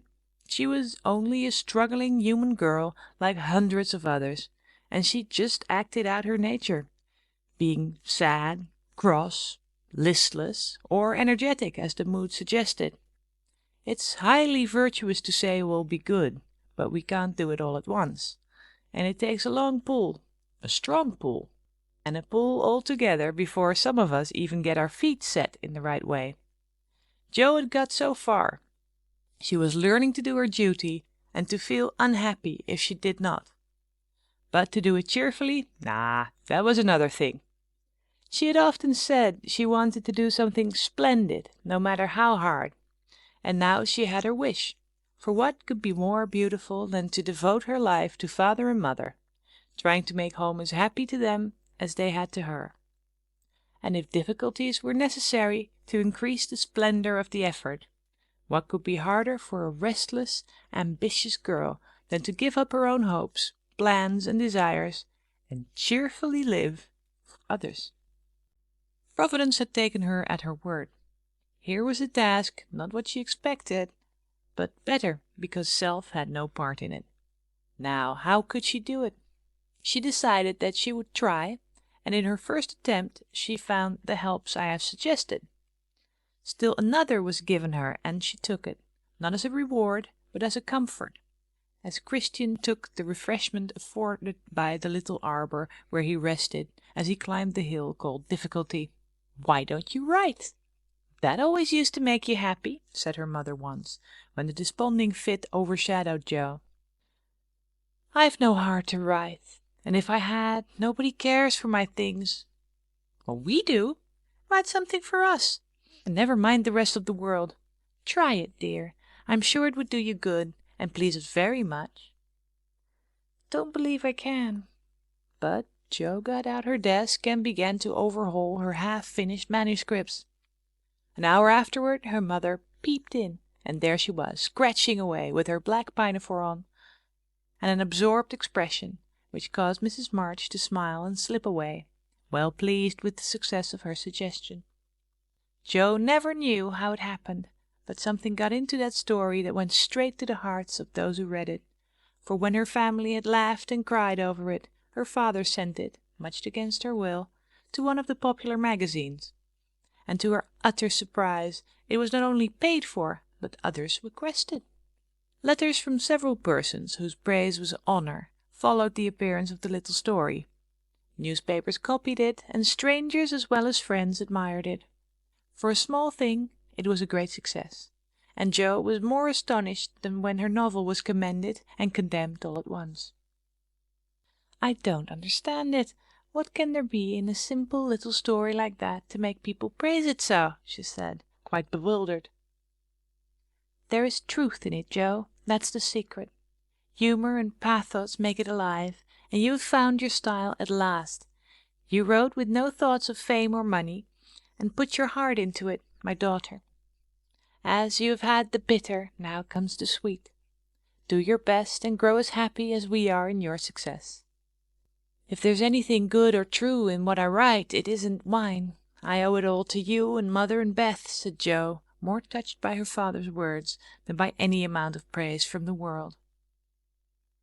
So taught by love and sorrow, Jo wrote her little stories and sent them away to make friends for themselves and her, finding it a very charitable world to such humble wanderers, for they were kindly welcomed and sent home comfortable tokens to their mother, like dutiful children whom good fortune overtakes.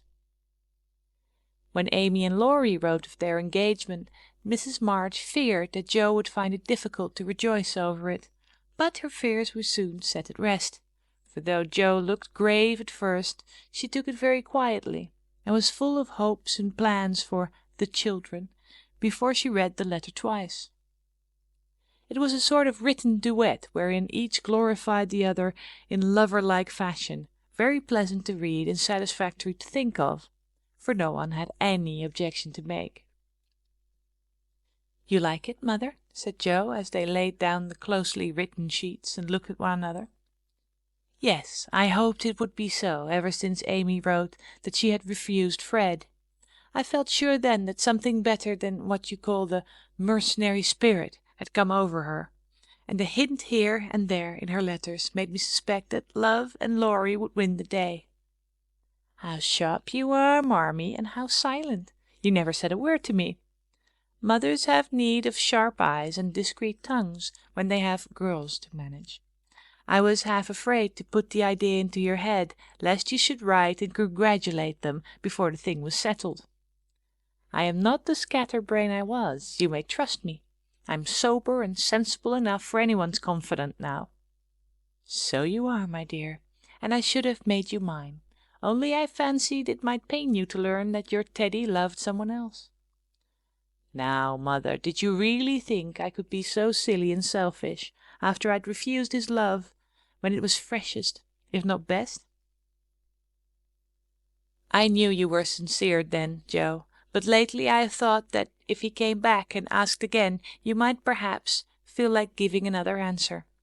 Forgive me, dear, I can't help seeing that you are very lonely, and sometimes there is a hungry look in your eyes that goes to my heart. So I fancied that your boy might fill the empty place if he tried now." "No, Mother, it is better as it is, and I'm glad Amy has learned to love him. But you are right in one thing. I am lonely, and perhaps if Teddy had tried again I might have said yes, not because I love him any more, but because I care more to be loved than when he went away. I'm glad of that, Joe, for it shows you are getting on. There are plenty to love you, so try and be satisfied with father and mother, sisters and brothers, friends and babies, till the best lover of all comes to give you your reward. Mothers are the best lovers in the world, but I don't mind whispering to Marmee that I'd like to try all kinds. It's very curious, but the more I try to satisfy myself with all sorts of natural affections, the more I seem to want. I'd no idea hearts could take in so many. Mine is so elastic it never seems full now, and I used to be quite contented with my family. I don't understand it." "I do," and Mrs. March smiled her wise smile as Joe turned back the leaves to read what Amy said of Laurie. "It is so beautiful to be loved as Laurie loves me. He isn't sentimental, doesn't say much about it, but I see and feel it in all he says and does, and it makes me so happy and so humble that I don't seem to be the same girl I was. I never knew how good and generous and tender he was till now, for he lets me read his heart, and I find it full of noble impulses and hopes and purposes, and am so proud to know it's mine. He says he feels as if he could make a prosperous voyage now, with me aboard as mate, and lots of love for ballast. I pray he may, and try to be all he believes me, for I love my gallant captain with all my heart and soul and might, and never will desert him, while God lets us be together. Oh, Mother, I never knew how much like heaven this world could be, when two people love and live for one another." And that's our cool, reserved, and worldly Amy. Truly, love does work miracles. How very, very happy they must be. And Joe laid the rustling sheets together with a careful hand, as one might shut the covers of a lovely romance, which holds the reader fast till the end comes, and he finds himself alone in the workaday world again. By and by Joe roamed away upstairs, for it was rainy and she could not walk. A restless spirit possessed her, and the old feeling came again, not bitter as it once was, but a sorrowfully patient wonder why one sister should have all she asked, the other nothing. It was not true, she knew that and tried to put it away, but the natural craving for affection was so strong, and Amy's happiness woke the hungry longing for someone to love with heart and soul and cling to while God let them be together. Up in the garret, where Joe's unquiet wanderings ended, stood 4 little wooden chests in a row, each marked with its owner's name, and each filled with relics of the childhood and girlhood ended now for all. Jo glanced into them, and when she came to her own, leaned her chin on the edge, and stared absently at the chaotic collection, till a bundle of old exercise books caught her eye.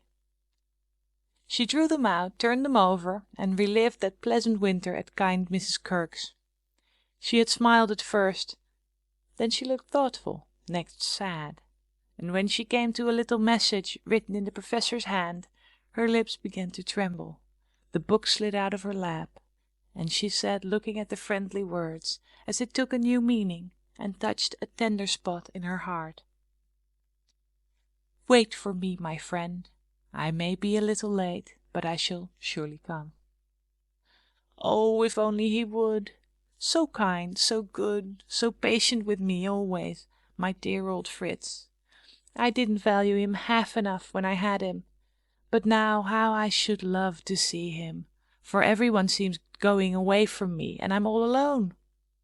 And holding the little paper fast, as if it were a promise yet to be fulfilled, Jo laid her head down on a comfortable rag bag, and cried, as if in opposition to the rain pattering on the roof. Was it all self-pity, loneliness, or low spirits? Or was it the waking up of a sentiment which had bided its time as patiently as its inspirer? Who shall say? Chapter 43 Surprises. Jo was alone in the twilight, lying on the old sofa, looking at the fire and thinking. It was her favorite way of spending the hour of dusk. No one disturbed her, and she used to lie there on Beth's little red pillow, planning stories, dreaming dreams, or thinking tender thoughts of the sister who never seemed far away. Her face looked tired, grave, and rather sad, for tomorrow was her birthday, and she was thinking how fast the years went by, how old she was getting, and how little she seemed to have accomplished. Almost 25, and nothing to show for it. Jo was mistaken in that. There was a good deal to show, and by she saw and was grateful for it.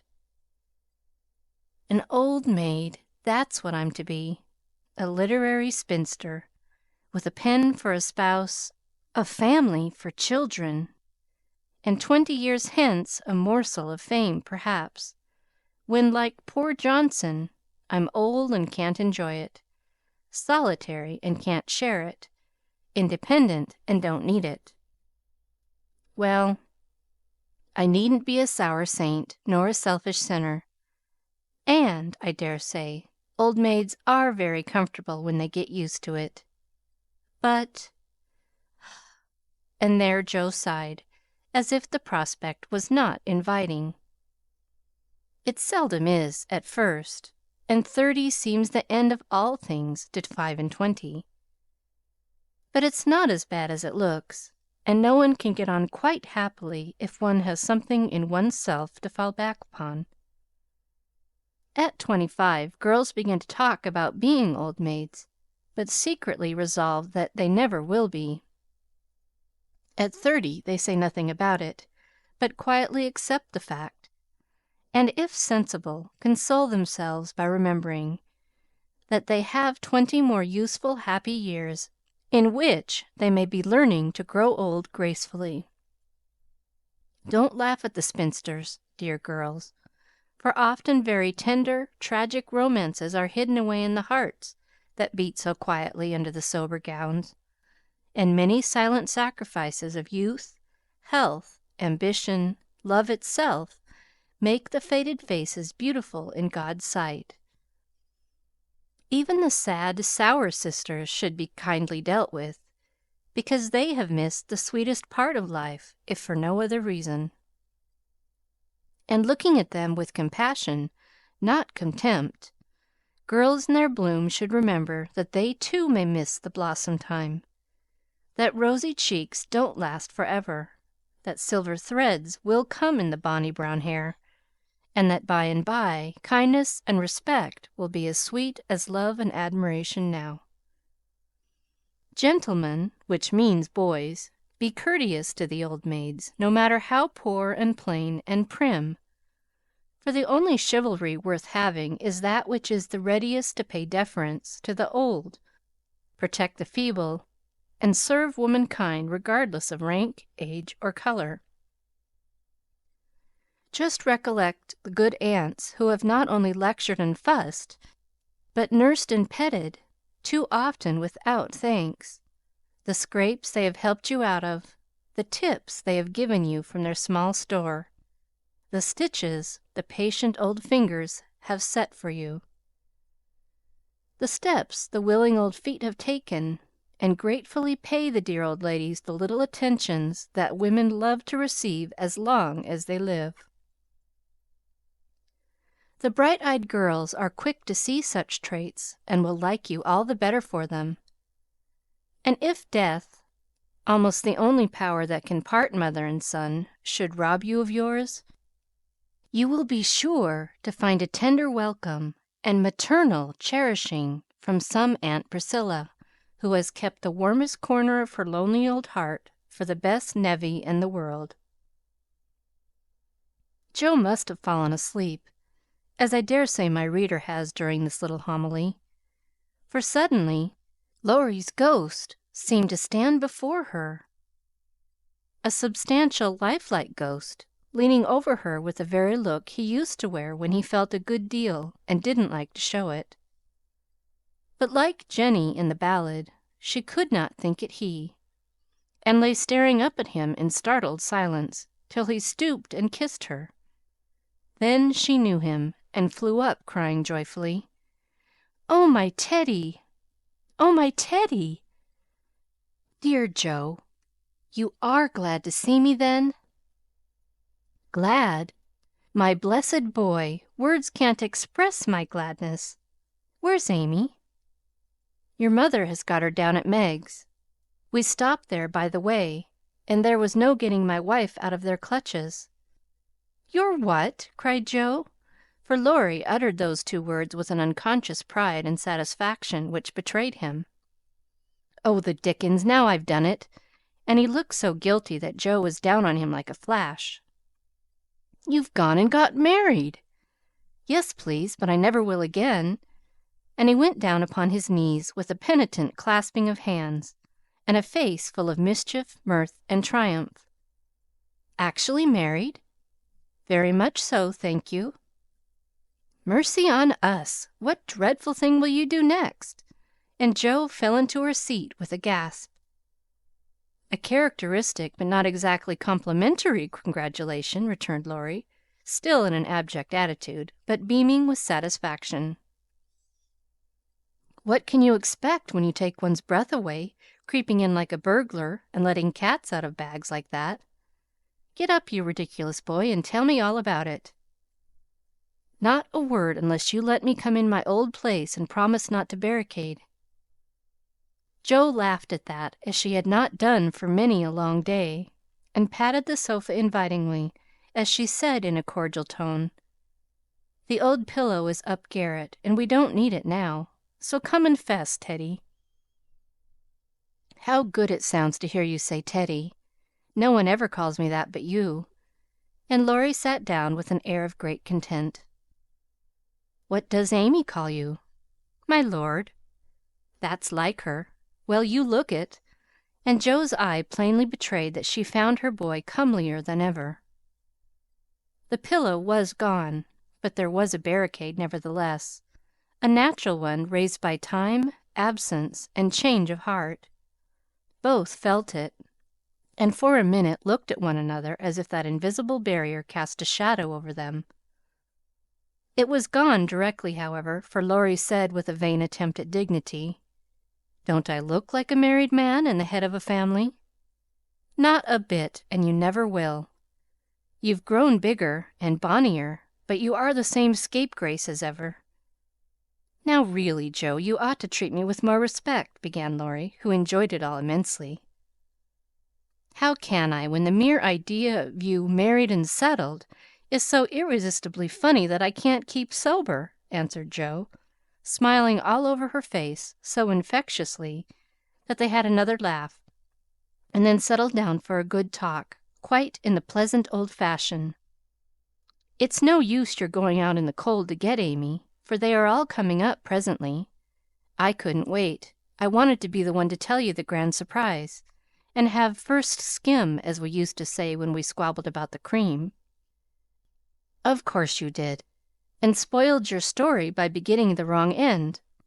Now start right and tell me how it all happened. I'm pining to know." "Well, I did it to please Amy," began Laurie, with a twinkle that made Joe exclaim.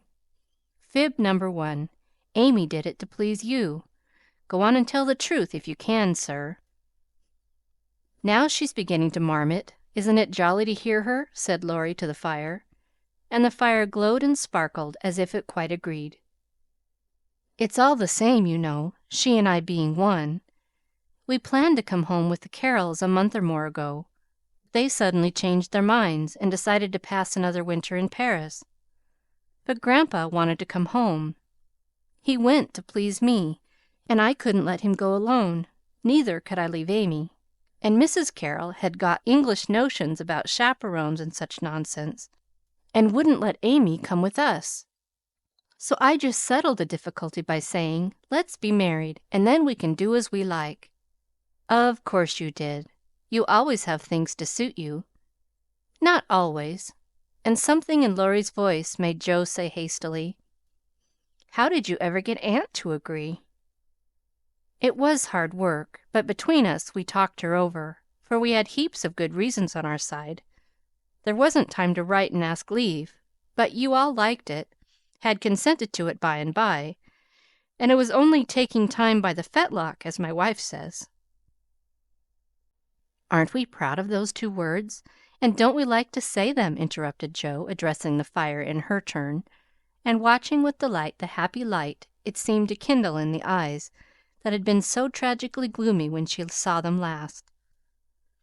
"A trifle, perhaps. She's such a captivating little woman I can't help being proud of her."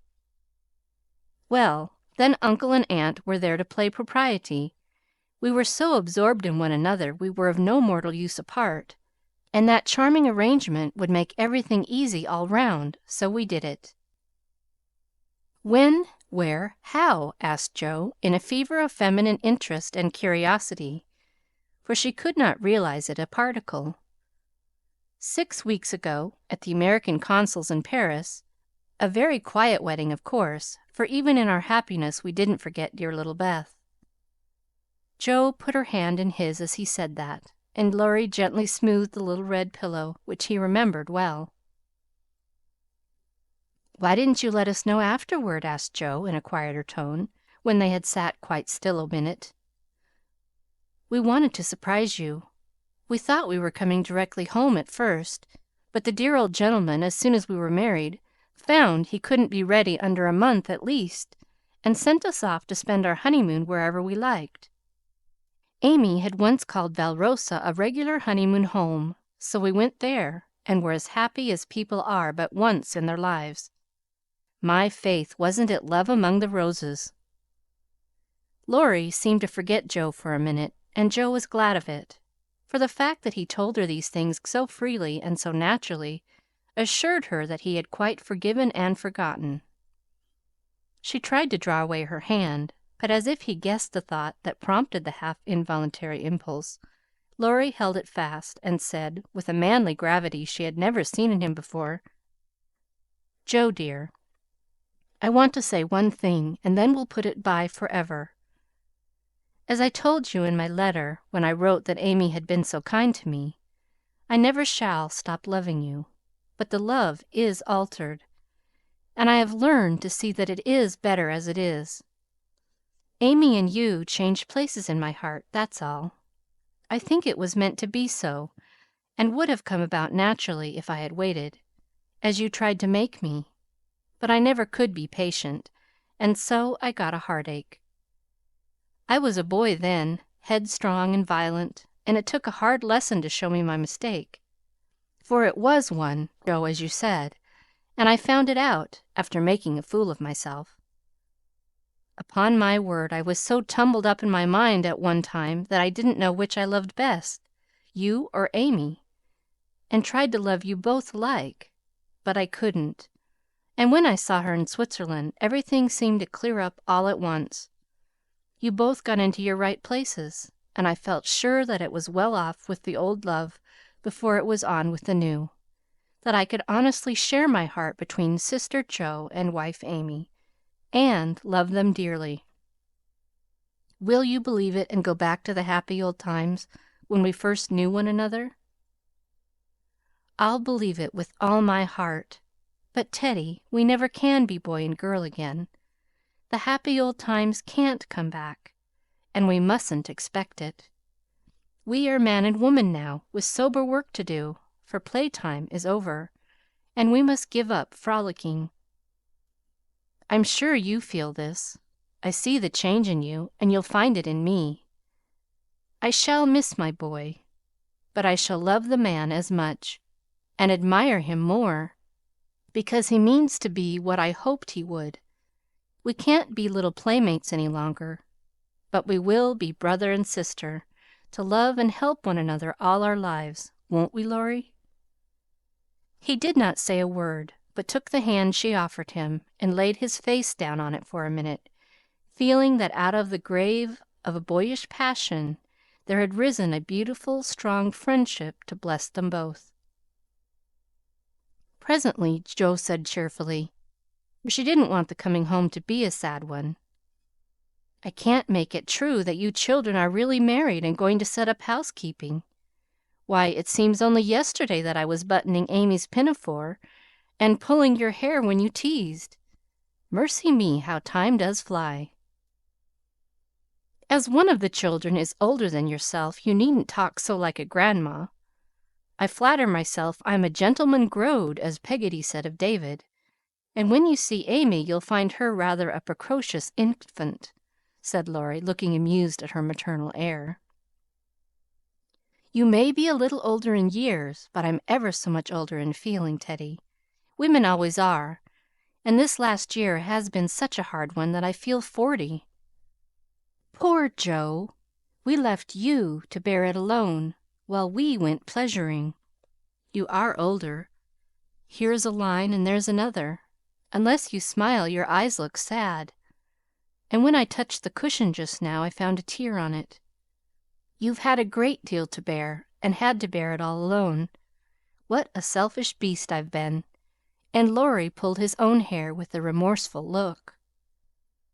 But Joe only turned over the traitorous pillow and answered, in a tone which she tried to make more cheerful, "No, I had father and mother to help me, and the dear babies to comfort me, and the thought that you and Amy were safe and happy to make the troubles here easier to bear. I am lonely sometimes, but I dare say it's good for me, and—" "You never shall be again," broke in Laurie, putting his arm about her, as if to fence out every human ill. "Amy and I can't get on without you, so you must come and teach the children to keep house, and go halves in everything, just as we used to do, and let us pet you, and all be blissfully happy and friendly together. If I shouldn't be in the way, it would be very pleasant. I begin to feel quite young already, for somehow all my troubles seemed to fly away when you came. You always were a comfort, Teddy." And Joe leaned her head on his shoulder just as she did years ago when Beth lay ill and Laurie told her to hold on to him. He looked down at her, wondering if she remembered the time, but Joe was smiling to herself as if in truth her troubles had all vanished at his coming. "You were the same Joe still, dropping tears about one minute and laughing the next. You look a little wicked now. What is it, Grandma?" "I was wondering how you and Amy get on together. Like angels." "Yes, of course, but which rules?" "I don't mind telling you that she does now. At least, I let her think so. It pleases her, you know. By and by we shall take turns, for marriage, they say, halves one's rights and doubles one's duties. You'll go on as you begin, and Amy will rule you all the days of your life. Well, she does it so imperceptibly that I don't think I shall mind much. She is the sort of woman who knows how to rule well, In fact, I rather like it, for she winds one round her finger as softly and prettily as a skein of silk, and makes you feel as if she was doing you a favor all the while. That ever I should live to see you a hen-pecked husband and enjoying it!" cried Joe, with uplifted hands. It was good to see Laurie square his shoulders and smile with masculine scorn at that insinuation, as he replied with his high and mighty air, "Amy is too well bred for that, and I am not the sort of man to submit to it. My wife and I respect ourselves and one another too much ever to tyrannize or quarrel." Joe liked that, and thought the new dignity very becoming, but the boys seemed changing very fast into the man, and regret mingled with her pleasure. "I am sure of that. Amy and you never did quarrel as we used to. She is the sun and I the wind in the fable, and the sun managed the man best, you remember." "She can blow him up as well as shine on him," laughed Laurie. "Such a lecture as I got at Nice! I give you my word it was a deal worse than any of your scoldings, a regular rouser. I'll tell you all about it some time. She never will, because after telling me that she despised and was ashamed of me, she lost her heart to the despicable party and married the good-for-nothing.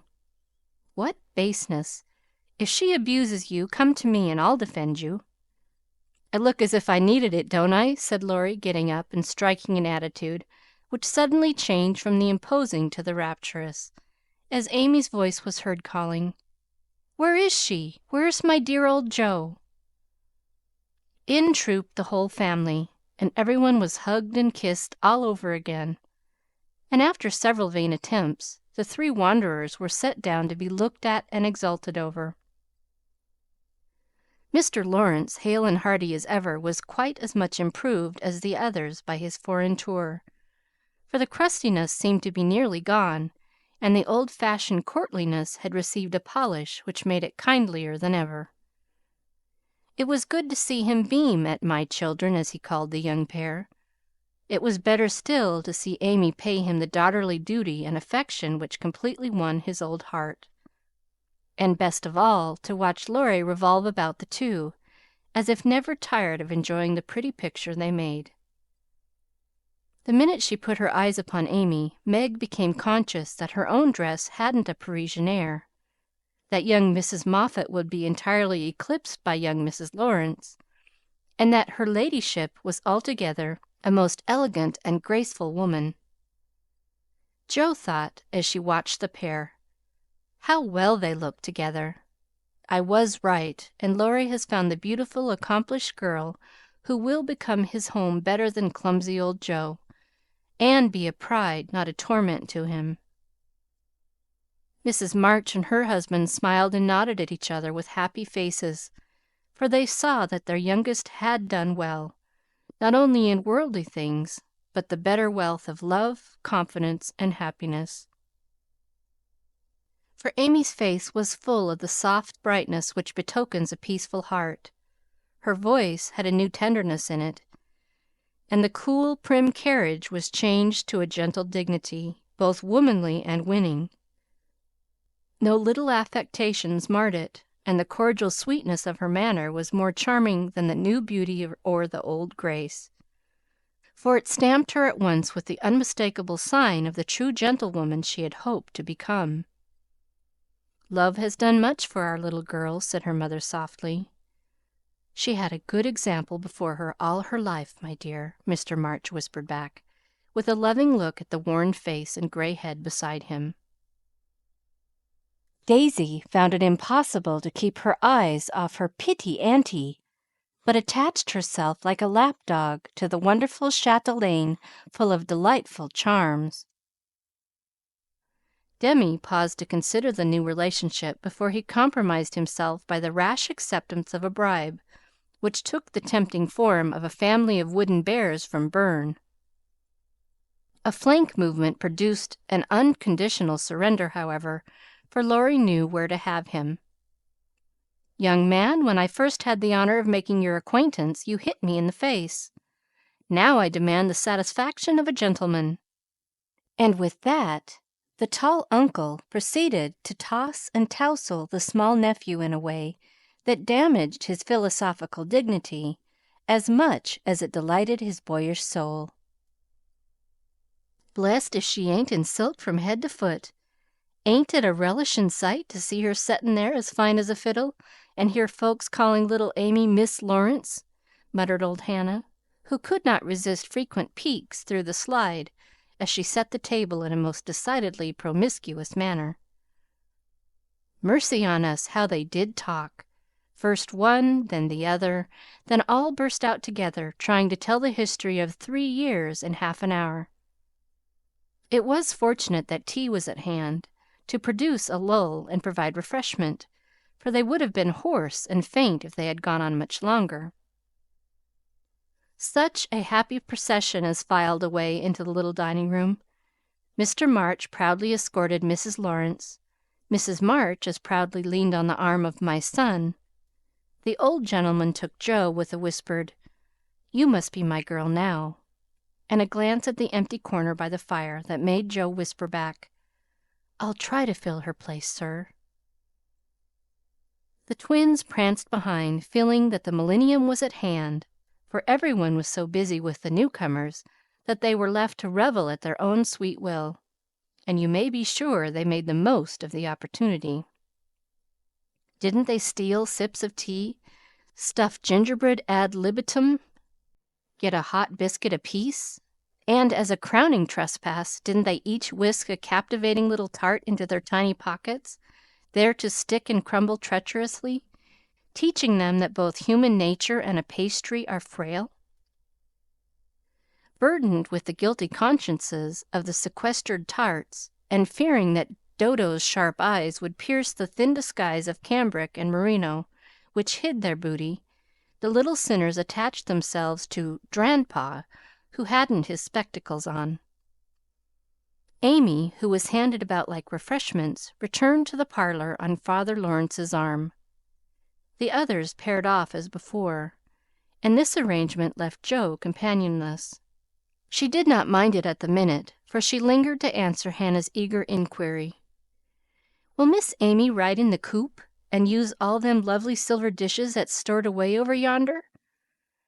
"Shouldn't wonder if she drove 6 white horses, ate off gold plate, and wore diamonds and point lace every day. Teddy thinks nothing too grand for her," returned Joe, with infinite satisfaction. "No more there is. Will you have hash or fish balls for breakfast?" asked Hannah, who wisely mingled poetry and prose. "I don't care," and Joe shut the door, feeling that food was an uncongenial topic just then.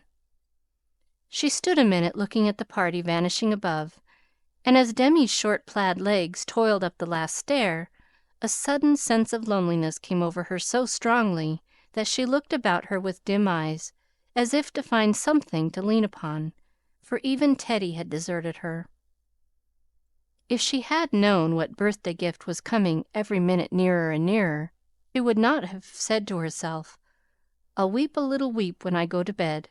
It won't do to be dismal now."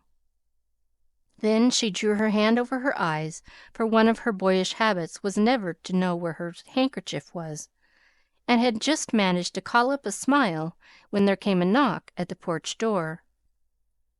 She opened with hospitable haste, and started as if another ghost had come to surprise her, for there stood a tall, bearded gentleman beaming on her from the darkness like a midnight sun. "Oh, Mr. Bear, I'm so glad to see you!" cried Joe, with a clutch, as if she feared the night would swallow him up before she could get him in. "And I to see Miss Marsh! But no, you have a party!" And the Professor paused as the sound of voices and the tap of dancing feet came down to them. "No, we haven't, only the family. My sister and friends have just come home, and we are all very happy. Come in and make one of us." Though a very social man, I think Mr. Bear would have gone decorously away and come again another day, but how could he when Joe shut the door behind him and bereft him of his hat? Perhaps her face had something to do with it, for she forgot to hide her joy at seeing him, and showed it with a frankness that proved irresistible to the solitary man, whose welcome far exceeded his boldest hopes. "If I shall not be Monsieur de Trop, I will so gladly see them all. You have been ill, my friend?" He put the question abruptly, for as Joe hung up his coat, the light fell on her face, and he saw a change in it. "Not ill, but tired and sorrowful. We have had trouble since I saw you last." "Ah, yes, I know. My heart was sore for you when I heard that." And he shook hands again with such a sympathetic face that Joe felt as if no comfort could equal the look of the kind eyes, the grasp of the big warm hand. "Father, Mother, this is my friend Professor Bear," she said, with a face and tone of such irrepressible pride and pleasure that she might as well have blown a trumpet and opened the door with a flourish. If the stranger had any doubts about his reception, they were set at rest in a minute by the cordial welcome he received. Everyone greeted him kindly for Joe's sake at first, but very soon they liked him for his own. They could not help it, for he carried the talisman that opens all hearts, and these simple people warmed to him at once, feeling even the more friendly because he was poor. For poverty enriches those who live above it, and is a sure passport to truly hospitable spirits. Mr. Bear sat looking about him with the air of a traveler who knocks at a strange door, and when it opens finds himself at home. The children went to him like bees to a honey pot, and establishing themselves on each knee, proceeded to captivate him by rifling his pockets, pulling his beard, and investigating his watch with juvenile audacity. The women telegraphed their approval to one another, and Mr. March, feeling that he had got a kindred spirit, opened his choicest stores for his guests' benefit, while Silent John listened and enjoyed the talk, but said not a word, and Mr. Laurence found it impossible to go to sleep.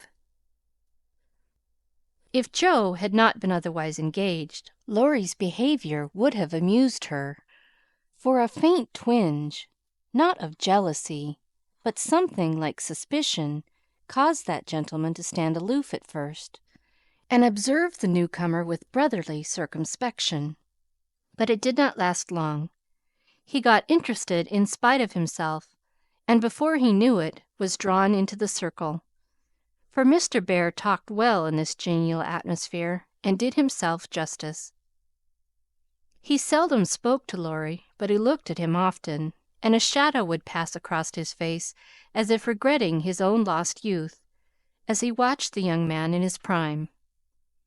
Then his eyes would turn to Joe so wistfully that she would have surely answered the mute inquiry if she had seen it. But Joe had her own eyes to take care of, and feeling that they could not be trusted, she prudently kept them on the little sock she was knitting, like a model maiden aunt. A stealthy glance now and then refreshed her like sips of fresh water after a dusty walk, for the sidelong peeps showed her several propitious omens. Mr. Bear's face had lost the absent-minded expression, and looked all alive with interest in the present moment, actually young and handsome, she thought, forgetting to compare him with Laurie, as she usually did strange men to their great detriment. Then he seemed quite inspired, though the burial customs of the ancients, to which the conversation had strayed, might not be considered an exhilarating topic. Joe quite glowed with triumph when Teddy got quenched in an argument, and thought to herself, as she watched her father's absorbed face, "How he would enjoy having such a man as my professor to talk with every day." Lastly, Mr. Bear was dressed in a new suit of black, which made him look more like a gentleman than ever. His bushy hair had been cut and smoothly brushed, but didn't stay in order long, for in exciting moments he rumpled it up in the droll way he used to do, and Joe liked it rampantly erect better than flat, because she thought it gave his fine forehead a Jove-like aspect. Poor Joe, how she did glorify that plain man, as she sat knitting away so quietly, yet letting nothing escape her, not even the fact that Mr. Bear actually had gold sleeve buttons in his immaculate wristbands. "Dear old fellow, he couldn't got himself up with more care if he'd been going a-wooing," said Jo to herself. And then a sudden thought, born of the words, made her blush so dreadfully that she had to drop her ball and go down after it to hide her face. The maneuver did not succeed as well as she had expected, however, for though just in the act of setting fire to a funeral pyre, the Professor dropped his torch, metaphorically speaking, and made a dive after the little blue ball. Of course, they bumped their heads smartly together, saw stars, and both came up flushed and laughing without the ball to resume their seats, wishing they had not left them. Nobody knew where the evening went to, for Hannah skillfully abstracted the babies at an early hour, nodding like two rosy poppies, and Mr. Laurence went home to rest. The others sat round the fire talking away, utterly regardless of the lapse of time, till Meg, whose maternal mind was impressed with a firm conviction that Daisy had tumbled out of bed, and Demi set his nightgown afire, studying the structure of matches, made a move to go. "We must have our sing in the good old way, for we are all together again once more," said Jo, feeling that a good shout would be a safe and pleasant vent for the jubilant emotions of her soul.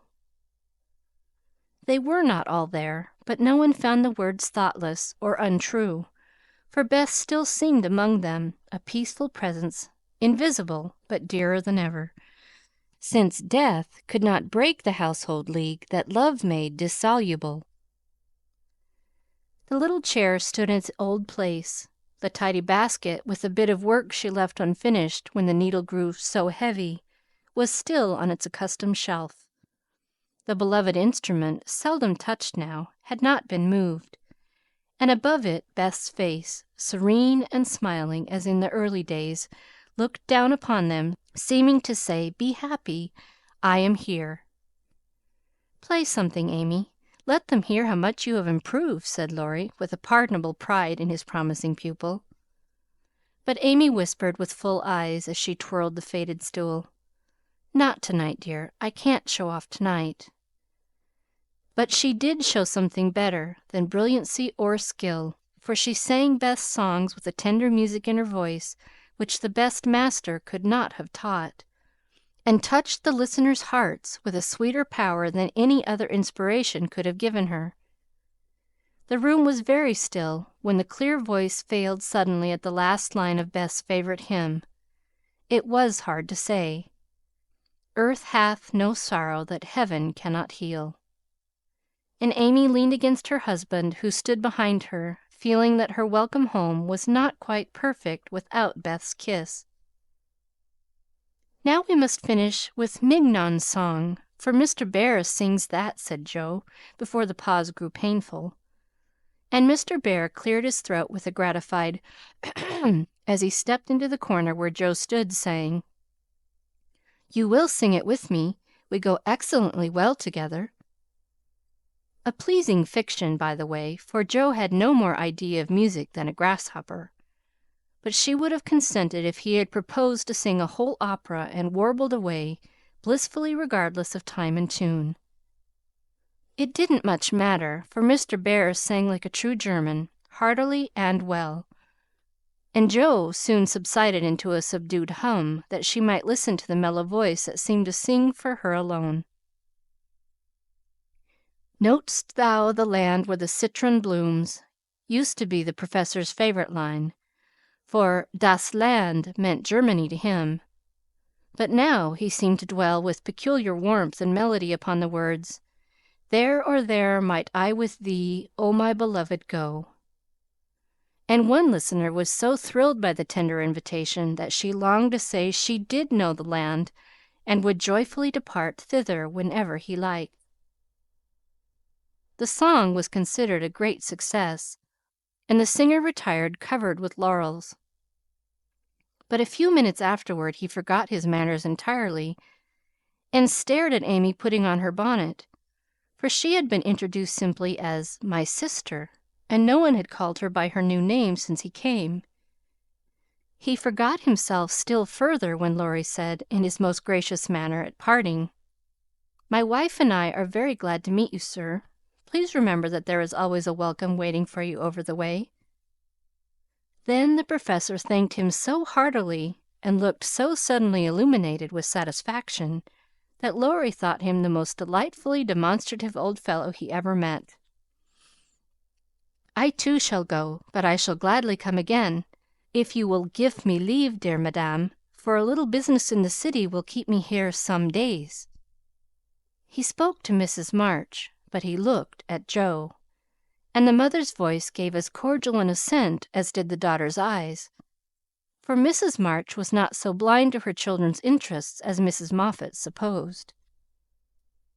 "I suspect that is a wise man," remarked Mr. March, with placid satisfaction, from the hearth-rug, after the last guest had gone. "I know he is a good one," added Mrs. March, with decided approval as she wound up the clock. "I thought you'd like him," was all Joe said, as she slipped away to her bed. She wondered what the business was that brought Mr. Bear to the city, and finally decided that he had been appointed to some great honor somewhere, but had been too modest to mention the fact. If she had seen his face when safe in his own room, he looked at the picture of a severe and rigid young lady with a good deal of hair, who appeared to be gazing darkly into futurity, it might have thrown some light upon the subject, especially when he turned off the gas and kissed the picture in the dark. Chapter 44. My Lord and Lady. Please, Madam Mother, could you lend me my wife for half an hour? The luggage has come, and I've been making hay of Amy's Paris finery, trying to find some things I want, said Laurie, coming in the next day to find Mrs. Laurence sitting in her mother's lap as if being made the baby again. Certainly. Go, dear. I forgot that you have any home but this. And Mrs. March pressed the white hand that wore the wedding ring, as if asking pardon for her maternal covetousness. I shouldn't have come over if I could have helped it, but I can't get on without my little woman any more than a weathercock can without the wind, suggested Joe, as he paused for a simile. Jo had grown quite her own saucy self again since Teddy came home. Exactly, for Amy keeps me pointing due west most of the time, with only an occasional whiffle round to the south, and I haven't had an easterly spell since I was married. Don't know anything about the north, but am altogether salubrious and balmy. Hey, my lady? Lovely weather so far. I don't know how long it will last, but I'm not afraid of storms, for I'm learning how to sail my ship. Come home, dear, and I'll find your boot jack. I suppose that's what you are rummaging after among my things. Men are so helpless, Mother, said Amy, with a matronly air which delighted her husband. What are you going to do with yourselves after you get settled? Asked Joe, buttoning Amy's cloak as she used to button her pinafores. We have our plans.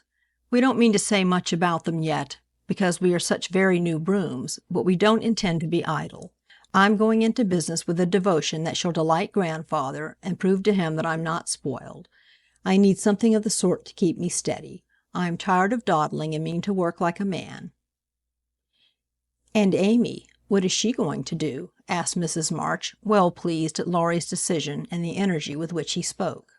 After doing the civil all round and airing our best bonnet, we shall astonish you by the elegant hospitalities of our mansion, the brilliant society we shall draw about us, and the beneficial influence we shall exert over the world at large. That's about it, isn't it, Madame Récamier? Asked Laurie with a quizzical look at Amy. Time will show. Come away, impertinence, and don't shock my family by calling me names before their faces, answered Amy, resolving that there should be a home with a good wife in it before she set up a salon as a queen of society. How happy those children seem together, observed Mr. March, finding it difficult to become absorbed in his Aristotle after the young couple had gone. Yes, and I think it will last, added Mrs. March, with the restful expression of a pilot who has brought a ship safely into port. I know it will. Happy Amy, and Joe sighed, then smiled brightly as Professor Bear opened the gate with an impatient push. Later in the evening, when his mind had been set at rest about the boot jack, Laurie said suddenly to his wife, Mrs. Laurence. My lord. That man intends to marry our Joe." "I hope so, don't you, dear?" "Well, my love, I consider him a trump in the fullest sense of that expressive word, but I do wish he was a little younger and a good deal richer." "Now, Laurie, don't be too fastidious and worldly minded. If they love one another, it doesn't matter a particle how old they are nor how poor. Women never should marry for money." Amy caught herself up short as the words escaped her, and looked at her husband, who replied with malicious gravity, "Certainly not, though you do hear charming girls say that they intend to do it sometimes. If my memory serves me, you once thought it your duty to make a rich match." "That accounts perhaps for your marrying a good-for-nothing like me." "Oh, my dearest boy, don't say that. I forgot you were rich when I said yes. I'd have married you if you hadn't a penny, and I sometimes wish you were poor that I might show how much I love you." And Amy, who was very dignified in public and very fond in private, gave convincing proofs of the truth of her words. "You don't really think I am such a mercenary creature as I tried to be once, do you? It would break my heart if you didn't believe that I'd gladly pull in the same boat with you, even if you had to get your living by rowing on the lake." "Am I an idiot and a brute?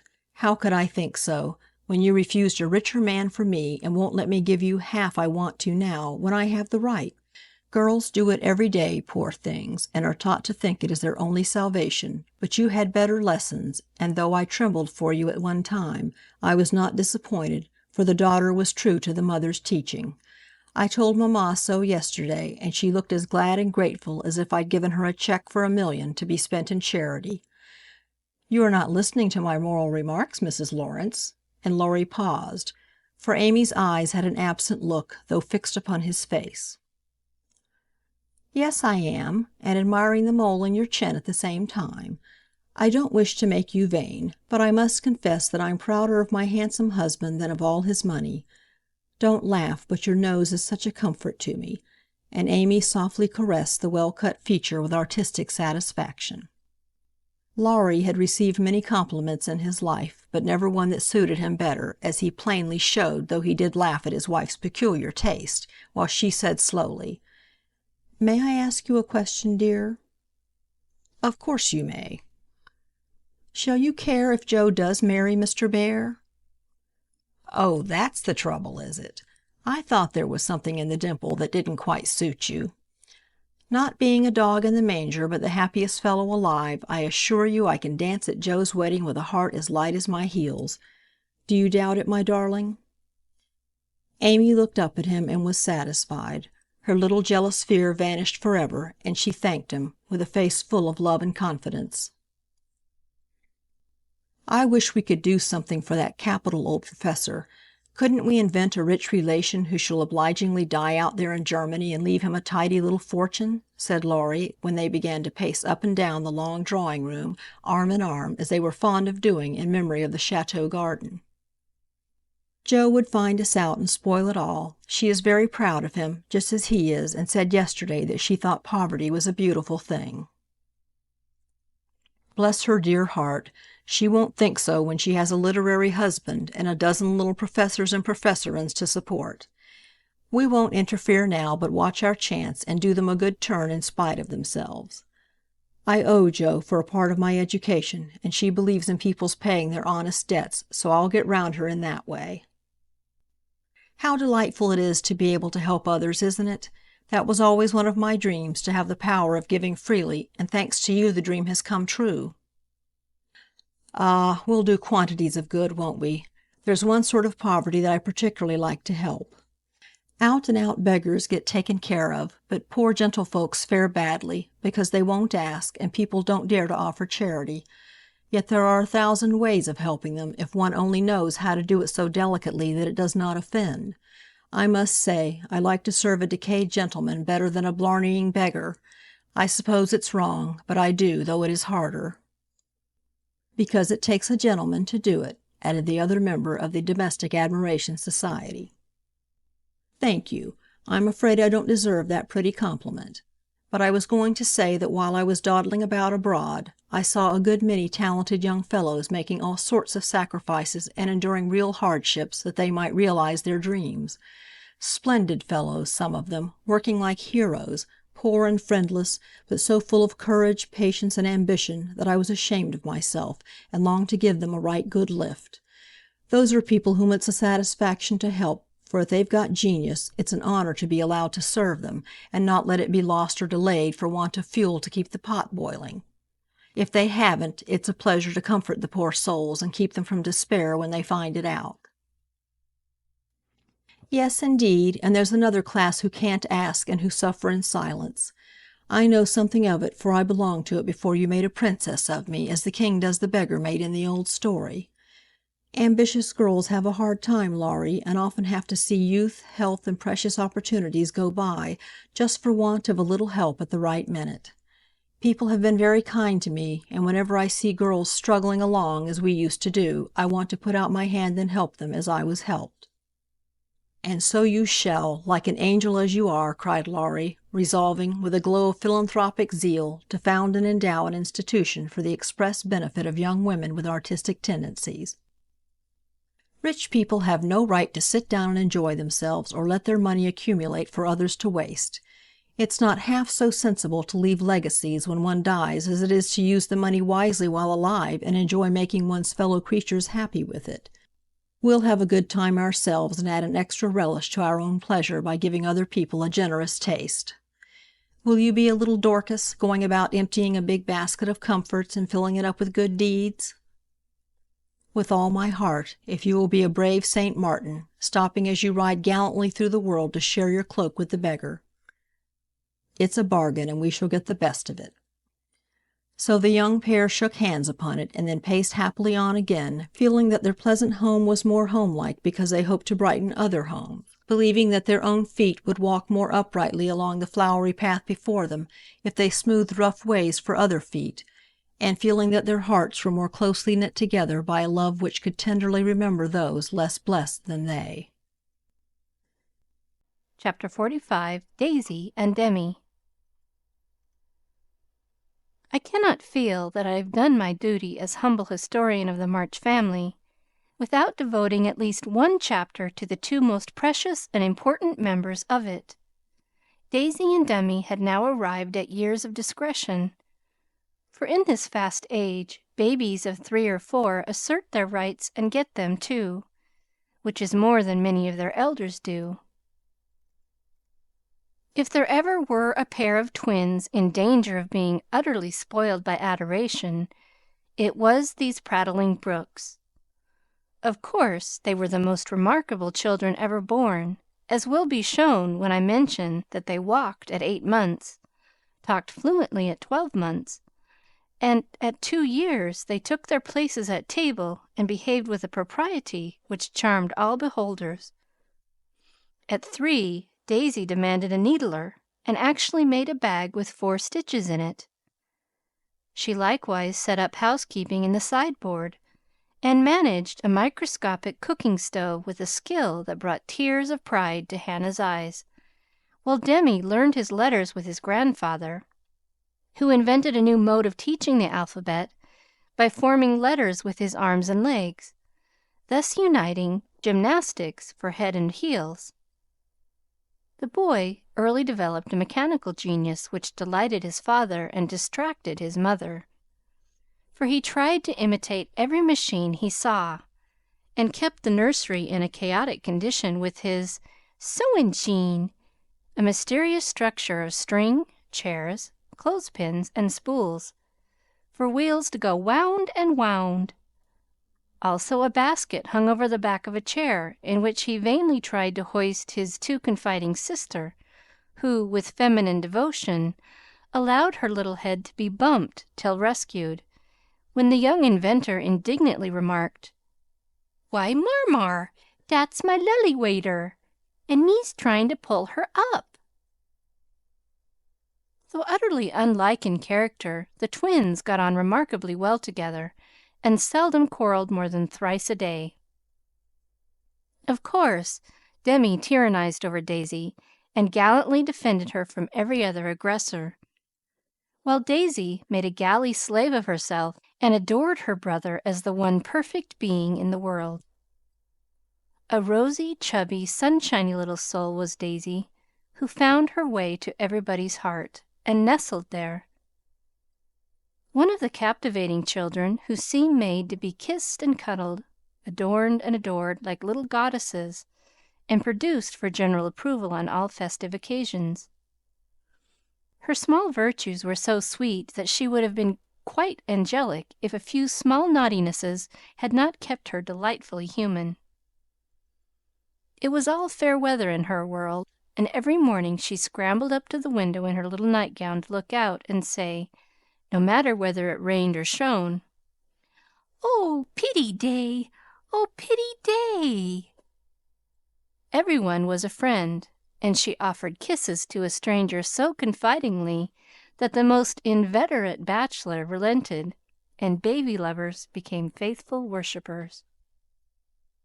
"Me loves everybody," she once said, opening her arms with her spoon in one hand and her mug in the other, as if eager to embrace and nourish the whole world. As she grew, her mother began to feel that the dovecot would be blessed by the presence of an inmate as serene and loving as that which had helped to make the old house home, and to pray that she might be spared a loss like that which had lately taught them how long they had entertained an angel unawares. Her grandfather often called her Beth, and her grandmother watched over her with untiring devotion, as if trying to atone for some past mistake which no eye but her own could see. Demi, like a true Yankee, was of an inquiring turn, wanting to know everything and often getting much disturbed because he could not get satisfactory answers to his perpetual "What for?" He also possessed a philosophic bent, to the great delight of his grandfather, who used to hold Socratic conversations with him, in which the precocious pupil occasionally posed his teacher, to the undisguised satisfaction of the womenfolk. "What makes my legs go, Grandpa?" asked the young philosopher, surveying those active portions of his frame with a meditative air, while resting after a go-to-bed frolic one night. "It's your mind, Demi," replied the sage, stroking the yellow head respectfully. "What is a little mind?" "It is something which makes your body move, as the spring made the wheels go in my watch when I showed it to you." "Open me! I want to see it go wound." "I can't do that, any more than you could open the watch. God winds you up, and you will go till He stops you." "Does I?" And Demi's brown eyes grew big and bright as he took in this new thought. "Is I wounded up like the watch?" "Yes, but I can't show you how, for it is done when we don't see." Demi felt his back, as if expecting to find it like that of the watch, and then gravely remarked, "I dess Dodd does it when I's asleep." A careful explanation followed, to which he listened so attentively that his anxious grandmother said, "My dear, do you think it wise to talk about such things to that baby? He's getting great bumps over his eyes and learning to ask the most unanswerable questions." "If he is old enough to ask the question, he is old enough to receive true answers. I am not putting the thoughts into his head, but helping him unfold those already there. These children are wiser than we are, and I have no doubt the boy understands every word I have said to him. Now, Demi, tell me where you keep your mind." If the boy had replied, like Alcibiades, "By the gods, Socrates, I cannot tell," his grandfather would not have been surprised. But when, after standing a moment on one leg, like a meditative young stork, he answered, in a tone of calm conviction, "In my little belly," the old gentleman could only join in Grandma's laugh, and dismiss the class in metaphysics. There might have been cause for maternal anxiety if Demi had not given convincing proofs that he was a true boy, as well as a budding philosopher. for often after a discussion which caused Hannah to prophesy with ominous nods, "That child ain't long for this world," he would turn about and set her fears at rest by some of the pranks with which dear, dirty, naughty little rascals distract and delight their parents' souls. Meg made many moral rules and tried to keep them. But what mother was ever proof against the winning wiles, the ingenious evasions, or the tranquil audacity of the miniature men and women who so early show themselves accomplished artful dodgers? "No more raisins, Demi, they'll make you sick," said Mamma to the young person who offers his services in the kitchen with unfailing regularity on plum pudding day. "Me likes to be sick." "I don't want to have you, so run away and help Daisy make patty cakes." He reluctantly departs, but his wrongs weigh upon his spirit, and by, when an opportunity comes to redress them, he outwits Mamma by a shrewd bargain. "Now you have been good children, and I'll play anything you like," says Meg, as she leads her assistant cooks upstairs when the pudding is safely bouncing in the pot. "Truly, Marmar?" asked Demi, with a brilliant idea in his well-powdered head. "Yes, truly, anything you say," replies the short-sighted parent, preparing herself to sing the Three Little Kittens half a dozen times over, or to take her family to "buy a penny bun regardless of wind or limb." But Demi corners her by the cool reply, "Then we'll go and eat up all the raisins." Aunt Dodo was a chief playmate and confidant of both children, and the trio turned the little house topsy-turvy. Aunt Amy was as yet only a name to them. Aunt Beth soon faded into a pleasantly vague memory. But Aunt Dodo was a living reality, and they made the most of her, for which compliment she was deeply grateful. But when Mr. Bear came, Jo neglected her playfellows, and dismay and desolation fell upon their little souls. Daisy, who was fond of going about peddling kisses, lost her best customer and became bankrupt. Demi, with infantile penetration, soon discovered that Dodo liked to play with the Bear Man better than she did him. But though hurt, he concealed his anguish, for he hadn't the heart to insult a rival who kept a mine of chocolate drops in his waistcoat pocket, and a watch that could be taken out of its case and freely shaken by ardent admirers. Some persons might have considered these pleasing liberties as bribes, but Demi didn't see it in that light, and continued to patronize the Bear Man with pensive affability, while Daisy bestowed her small affections upon him at the third call, and considered his shoulders her throne, his arm her refuge, his gifts treasures surpassing worth. Gentlemen are sometimes seized with sudden fits of admiration for the young relatives of ladies whom they honor with their regard, but this counterfeit filio-progenitiveness sits uneasily upon them, and does not deceive anybody a particle. Mr. Bear's devotion was sincere, however likewise effective, for honesty is the best policy in love as in law. He was one of the men who are at home with children, and looked particularly well when little faces made a pleasant contrast with his manly one. His business, whatever it was, detained him from day to day, but evenings seldom failed to bring him out to see. Well, he always asked for Mr. March, so I suppose he was the attraction. The excellent papa labored under the delusion that he was, and reveled in long discussions with the kindred spirit till a chance remark of his more observing grandson suddenly enlightened him. Mr. Bear came in one evening to pause on the threshold of the study. Astonished by the spectacle that met his eye, prone upon the floor lay Mr. March, with his respectable legs in the air, and beside him, likewise prone, was Demi, trying to imitate the attitude with his own short, scarlet-stockinged legs. Both grovellers so seriously absorbed that they were unconscious of spectators, till Mr. Bear laughed his sonorous laugh, and Jo cried out with a scandalized face, "Father, Father, here's the Professor!" Down went the black legs and up came the gray head as the preceptor said with undisturbed dignity, "Good evening, Mr. Bear. Excuse me for a moment. We are just finishing our lesson. Now, Demi, make the letter and tell its name."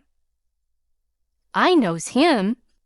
And after a few convulsive efforts, the red legs took the shape of a pair of compasses, and the intelligent pupil triumphantly shouted, "It's a wee, Dranpa! It's a wee!"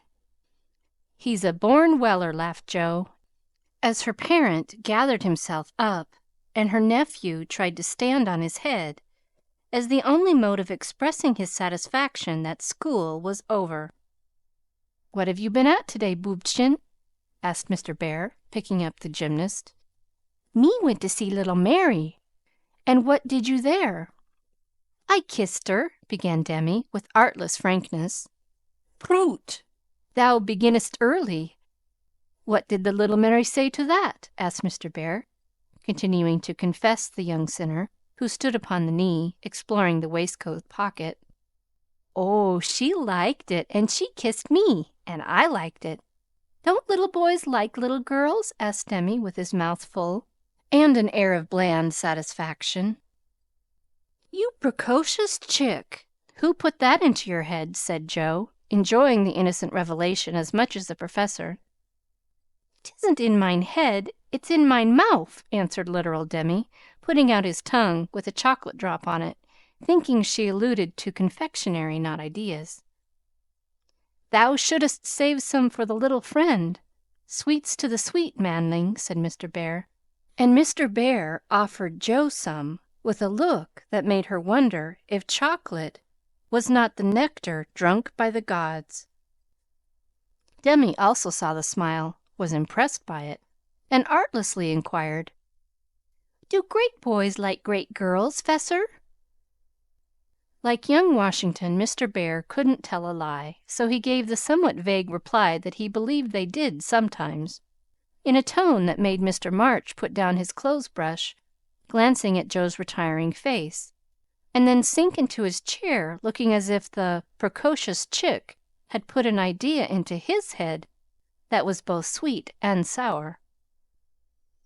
Why Dodo, when she caught him in the china closet half an hour afterward, nearly squeezed the breath out of his little body with a tender embrace, instead of shaking him for being there, and why she followed up this novel performance by the unexpected gift of a big slice of bread and jelly, remained one of the problems over which Demi puzzled his small wits, and was forced to leave unsolved forever. Chapter 46.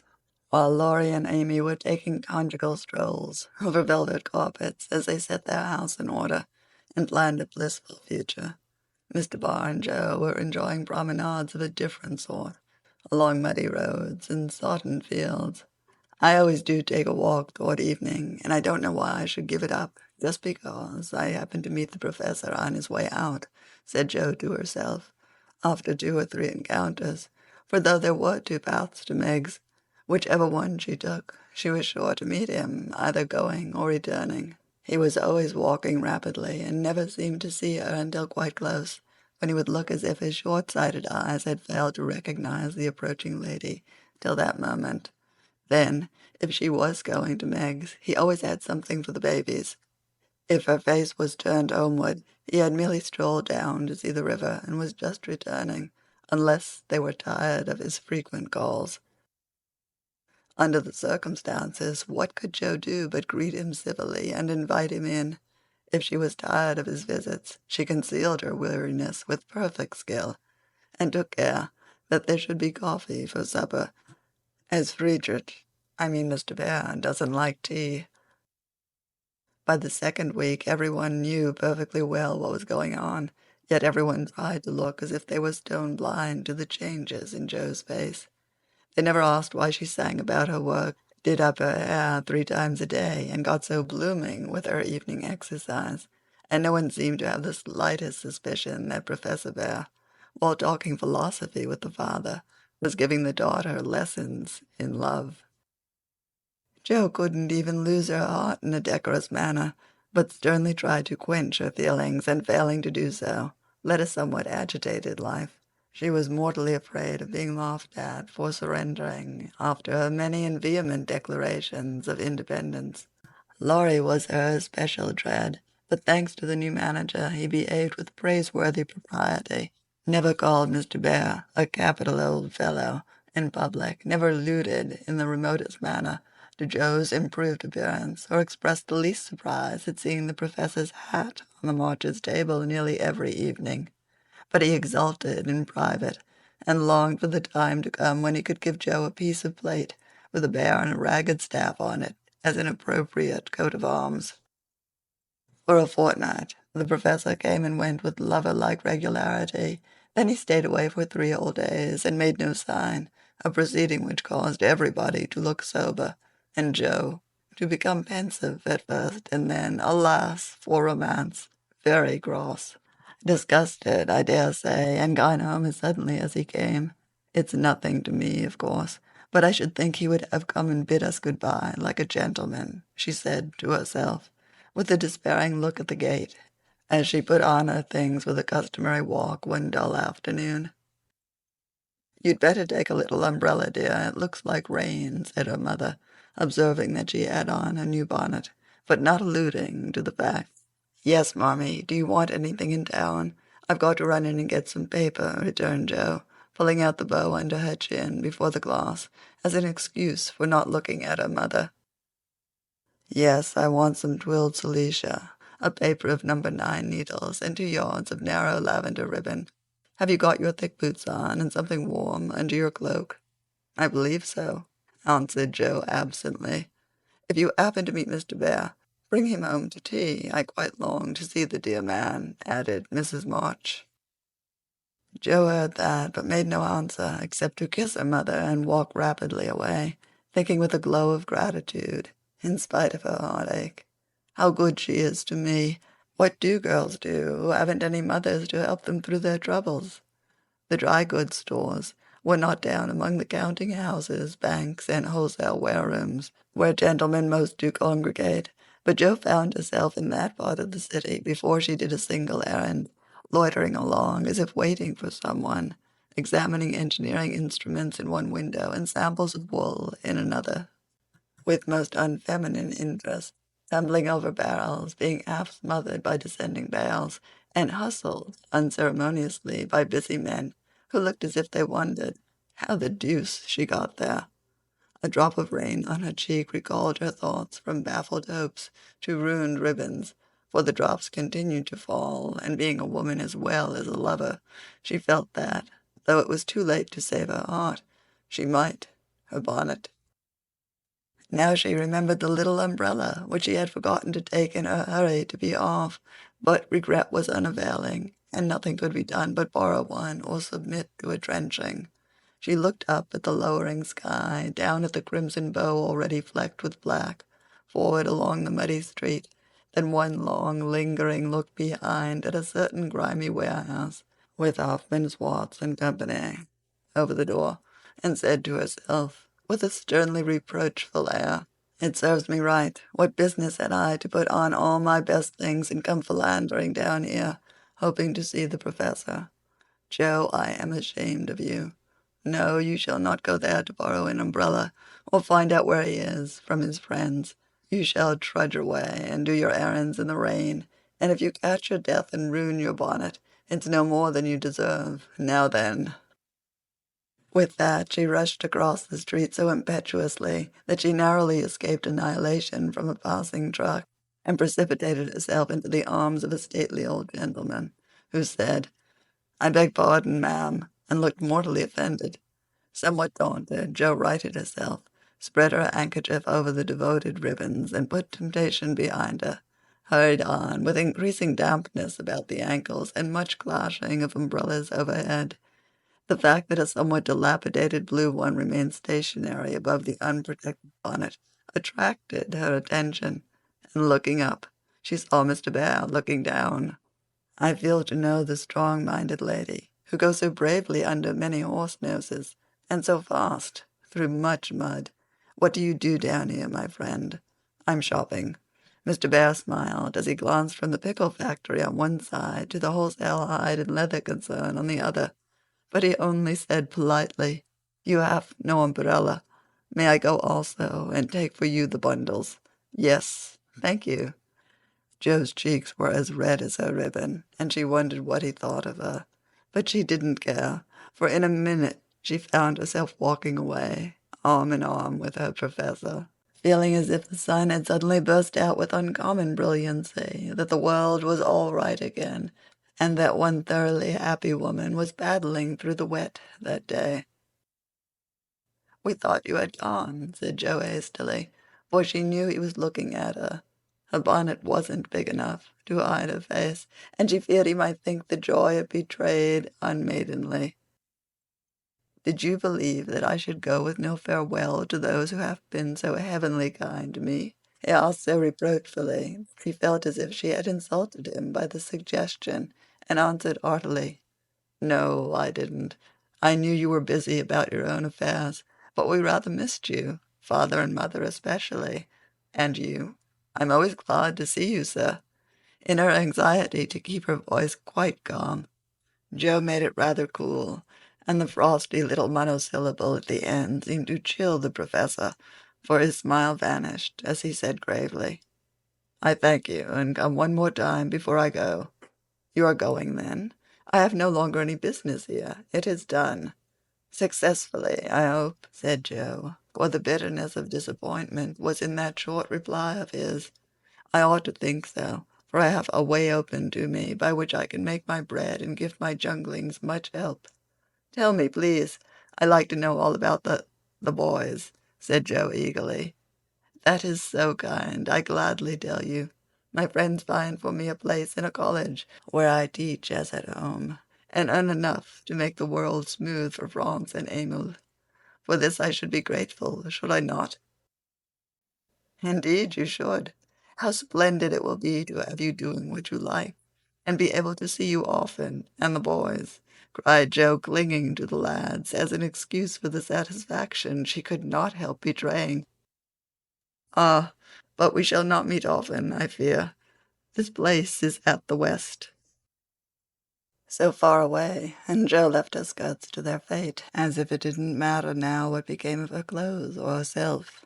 Mr. Barr could read several languages, but he had not learned to read women yet.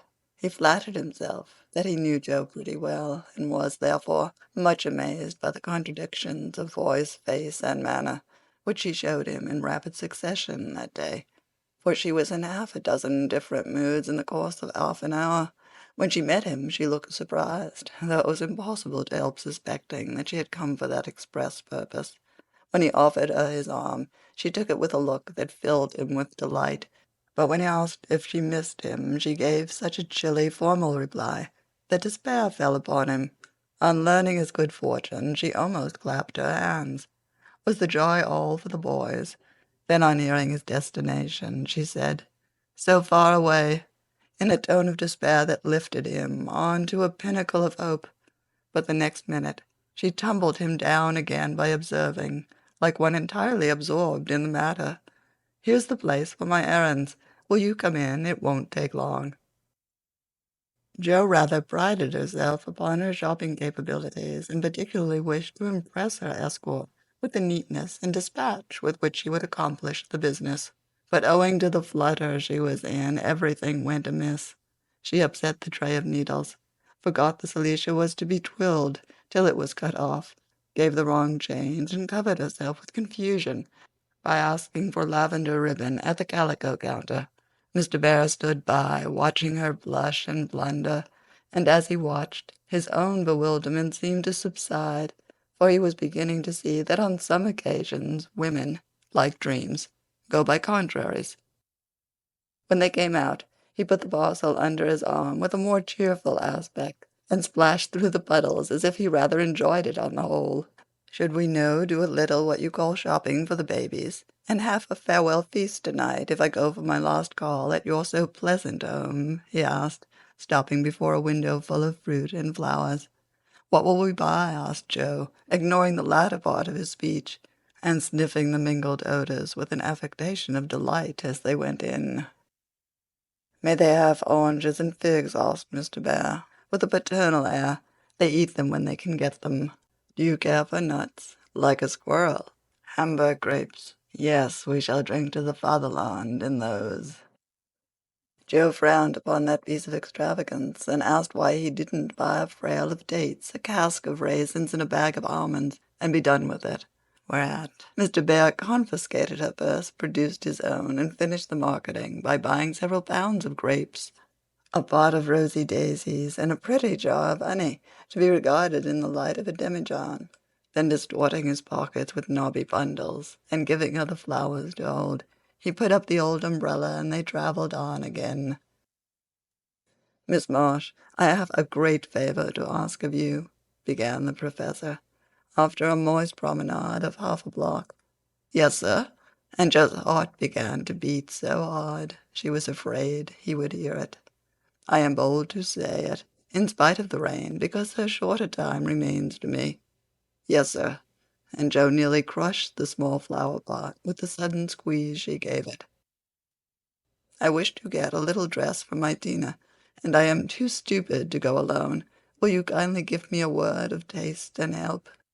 "Yes, sir." And Jo felt as calm and cool all of a sudden as if she had stepped into a refrigerator. Perhaps also a shawl for Tina's mother. She is so poor and sick, and the husband is such a care. Yes, yes, a thick, warm shawl would be a friendly thing to take the little mother. "I'll do it with pleasure, Mr. Ball. I'm going very fast, and he's getting dearer every minute," added Jo to herself. Then, with a mental shake, she entered into the business with an energy that was pleasant to behold. Mr. Barr left it all to her, so she chose a pretty gown for Tina, and then ordered out the shawls. The clerk, being a married man, condescended to take an interest in the couple, who appeared to be shopping for their family. "Your lady may prefer this. It's a superior article, a most desirable color. Quite chaste and genteel," he said, shaking out a comfortable gray shawl and throwing it over Jo's shoulders. "Does this suit you, Mr. Bear?" she asked, turning her back to him and feeling deeply grateful for the chance of hiding her face. "Excellently well. We will have it," answered the professor, smiling to himself as he paid for it, while Jo continued to rummage the counters like a confirmed bargain hunter. "Now shall we go home?" he asked, as if the words were very pleasant to him. "Yes, it's late, and I'm so tired." Jo's voice was more pathetic than she knew, for now the sun seemed to have gone in as suddenly as it came out, and the world grew muddy and miserable again, and for the first time she discovered that her feet were cold, her head ached, and that her heart was colder than the former, fuller of pain than the latter. Mr. Barr was going away. He only cared for her as a friend. It was all a mistake, and the sooner it was over the better. With this idea in her head, she hailed an approaching omnibus with such a hasty gesture that the daisies flew out of the pot and were badly damaged. "This is not our omnibus," said the professor, waving the loaded vehicle away, and stopping to pick up the poor little flowers. "I beg your pardon. I didn't see the name distinctly. Never mind, I can walk. I'm used to plodding in the mud," returned Jo, winking hard, because she would have died rather than openly wipe her eyes. Mr. Barr saw the drops on her cheeks, though she turned her head away. The sight seemed to touch him very much, for suddenly stooping down, he asked in a tone that meant a great deal, "Heart's dearest, why do you cry?"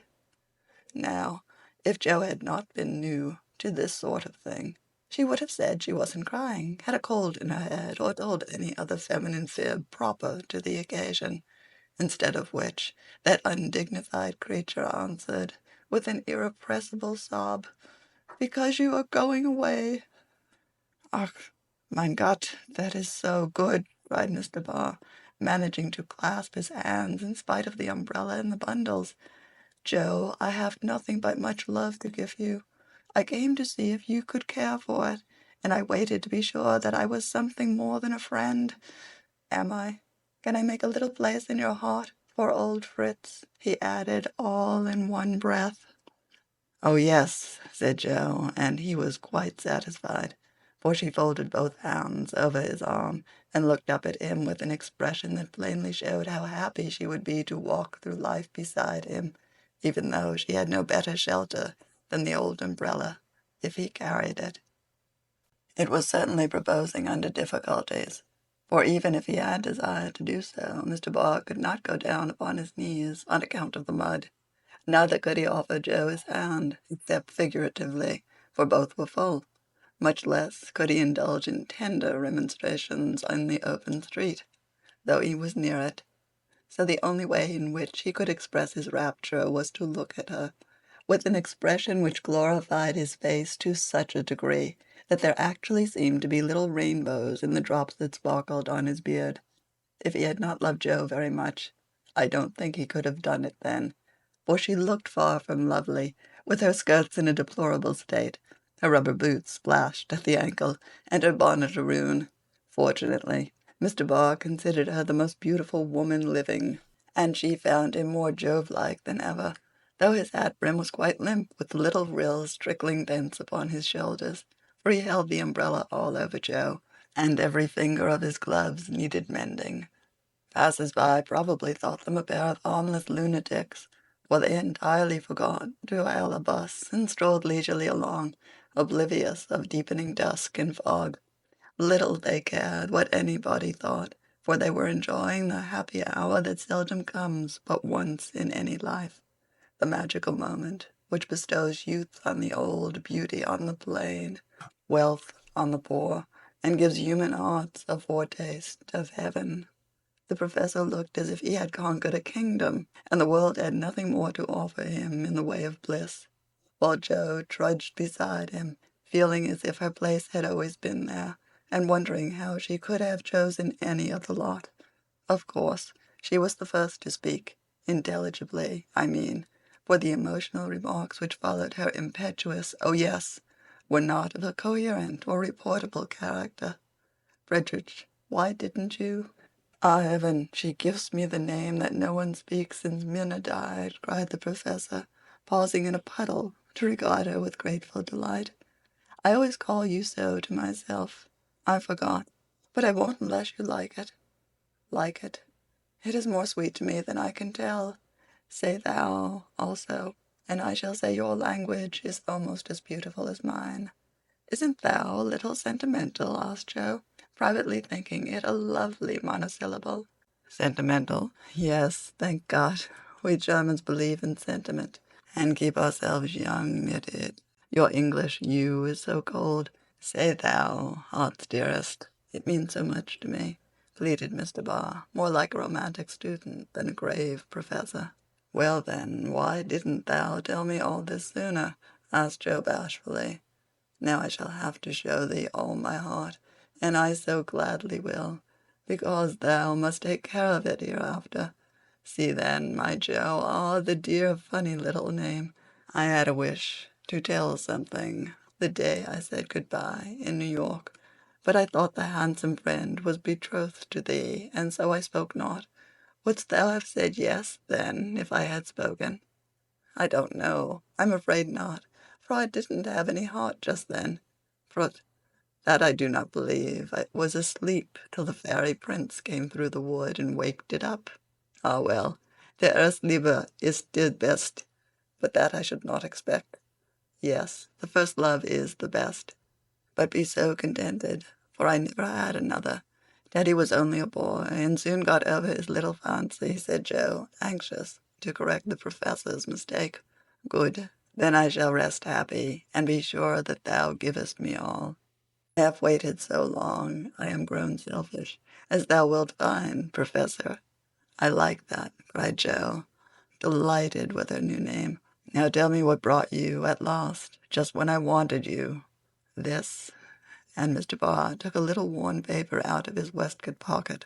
Joe unfolded it and looked much about, for it was one of her own contributions to a paper that paid for poetry, which accounted for her sending it an occasional attempt. "How could that bring you?" she asked, wondering what he meant.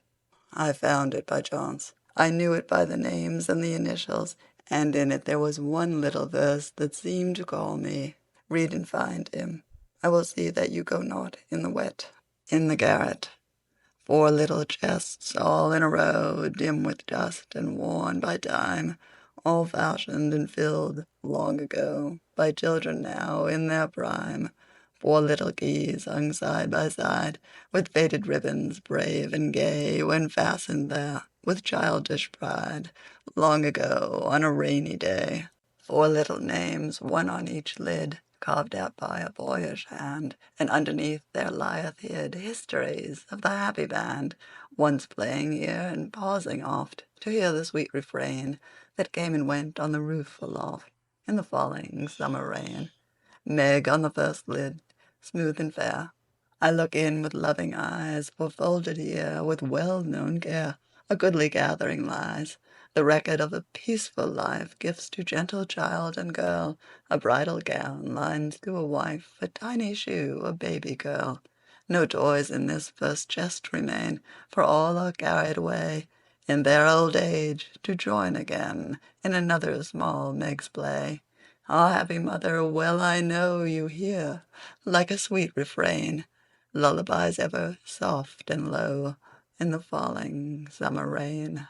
Joe on the next lid, scratched and worn, and within a motley store of headless dolls, of school books torn, birds and beasts that speak no more, spoils brought home from the fairy ground, only trod by youthful feet, dreams of a future never found, memories of a past still sweet, half-writ poems, stories wild, April letters warm and cold, diaries of a wilful child, hints of a woman early old, a woman in a lonely home, hearing like a sad refrain, be worthy, love, and love will come in the falling summer rain.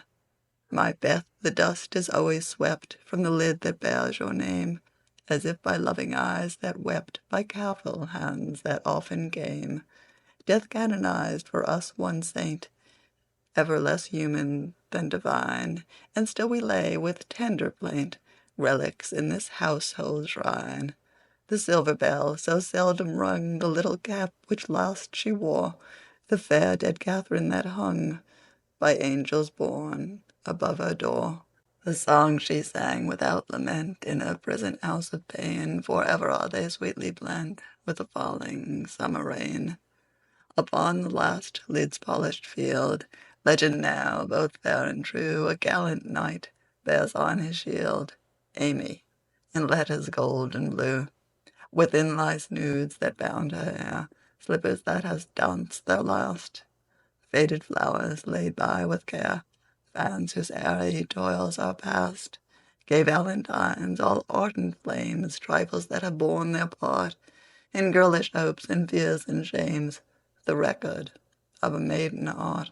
Now learning fairer, truer spells, hearing like a blithe refrain the silver sound of bridal bells in the falling summer rain. Four little chests all in a row, dim with dust and worn by time, four women taught by weal and woe to love and labor in their prime, four sisters parted for an hour, none lost, only one gone before, made by love's immortal power, nearest and dearest evermore. Oh, when these hidden stores of ours lie open to the Father's sight, may they be rich in golden hours, deeds that show fairer for the light, lives whose brave music long shall ring like a spirit-stirring strain, souls that shall gladly soar and sing in the long sunshine after rain. It's very bad poetry, but I felt it when I wrote it, one day when I was very lonely and had a good cry on a rag bag. I never thought it would go where it could tell tales, said Joe, tearing up the verses the professor had treasured so long. Let it go. It has done its duty, and I will have a fresh one when I read all the brown book in which she keeps her little secrets, said Mr. Barr with a smile as he watched the fragments fly away on the wind. Yes, he added earnestly, I read that, and I think to myself, she has a sorrow, she is lonely, she would find comfort in true love. I have a heart full, full for her. Shall I not go and say, if this is not too poor a thing to give for what I shall hope to receive, take it in God's name? And so you came to find out that it was not too poor, but the one precious thing I needed, whispered Joe. I had no courage to think that at first, heavenly kind as was your welcome to me. But soon I began to hope, and then I said, I will have her If I die for it, and so I will," cried Mr. Barr with a defiant nod, as if the walls of mist closing round them were barriers which he was to surmount or valiantly knock down. Joe thought that was splendid, and resolved to be worthy of her knight, though he did not come prancing on a charger in gorgeous array.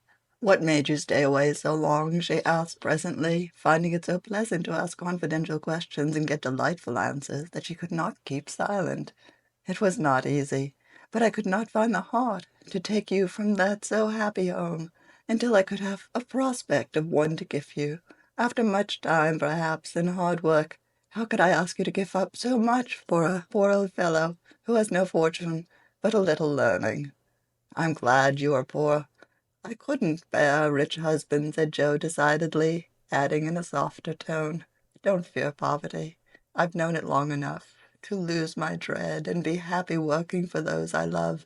And don't call yourself old. 40 is the prime of life. I couldn't help loving you if you were 70.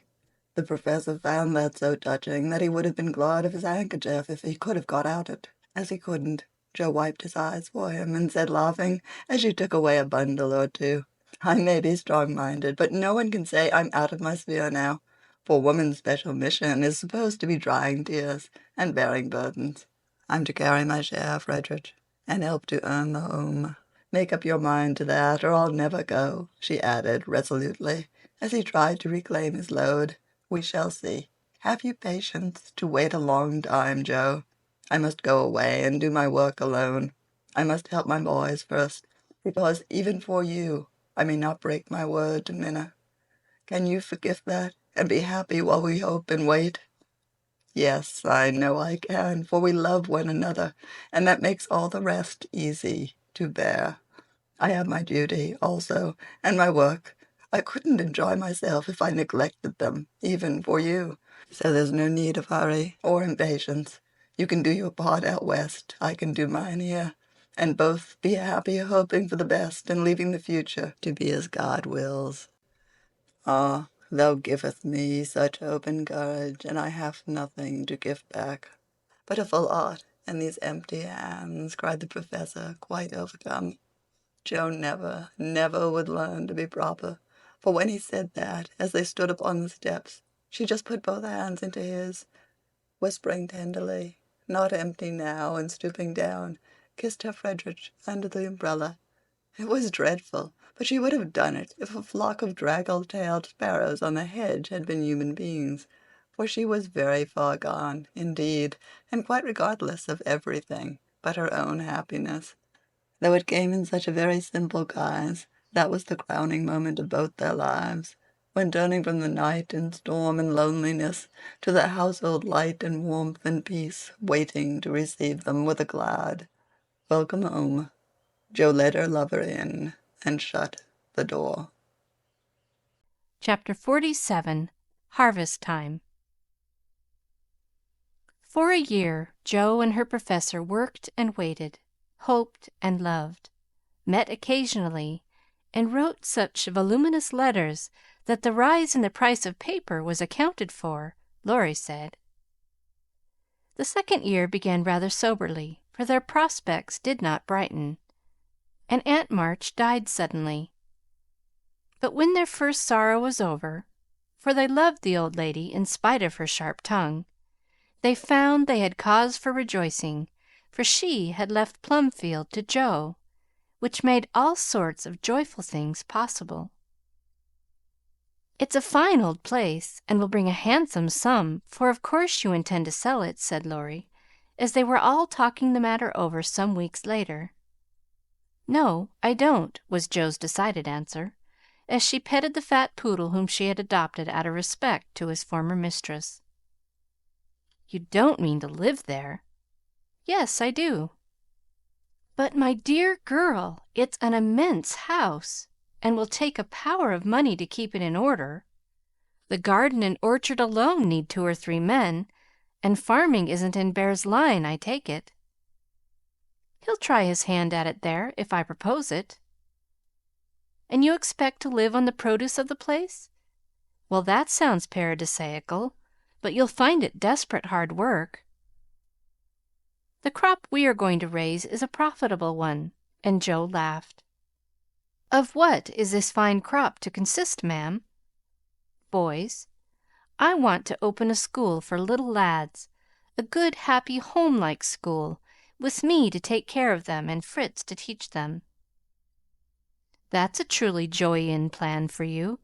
Isn't that just like her?" cried Laurie, appealing to the family, who looked as much surprised as he. "I like it," said Mrs. March decidedly. "So do I," added her husband, who welcomed the thought of a chance for trying the Socratic method of education on modern youth. "It will be an immense care for Joe," said Meg, stroking the head of her one all-absorbing son. "Joe can do it and be happy in it. It's a splendid idea. Tell us all about it," cried Mr. Laurence, who had been longing to lend the lovers a hand, but knew that they would refuse his help. "I knew you'd stand by me, sir. Amy does, too. I see it in her eyes, though she prudently waits to turn it over in her mind before she speaks. Now, my dear people," continued Joe earnestly, "just understand that this isn't a new idea of mine, but a long-cherished plan. Before my Fritz came, I used to think how, when I'd made my fortune and no one needed me at home, I'd hire a big house and pick up some poor, forlorn little lads who hadn't any mothers, and take care of them, and make life jolly for them before it was too late. I see so many going to ruin for want of help at the right minute.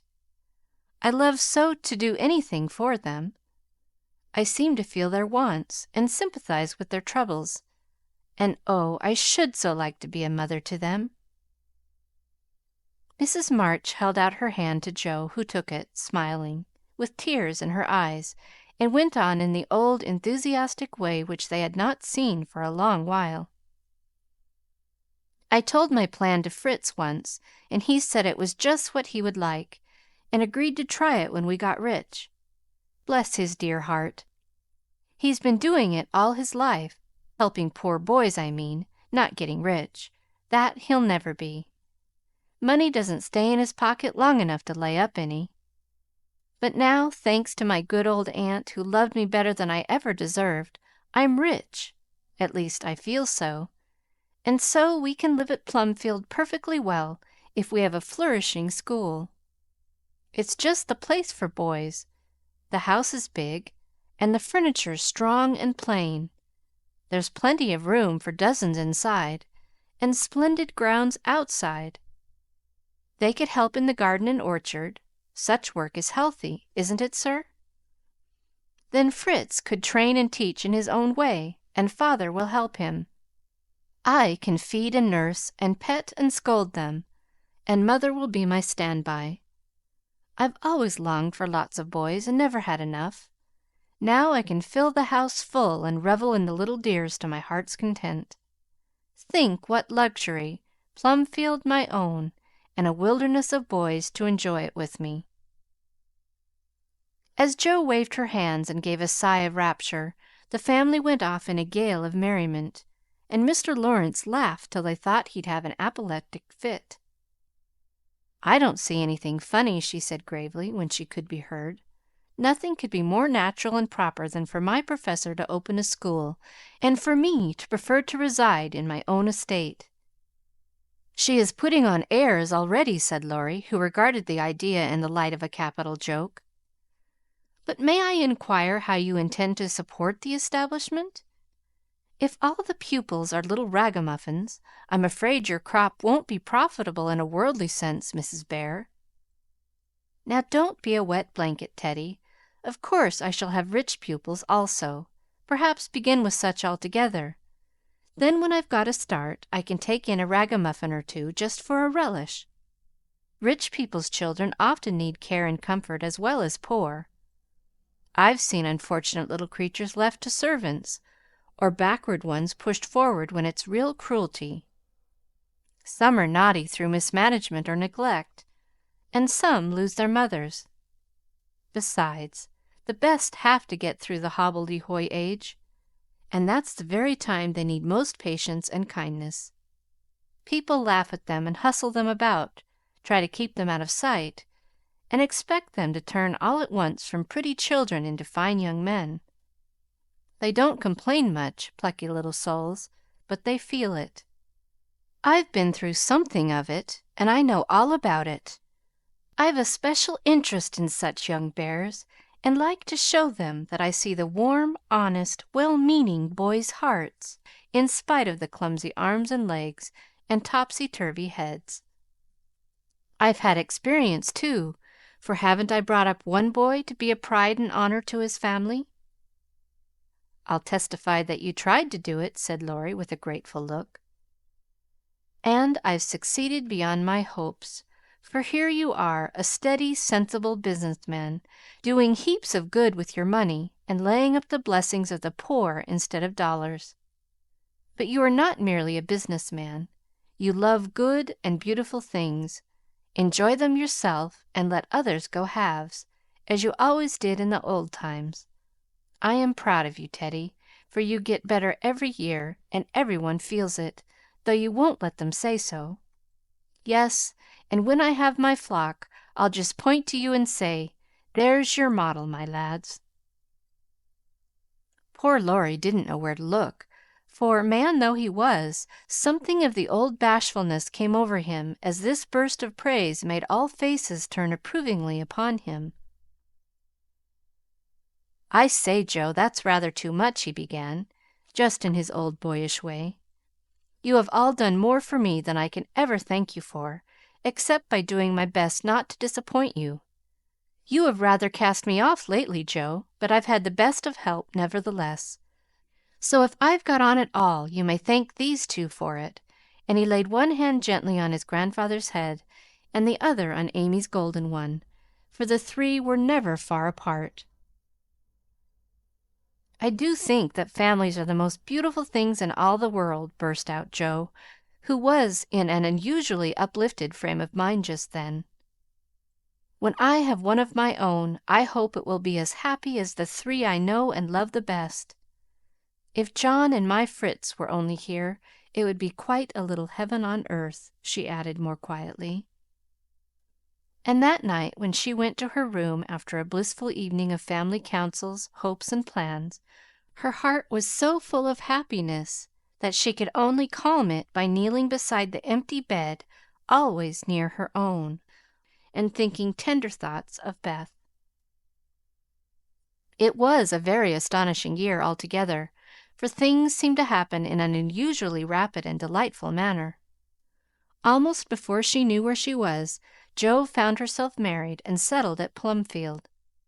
Then a family of 6 or 7 boys sprung up like mushrooms, and flourished surprisingly, poor boys as well as rich, for Mr. Laurence was continually finding some touching case of destitution and begging the Bears to take pity on the child, and he would gladly pay a trifle for its support. In this way the sly old gentleman got round proud Jo, and furnished her with the style of boy in which she most delighted. Of course it was uphill work at first, and Jo made queer mistakes, but the wise professor steered her safely into calmer waters, and the most rampant ragamuffin was conquered in the end. How Jo did enjoy her wilderness of boys, and how poor dear Aunt March would have lamented had she been there to see the sacred precincts of prim, well-ordered Plumfield overrun with Toms, Dicks, and Harrys. There was a sort of poetic justice about it, after all, for the old lady had been the terror of the boys for miles round, and now the exiles feasted freely on forbidden plums, kicked up the gravel with profane boots unreproved, and played cricket in the big field where the irritable cow with a crumpled horn used to invite rash youths to come and be tossed. It became a sort of boys' paradise, and Laurie suggested that it should be called the Bear Garten, as a compliment to its master and appropriate to its inhabitants. It never was a fashionable school, and the professor did not lay up a fortune, but it was just what Jo intended it to be, a happy, homelike place for boys who needed teaching, care, and kindness. Every room in the big house was soon full. Every little plot in the garden soon had its owner. A regular menagerie appeared in the barn and shed, for pet animals were allowed. And 3 times a day Jo smiled at her Fritz from the head of a long table lined on either side with rows of happy young faces, which all turned to her with affectionate eyes, confiding words, and grateful hearts, full of love for Mother Bear. She had boys enough now and did not tire of them, though they were not angels by any means, and some of them caused both Professor and Professorian much trouble and anxiety. But her faith in the good spot which exists in the heart of the naughtiest, sauciest, most tantalizing little ragamuffin gave her patience, skill, and in time success, for no mortal boy could hold out long with Father Bear shining on him as benevolently as the sun, and Mother Bear forgiving him 70 times 7. Very precious to Jo was the friendship of the lads, their penitent sniffs and whispers after wrongdoing, their droll or touching little confidences, their pleasant enthusiasms, hopes, and plans, even their misfortunes, for they only endeared them to her all the more. There were slow boys and bashful boys, feeble boys and riotous boys, boys that lisped and boys that stuttered, 1 or 2 lame ones, and a merry little quadroon who could not be taken in elsewhere, but who was welcome to the Bear Garten, though some people predicted that his admission would ruin the school. Yes, Jo was a very happy woman there, in spite of hard work, much anxiety, and a perpetual racket. She enjoyed it heartily, and found the applause of her boys more satisfying than any praise of the world, for now she told no stories except to her flock of enthusiastic believers and admirers. As the years went on, 2 little lads of her own came to increase her happiness, Rob, named for Grandpa, and Teddy, a happy-go-lucky baby who seemed to have inherited his papa's sunshiny temper as well as his mother's lively spirit. How they ever grew up alive in that whirlpool of boys was a mystery to their grandma and aunts, but they flourished like dandelions in spring, and their rough nurses loved and served them well. There were a great many holidays at Plumfield, and one of the most delightful was the yearly apple picking, for then the Marches, Laurences, Brooks, and Bears turned out in full force and made a day of it. 5 years after Jo's wedding, one of these fruitful festivals occurred, a mellow October day when the air was full of an exhilarating freshness which made the spirits rise and the blood dance healthily in the veins. The old orchard wore its holiday attire.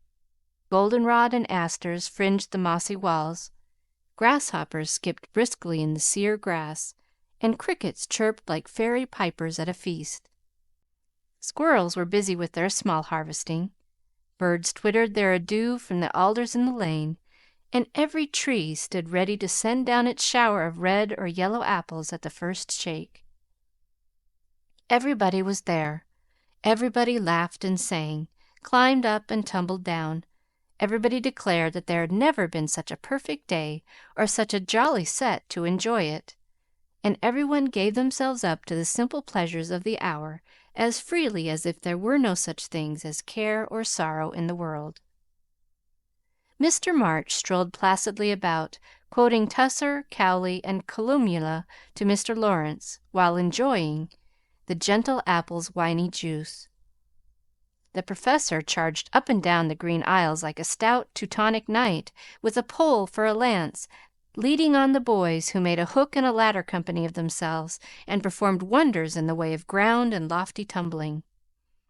Laurie devoted himself to the little ones, rode his small daughter in a bushel basket, took Daisy up among the birds' nests, and kept adventurous Rob from breaking his neck. Mrs. March and Meg sat among the apple piles like a pair of pomanas, sorting the contributions that kept pouring in, while Amy, with a beautiful motherly expression in her face, sketched the various groups and watched over one pale lad who sat adoring her with his little crutch beside him. Jo was in her element that day, and rushed about with her gown pinned up and her hat anywhere but on her head, and her baby tucked under her arm, ready for any lively adventure which might turn up. Little Teddy bore a charmed life, for nothing ever happened to him, and Joe never felt any anxiety when he was whisked up into a tree by one lad, galloped off on the back of another, or supplied with sour russets by his indulgent papa, who labored under the Germanic delusion that babies could digest anything, from pickled cabbage to buttons, nails, and their own small shoes. She knew that little Ted would turn up again in time, safe and rosy, dirty and serene, and she always received him back with a hearty welcome, for Joe loved her babies tenderly. At 4 o'clock a lull took place, and baskets remained empty while the apple pickers rested and compared rents and bruises. Then Joe and Meg, with a detachment of the bigger boys, set forth the supper on the grass, for an out-of-door tea was always the crowning joy of the day. The land literally flowed with milk and honey on such occasions, for the lads were not required to sit at table, but were allowed to partake of refreshment as they liked, freedom being the sauce best beloved by the boyish soul. They availed themselves of the rare privilege to the fullest extent, for some tried the pleasing experiment of drinking milk while standing on their heads, others lent a charm to leapfrog by eating pie in the pauses of the game. Cookies were sown broadcast over the field, and apple turnovers roosted in the trees like a new style of bird. The little girls had a private tea party, and Ted roved among the edibles at his own sweet will. When no one could eat any more, the Professor proposed the first regular toast, which was always drunk at such times. Aunt March, God bless her! A toast heartily given by the good man who never forgot how much he owed her, and quietly drunk by the boys, who had been taught to keep her memory green. "Now Grandma's 60th birthday! Long life to her with 3 times 3!" That was given with a will, as you may well believe, and the cheering once begun, it was hard to stop it. Everybody's health was proposed, from Mr. Laurence, who was considered their special patron, to the astonished guinea pig, who had strayed from its proper sphere in search of its young master. Demi, as the oldest grandchild, then presented the queen of the day with various gifts, so numerous that they were transported to the festive scene in a wheelbarrow. Funny presents, some of them, but what would have been defects to other eyes were ornaments to Grandma's, for the children's gifts were all their own. Every stitch Daisy's patient little fingers had put into the handkerchiefs she hemmed was better than embroidery to Mrs. March. Demi's miracle of mechanical skill, though the cover wouldn't shut. Rob's footstool had a wiggle in its uneven legs that she declared was soothing. And no page of the costly book Amy's child gave her was so fair as that on which appeared in tipsy capitals the words, "To dear Grandma from her little Beth." During the ceremony the boys had mysteriously disappeared, and when Mrs. March had tried to thank her children, and broken down, while Teddy wiped her eyes on his pinafore, the Professor suddenly began to sing. Then from above him voice after voice took up the words, and from tree to tree echoed the music of the unseen choir, as the boys sang with all their hearts the little song that Joe had written, Laurie set to music, and the Professor trained his lads to give with the best effect. This was something altogether new, and it proved a grand success, for Mrs. March couldn't get over her surprise, and insisted on shaking hands with every one of the featherless birds, from tall Franz and Emil to the little quadroon, who had the sweetest voice of all. After this the boys dispersed for a final lark, leaving Mrs. March and her daughters under the festival tree. "I don't think I ever ought to call myself Unlucky Joe again, when my greatest wish has been so beautifully gratified," said Mrs. Bear, taking Teddy's little fist out of the milk pitcher, in which he was rapturously churning. "And yet your life is very different from the one you pictured so long ago. Do you remember our castles in the air?" asked Amy, smiling as she watched Laurie and John playing cricket with the boys. "Dear fellows, it does my heart good to see them forget business and frolic for a day," answered Joe, who now spoke in a maternal way of all mankind. "Yes, I remember. But the life I wanted then seems selfish, lonely, and cold to me now. I haven't given up the hope that I may write a good book yet, but I can wait, and I'm sure it will be all the better for such experiences and illustrations as these." And Jo pointed from the lively lads in the distance to her father, leaning on the Professor's arm as they walked to and fro in the sunshine, deep in one of the conversations which both enjoyed so much. And then to her mother, sitting enthroned among her daughters, with their children in her lap and at her feet, as if all found help and happiness in the face which never could grow old to them. My castle was the most nearly realized of all.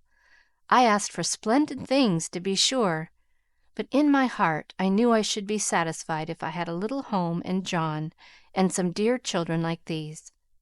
I've got them all, thank God, and am the happiest woman in the world."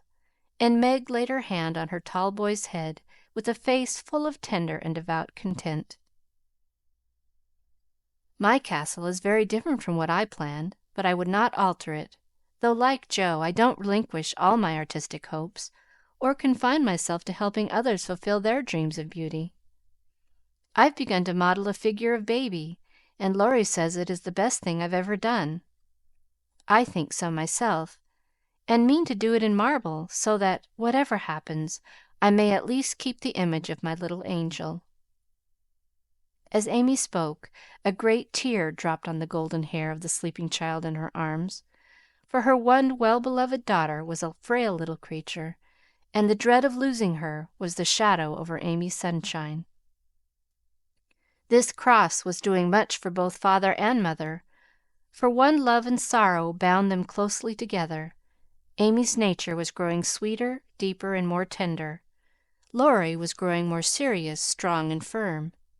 And both were learning that beauty, youth, good fortune, even love itself, cannot keep care and pain, loss and sorrow, for the most blessed, for "Into each life some rain must fall, some days must be dark and sad and dreary."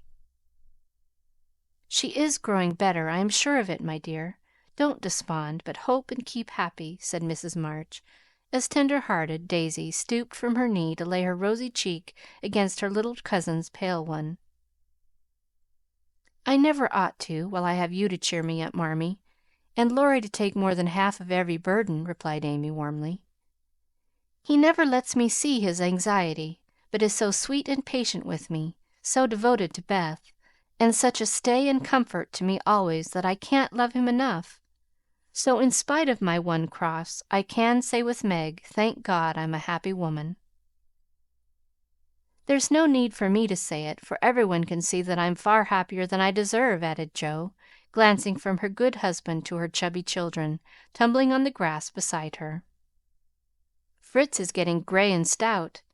I'm growing as thin as a shadow, and am 30. We never shall be rich, and Plumfield may burn up any night, for that incorrigible Tommy Bangs will smoke sweet fern cigars under the bedclothes, though he's set himself afire 3 times already.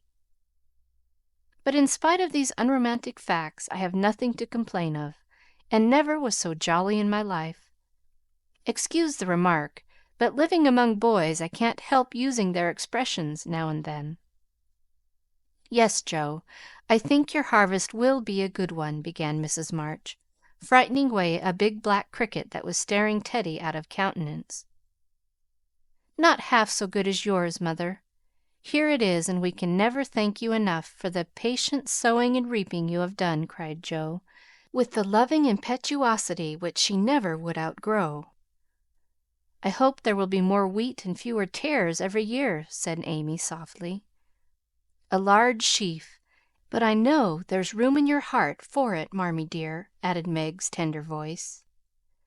Touched to the heart, Mrs. March could only stretch out her arms as if to gather children and grandchildren to herself, and say, with face and voice full of motherly love, gratitude, and humility, "Oh, my girls, however long you may live, I never can wish you a greater happiness than this." And that concludes Little Women. If you found inspiration in Meg, Jo, Beth, and Amy's journey, don't forget to subscribe. It's a wonderful way to stay connected with timeless stories. Until next time, may your own story continue to unfold beautifully.